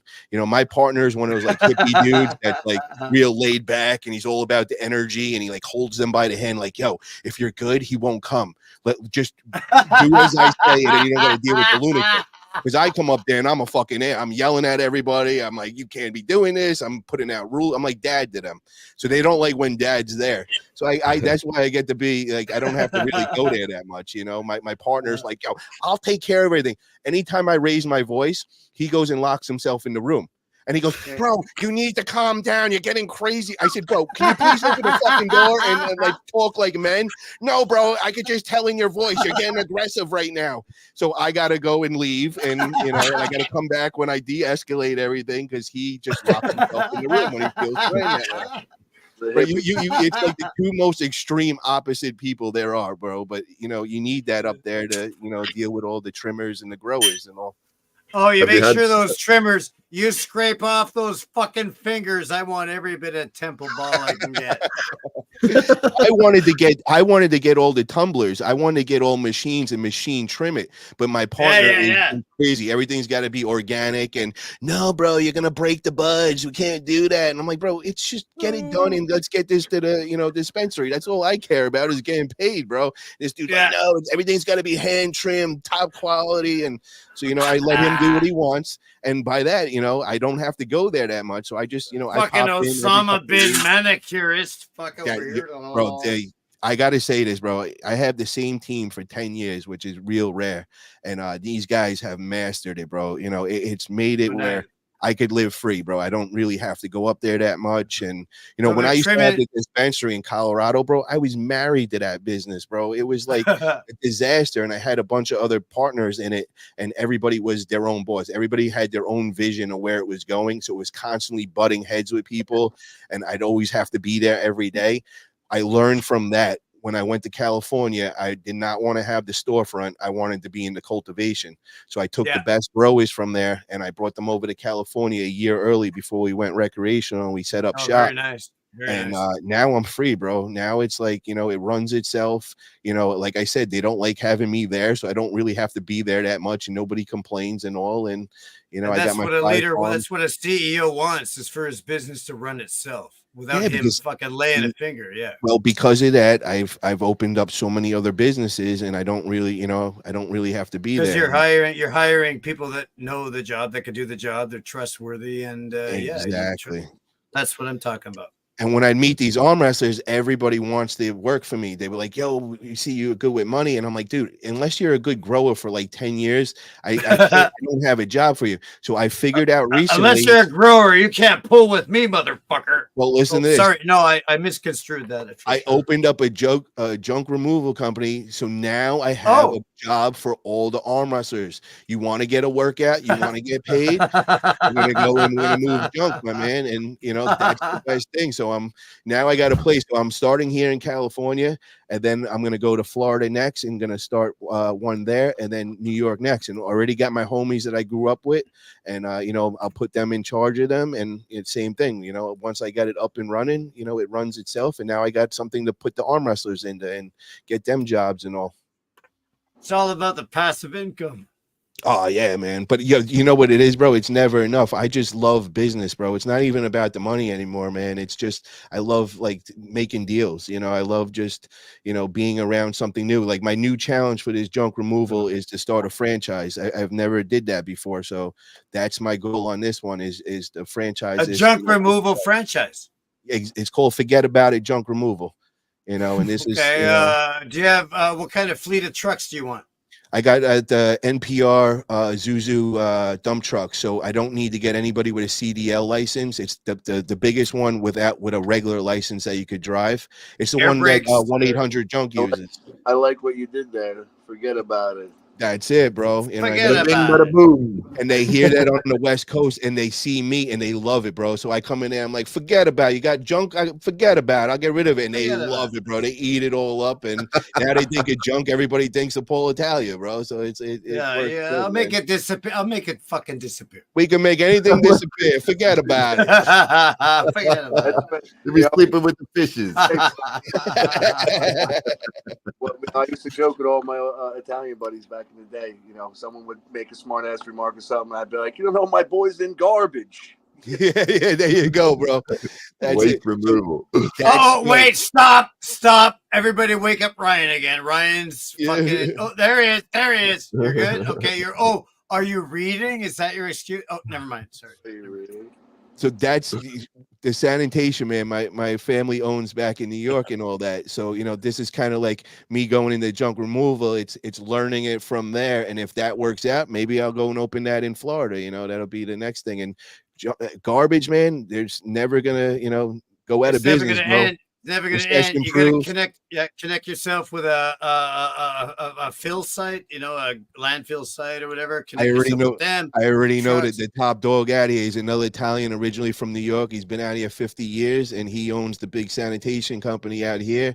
So, you know, he already told me, he's like, "Oh man, if you don't want to go to the other fills, you could come and drop off some here." And he's like, "You know, I'll give you prices that nobody else would." So, you know, it's really cool, man. You get a lot of help, you know. Matt, what you were saying with the whole Italian thing, that's the other thing. When you're on the West Coast, there's not many of us. So when you do come across other Italians, bro, we all help each other, man. Yeah, exactly, bro. It's really great thing with that. So I love that part of it. But I love this junk removal business, bro. It is. I can't believe, you know, what people like pay for this stuff. You know, 900 a full load, bro. It's crazy. Where the rest of the country, you know, they only get 400 or 500 a full load. We're getting 900. What about what about those dumpsters? You know, you just drop a dumpster, let them fill it up with debris, and then you take it away. Eventually, $2,000. $2,000. Knowing the guy that he is, before you know it, he's gonna have 100 dumpsters too. Well, that's part of what I'm gonna do, man. So first, I get this going, and then there's two other business that I could tie in: is demolition and the dumpster rentals. Yeah. Yeah. There you go. It's like synergistic. Same thing with the laundromats, man. So I'm going to be opening up laundromats in Florida. So under that one roof, you have three businesses. You got the self-serve, so they come in there and they use your machines, you make money. Then I got the pickup where they come and drop it off and we do it there, and then they come pick it up. And then there's so many different ways to make money in the laundromat business that people don't know about, and that's another killer business. And we're not like the old school where it's cash and hiding money or anything like that. Everything we do, I could track on my phone. It's with the credit cards and all, so you know, everything's direct debit recorded. and stuff. Yeah, because back in the day they all used to say, "Oh, you open the laundromats for cash deals and all." Yeah, it's. When I say that, people look at me, they're like, wait, what? And I'm like, no, it's not like that. Everything's reported and everything goes to my phone. So I know exactly how many turns each machine does. Laundering. Back in the day, that was it, man. But not today, man. Everything's reported with that and all that. Yeah. I gotta head off. I gotta have the dinner. But great to speak to everyone. Matt Cullen. Matt, you the man, what a brother. Pleasure. What a pleasure, Matt. Great to see you, brother. Well, look out. He's got two biceps going. I gotta get both. Yeah, baby. Hell yeah. I don't know if no. All right. Later, guys. Ryan, what's up, brother? How you doing over there? What a pleasure he is. Good. I just see your head swiveling around every once in a while as you're moving around, falling asleep. It's dangling around. It's behaving in a gravitational manner for sure. Yeah. And Wood, what's going on with you over there, bro? You still awake? What, I see 3 side pressure machines. Is that for real? I see 3 as well, or are those like mini ones? Like, I need another chocolate bar, man. I need another fucking chocolate bar. Oh, that fucking Toddzilla over there. Actually, I got a chocolate bar. Crazy, and I keep trying to buy one, and you can't even buy them from them. I'm trying to figure out, why are you making so many side pressure machines, bro? Get in a freaking truck and drop one off over here, bro. I'll show you around for the weekend. Andrew, take you on a tour. Do you weld? Are you a welder, man? Back to the side pressure moves. It wasn't a difficult question. He's coming Travis now, you know. Travis on the podcast. He's got to work out before he gives the answer. Yep. And I don't know what it takes again, bro. I offered him $1,600 and I told him I'd take him out for the weekend and show him around and everything, and he still won't come and bring one out to me. We tried shipping it and they quoted us at like $6,000. I was like, oh, that's not gonna work, bro. Just jump in a truck and let's go. That's not happening. That's not happening. Come on, Wood, man. You feeling like it yet? Come on out next weekend, man. Come drop one off, bro. I'll take you on a tour. So, Paul, you know what you got to do? You got to get one of your guys. Andrew, I bet that would be a fucking kick-ass party if you ever did that. I don't know how far you are away from Paul, but I wouldn't turn down an offer like that. If I was in your... It's $1,200 in gas round trip. And gas round trip. Oh, well, flying, I wonder, it'd probably be cheaper to fly. Oh, but you can't really fly with a table like that, can you? So I don't delivery see it being $1,200 on gas from there, man. From Texas to North Cal, I don't know. $1,200. Where does he live? Texas, Austin, Texas. He's saying round trip, so 600 each way. That might No, so you're talking maybe 1,700 miles, if that. 1,500 miles. One way. Well, yeah, one way. Yeah, that's what I'm trying to guess at. I'm just trying to. I'm trying to guess half of North America because Canada has about the same width. No, dude, Texas to Florida and like Texas to California. I'm pretty sure California is a longer drive. Yeah, I think so. Yeah, depending on where you are in Texas, Texas is a pretty fucking big state. Yeah, Austin. He's over in Austin, but the It's whole not thing like is, he's in bro, is Corpus. get It's me not like that- he's in Corpus Christi or something like. Get me that side pressure, bro, and it's the publicity he's gonna get, man. Because I'm gonna go and make all these videos, bro, and everybody's gonna be asking, "Where did you get that?" Because you can't get side pressure machines anywhere. You know what I mean? It's very limited people make them, and it's like, yo, you'll start selling those left and right, bro. Send one of your guys over and then one of them forget about it trucks to go pick it up. Yeah, right. Yeah, that would work. Hey, I'll give you a job for a month, bro. Come work over here. You could drive the dump truck around too, bro. Dude, I might take you up on that. Hell yeah, bro. Hell yeah. I'll show you where Murder Mountain is and everything, man. For real.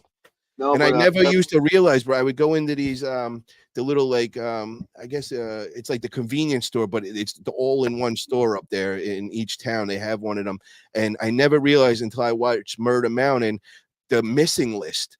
You know, they have one outside of each one, and now there's like hundreds of people on it, and I never paid attention to it. And then when I watch Murder Mountain, I'm like, oh my God, I never realized that. But during trim season, bro, as we're going up there, you got all these girls coming from all different countries, and all they do is they get on the 101 and they just hitchhike, and we'll be driving up to my property, and I'll be following like two other cars of my boys, the trimmers and all, and they're like, yo, they'll call me on the phone like, yo, can we pick them up, bro, and bring them back to the property? And I don't want anybody coming like strangers onto my property and all that, but you have all these ladies that are just coming from everywhere. So I guess all the serial killers and all that, it's the perfect spot right there, bro. Like, so you meet some crazy, and you're up in the redwoods, and I mean, you're in the middle of nowhere, bro. All kinds of crazy ways fucking lives are being lost up there, bro. Oh my God, yeah, bro. And I never realized until I watched that show, and then it all clicked into me. And a couple of times I've been out there like 3 o'clock in the morning just driving around, and I've seen some crazy shit. I remember this one time this car was flipped over, and we're in the middle of nowhere. It's like 3 a.m. So I jump out of the car right away. Yeah, that's what I was gonna say. Even accidents. It's not even just people. Wait to this. So I get out of the car. I get out, and I'm looking in the car, and the wheels are still spinning. So it must have just happened. I got this weird vibe out of nowhere, bro. And I'm like, something's not right here. I jump back in the truck and everything, and I just start driving. And I go down about 10 miles. There's a checkpoint, and it's the cops, and they like stop me in the truck, and they're like, yo, we're looking for somebody. They just murdered a family, bro. That was the car. The guy was trying to get away. He just murdered a whole house full of people, must have crashed the car and was just like abandoned. And now I'm out in the middle of nowhere trying to help somebody, and that was the dude's car. So I could have got myself caught up in some crazy shit up there. It's crazy up there, bro, for real. Wow. Yeah, for real. That's heavy duty, man. That's fucking pretty heavy duty. Yeah, you meet some wackies up there for sure, man. And even like the mountain guys, we always say you get if they're up there 6 months straight, we usually have to change them out and let them come into reality for a couple months before they go, because they get hill sickness, we call it. And these dudes start getting loony, bro. They start losing their mind. There's nothing for them to do up there. You know, they're just sitting around. And, you know, I've had a couple of guys that were working for me as like trimmers, and, you know, they literally lost it. They were from the East Coast, like Philadelphia and all, and they'll go up there for 6 months and it will change them, bro. They'll start like talking all this wacky shit. And you're like, yo, bro, you got to come down for a couple months before you could go back up there. Almost like it's like the same theory. It's like a different form of institutionalism. You know what I mean? Like you get isolated to an extent of fucking delirium. Oh yeah. Yep. This dude would, oh my God, he would talk about when it was like, yo, bro, it started raining last night. And, you know, I just heard the drops and they would started talking to me. And I'm like, yo, it's time for you to come down, buddy. You need a break from the beer. Big drop, little drop, 0 1s, binary. Fuck, what's going on? Yeah, they started, you know, having then people make God up there and all kinds of shit. And, you know, Fucking, there's animals that'll kill you up there too. oh yeah, oh man, Where? yeah, Here, yeah. we got bobcats and bears. Oh, I wouldn't be bobcats will run from you. Like any black bear that I've ever met in the wild has run from me. However, one was following me once that's a different story though. But if you go out west and if you encounter grizzly bears, they don't follow those bear defense stories. Yeah, you can carry around a fucking can of marbles and make noise, but if you encounter a grizzly bear, I'm on the it could go one of two ways. It could ignore you or it'll just kill you. Yeah. But black bears tend to I've encountered black bears on a run with some people, and the black bear mom left her babies on the other side of the road and ran away from us. But that was like, you know, 8 of us running, you know, like by yourself. Yeah. If you get in between a mom, even a black bear and her babies, she may still run away from you, but I wouldn't put it to the test.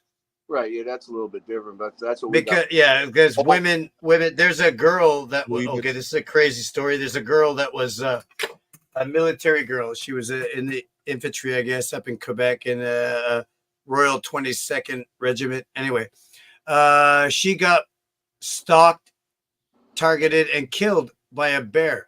And it was said it happened because she was menstruating and she was out on a run. Yeah. Wow. And the bear killed her. And she was a soldier, you know, like she was out for a run by herself up in Quebec there, right wherever the training area of the Vandus, they call them the Vandus, the 22nd Regiment. Anyway, yeah, fuck them. Yeah, like they make fun of us. They make fun of us. Like all the regiments make fun of each other. The 1RCR, which I'm from, 1RCR, like we're known for being sticklers for dress and deportment and drill and shit. Really, like, you know, never pass a fault. You know what my fucking job title was, or my job description was? What? I'll tell you. I think I remember it in my drunken state. To close with and destroy the enemy by day or night, regardless of season, weather, or terrain. That was my job description. Wow. That's crazy. When did you get out of the military? How long ago? 2016. And was it like was it a lot different? Were you able to, you know, did you have like bad memories or PTSD? Yeah. That's why I got 150 grams of cannabis given to me free every month. Nice. Okay. Because of a post-traumatic stress injury. Yeah. Like, have you ever delved into the mechanism, how visceral memories come back? Because they don't ever stop. They come back, and every fleeting memory brings me to a visceral, dump of hormones. Like every time I remember everything, that's my problem. That's why I like to drink, because it kills the intrusive thoughts that I'm bombarded with constantly, every second of the day. Every embarrassing thing, every negative thing that's happened to me, every negative thing that I've done. It's like I'm bombarded with these, but I'm dealing with it now. You know, I got therapists and shit. I got drugs all around me to take care of me and a peer group and shit. Have you But tried the- that ketamine, the ketamine therapy? Not the ketamine yet, but I remember showing off my the stuff I just picked up, the kratom. Oh, I used to do I actually stopped that a couple months ago too. The you've OPMS tried Gold, it then? the You've tried extract. it? Oh, I do the The extract, bro. kratom. Well, I do the extract, bro. So one of those extract would equal like 12 of the regular kratom pills. You got to try. Well, it, man. this is powder. This stuff is no, pure I don't like the powder. powder, man. You got to It's try it, bro. supposed to I'm be telling you. 5 Listen grams. to me, Dave. Listen to me here. I'm a kratom. I know this really good. Try that extract OPMS. It comes in it's 5 pills. All you need is 1 pill of that. That is the most intense, crazy kratom. But I mean, you would get so much done. But the thing that I did find is I would get brain fog after like a couple weeks on it, and like even during my during like the podcast, I would lose my train of thought, and that's why I stopped a couple of months ago. That was like those were the 2 things that I was hooked on was the weed and the kratom. So anytime I'd go away or something, I can't I'd have to make believe sure I that was just good. mentioned that, and you know what I'm talking about. Like Oh, yeah, bro. I just discovered this shit. But just be careful with it, bro, because I'm telling you, once you're on for it, you're gonna feel like you're in a dream world, kind of. So, Wizard, that's what I was trying to remember when I mentioned the ketamine earlier. I'm glad Paul came back on because what I was trying to get at was that was the only thing I wasn't sure about was I heard people talking about long-term effects. So I'm glad Paul gave me some insight on that because I was on that for like 2 years, man. You know, and if I didn't take it, I would kind of feel like all down and not really have much energy and all. And then Did you have the white kind? I have the white and the red. No. The Red See, Valley it's and the white extract. Mangda. No. Those are bullshit, bro. The extract is what you need. If you're gonna do kratom, one of those equals like I'm telling you, like you won't even believe it's probably like a half ounce of that powder you're taking, 1 pill. But it would make me, bro. I'd wake up, I would be able to get everything done. It was kind of like Adderall for me. What it's supposed to do, yeah. But bro, listen to me. After a couple of months on it, all of a sudden now it starts working against you, and now you start getting that everything crash. becomes dull. 6-7 hours later, after taking it, you just want to take a nap. You know, and I'd start taking naps during the day, and it's like you can't maximize your efficiency, you know, taking naps and having these up and down. You got to just be stable. So, you know, when I first went to my Florida condo, that was my whole thing. I was going to stop kratom and weed. So when I first got there, that was 2 months in. The first day I got there, boom, I stopped kratom. That was intense, man. I felt like shit for like a week or 2. Natural. And if you schedule the release of your adrenaline, you're going to be taking scheduled naps through the day as you bleed that adrenaline off. Is that Andrew Wood? I took my glasses off. Yeah, but that's my problem. My psychotherapist says is that I can't stop dumping adrenaline, so that's why I stay awake sometimes, like 1 night, 2 nights sometimes. And I'm hyper vigilant. When I have my earphones on, I'm worried that somebody's coming to the door, you know, like a fucking. I mean, like, what is the thing? It's like based around the schedule of your experience or your activity, you know? So, like, I would just schedule a controlled adrenaline release during those same time parameters. And, like, wouldn't that be nice? You're going to have to do some pretty animalistic. What is the deal with the training method where they're like, you want to train for like 5 to 7 minutes flat out as if you're fighting a wild animal, you know? Well, bro, you know what you need to do that I find is get in the gym and getting those endorphins moving and not take anything, man. It'll make you feel so much better, and you'll be able to sleep at night also. You know, and I'm talking like major like cardio. I'll go on there and I could get because I have problems sleeping. I've always been like stubborn and I don't want to sleep. Yeah, like you need the hours of training, but you also need like those visceral moments of adrenaline release during training, so that it's scheduled and you don't have the compounding effect during your anxiety attack. See, I always would let it out. I have social anxiety. I don't experience that because I choose to not go out. But my fucking therapist is telling me I should go out more because evidently people you know like what's me. you know what's messing you up with that social anxiety. It's when you're smoking weed and you're doing the kratom. Those are all 2 things. I just got it, but I'm gonna say, just bro, whenever I would be bored or something, I would go and smoke a blunt, and then any energy I had, I wouldn't want to go out. Now, when I have a downtime, me and my girl are going out to places, and we're going and being more like talking. When I would be high, I'd put my head down when I'd be outside and not really talking to many people. Now, there's not a person that goes by me that I don't have a conversation with.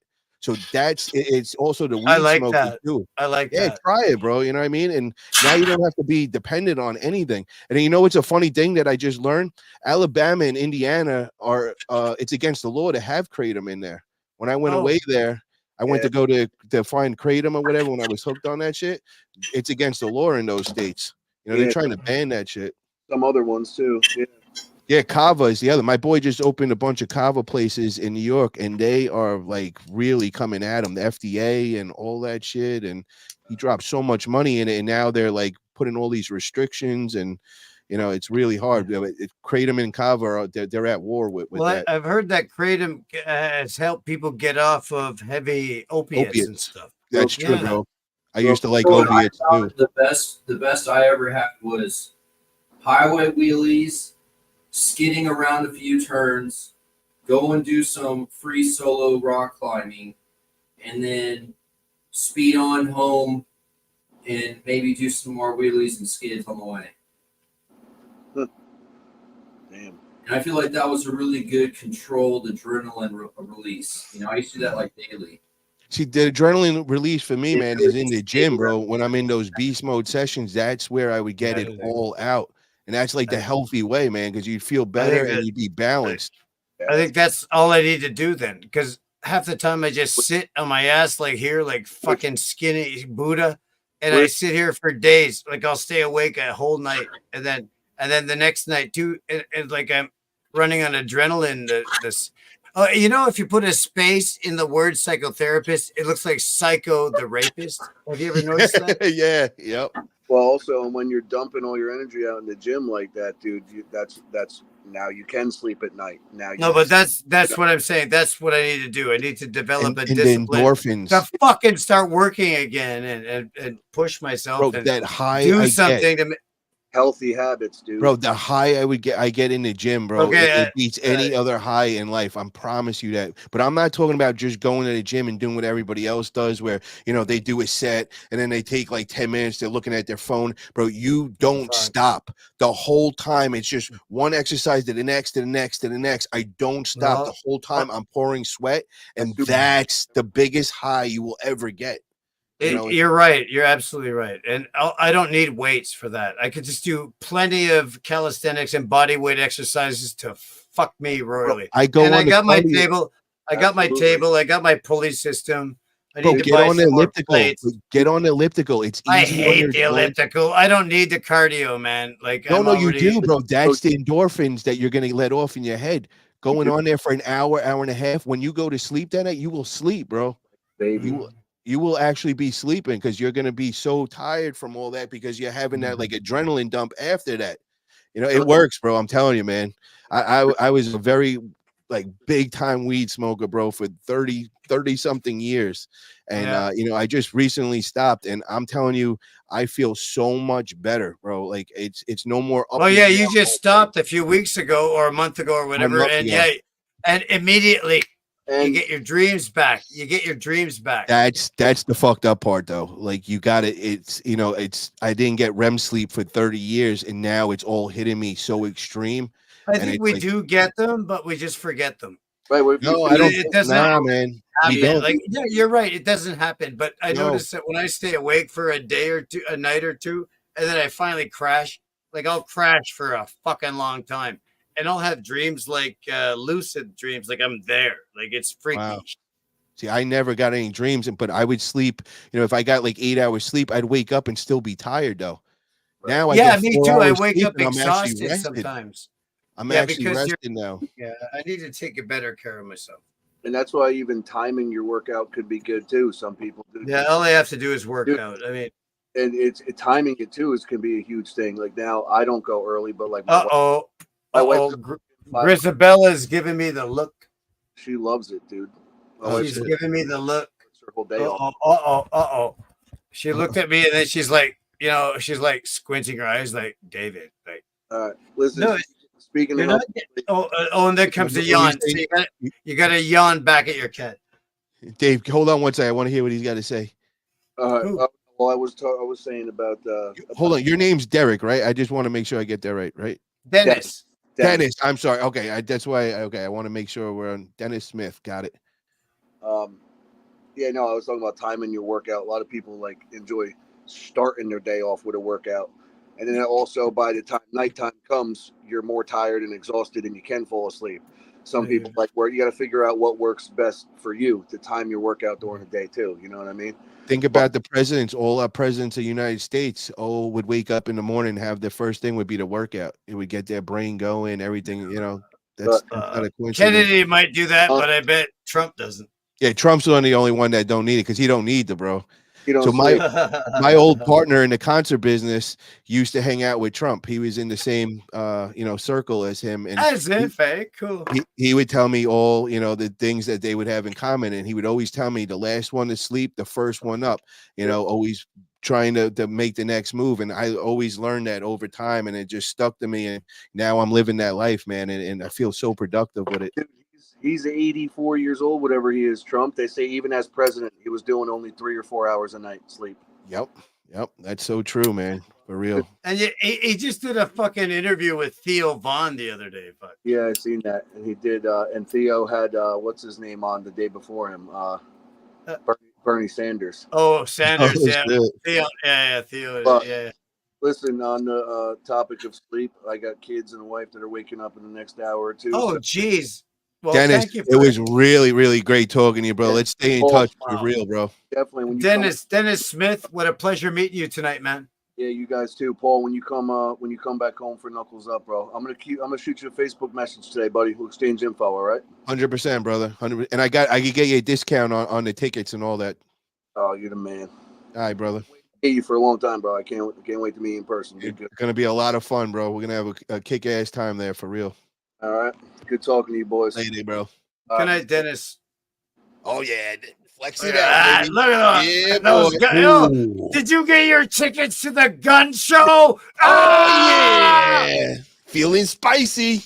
I hope it wasn't too loud and blew your ears out or nothing. It's all good, bro. All good. Phil Woody in the house. Yo, who's still in the chat, man? Say what's up. We want to know who's still alive and still awake. We still got some people up Who in do here? we got? We just got you and me, Paul. Well, ask me anything. What's up with Wood, man? Are you alive over there? I see smoke coming out, though. Are you smoking something?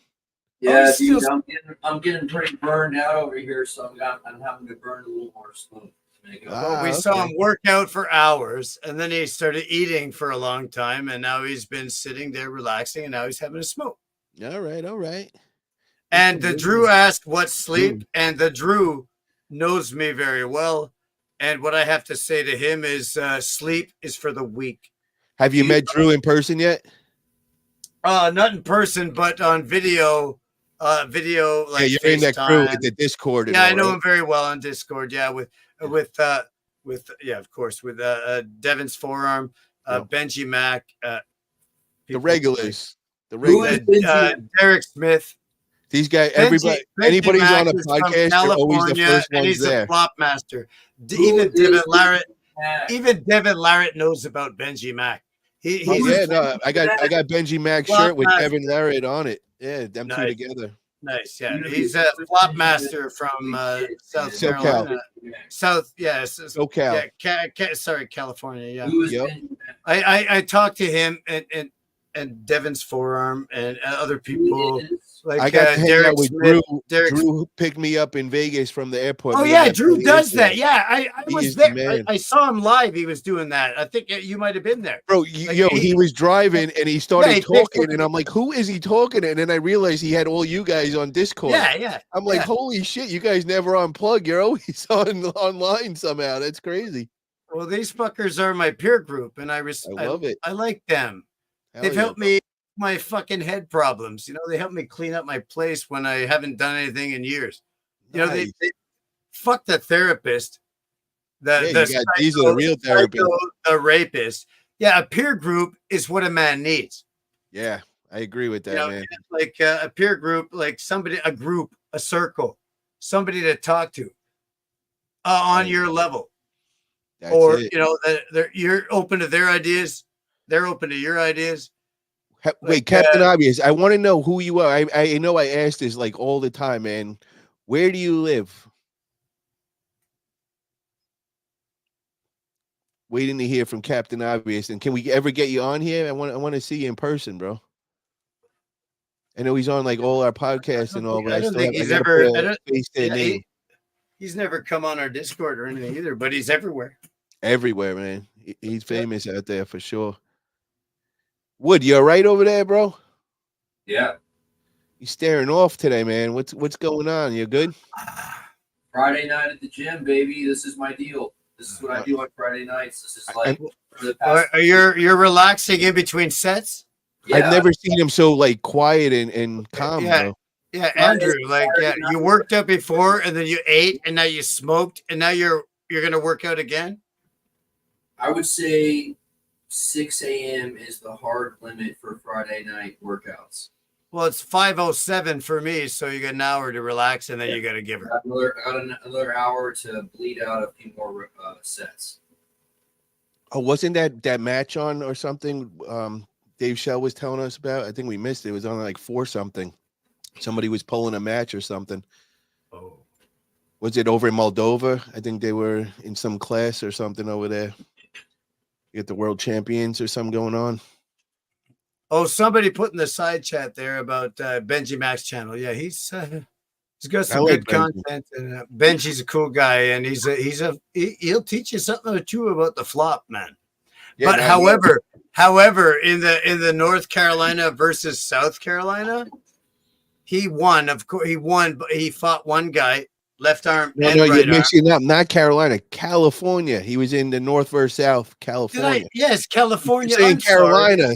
I Wrong don't know coast. why I'm saying that. Apologies, apologies, stupid Canadian. You know, I'm with the North Cal guy. I know. because I know about all that. California. I know. Like, I'm Just sorry. summers growing up. Fuck, I misspoke, man. I'm a reet. What Like, side are you but yeah, on of Canada? You're on the East Coast or West I'm Coast? on the. I'm closer to Ottawa with Devon. Well, that doesn't know. You got to tell me East or West. I don't know where that is. Easter, like East right Coast. above New York. Right above New York. Ah, okay. I got Hey, you. that's where that serial killer who got caught after decades of killing people, he finally got caught. Good for him, that fucking psycho.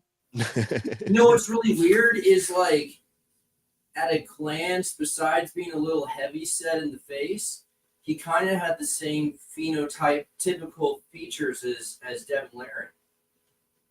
Really? Well, that's an interesting thing to Do say. you study all the serial killers?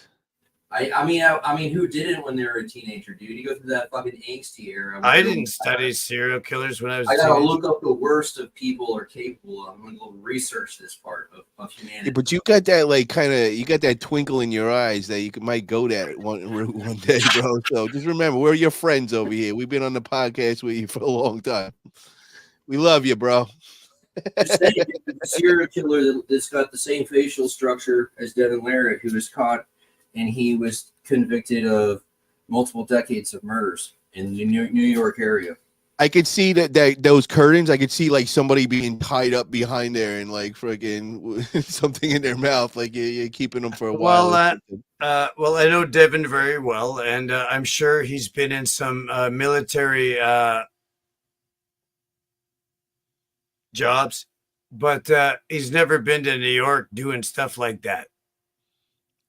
So is he's real deal? He's like special forces. He was in action and all that. It was I knew him. I met him in '99.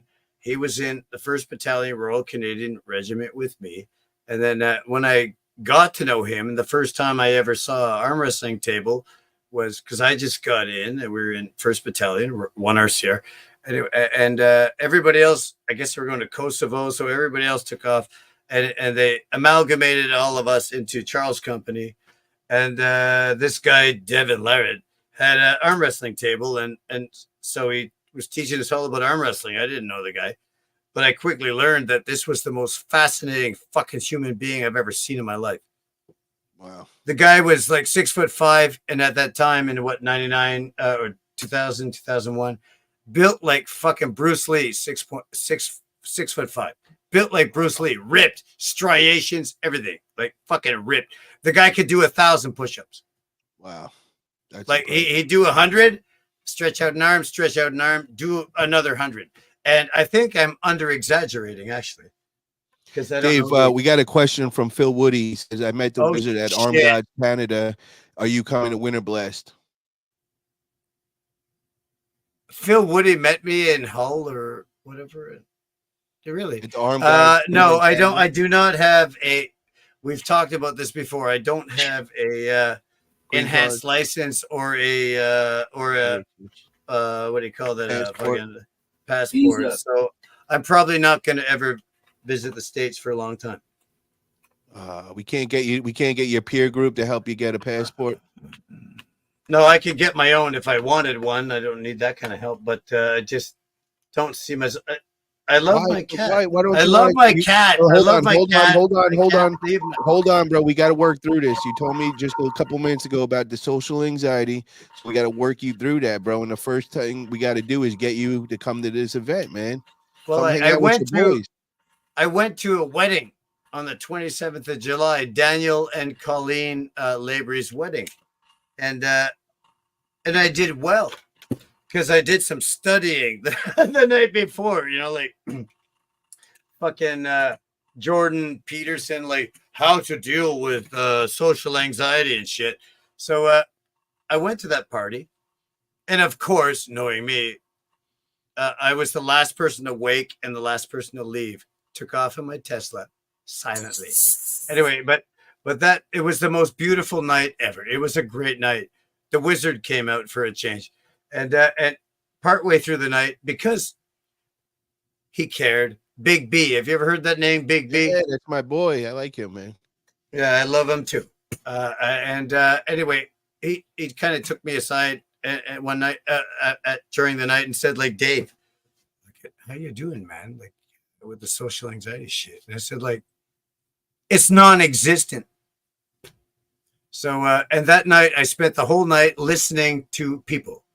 I took upon myself the philosophy that you have one fucking mouth and you have two fucking ears. You should listen twice as much as you speak.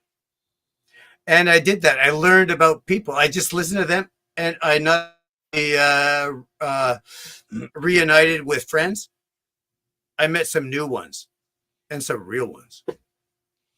So why wouldn't you Like want to I- come to Winter Blast, man, with the people that you're on all the time hanging out with? It's going to be the same thing, but even better in person. It would be man. fucking awesome. It'd be fucking awesome. I know. Where is it again? It's in Pennsylvania. It's at a Pennsylvania. I've casino. been there. I've been to Pennsylvania. I mean, bro, yeah. you would have a ball, bro. You come hang out with us. We're gonna go party it up this year, and it's actually in March. That we have, I don't know the In exact March. date, but you got plenty of time to get your passport or whatever you need.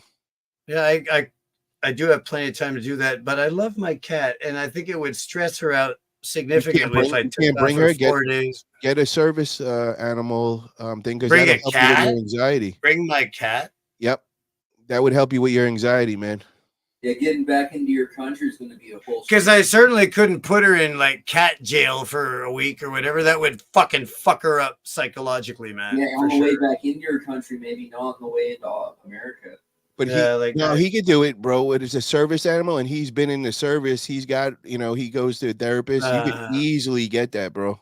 You can get that service animal thing easily. But then putting her in a cage on a plane for No, there's fucking no cage. It 5 sits hours. on your lap when it's a service animal because it's got to give, it's got to tap you and tell you something's wrong. Like, if you have an issue with anxiety or whatever, that's your service animal. That Oh, makes she'd have sure to you're be good. like at my feet. At my feet. It would No. have to. She'd have to be in a thing. No, you could keep it on your bro. My No, dog she'd goes freak with me out. She'd everywhere. freak out. She'd freak out. Okay, okay, but I'm just saying by the law, Yeah. my dog goes with my girl everywhere on the plane and sits on the lap. Doesn't have to be in anything. We go into restaurants, Wow. bro. We go into restaurants everywhere. She gets her own seat. She gets one of those like the high chairs, the baby seat. We put this little puff dog in there, and it hangs out with us everywhere. There's my baby. Oh, nice. Oh, nice. Oh, Yeah, great. she She don't doesn't like like being me. held long. No, Yeah. no. Yep. Hey, Grizz. Her name is Grisabella. Very nice. Gorgeous Hey. dog. Gorgeous cat. I mean, gorgeous cat. Hey, Grizzy. What a good girl. Eh? You're such a good girl. Aren't you the most beautiful girl in the whole wide world? Fucking cameras. Aren't you the most beautiful girl in the whole wide world? Yes, you are. Oh, what a good girl. Yeah, you are a good girl. Stephanie, you want to come on? Let's see if we can get Grunt and let you in. Oh, is he the only one that can grant invites? Yeah, they got that on that. I think he has got to accept everybody. So we're stuck in here at his leisure then. We're in the twilight zone right now. We're in the grinding zone. Hey, social, Paul. Cheers, brother. Salute. Wood, do you have anything to drink over there? Skål. Slancha. Cheers. Nice. All the above. May you have food and raiment, a soft pillow for your head.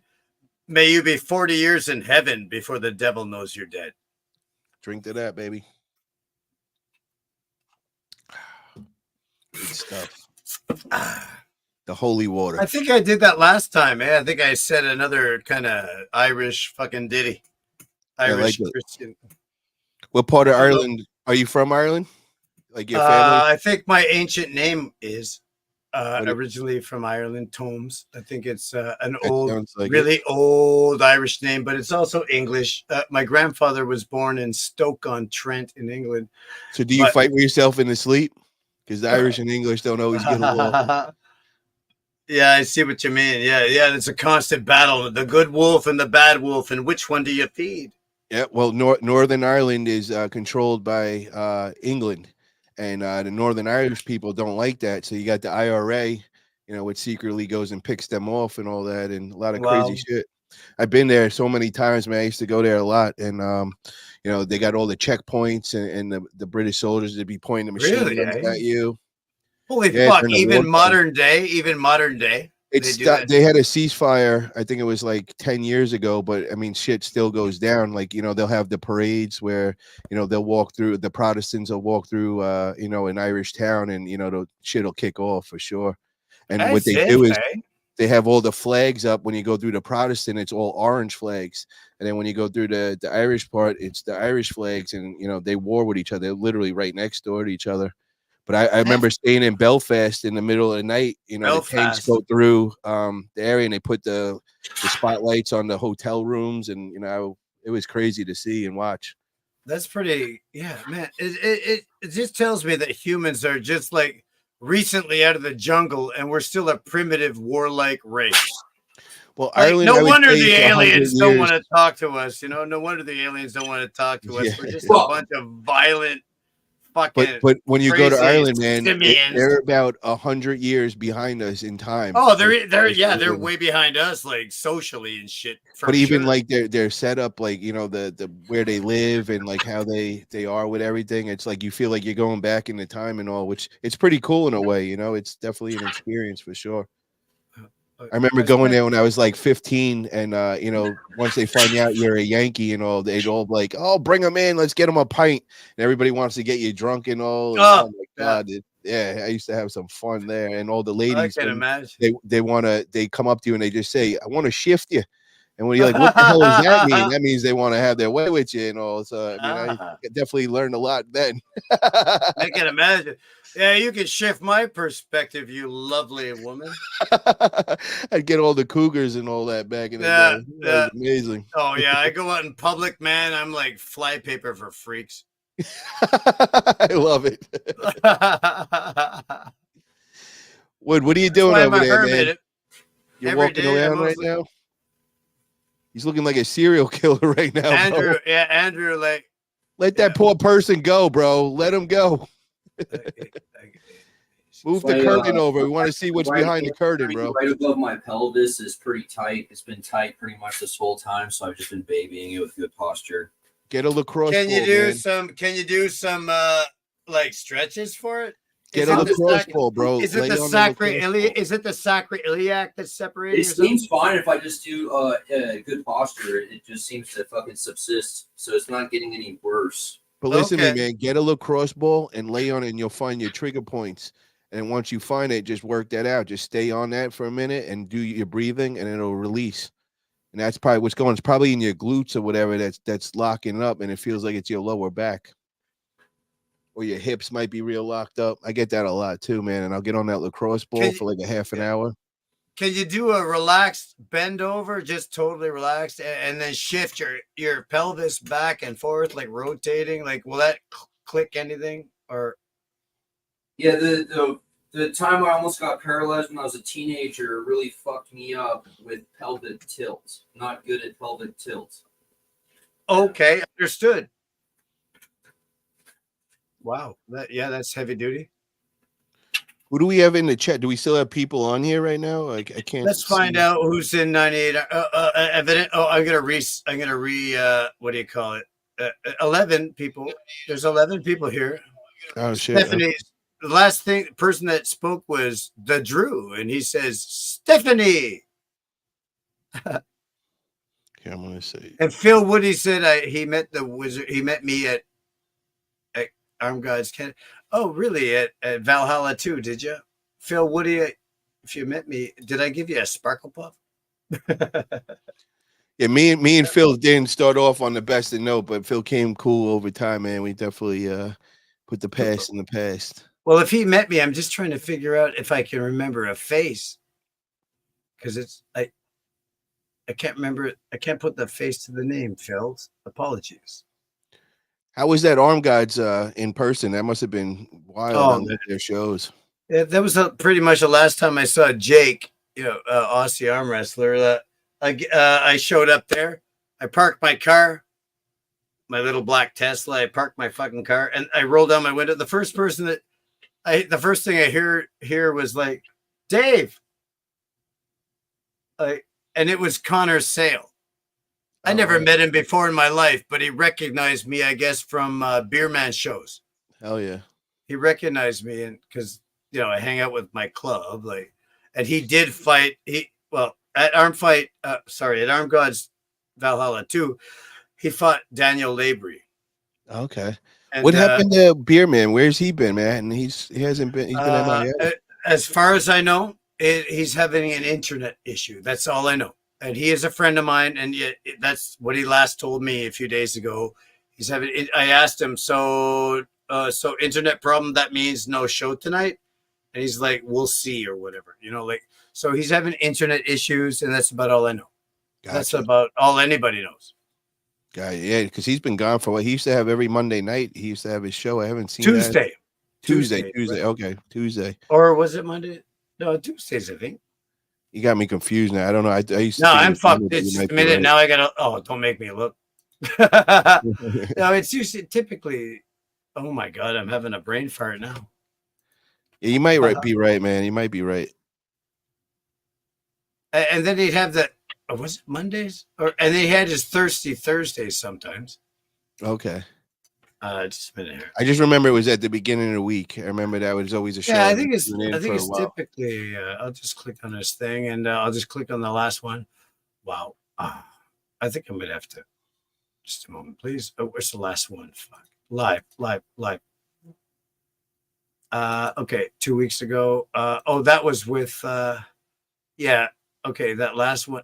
Am I on there? Nope. No, the last one I think he did was with him and Roy Baker and Roy Baker's new girlfriend. And so what day was that? Let me see. Fuck. That's what I want to see is the actual date.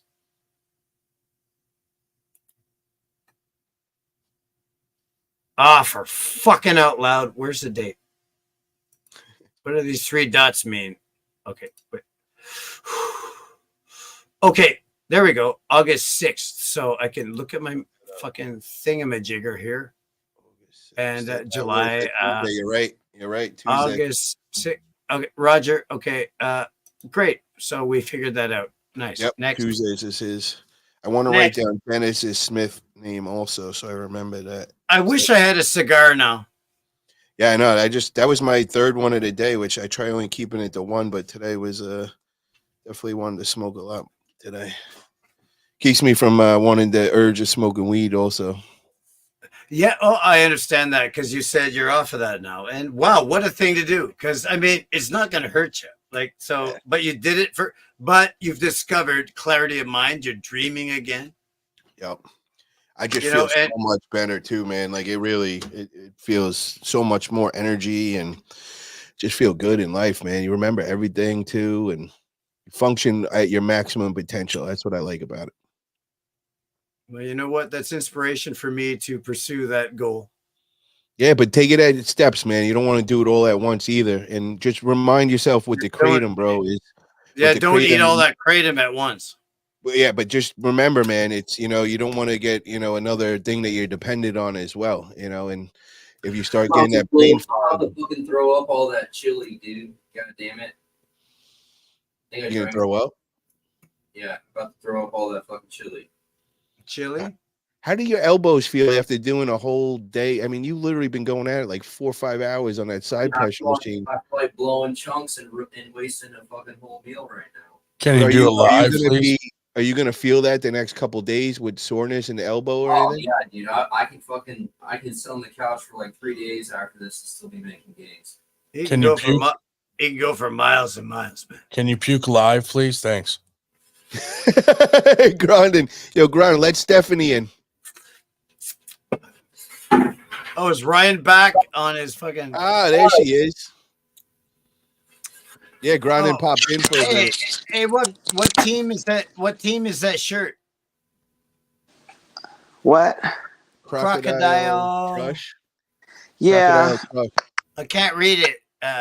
Okay, Crush. Is it? Okay, gotcha. Yeah, it's the Crocodile Crush. Are you a power lifter, Stephanie? Yeah, but right now I'm training strongman.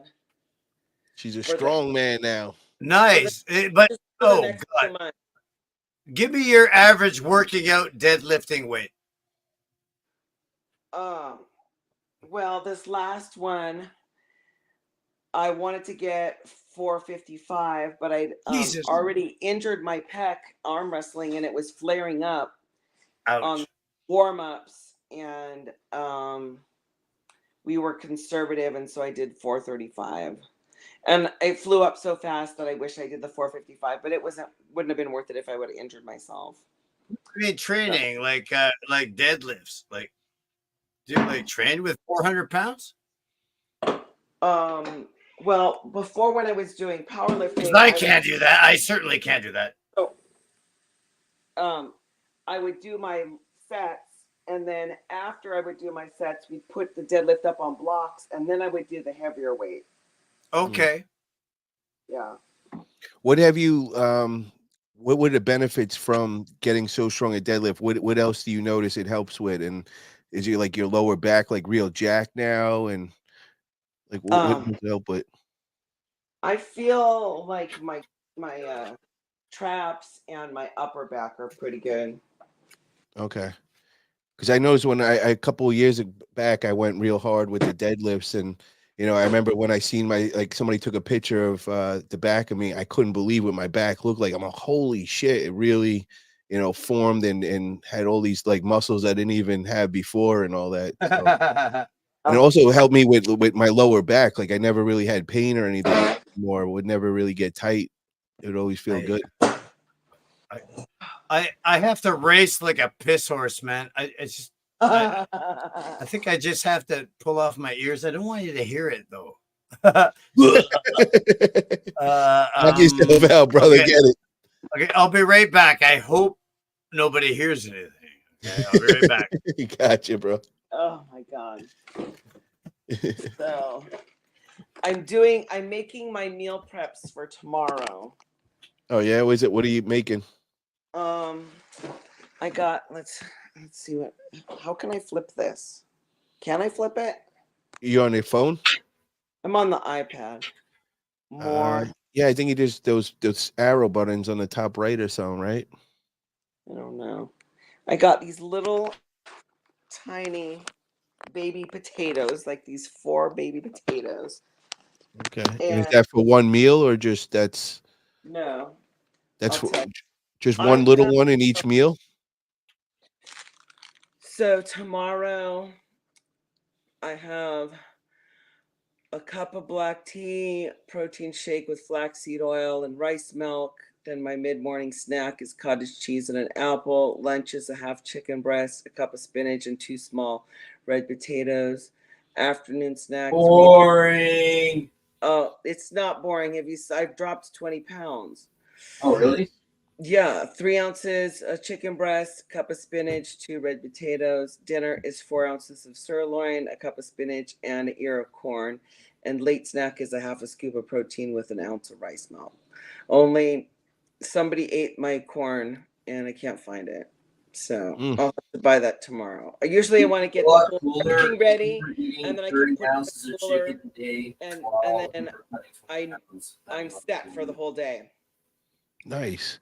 And now you have to do this every night, though. You got to go and. Or I'll do it in the morning. But my son is competing in the Mace Games tomorrow and Sunday, so I want to be there to cheer him on. So what I used to do when I was nuts with that kind of stuff is like on Sunday I would get on the barbecue grill and I would cook all the meals until Thursday. So I would do Sunday, Monday, Tuesday, Wednesday, all in that one day, and then container them all up, and then do the same thing on I think it was Wednesday night. You know, because otherwise it comes like a full-time job after meal prepping and doing all that shit. I know. And then it's like crazy when you got to like follow everything. So now what I do is I just make it real simple. A portion is the size of my fist. I do a portion of a protein, a portion of a carb, and a portion of a veggie in each meal. And, you know, every 3 hours I just eat. Now I don't got to worry about anything else. And, you know, you could kind of live like that. But it gets a little stressful when you're just like reading it off. And I'm like, oh my God, that's got a lot of work to just do that every night. I got this from Dave, and he said that he has like patented the whole thing, the whole diet, and that it works. And I know it does because I've been on it, but there's different phases of it. I try to stay on the cycle of everything until I do the strict curls at the end of the month, and then I can change it to the shred section. But I want to kind of be more on the peak right now. Okay. Yeah. Are you training for arm wrestling, Stephanie? Yeah, I did practice today, but I went kind of light. If I could suggest anything, like I suggest to myself or anybody out there, it seems to me to be all about like hammer curls and this right here, this motion, that much. Dave, I got to tell you this. That fucking this much. This guy Travis Proventure, I think he's from SoCal. He's been making these videos, and he takes a frying pan and he holds it in the low hand top roll, and then he puts the weights on top, and he'll just hold it. Then he also does one where he starts pouring rice, and he just keeps that there, and he does it for longer each day. And he's saying that is developing his low hand top roll so good, and he learned that from one of the cooks. Goes on the arm wrestling table and just destroys everybody holding them in a low hand top roll. And he realized it was from holding the pan all the time and just doing that. It's this, that. It's this. It's like 2 inches, like not even. Riser, it's like baby. that muscle. That particular muscle, deviation. I think means a lot. It's not 100%. brachioradialis. It's not. It's radial. Oh, but hold on, Dave. It matters though what your move is. You know. So if, oh yeah. Well, Yeah, I've been called a dirty presser, but that's not going to really help you with the pressing. But if you're a top but this roller or whatever, will help. like that. This is important. If anything, well, I think the most important things, as an observer more than a real puller, is a riser, riser, and back pressure and pronation. I think those are some of the absolute three most important hold on though. If you don't have a hand, none of that's going to work. So you got to build that hand first, and then all those. You know, because you could have the strongest riser and strongest brachioradialis. But if somebody could just rape your hand like silly. Yep. That's my strongest part is my riser. Is when people feel that they're like, holy shit, bro, that back pressure I'm applying is nuts, and it usually breaks their wrist back right away. And like, if you're comfortable doing like fucking heavy duty hammer curls all day long, like you're gonna have an advantage over somebody that has skinny little brachioradialis like me. Yep. That's I fucking dude, I fucking tore my right Paul, you're a fucking bodybuilder, and you know you look good. But it's these are arm. Now I look like an arm wrestler. When you used to see me 3 years ago, I did not have all Okay, this up here. extend that arm. Let me see those brachioradialis, man. Oh, so that's that. Yeah, that's that. All this, bro, is insane right here. I never had that when I first started. So when I first started, I would compare my arm next to Luke Kent, and my forearm over here would look bigger than his, but he had this right here, and I was like, yo, I had to build it. Now mine shit looks a lot bigger than his. It took me a couple of years to build up, but that's the arm wrestling muscle right there. Yeah, it's very important. It's very important, and that's what I got to train. That's my weakness right now. You know what's been making it really grow for me is statics. I hold it. Oh, holding, just holding heavy. Exactly, bro. And I'll take like a dumbbell and I'll just hold that for like 30 seconds, and then I go to the next weight heavier, and I do the same thing, and that's been blowing it up. So even when I'm just holding my band static, like that does something, right? Yeah, but you want to do it with a dumbbell and do it like on a preacher curl bench. Okay, yeah, I got dumbbells. Bro. I can make a preacher curl angle thingy. Because then you go and you take like 70, 80 pounds, and if you can hold that 30 seconds, you'll never get opened up. You know what I mean? When they try open you up. Yeah, I can maybe only do 50 pounds now. I don't know. I haven't done a single arm hammer curl in a while. I don't have enough weights. Well, when you get up to that heavier weight, I feel like it transfers from the muscle to right on the tendon.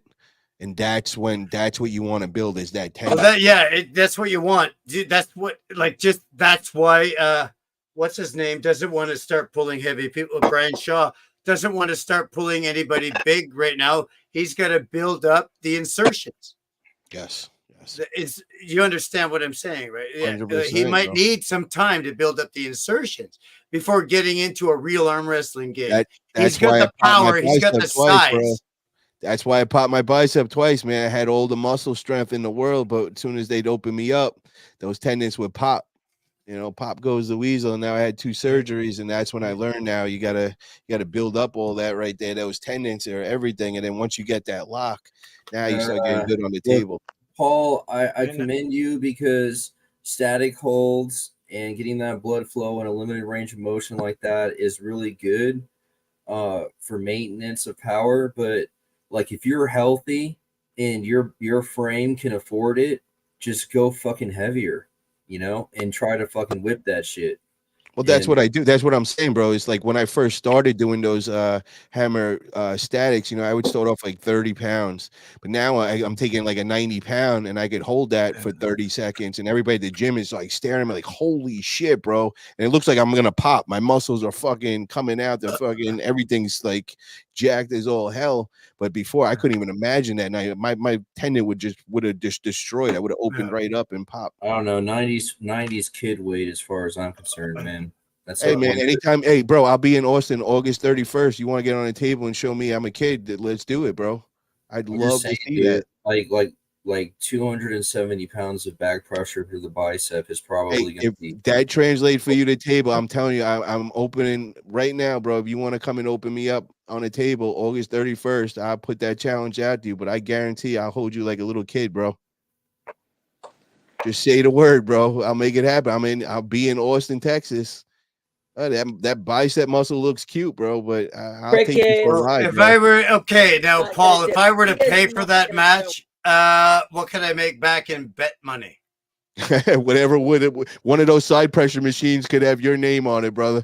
Let's bet those 3 side pressure machines. I'll figure out how to get it home. What, like right, $5 grand? Like $5 grand, or let's do it, baby. Is that too much? Is that too much? No, hell no, man. Let's do it. For Andrew Wood. Come on, man. You want to pull me August 31st? I got like $3 cash in the other room. You got 3 side pressure machines that I would gladly put up money against, bro. And he would just show up for the losing money. You know, if it's better than another. You know. Sorry, Andrew. I'm just playing. I'm not, bro. I'll pull you, man. I'd love to. So, Paul, I was wondering, did you have any bodybuilders that were your inspiration when you were growing up? Yeah. Who were they? Lou Ferrigno, Ronnie Coleman, Lou Ferrigno, Arnold Schwarzenegger, Tom Platz. Tom Platt, bro. Tom Platt. So his leg machine I would train on in New York at my gym. They still have it from the 70s at Bev's Francis gym. It's his original machine that he built those crazy legs on. That is Nice. so cool. Fucking wizards, eh?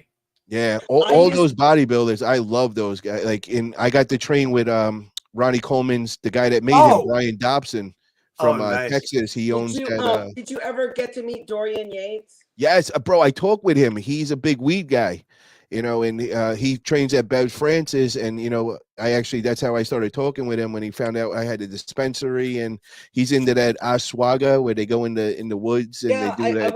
I was watching his documentary, and that's why I was thinking. I bet you like those guys. That's my gym, bro. That's Bev Francis. I've been a member there 20 years. I'm friends with the owner, and they hang out with him and all.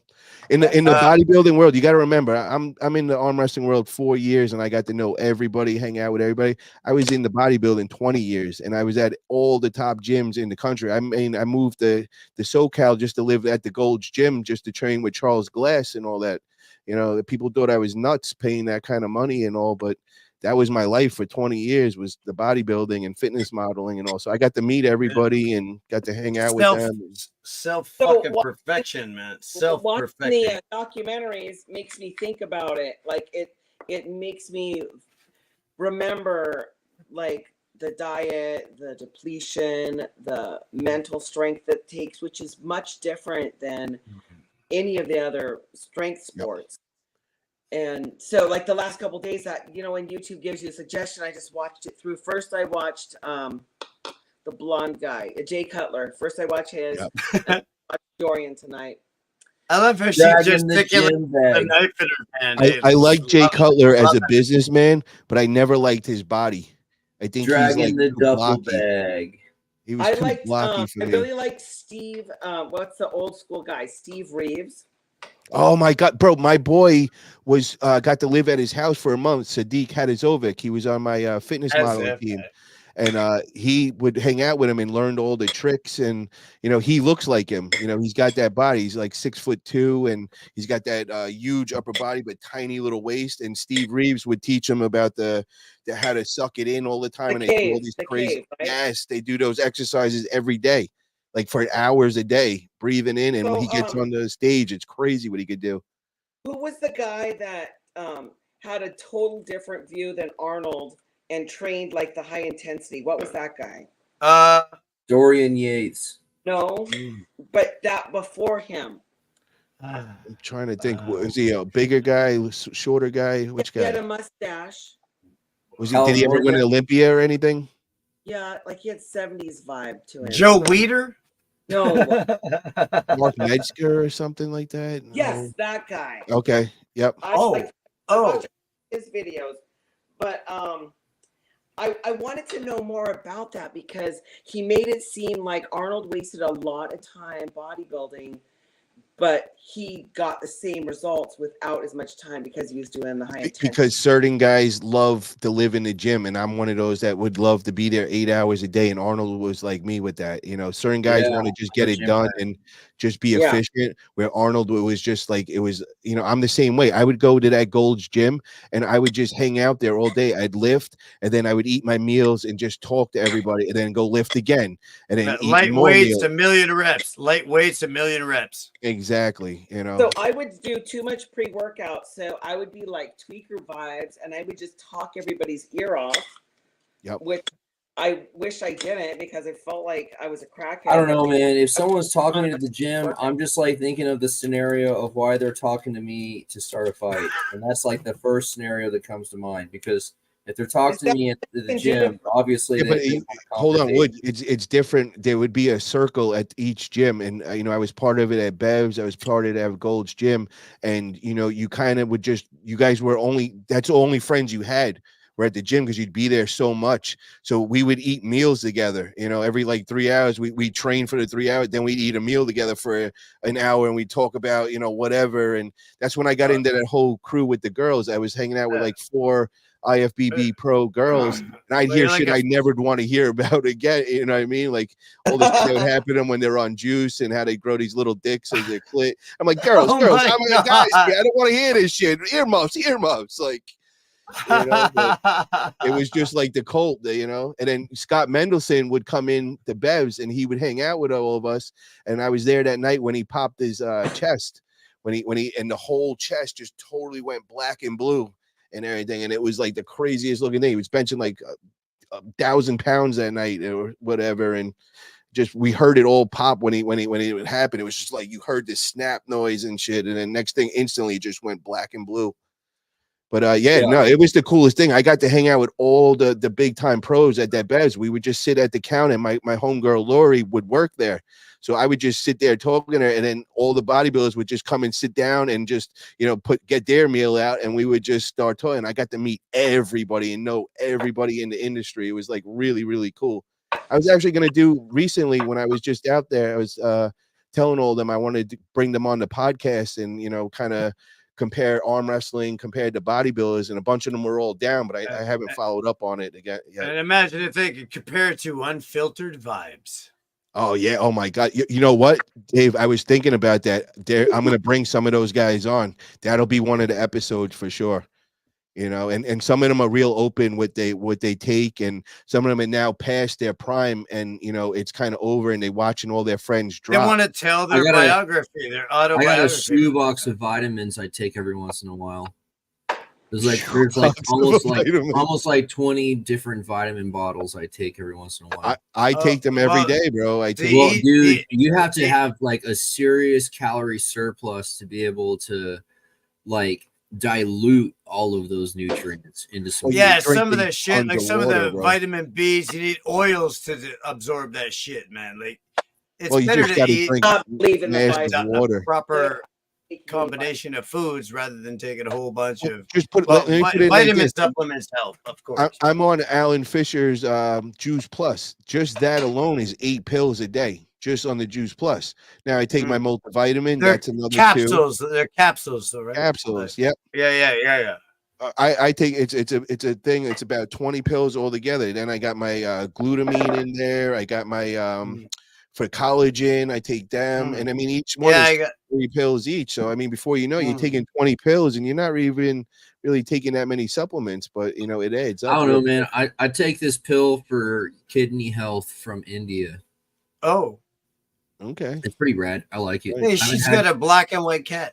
I haven't really had any kidney issues or any kind of distress that could be construed as kidney distress since I just had it, and it was all because of my dirty diet, trying to stay in the 198 class. That's why I stopped and changed my whole diet back to the normal. I've never eaten dirty my whole life, except for the last 2 years trying to stay in that 198 class. I had to eat all meals and all shit, and I'd start drinking other than water. And now all of a sudden I had kidney stones, and I got my kidneys infected. I had to have surgery with that. And now I'm back to eating clean, and that's why I'm on this whole bodybuilding thing until January. Like grape juice and beer, man. Those are things that are worthy of being introduced to your diet. Oh, man. There's a kratom. That's what we were talking about earlier. Jeez, I grow my own grapes. I grow my own grapes. I've been eating these. I grow my own grapes. These are Trollhaugen grapes. But Dave, look at what she just showed you. That she just showed you the kratom. Look at this. What? Yep, that's kratom. Move it to the side. Yeah, right there. Are you kidding me? No, I can see Stephanie, I want you to go try OPMS kratom. They come in 5 of them. There's only 5 in a package. It's like $40 though. I find it hard to believe that I brought this up tonight and it just come up again. Terrible. It's gross. It burns. It's the worst taste in the world, that kratom. But I'm talking a pill. You take one pill. This stuff equals 12 pills. Oh, well, I got a fucking full bag. Hold on. I'm gonna bring this up on my phone so you guys can all see what I'm talking. And you just buy one package and try it once, all you guys. You'll never take any other kratom in your life. Look at that.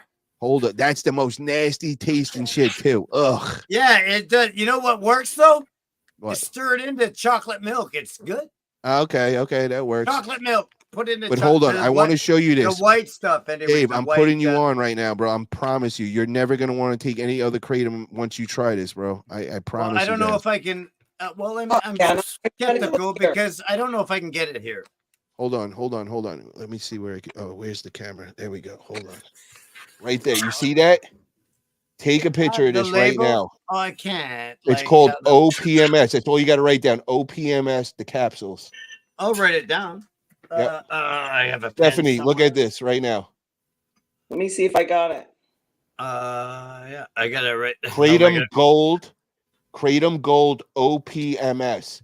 Just try it one time, guys. I promise you, you're going to hit me up and you're going to be like, oh my God, I don't have to take 12 pills no more. You take one of those and it's better than the 12 pills.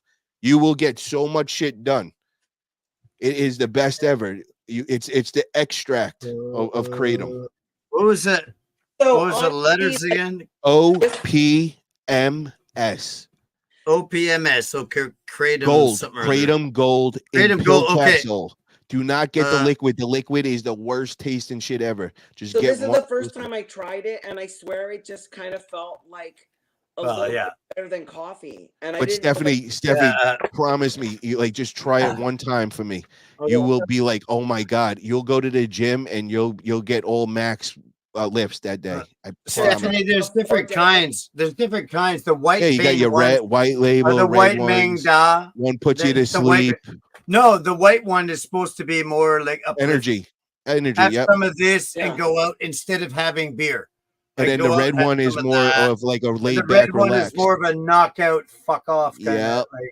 Believe me, bro, I have them all. I've tried them all. Once I did this shit, I'm telling you, I never would even fuck with any of the others, bro. It is so much superior, bro. Well, I imagine it would be. Like I tried 3 grams of it. I mean, and like I think I felt something. Like Well, it would But take you I a half smoked so ounce, much which cannabis, is 14 I grams. smoked so much It would take cannabis you 14 grams to match what one of these pills will do, bro. Jesus. I was told that I shouldn't do more than 5. Yeah, but I'm telling you, just it's one pill, bro. It's so much easier on your kidneys. It's so much easier on everything. It's a concentrate, like it's Yes, that's exactly what it is. That's it, man. Well, and I do like, as you know, I do like my cannabis concentrates because I'm always smoking diamonds so and. let me ask you this, bro. It's like saying a joint of flour compared to one diamond hit. Oh fuck! A joint, like one diamond hit, is like smoking a whole joint with your friends. That's what you're doing with this pill, bro. The same thing. Well, it's the same thing. Yeah, cool. Because it's Kratom is a new thing to me, and I didn't do it. I actually didn't do it for a reason to get high. I'll tell you. I'll describe my little story. I looked into some stuff, some weird shit. I looked into this stuff about what. Just a minute here. I have to remember the word.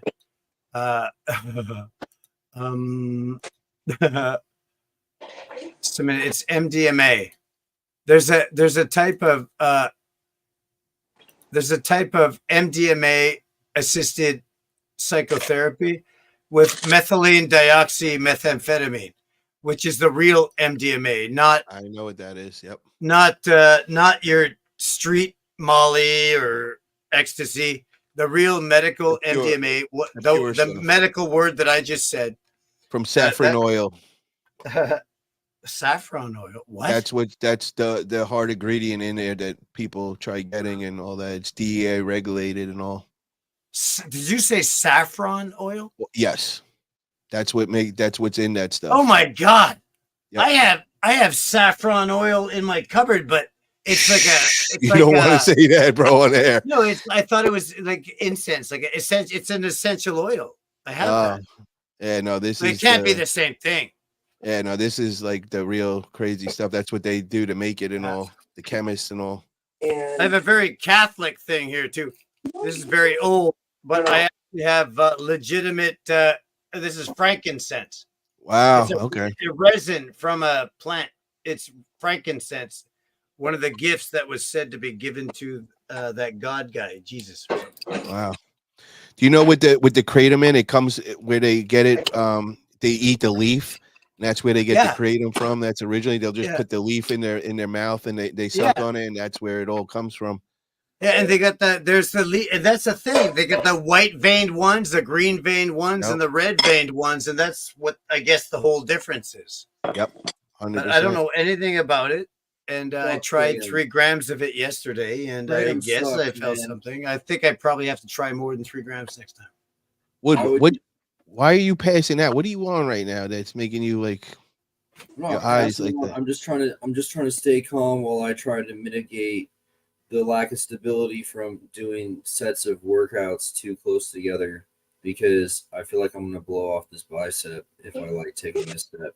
No more working out for you. You're done for the day. Yeah, not how I think I should. All right, do it. guys. I'm about to call tonight. I gotta go, and my lady's been waiting for me all night, and she's wearing something really nice, so I gotta go take care of business. Good night, Paul. Good night, guys. It was a pleasure talking with everybody. A lot of fun. Yeah, you tonight. too. You too. I'm out as well then. Good night, Paul. Good night, people.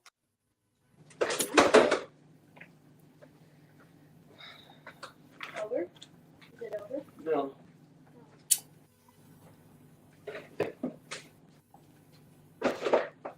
Can you go in the car and get my water gallon and any dirty dishes? Yeah.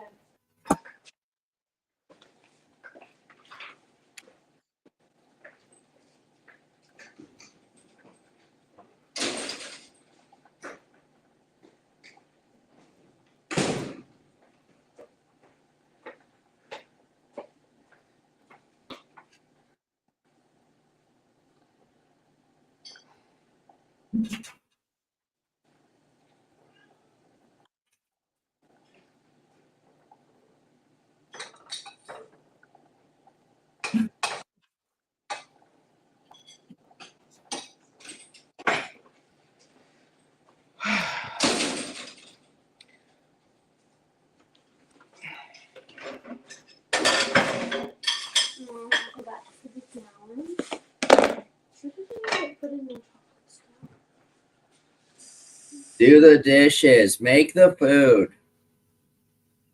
Look at this nice piece of meat I'm gonna cut up. Yeah, that was good. Couple This nice kitten. Stop. fire on. Does it looks good? Smells good.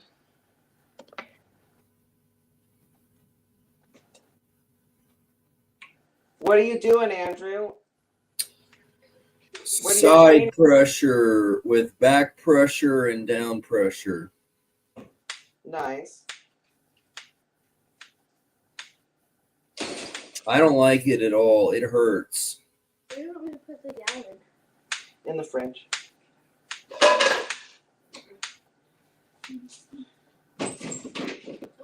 I did like a very, very light workout for arm wrestling tonight.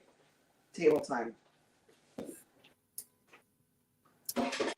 Yeah, table time's the best. You can get pretty close to the edge of your limits with table time pretty safely. There was this one guy, and his hand is just so big and he's just so strong. But there's this other guy. I wish I forgot his name, but he's like a double amputee, so he has like both of his legs are fake. But he's really strong and he's really good, and he gave just the right. Like the last time he was training, he gave just the right pressure for me to just go over and over again. And he would just keep pulling me as long as I needed to until I was tired and just be ready to keep pulling some more. It was really cool. I was wishing he was there. I'm making so much Are you food. on the podcast? I'm making so much food. Maybe for tomorrow? Yep. I'm going with Cindy tomorrow, right? Yeah. I'm excited. Yeah, well, if I quit now, I definitely can't just pick it back up and start again tomorrow. I'm going to be toast for a few days. So whatever I do today is all I get. Are you training for a certain event or person? I don't know. I guess this would be like max effort in volume. Yeah. I'm probably like a few times over normal volume.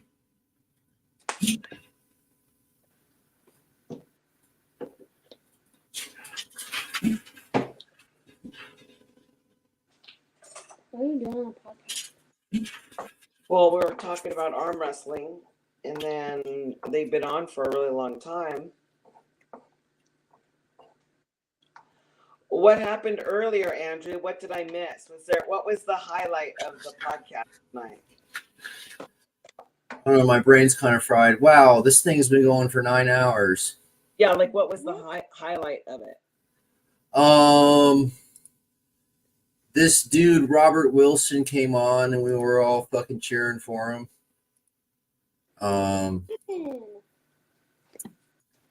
This guy, I don't know, a bunch of people came on. I think Mikey Oliva.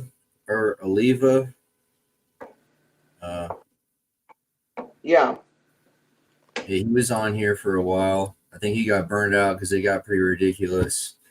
Cruz and Jody Williams came on, and I stopped by the chat for just a minute while they were on. yeah, they were here for a while, but Jody didn't stay very long, and Cruz was like always in and out, in and out. And then Cole came on, and then a few other faces. I think this guy named Mason came on. I think that's the big dude from New York. Then that Canadian dude came on. Matt was on from Australia. Oh yeah, Matt Connolly was here too. Yeah, I cut him off a couple times, and he got a little upset. Probably owed him an apology for that.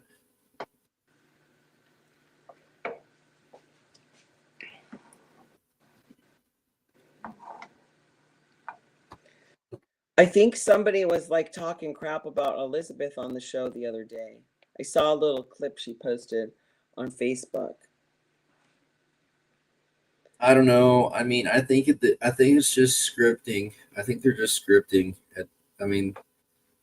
It's just kind of really annoying because it's like there's so much arm wrestling content that's scripted drama these days. Where you're just like meta posting in like, oh, if I'm offended right now, and then I inflame that confusion, this will be like drama people will tune in on, like, oh, I know the solution, things that they can, pick up on so that there's some engagement with the viewer. And I really hate, I hate fucking scripting, dude. I think it's fucked up. It should be a sport.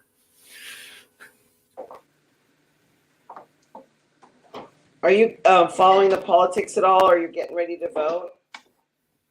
No, actually, I was on the phone with some public worker, and I was promising them to never vote again if they would just leave me alone. Can you vote? Yeah, and they said, well, we'll leave you alone if you stop getting a driver's license too. And I was like, okay. So.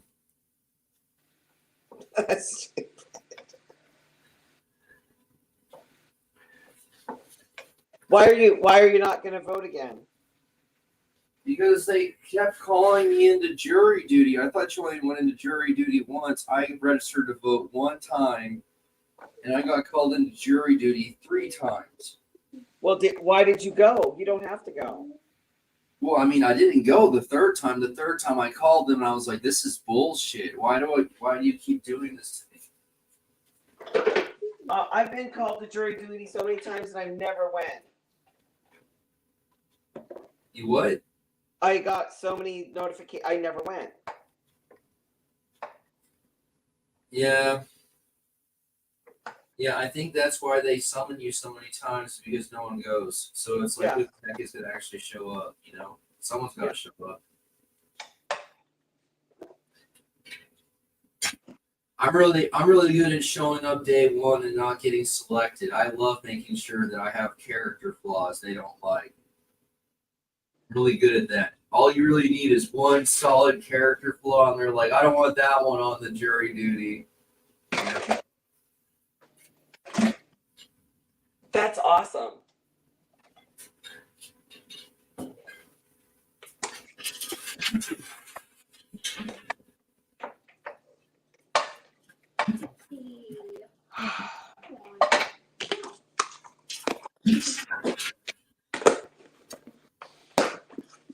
Felt like you guys kept me company while I was cooking. sitting right here. I'm not sure if you were talking to me or you're talking to your daughter or something. Oh, she was playing with the cat, not keeping me company while I'm cooking.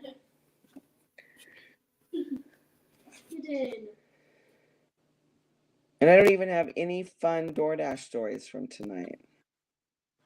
I got stuck in the traffic from the baseball game. That was zero fun. Definitely don't want to be in that section of town. Tell them about what we saw yesterday when somebody. That's boring. That is not boring. That was. You go tell them. Yesterday, we sent my brother into the store to buy cat food, and then there was a car driving behind us, our car, and then a police car after them, and they were going really slow, and then they turned, and went more in front of us, and then the police car started going off, and this one started going really fast, and it crashed into the grocery store, and then the guy who was in it ran out of it, and he ran down the street. And then the police guy jumped out of his car and chased him. But before the policeman could get back down the alleyway to chase him, the garbage man came and caught in between. So it was a bad guy, garbage man with a huge truck, and then policeman. And then there were a million of them. Yeah, they all show up. It's an event. They live a very boring life of writing tickets and filing traffic collision reports. Well, that so guy when there's jumped. actually a chase or something, they all show up and they gawk. It's like rubbernecking, but for cops. Oh, I watched the guy run down the alley, and the two policemen were not even close. He ran fast. He looked like he was from Africa or something. He was like one of the illegals, for sure. No, he was driving his car really slow through the parking lot, and he just opened the door and jumped out. Do you think it was the neighbors? And then the car rolled into the store. The neighbors who live over there? No, it was a random person. Are you sure? It could be them. No. There used to be a CVS. I don't know if it's still there over off Pleasant Valley, and it has a retention wall between the CVS parking lot and Pleasant Valley that's like a dozen feet tall. And at some point, a car might have been getting chased or something, but was speeding out of the apartment across the street, went across Pleasant Valley, through the air, and then went through the brick facade on the side of the CVS and landed inside. Whoa. Did he live? Yeah, I don't think there were any fatalities for that one. It was ridiculous. It's a good story, though. It's because it's like a full-on, parking space, 2-lane drive-through, parking space, sidewalk, and then CVS, so. That is pretty cool. He probably jumped. How many people are in the chat right now? I have no idea how to check. I'm trying to look without having the volume on. Looks like there's no one here. Oh, everybody went home? They all went to bed? This is my. Hey, wait, what are you doing? Mom, is she licking my hair? What is she licking? What are you eating? Yeah, everybody left. This is my kitten. See, I remember hearing stories of arm wrestling events in the 80s taking 13 hours to go through the bracket. That's crazy. Standing room only, thousands of competitors. You're 20 hours in and they're still calling the brackets.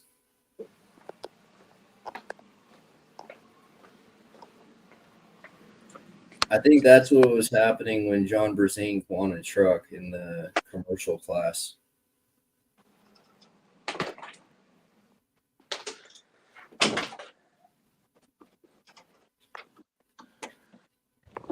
There isn't that many people left for that time to interview.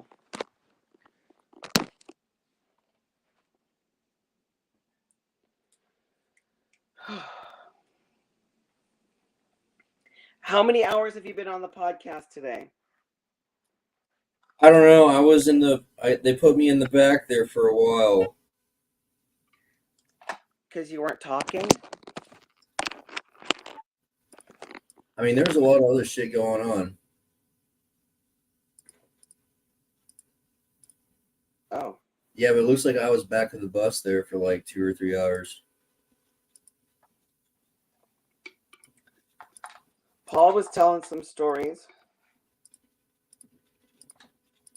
Like I caught a little bit of it in between orders. I came on and while I was in the drive-through, but even as long as I was in the drive-through, the stories were going on for a long time, and I didn't even have a chance to jump in and say anything. So Yeah, I've been training for over 8 hours, and I've taken 2 showers, and I've had 2 or 3 meals.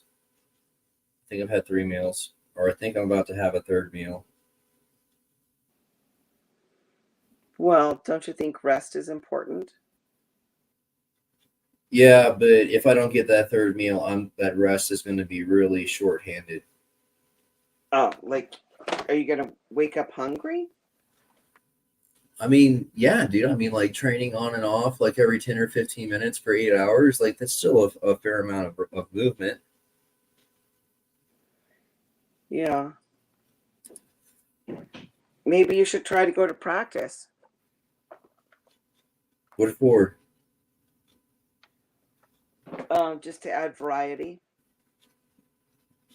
I mean, this is variety. This is extreme volume. This is empty. Variety to that, like you already have that, and then you add the practice for even more variety. I still feel like I have like 10 or 20% left in the tank right now.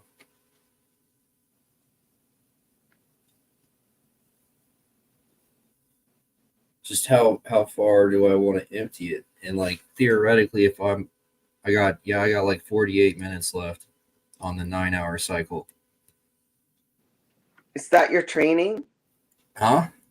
That's how you do your training? You do a 9-hour session? I mean, on Fridays and Saturdays, one of those nights is my party night, and I just go to the gym and have a one-man party in the gym for as long as I want. And like, usually, historically, by 5 a.m., all of the cardio whores start showing up, and by 6 a.m., it's time to get out of there because I've been working out for so long. I'm starting to do some weird shit, maybe possibly illegal, depending on policy. And like all of the well-to-do people are there at 6 a.m., you know? So like 2 to 4 a.m. is where you can really get away with murder and do whatever you want in the gym, you know, and get the straps out and add plates that aren't supposed to be added and, you know, blah, blah, blah, you know, bend all the pins on the loading stacks, adding plates. You know. I don't know. I used to bring my own pins and stuff.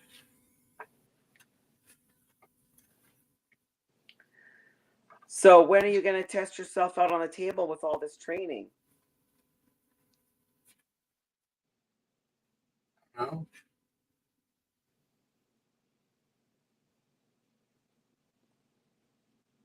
Why? You got any suggestions?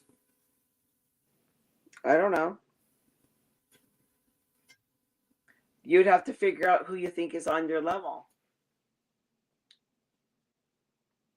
Well, I don't know. I mean, like, I'm pretty shitty for, you know, someone who puts in all this effort. I feel like someone else could put in like half the effort and be like way stronger.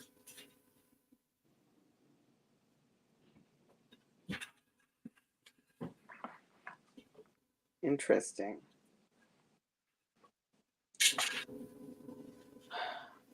Well, I'm going to go. It's bedtime. I'm all done with everything. You're leaving? Well, I got to go to bed. Oh. I got last long day tomorrow. You're what tomorrow? I have a long day. Any competitions or meets? My son is doing the mace competition. What is that?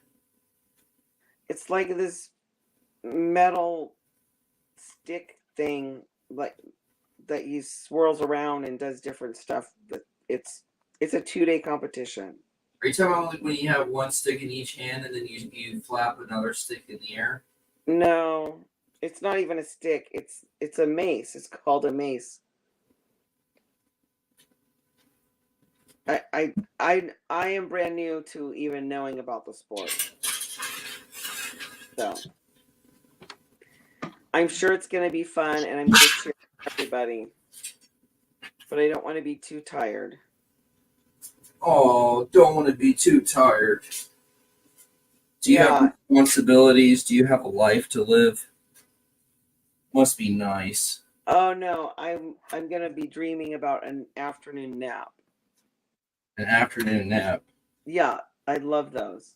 Well, like when it's 105 degrees and like 120 in the garage, and you can't be out there unless you want to die, so you might as well just sleep until it cools down.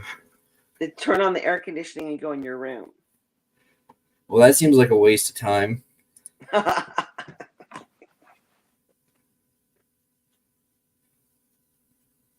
Well, my daughter's doing homeschool this year, so I get to sleep in. I don't have to wake up at 7 in the morning and fight traffic driving her to school.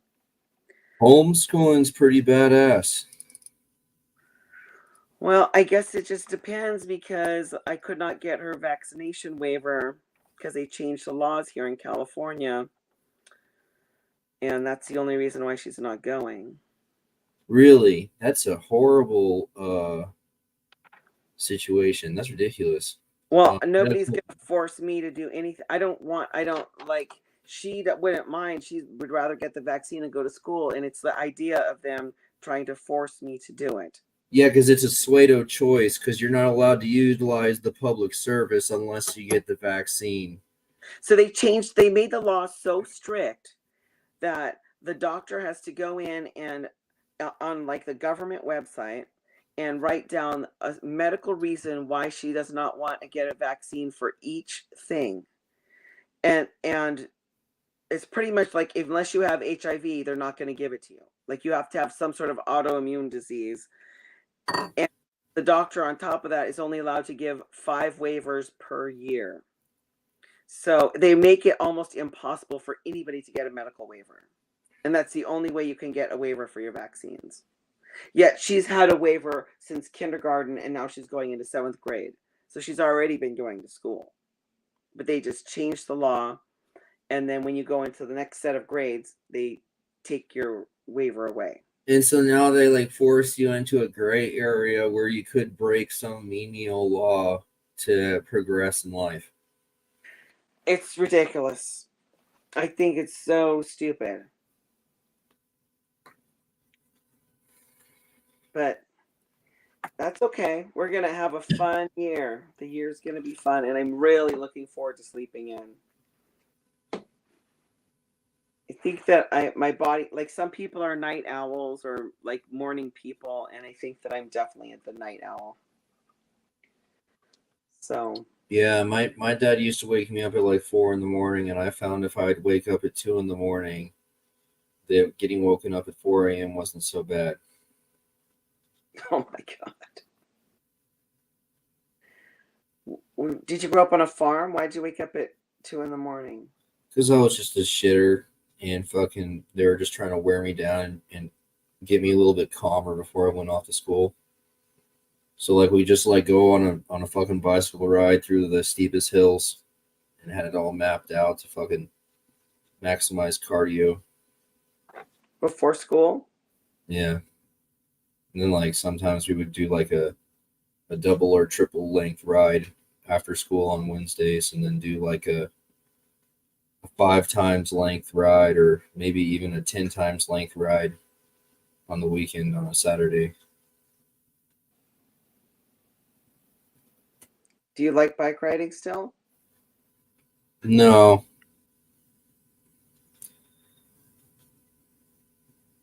No, I don't even like walking anymore. Just too many bad memories about my hip trying to fucking dislocate. I don't like walking. I don't like riding a bike. I damn for sure don't even like thinking about running. But I used to go running. I used to run like 20 hours a week for work while I was doing all those bike rides too. So I was doing like probably like 40 to 60 hours of cardio a week there. And then like I wasn't really getting like extra calories during that time. So I was on a pretty, I think I was like the second smallest kid in class there for a few years. You think you stunted your growth? I mean, definitely possible. I mean, I needed food like every fucking 90 minutes when I was in middle school, and they were not feeding you lunch every 90 minutes, you know? You get one lunch.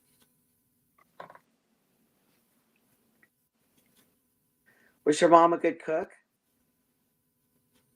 I don't know, like you ever heard that white stereotype on food where like black pepper is spicy?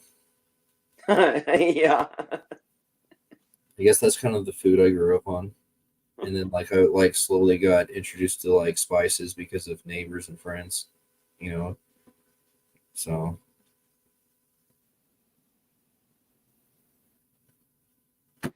One time I bought like at the grocery store, there's a produce section. It's like the discount section where the fruit is, you have to use it that day. And I bought like this bundle, and it looked like it had a bunch of different peppers and stuff in it. Only one of them was actually a ghost pepper. And I chopped it up and I put it in this pan when I was frying up, like stir fry for my son. And my fingers were on fire afterwards. And it took days for that feeling to come out of my fingers from just cutting it up. And he ate the food, and I couldn't believe it. Like he's sitting there, like he eyes are watering. But I mean, I just cut up all the greens and cooked them up, and I'm never gonna forget that. But I used to put ghost pepper sauce on my fish fillets, and I would eat like up to 20 ounces of fish fillet in one meal once a day. And I just kind of used it so I knew when I was shitting out the fish, just like trying to figure out what my diet was doing. And you would definitely know. oh my god. Like, Yeah. Well, 16 hours. probably we went to Amish country, and my son was little. He probably was like 5. And I was like, try this. And it was red, but it was just as hot. It was super hot. My purse was in the car. My daughter's dad was so cheap that he wouldn't want to buy him something to drink, and his mouth was on fire. So they got introduced to the spicy food young. Pretty young. Oh man, Mexican candy is ridiculous. I don't know how. Yeah, that does not sound good. Is that what you're eating? No, I'm eating chocolate.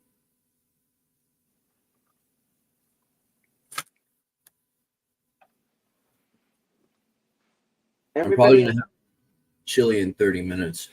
Yeah, 35 minutes. I'm gonna have some chili.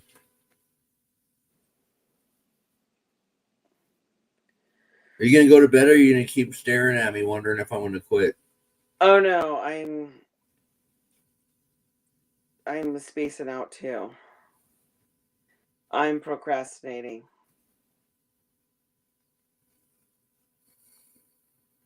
Yep, I better.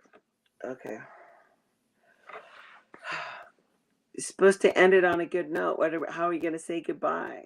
Show your muscles. Where all the guys showed their muscles. Oh, are we turning it off? Is it over? No, you do want. Well, should I take the iPad to bed with me? Is that it? That's it. All right. Go for it. I'm gonna see if I can kill myself on this machine in the next 30 minutes. Okay. Good night. Good night.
Easy. You store creatine. That's right. This is creatine, everyone.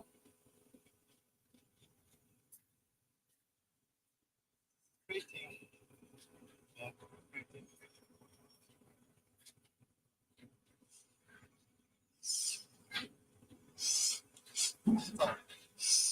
This is creatine, by the way. Okay, creatine. Creatine.